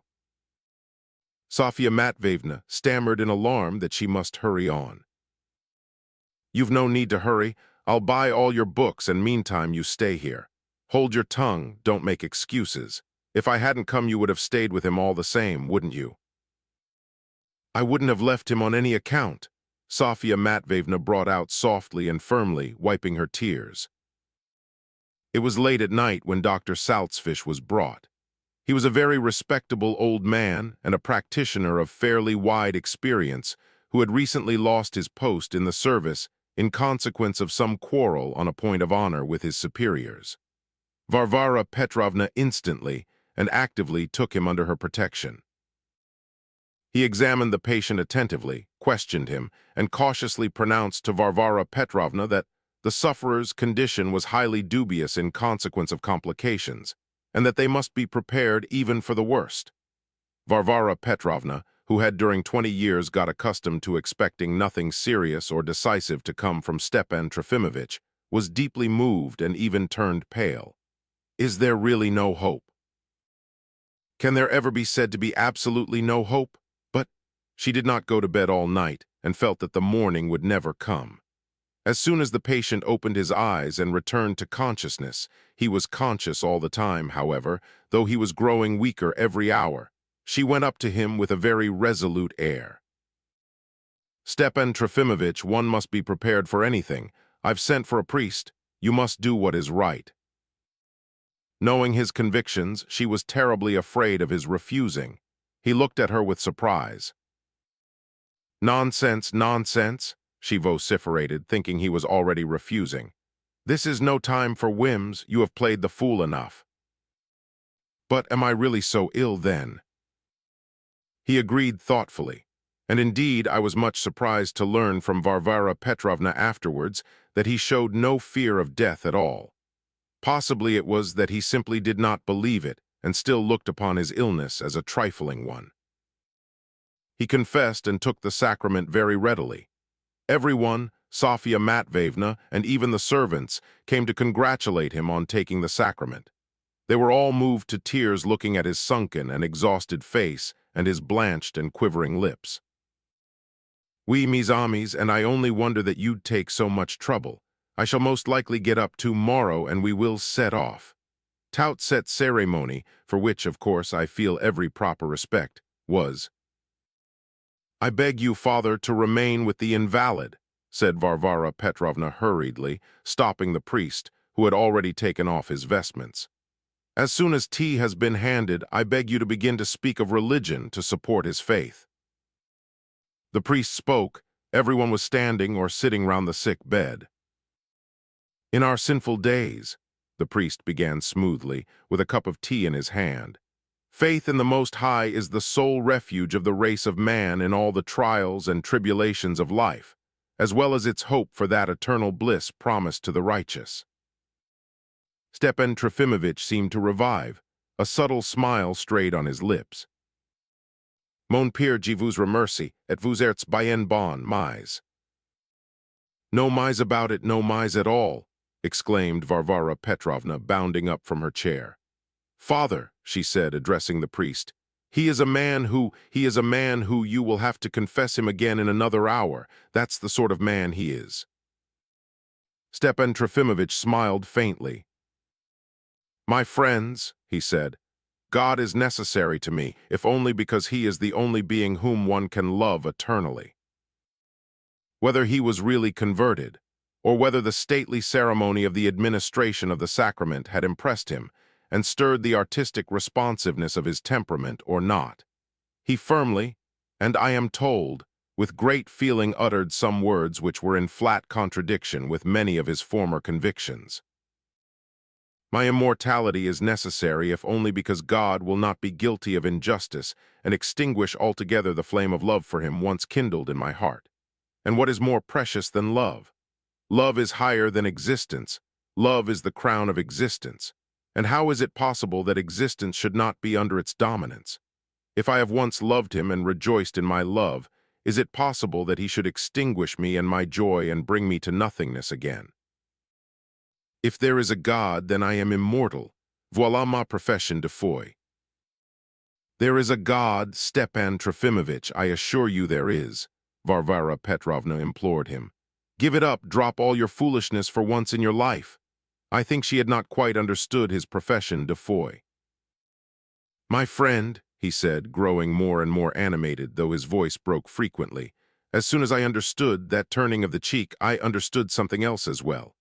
I menti tout ma vie all my life all, I should like, but that will do tomorrow. Tomorrow we will all set out." Varvara Petrovna burst into tears. He was looking about for someone. "Here she is here." She seized Sofia Matveyevna by the hand and led her to him. He smiled tenderly. "Oh, I should dearly like to live again," he exclaimed with an extraordinary rush of energy. "Every minute, every instant of life ought to be a blessing to man. They certainly ought to be. It's the duty of man to make it so. That's the law of his nature, which always exists even if hidden. Oh, I wish I could see Petrusha and all of them Shatov." I may remark that as yet no one had heard of Shatov's fate. Not Varvara Petrovna, nor Darya Pavlovna, nor even Salzfish, who was the last to come from the town. Stepan Trofimovich became more and more excited, feverishly so, beyond his strength. The mere fact of the ever-present idea that there exists something infinitely more just and more happy than I am fills me through and through with tender ecstasy, and glorifies me. Oh, whoever I may be, whatever I have done. What is far more essential for man than personal happiness is to know, and to believe at every instant that there is somewhere a perfect and serene happiness for all men and for everything. The one essential condition of human existence is that man should always be able to bow down before something infinitely great. If men are deprived of the infinitely great, they will not go on living and will die of despair. The infinite and the eternal are as essential for man as the little planet on which he dwells. My friends, all, hail to the great idea, the eternal, infinite idea. It is essential to every man, whoever he may be, to bow down before what is the great idea. Even the stupidest man needs something great. Petrusha. Oh, how I want to see them all again. They don't know that that same eternal, grand idea lies in them all. Dr. Saltzfish was not present at the ceremony. Coming in suddenly, he was horrified and cleared the room, insisting that the patient must not be excited. Stepan Trofimovich died 3 days later, but by that time he was completely unconscious. He quietly went out like a candle that is burnt down. After having the funeral service performed, Varvara Petrovna took the body of her poor friend to Vorshniki. His grave is in the precincts of the church and is already covered with a marble slab. The inscription and the railing will be added in the spring. Varvara Petrovna's absence from town had lasted 8 days. Sofia Matveyevna arrived in the carriage with her and seems to have settled with her for good. I may mention that as soon as Stepan Trofimovich lost consciousness, the morning that he received the sacrament, Varvara Petrovna promptly asked Sofia Matveyevna to leave the cottage again and waited on the invalid herself unassisted to the end, but she sent for her at once when he had breathed his last.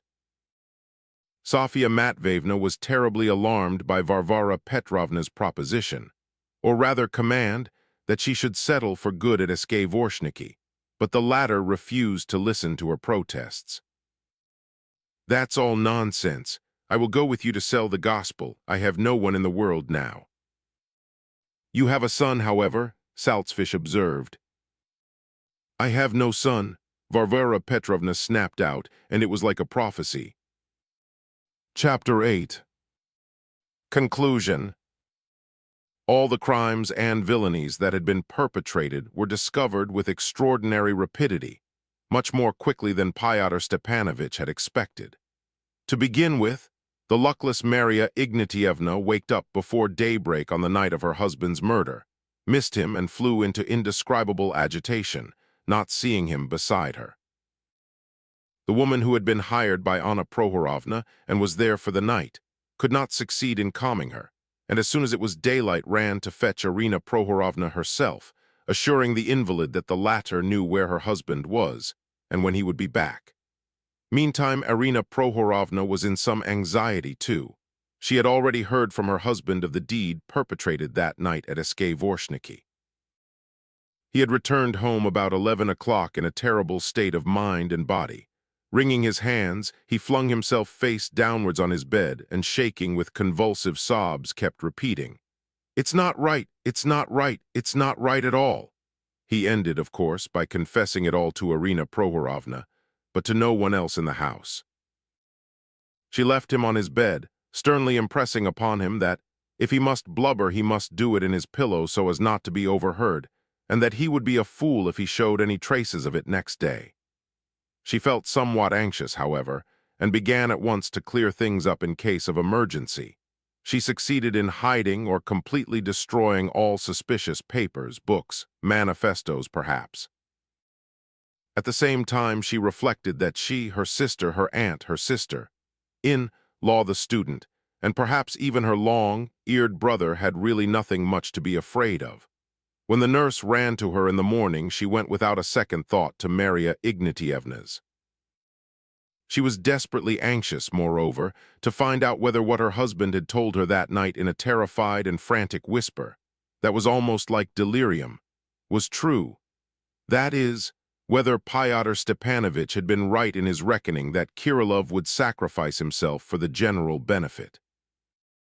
But she arrived at Maria Ignatievna's too late. When the latter had sent off the woman and was left alone, she was unable to bear the suspense.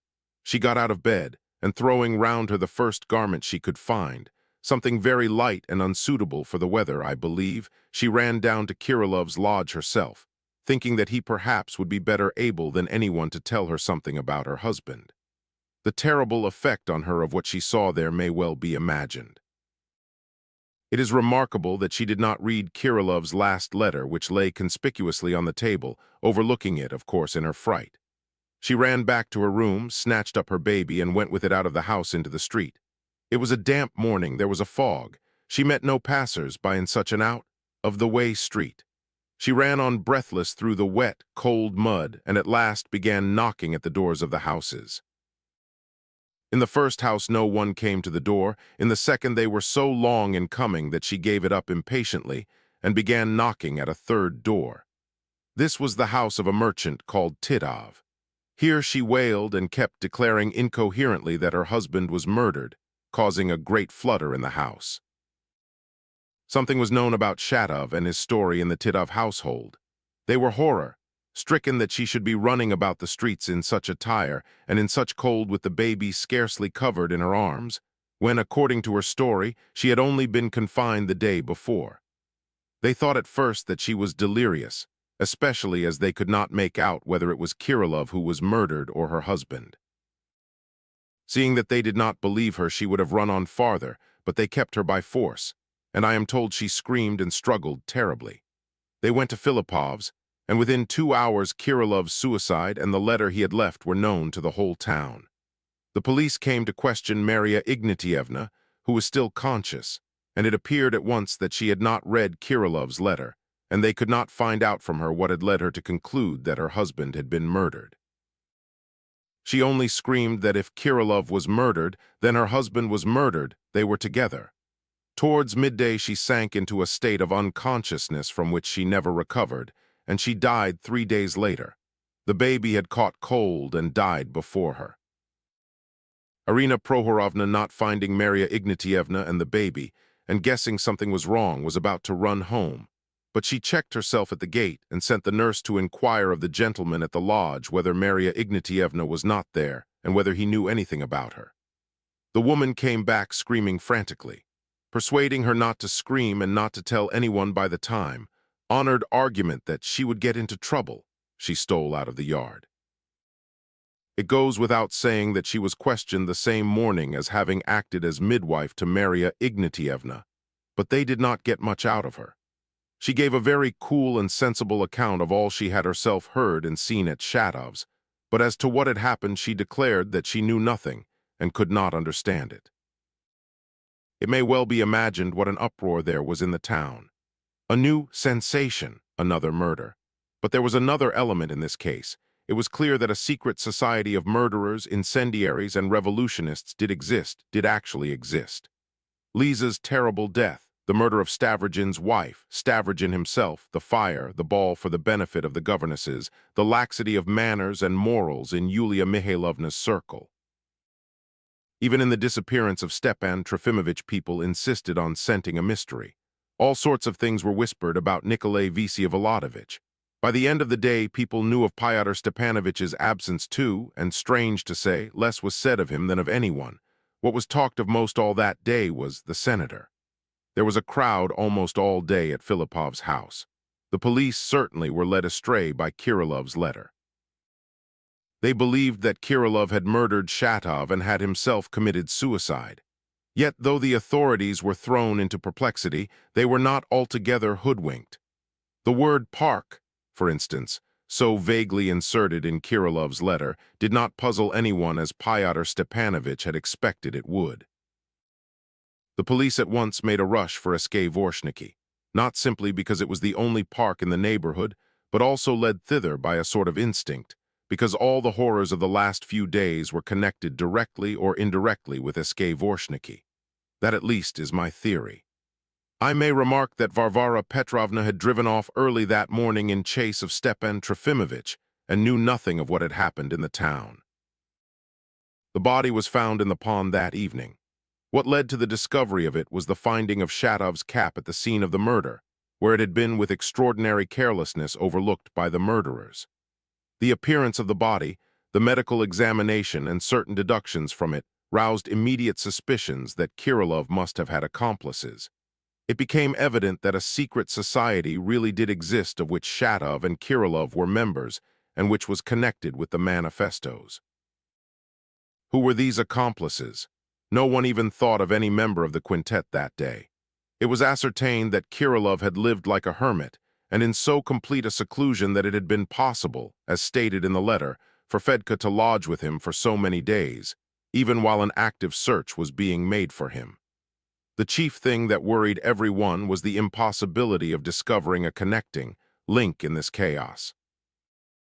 There is no saying what conclusions and what disconnected theories our panic-stricken townspeople would have reached if the whole mystery had not been suddenly solved next day thanks to Lyamshin. He broke down. He behaved as even Pyotr Stepanovich had towards the end begun to fear he would.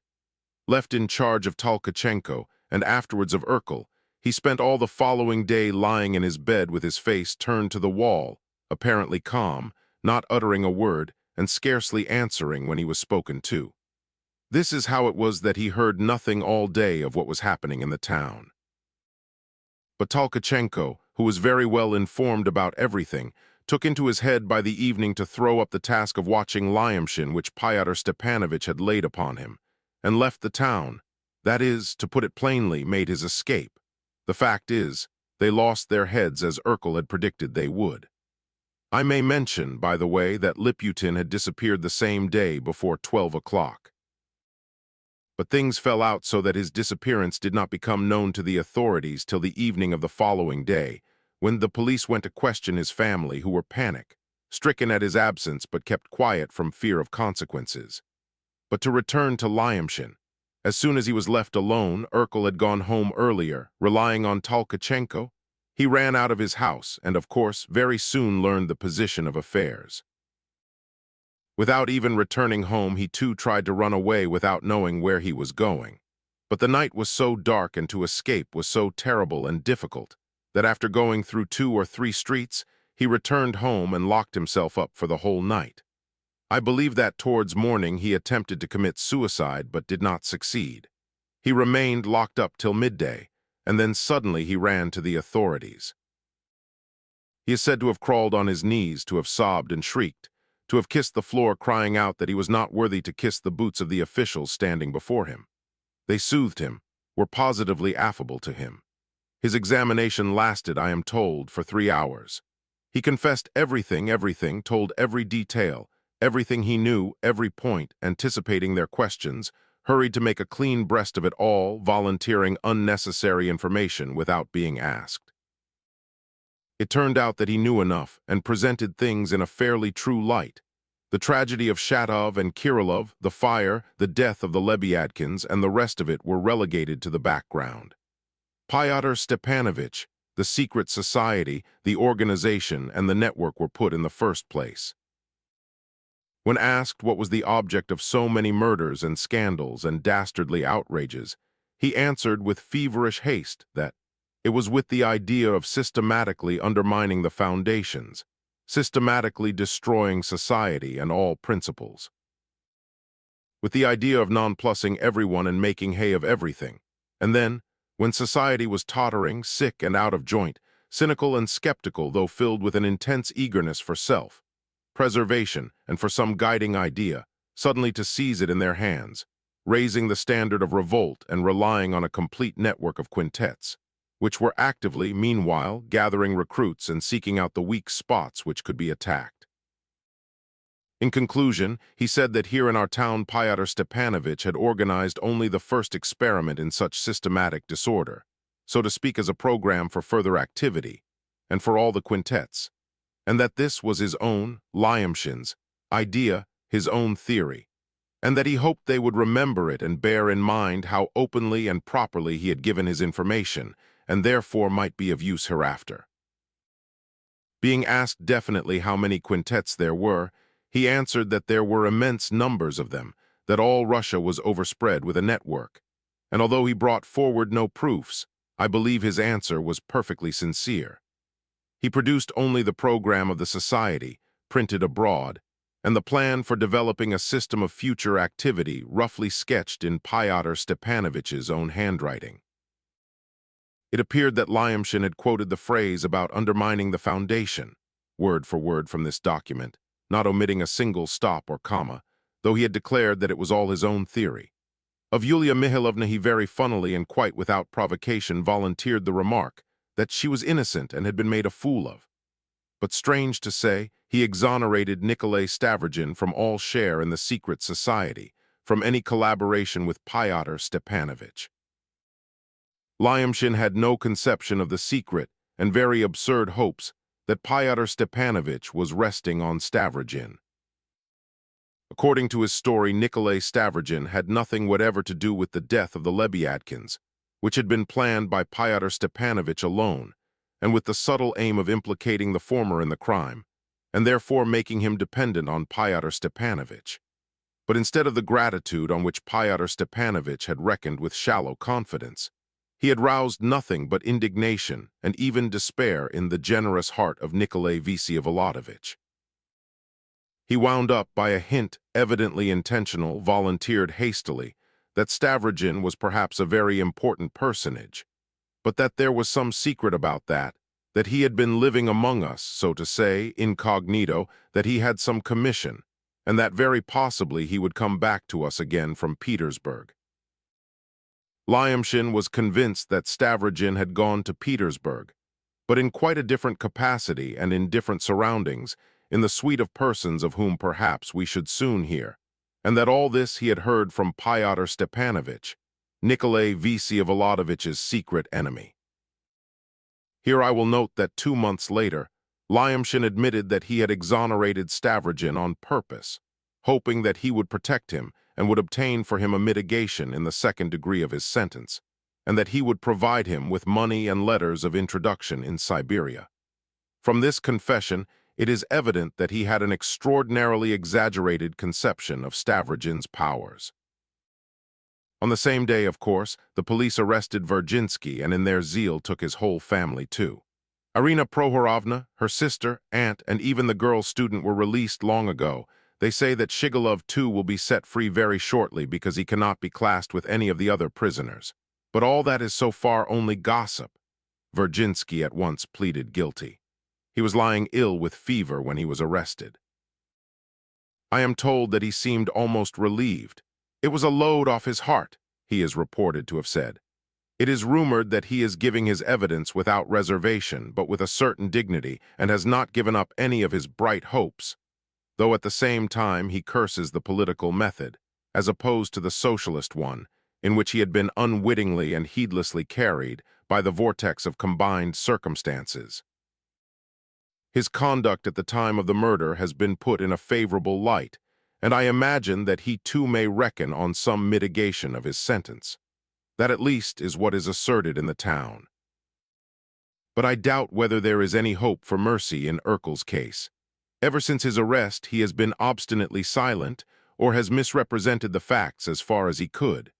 Not one word of regret has been wrung from him so far.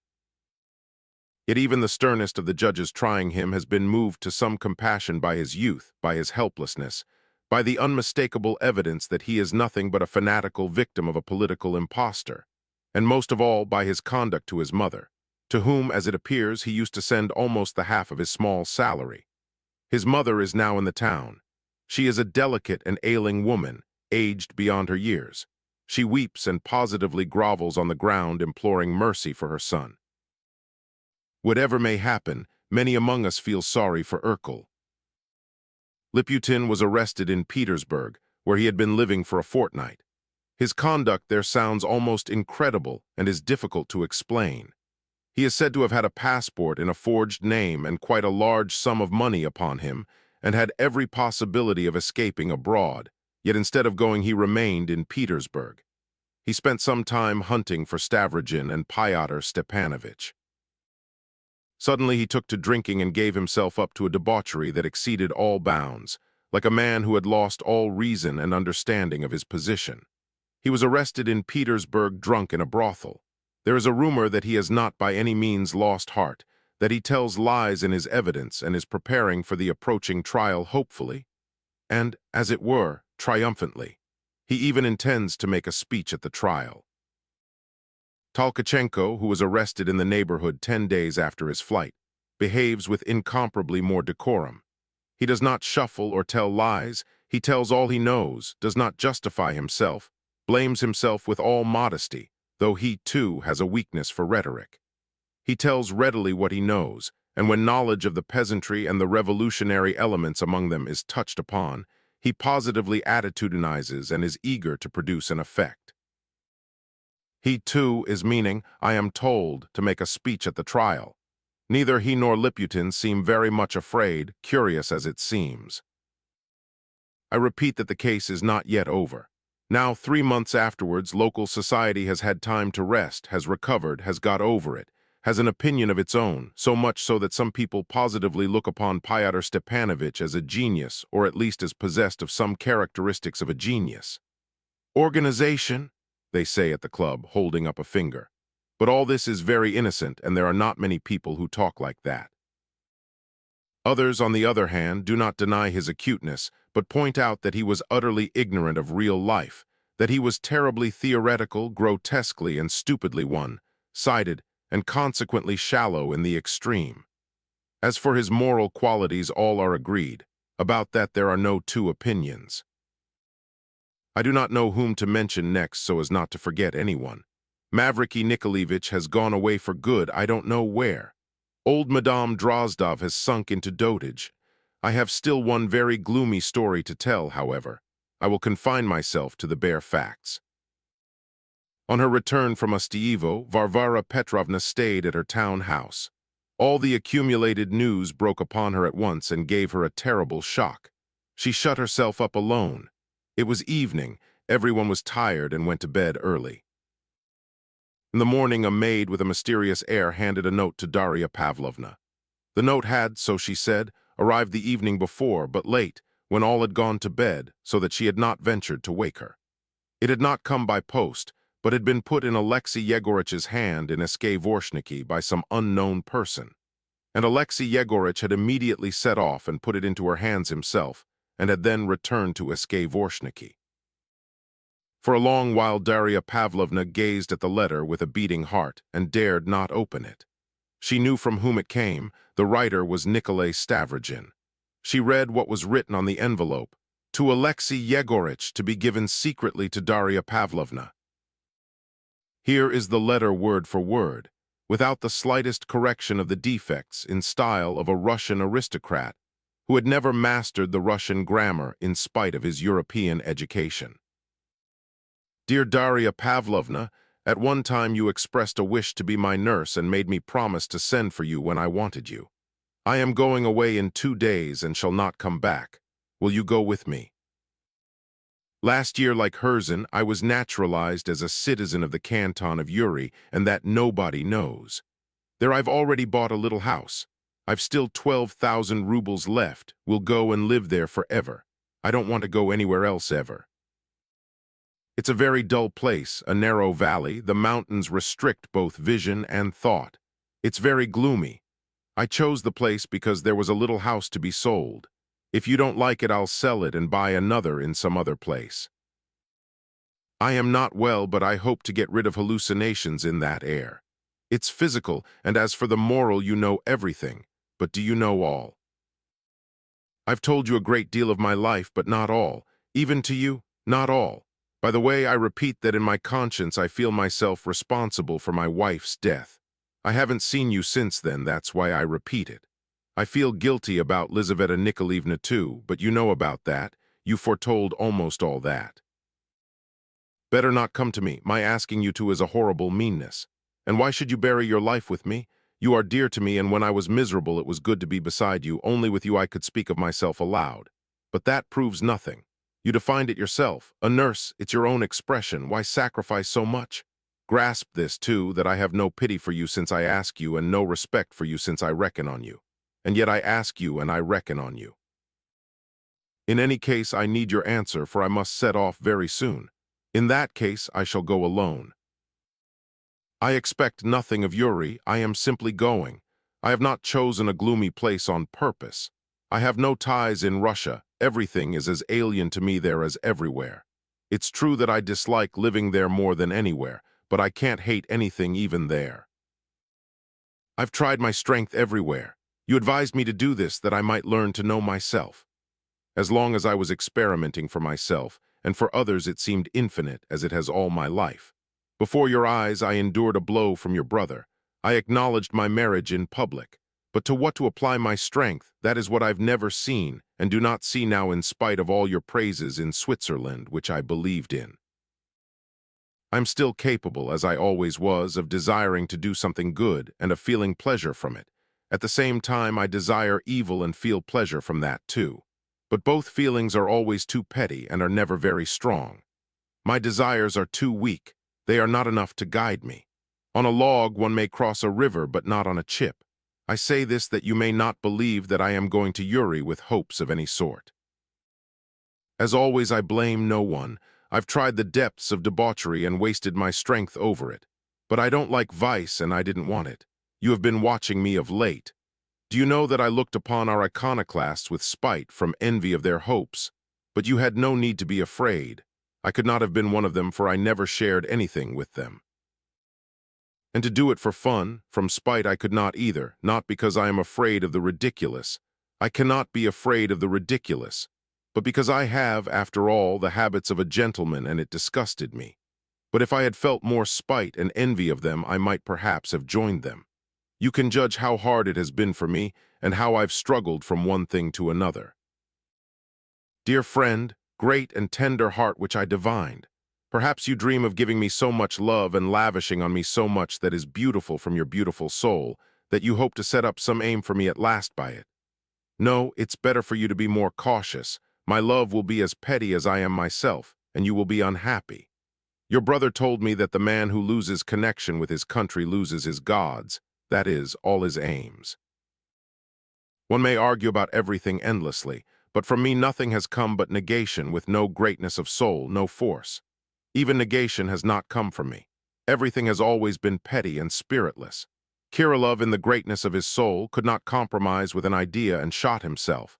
But I see, of course, that he was great, souled because he had lost his reason. I can never lose my reason, and I can never believe in an idea to such a degree as he did.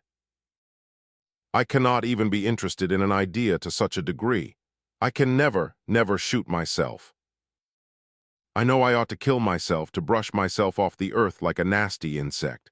But I am afraid of suicide, for I am afraid of showing greatness of soul. I know that it will be another sham again, the last deception in an endless series of deceptions. What good is there in deceiving oneself?